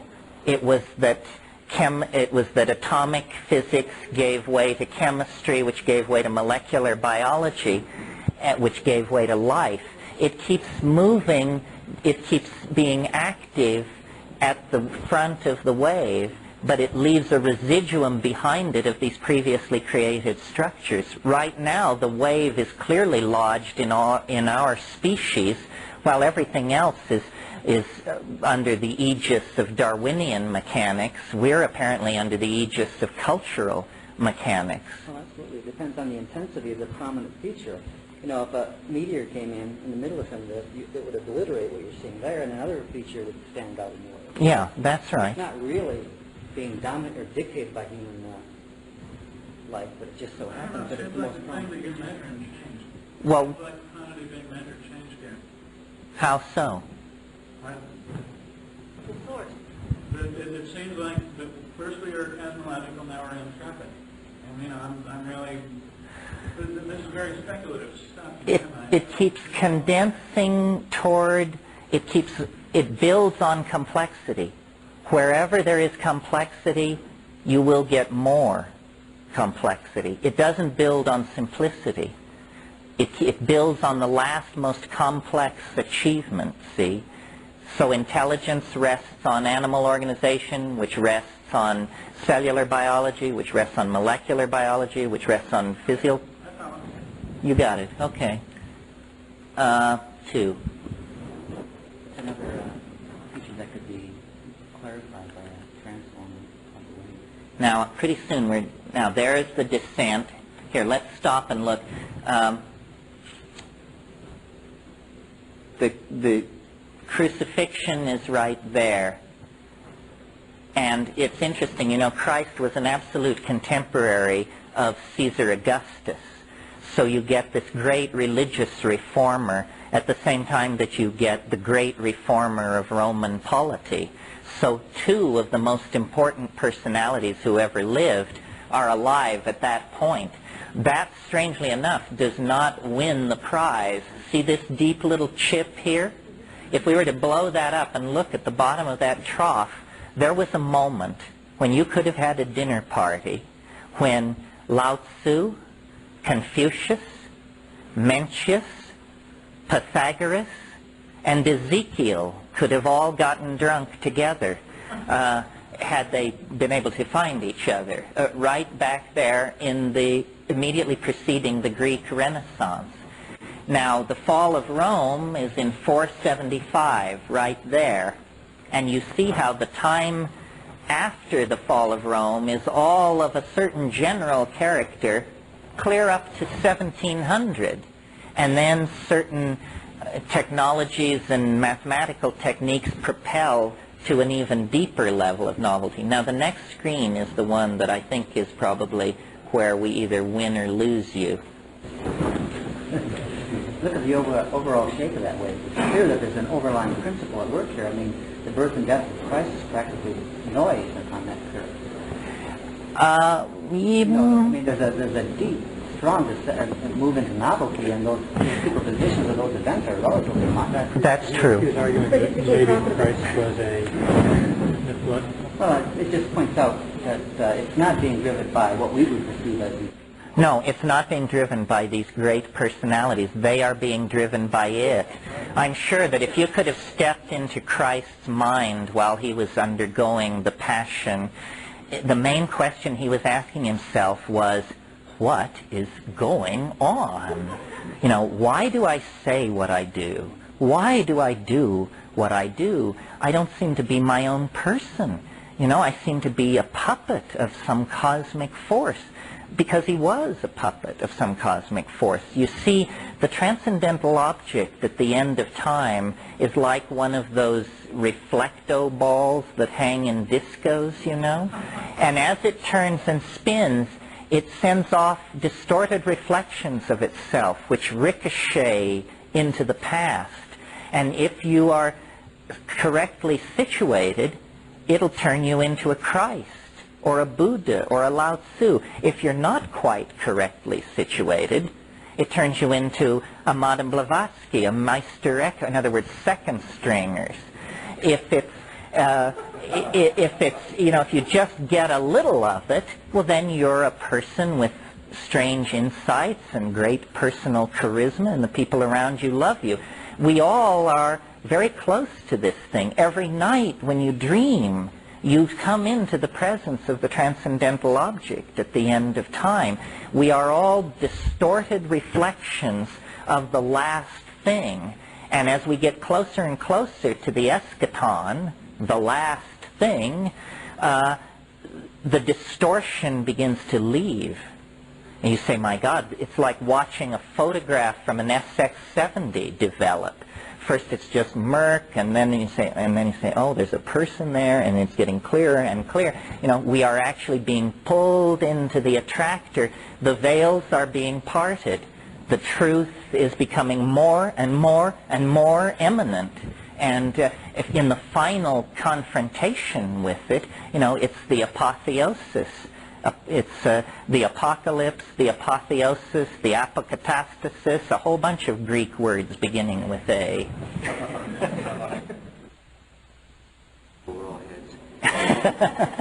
No. Well, that would make me think that really hurry about this Christmas. Okay.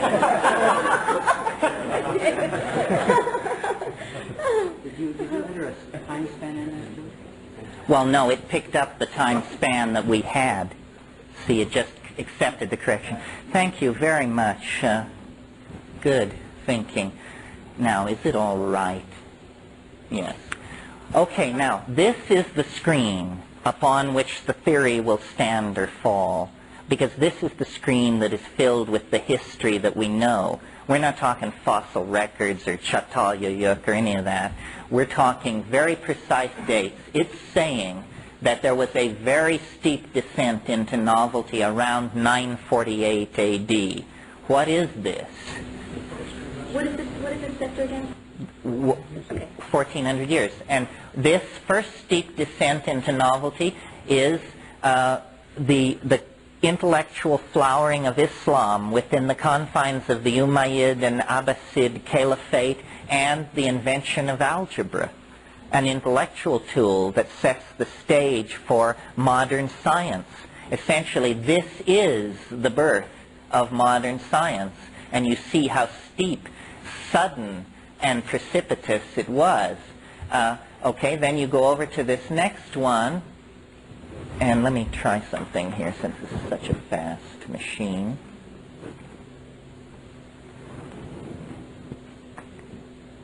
See, I'm moving the little pointer, and it's telling me exactly what I'm pointing at. I haven't done this for you before, but this is very good for checking these things. Oh, to know exactly the date. To know exactly, yes. We're pointing at the exact date, and I want to get it over here to the bottom of this sucker.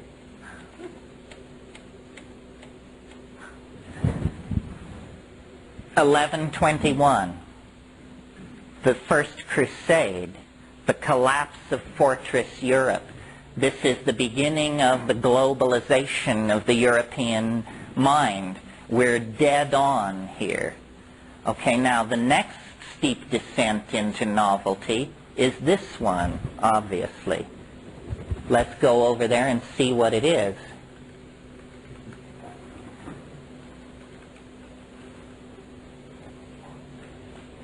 There it is, 1430. Oh no, 1358. I'm sorry, just a minute here. Let me get my ducks in a row. Okay, do we all agree it's pointing at the bottom of the thing? Yes. It's not the end of the novel, not the beginning of the novel. No, that's the densest point of the novelty. It's 1354. What happened in 1354?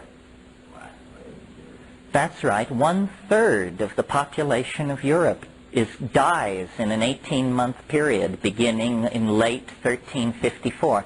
The greatest demographic collapse that Europe has ever experienced. It's an absolute hit, dead on. Now let's go over here to this. Now notice, though, that the recovery is quick. There's a steep descent into novelty and an almost immediate reversion back up to the same level of habit, exactly, business as usual. But this next one is different. It's a steep descent into novelty, and then it really stays down for a long time and explores this. So let's go over to the turning point, which is up at the top. Terence, you cross-reference this with Indian culture and Chinese culture? It's global, but having said that, you have to notice that the world is now dominated by European values and culture. So while we can chart the ebb and flow of the Han Dynasty, at this point European culture is moving to the fore because European culture is beginning to put its imprint on all of world history. This concludes Tape 7. Our program continues with Tape 8.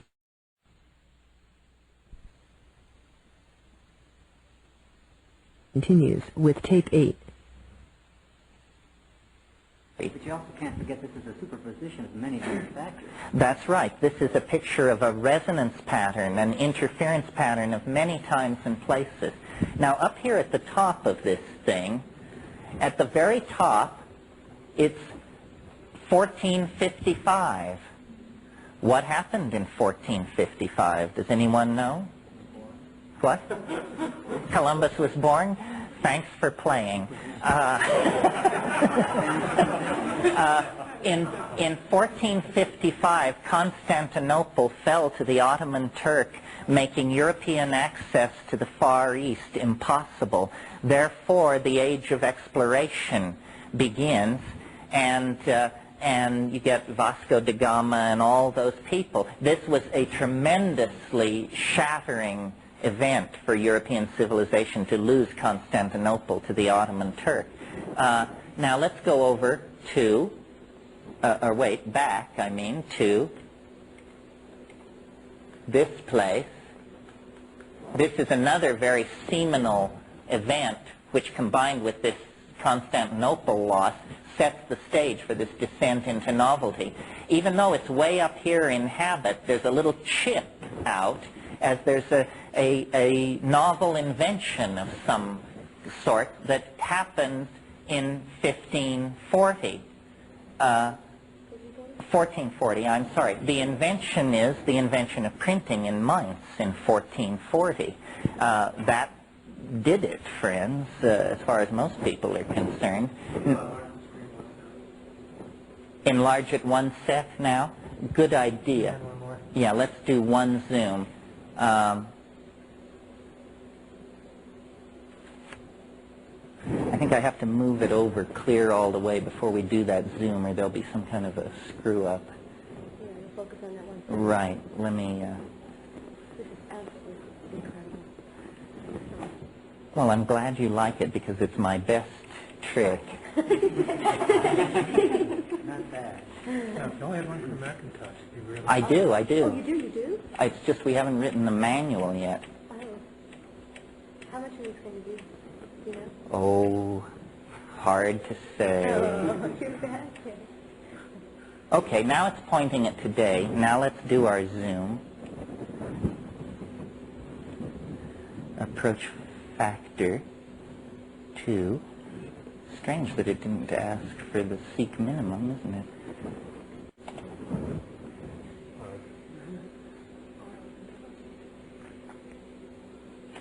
Okay. Now we're seeing the same thing again. We're just seeing it in higher detail.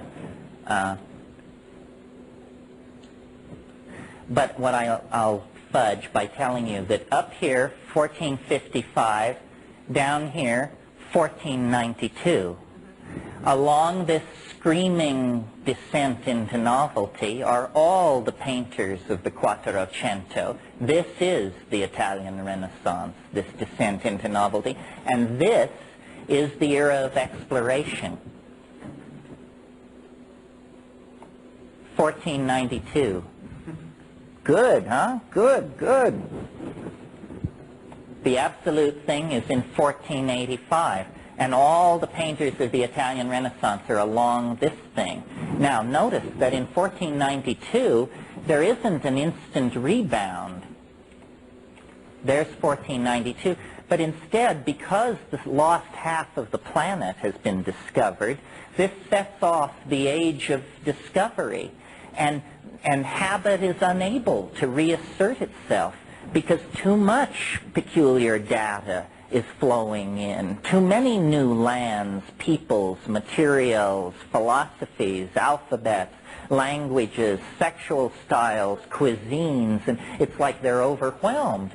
However, after a while, they get their act together and manage to turn it into hell itself, right there, right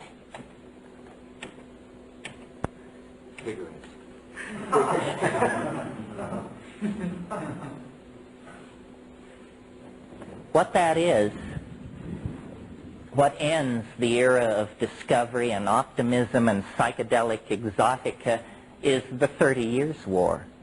The 30 Years' War begins in 1619. It ends in 1648. It begins with Europe medieval. It ends with Europe modern. Parliaments have replaced popes and kings. The whole name of the game has been changed. Now, the 30 Years' War lasts, as I said, until 1648. 1648. At the bottom of this cut in here, which is in a situation of rising habit, there nevertheless is a strong tendency toward novelty, reaching a culmination in 1677. Newton publishes the Principia.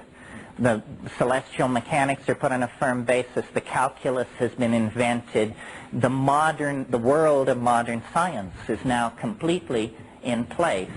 Then, and what, aside from the 30 Years' War, what Europe is exporting to the rest of the world on this hellish upswing is slavery, the patron system, forced labor, a brutal return to habitual methods of the past. You may not know that slavery died with the fall of the Roman Empire. If you owned a slave during the medieval period, you owned one slave. It was a house slave, and it proved, your ownership of this person proved that you were a person of immense wealth. It would be like owning a beach bonanza today. It's beyond owning a Rolls Royce. But the need for a drug, strangely enough, the drug being sugar, reversed this, and in the 1440s they began buying Africans and taking them to the Canary Islands to work sugar. So, the moral power of Western civilization could not stand in the way of the reestablishment of slavery and the sugar trade. Now, up here at the top of this thing, there is a there's a twist, a turn right there in 1739. This is the European Enlightenment.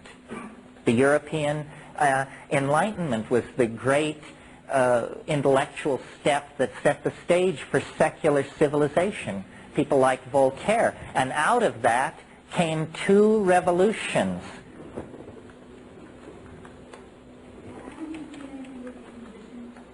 Well, the Inquisition would have been, I presume, a fairly unnovel thing, since what it was a power group torturing the helpless, which there's nothing new in that, for heaven's sake. It went on for a long time, too. It went on for a long time, but actually it was a Spanish phenomenon. It was confined geographically to a very small number of places.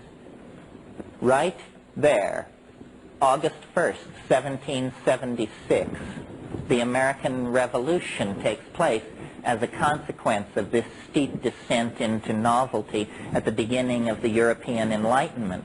Well, as you know, the American Revolution is generally thought to have had a happy conclusion. The French Revolution, not so happy. And if you explode that area and look, you can see that they're happening on different slopes of this thing. Then the restoration of Louis Napoleon in 1803 is there. This bump is the American Civil War and the Franco-Prussian War, which were the first modern wars and completely distorted the demographics of the United States and Europe. And now I want to... The Franco-Prussian War began in 1848, I think, and the Civil War was 1865. Let's... I want to go over here to...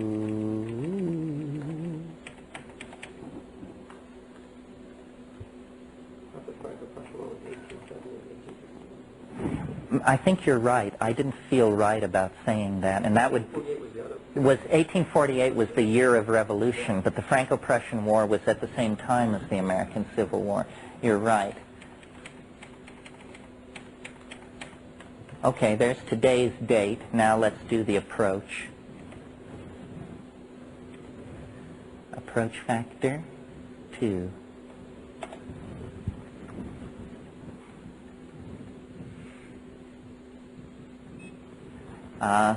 Okay, that's 357 years on the screen. You see the American and French Revolutions, the Franco-Prussian War, the American Civil War, the 20th century. Now let's look at the 20th century. And this is, remember how I said that the Great Pyramids were at the bottom of this trough at a higher level? And now we're seeing the same pattern again. What we get at the bottom of this trough here is the Third Reich. And to show you how the resonances work, think about the Third Reich in relationship to ancient Egypt. First of all, probably the word Führer can be traced to the word Pharaoh. This is the same concept of a master leader. In addition, the Third Reich and ancient Egypt shared an obsession with large-scale, tasteless architecture. In addition, both civilizations had a real tendency to lean on the Jews. So you see, you get this strange kind of microscope on a history. I mean, most people, I think, would not associate ancient Egypt to the Third Reich. And yet when you begin listing the similarities, you see, in a way, one is a reflection of the other. Okay, within the 20th century, this is somewhere like 1903. The inventor, Einstein was in 1905. The general theory, I think. Which came first, the general or the special? Special came first in 1905, and the general came slightly later. Down here in the bottom of this trough, let me show you. Right there, Hitler becomes Chancellor of Germany. And then all of World War II is fought in the bottom of that trench.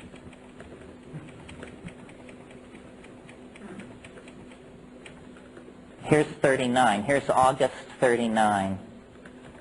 That's June. That's September. So that's when it begins. And see how, even though it's a novel situation, because it's a war, it's a recursion to habit. So at the bottom of a trough of novelty, you get a little upward pimple of recursion to habit. Then let's look at,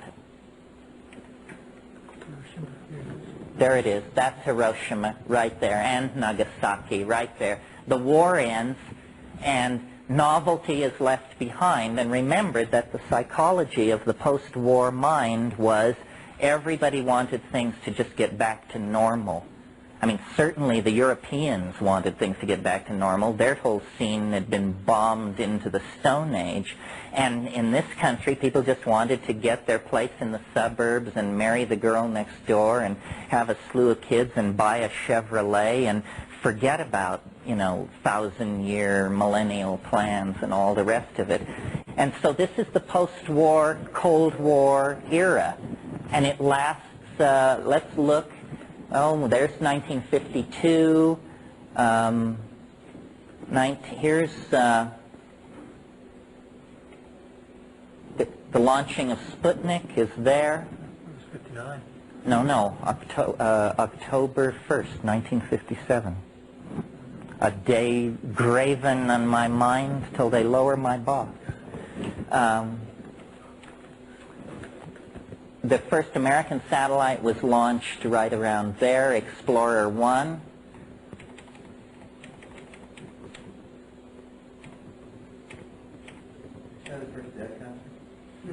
Give me the date. Okay, there's the assassination of John Kennedy, as close as I can get it at this resolution. If I go back one, I'm before it. So you see it's right at the bottom of that steep stab that takes place against this other thing. What turned it around? You mean what's the turning point? I thought you'd never ask. Yeah. And when is it? Oh, I'm about to get it for you. There it is, August 1967. It's the summer of love. Not only does this thing illuminate history, it also, fulfills my deepest inner delusion.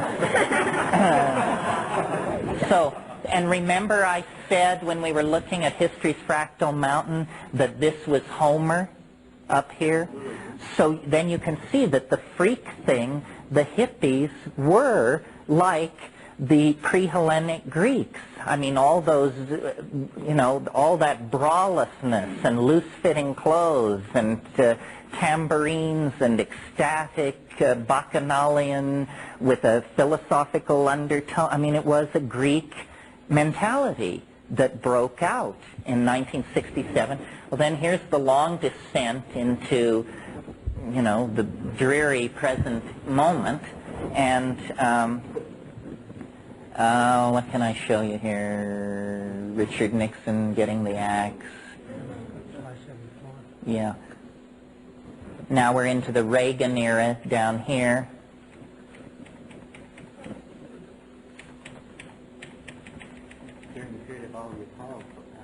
Yeah. Yeah, I'm going to cut it. I'm just trying to get back to today.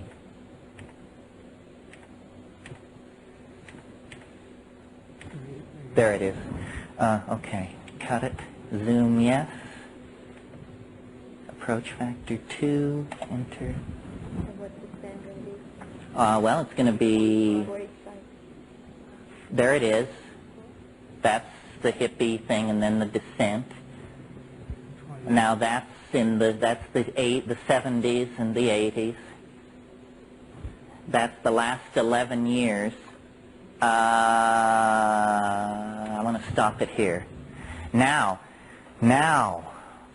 see how tight it has to be to work. Remember that we've been looking at this thing we've descended from 6 billion years to 11 years. We have predicted asteroid impacts, glaciations, speciations, the rise and fall of empires. Now we're down to the short and curly, I would think. Let's take a look here at what we've got. Who I suppose, now we're all experts on this phase of things because we've all just lived through, I don't see anyone here under 11. So we've just lived through all of this. So let's take a look at what it is. Now let's see, when was George Bush elected president? 88. So it would have been November 88. That's October. That's November. Now, what is the resonance to that moment? I don't think of it so much as Bush being elected as Reagan leaving office. The resonance here is the fall of Rome. Rome falls right there. Well, then see, we have a series of high and low points which we should be able to correlate to recent catastrophic or world-changing events. So let's play the game.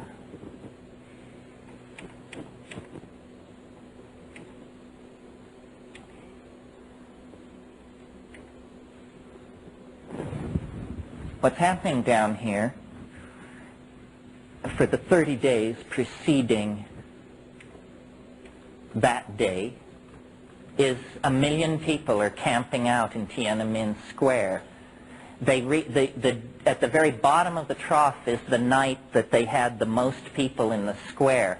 And then it turns upward, as you can see, because the constipated fascist oligarchs in charge of that society were preparing to do murder. And there's nothing novel or new about murder. It's the oldest game in the book. So that went on there. Then remember the Romanian, let's go over here. The next steep descent into novelty is right there. Right? That's too far. No, that's right. Okay, right there. Who knows what happened very close to 11/11/89? The Berlin Wall fell down. Germany is unified right there. So Tiananmen, Germany, then a bummer of some sort. And what is that bummer? It's the Romanian Revolution, which, as you'll recall, was handled in the messier style, where you put people up against walls and machine gun them and so forth and so on. Harmonic convergence, that was August 87. August 87? It was also sort of the building of the reaction in the Soviet Union to what Gorbachev was doing as well. Yeah. Along that line. Well, then let's go over to here. I want to see that harmonic convergence. Oh, you want to see the harmonic convergence? Give me the date. 887. 887.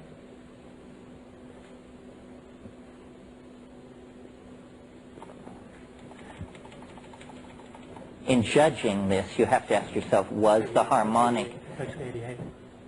That's the first anniversary of the Iran-Iraq war ending right there. Wait, we'll go back to 87. But don't you want to go back to 87? Yeah. Yeah.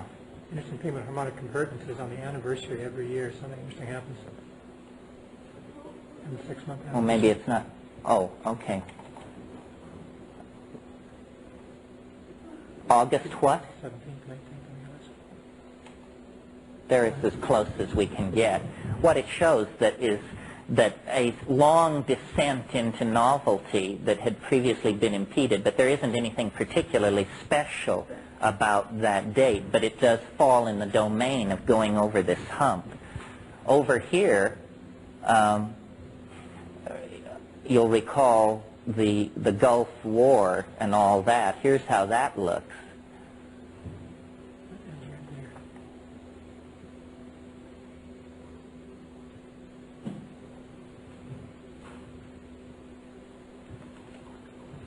Okay, now, look here.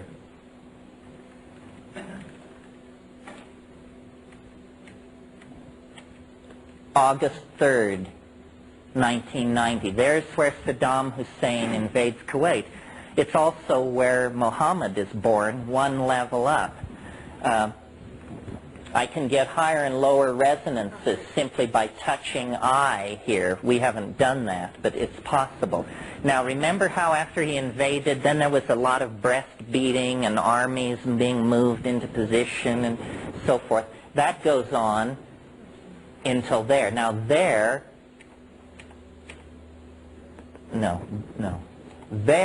is where the 30-day ultimatum from the Security Council is issued. The war begins, the air war, on the 17th of January, right there. And the land war, well, you can see that there's a steep descent into novelty which then is slightly moderated, and at the kink is where the war begins. Now, the next steep descent into novelty. So lining people up and machine gunning them happens during periods returning to habit. That's the usual habit. Increase the complexity. And a war happens during novelty. Well, war is a kind of ambiguous thing. War is a habitual activity, but it does cause novelty, especially technological novelty. So, you know, that's why it's nice that you can blow up these waves and see the variations within the theme. Now, this point,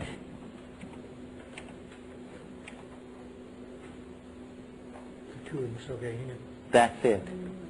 There it is, the coup in the Soviet Union, right at the bottom of this one. And now the next one is really intriguing to me, and I'll show you why. There it is. It's February 21st of this year, and it's the lowest point of novelty for this year. Now, I was really puzzled by this because I watched very carefully that week, and there didn't seem to be anything very novel going on. My book did come out, you're right, but I was modest enough not to place that in a context of world history. It's certainly more important than the drug summit that was there. Well, you know what happened, and this leads us to the slippery edge of prophecy. There was an event which happened, not on the 21st of February, but on the 20th, which may be trivial and forgettable and absolutely not worth talking about, or may be one of the most important events in the history of the 20th century. Do you know what it was? No. Ross Perot goes on Larry King and offers a suggestion about his availability for the presidency. Now, if the guy fades and becomes a nothing burger, it doesn't count. But he does have the wave blowing at his back, that's for sure. So that's basically it. If you want to see, let's see.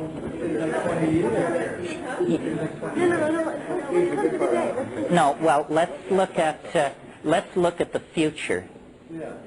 Let me get the schmiggy somewhere roughly into the middle, and then we'll do it. If you really want to sell software, don't show people the future. Oh, no, because we can play with it. Okay, now let's see if I can figure out how to do this. Specify target date. C. Target date month. Let's do today. Today is the 5th month. The 31st day of 1992. We don't want to add days. Okay, we want to move that over to 50%. Yes, that's where the cursor pops up. Now let's choose the time span, E. Let's do 10 years. Plus months, 0. Plus days, 0. Now let's graph the wave. F. So it's pointing at today. 10 years. The last 5, the next 5. And what it shows is that we are actually, as if you didn't know, exploring a very deep trough of novelty. It will last until August of next year. And then there will be some kind of return to habit with a vengeance. Now, the November election is... Now, wait a minute. There's something wrong here. Let me see. No, I want to point it at today. Go to 31st.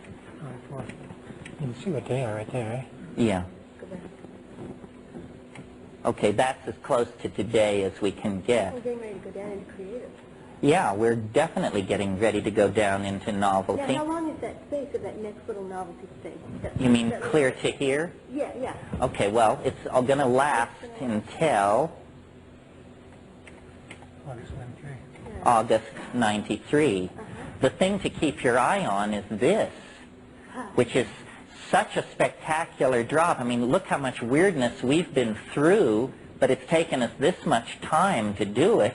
This sucker is going to do it in a 3-month period in early 96. You know, this is what we're doing FFTs could really be of value, because do you know what FFTs actually do? I haven't the faintest. They break down this waveform into a very large to infinite series of sine and cosine waves at varying amplitudes and phases. So if you could correlate a certain frequency of sine wave and phase shift with a phenomenon, say medical phenomenon or political phenomenon, you could really zero in on the nature of the changes that are likely to take place. Well, I hope you'll do this. I think it should be done. Here, I'll show you a function you haven't seen. Instead of zooming in, we'll zoom out. Oh, so you're going to go back to its last octave resonance?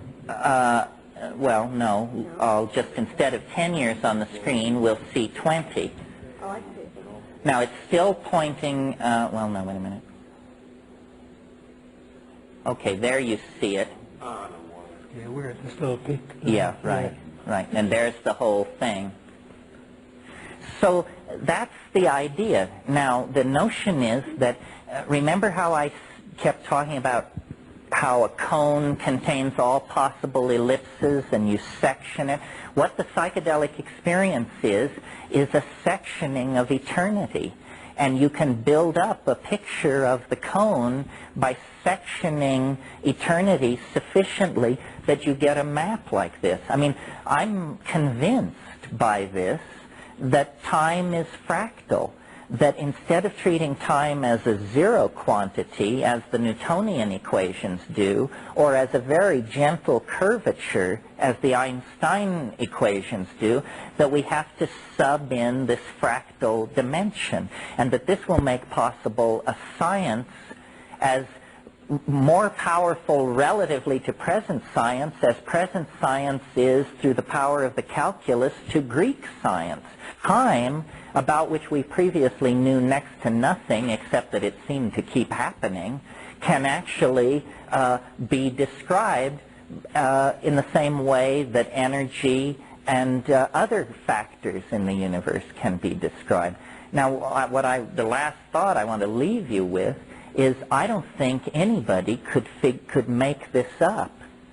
Certainly not me, a person with no training in mathematics, no interest in this kind of thing. I was told this stuff. And you know, most, God forbid, channeling is of the horrible variety, which tells you to, you know, eat brown rice and love your neighbor. You don't need channels to tell you that. You have channels in your own head which tell you that. This is a mathematical equation. I mean, it's embedded in a lot of rap, but the real channel is an equation for the description of time, which makes assertions, makes predictions, is willing to be held to mathematical analysis, all the things scientists are always screaming that occultists never will provide them with their theories, this provides. So I'm willing, since it's only one person, one person's life, I'm willing to preach this a little bit because I'm not, maybe I can't believe, see, the choice here is pretty stark. Either I'm nuts or I'm Newton. There's no in between. Because there is no in between. Yeah, it's definitely, if it's right, I'm the greatest intellectual synthesizer in the history of man. If I'm wrong, it's just horseshit. So then the question is, which is it? Let's look at that. Now, what is the corollary? Say you are the channel for the next step of our understanding of this reality in that sense. What is your resonant corollary from this time? You mean, who am I the resonance of? Yeah. A question I've never asked. When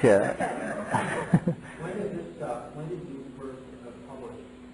I figured this out, there were many, it took a long time, but from 1971 to 73 is when I figured it out. Okay, so what was happening at that time down on the... Here, not here.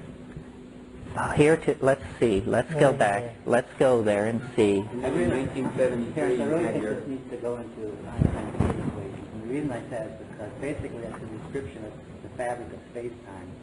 You know, and if doing that shows things like supernova and whatnot that we can document, then you would have it. Then you would have it. So you had Okay, let's see. you had finished developing this before your life-changing experience in 1970? No, the life-changing experience was in 1971. Well, let's point it at this little dip here, giving me the benefit of the doubt, and say that it was January, February, March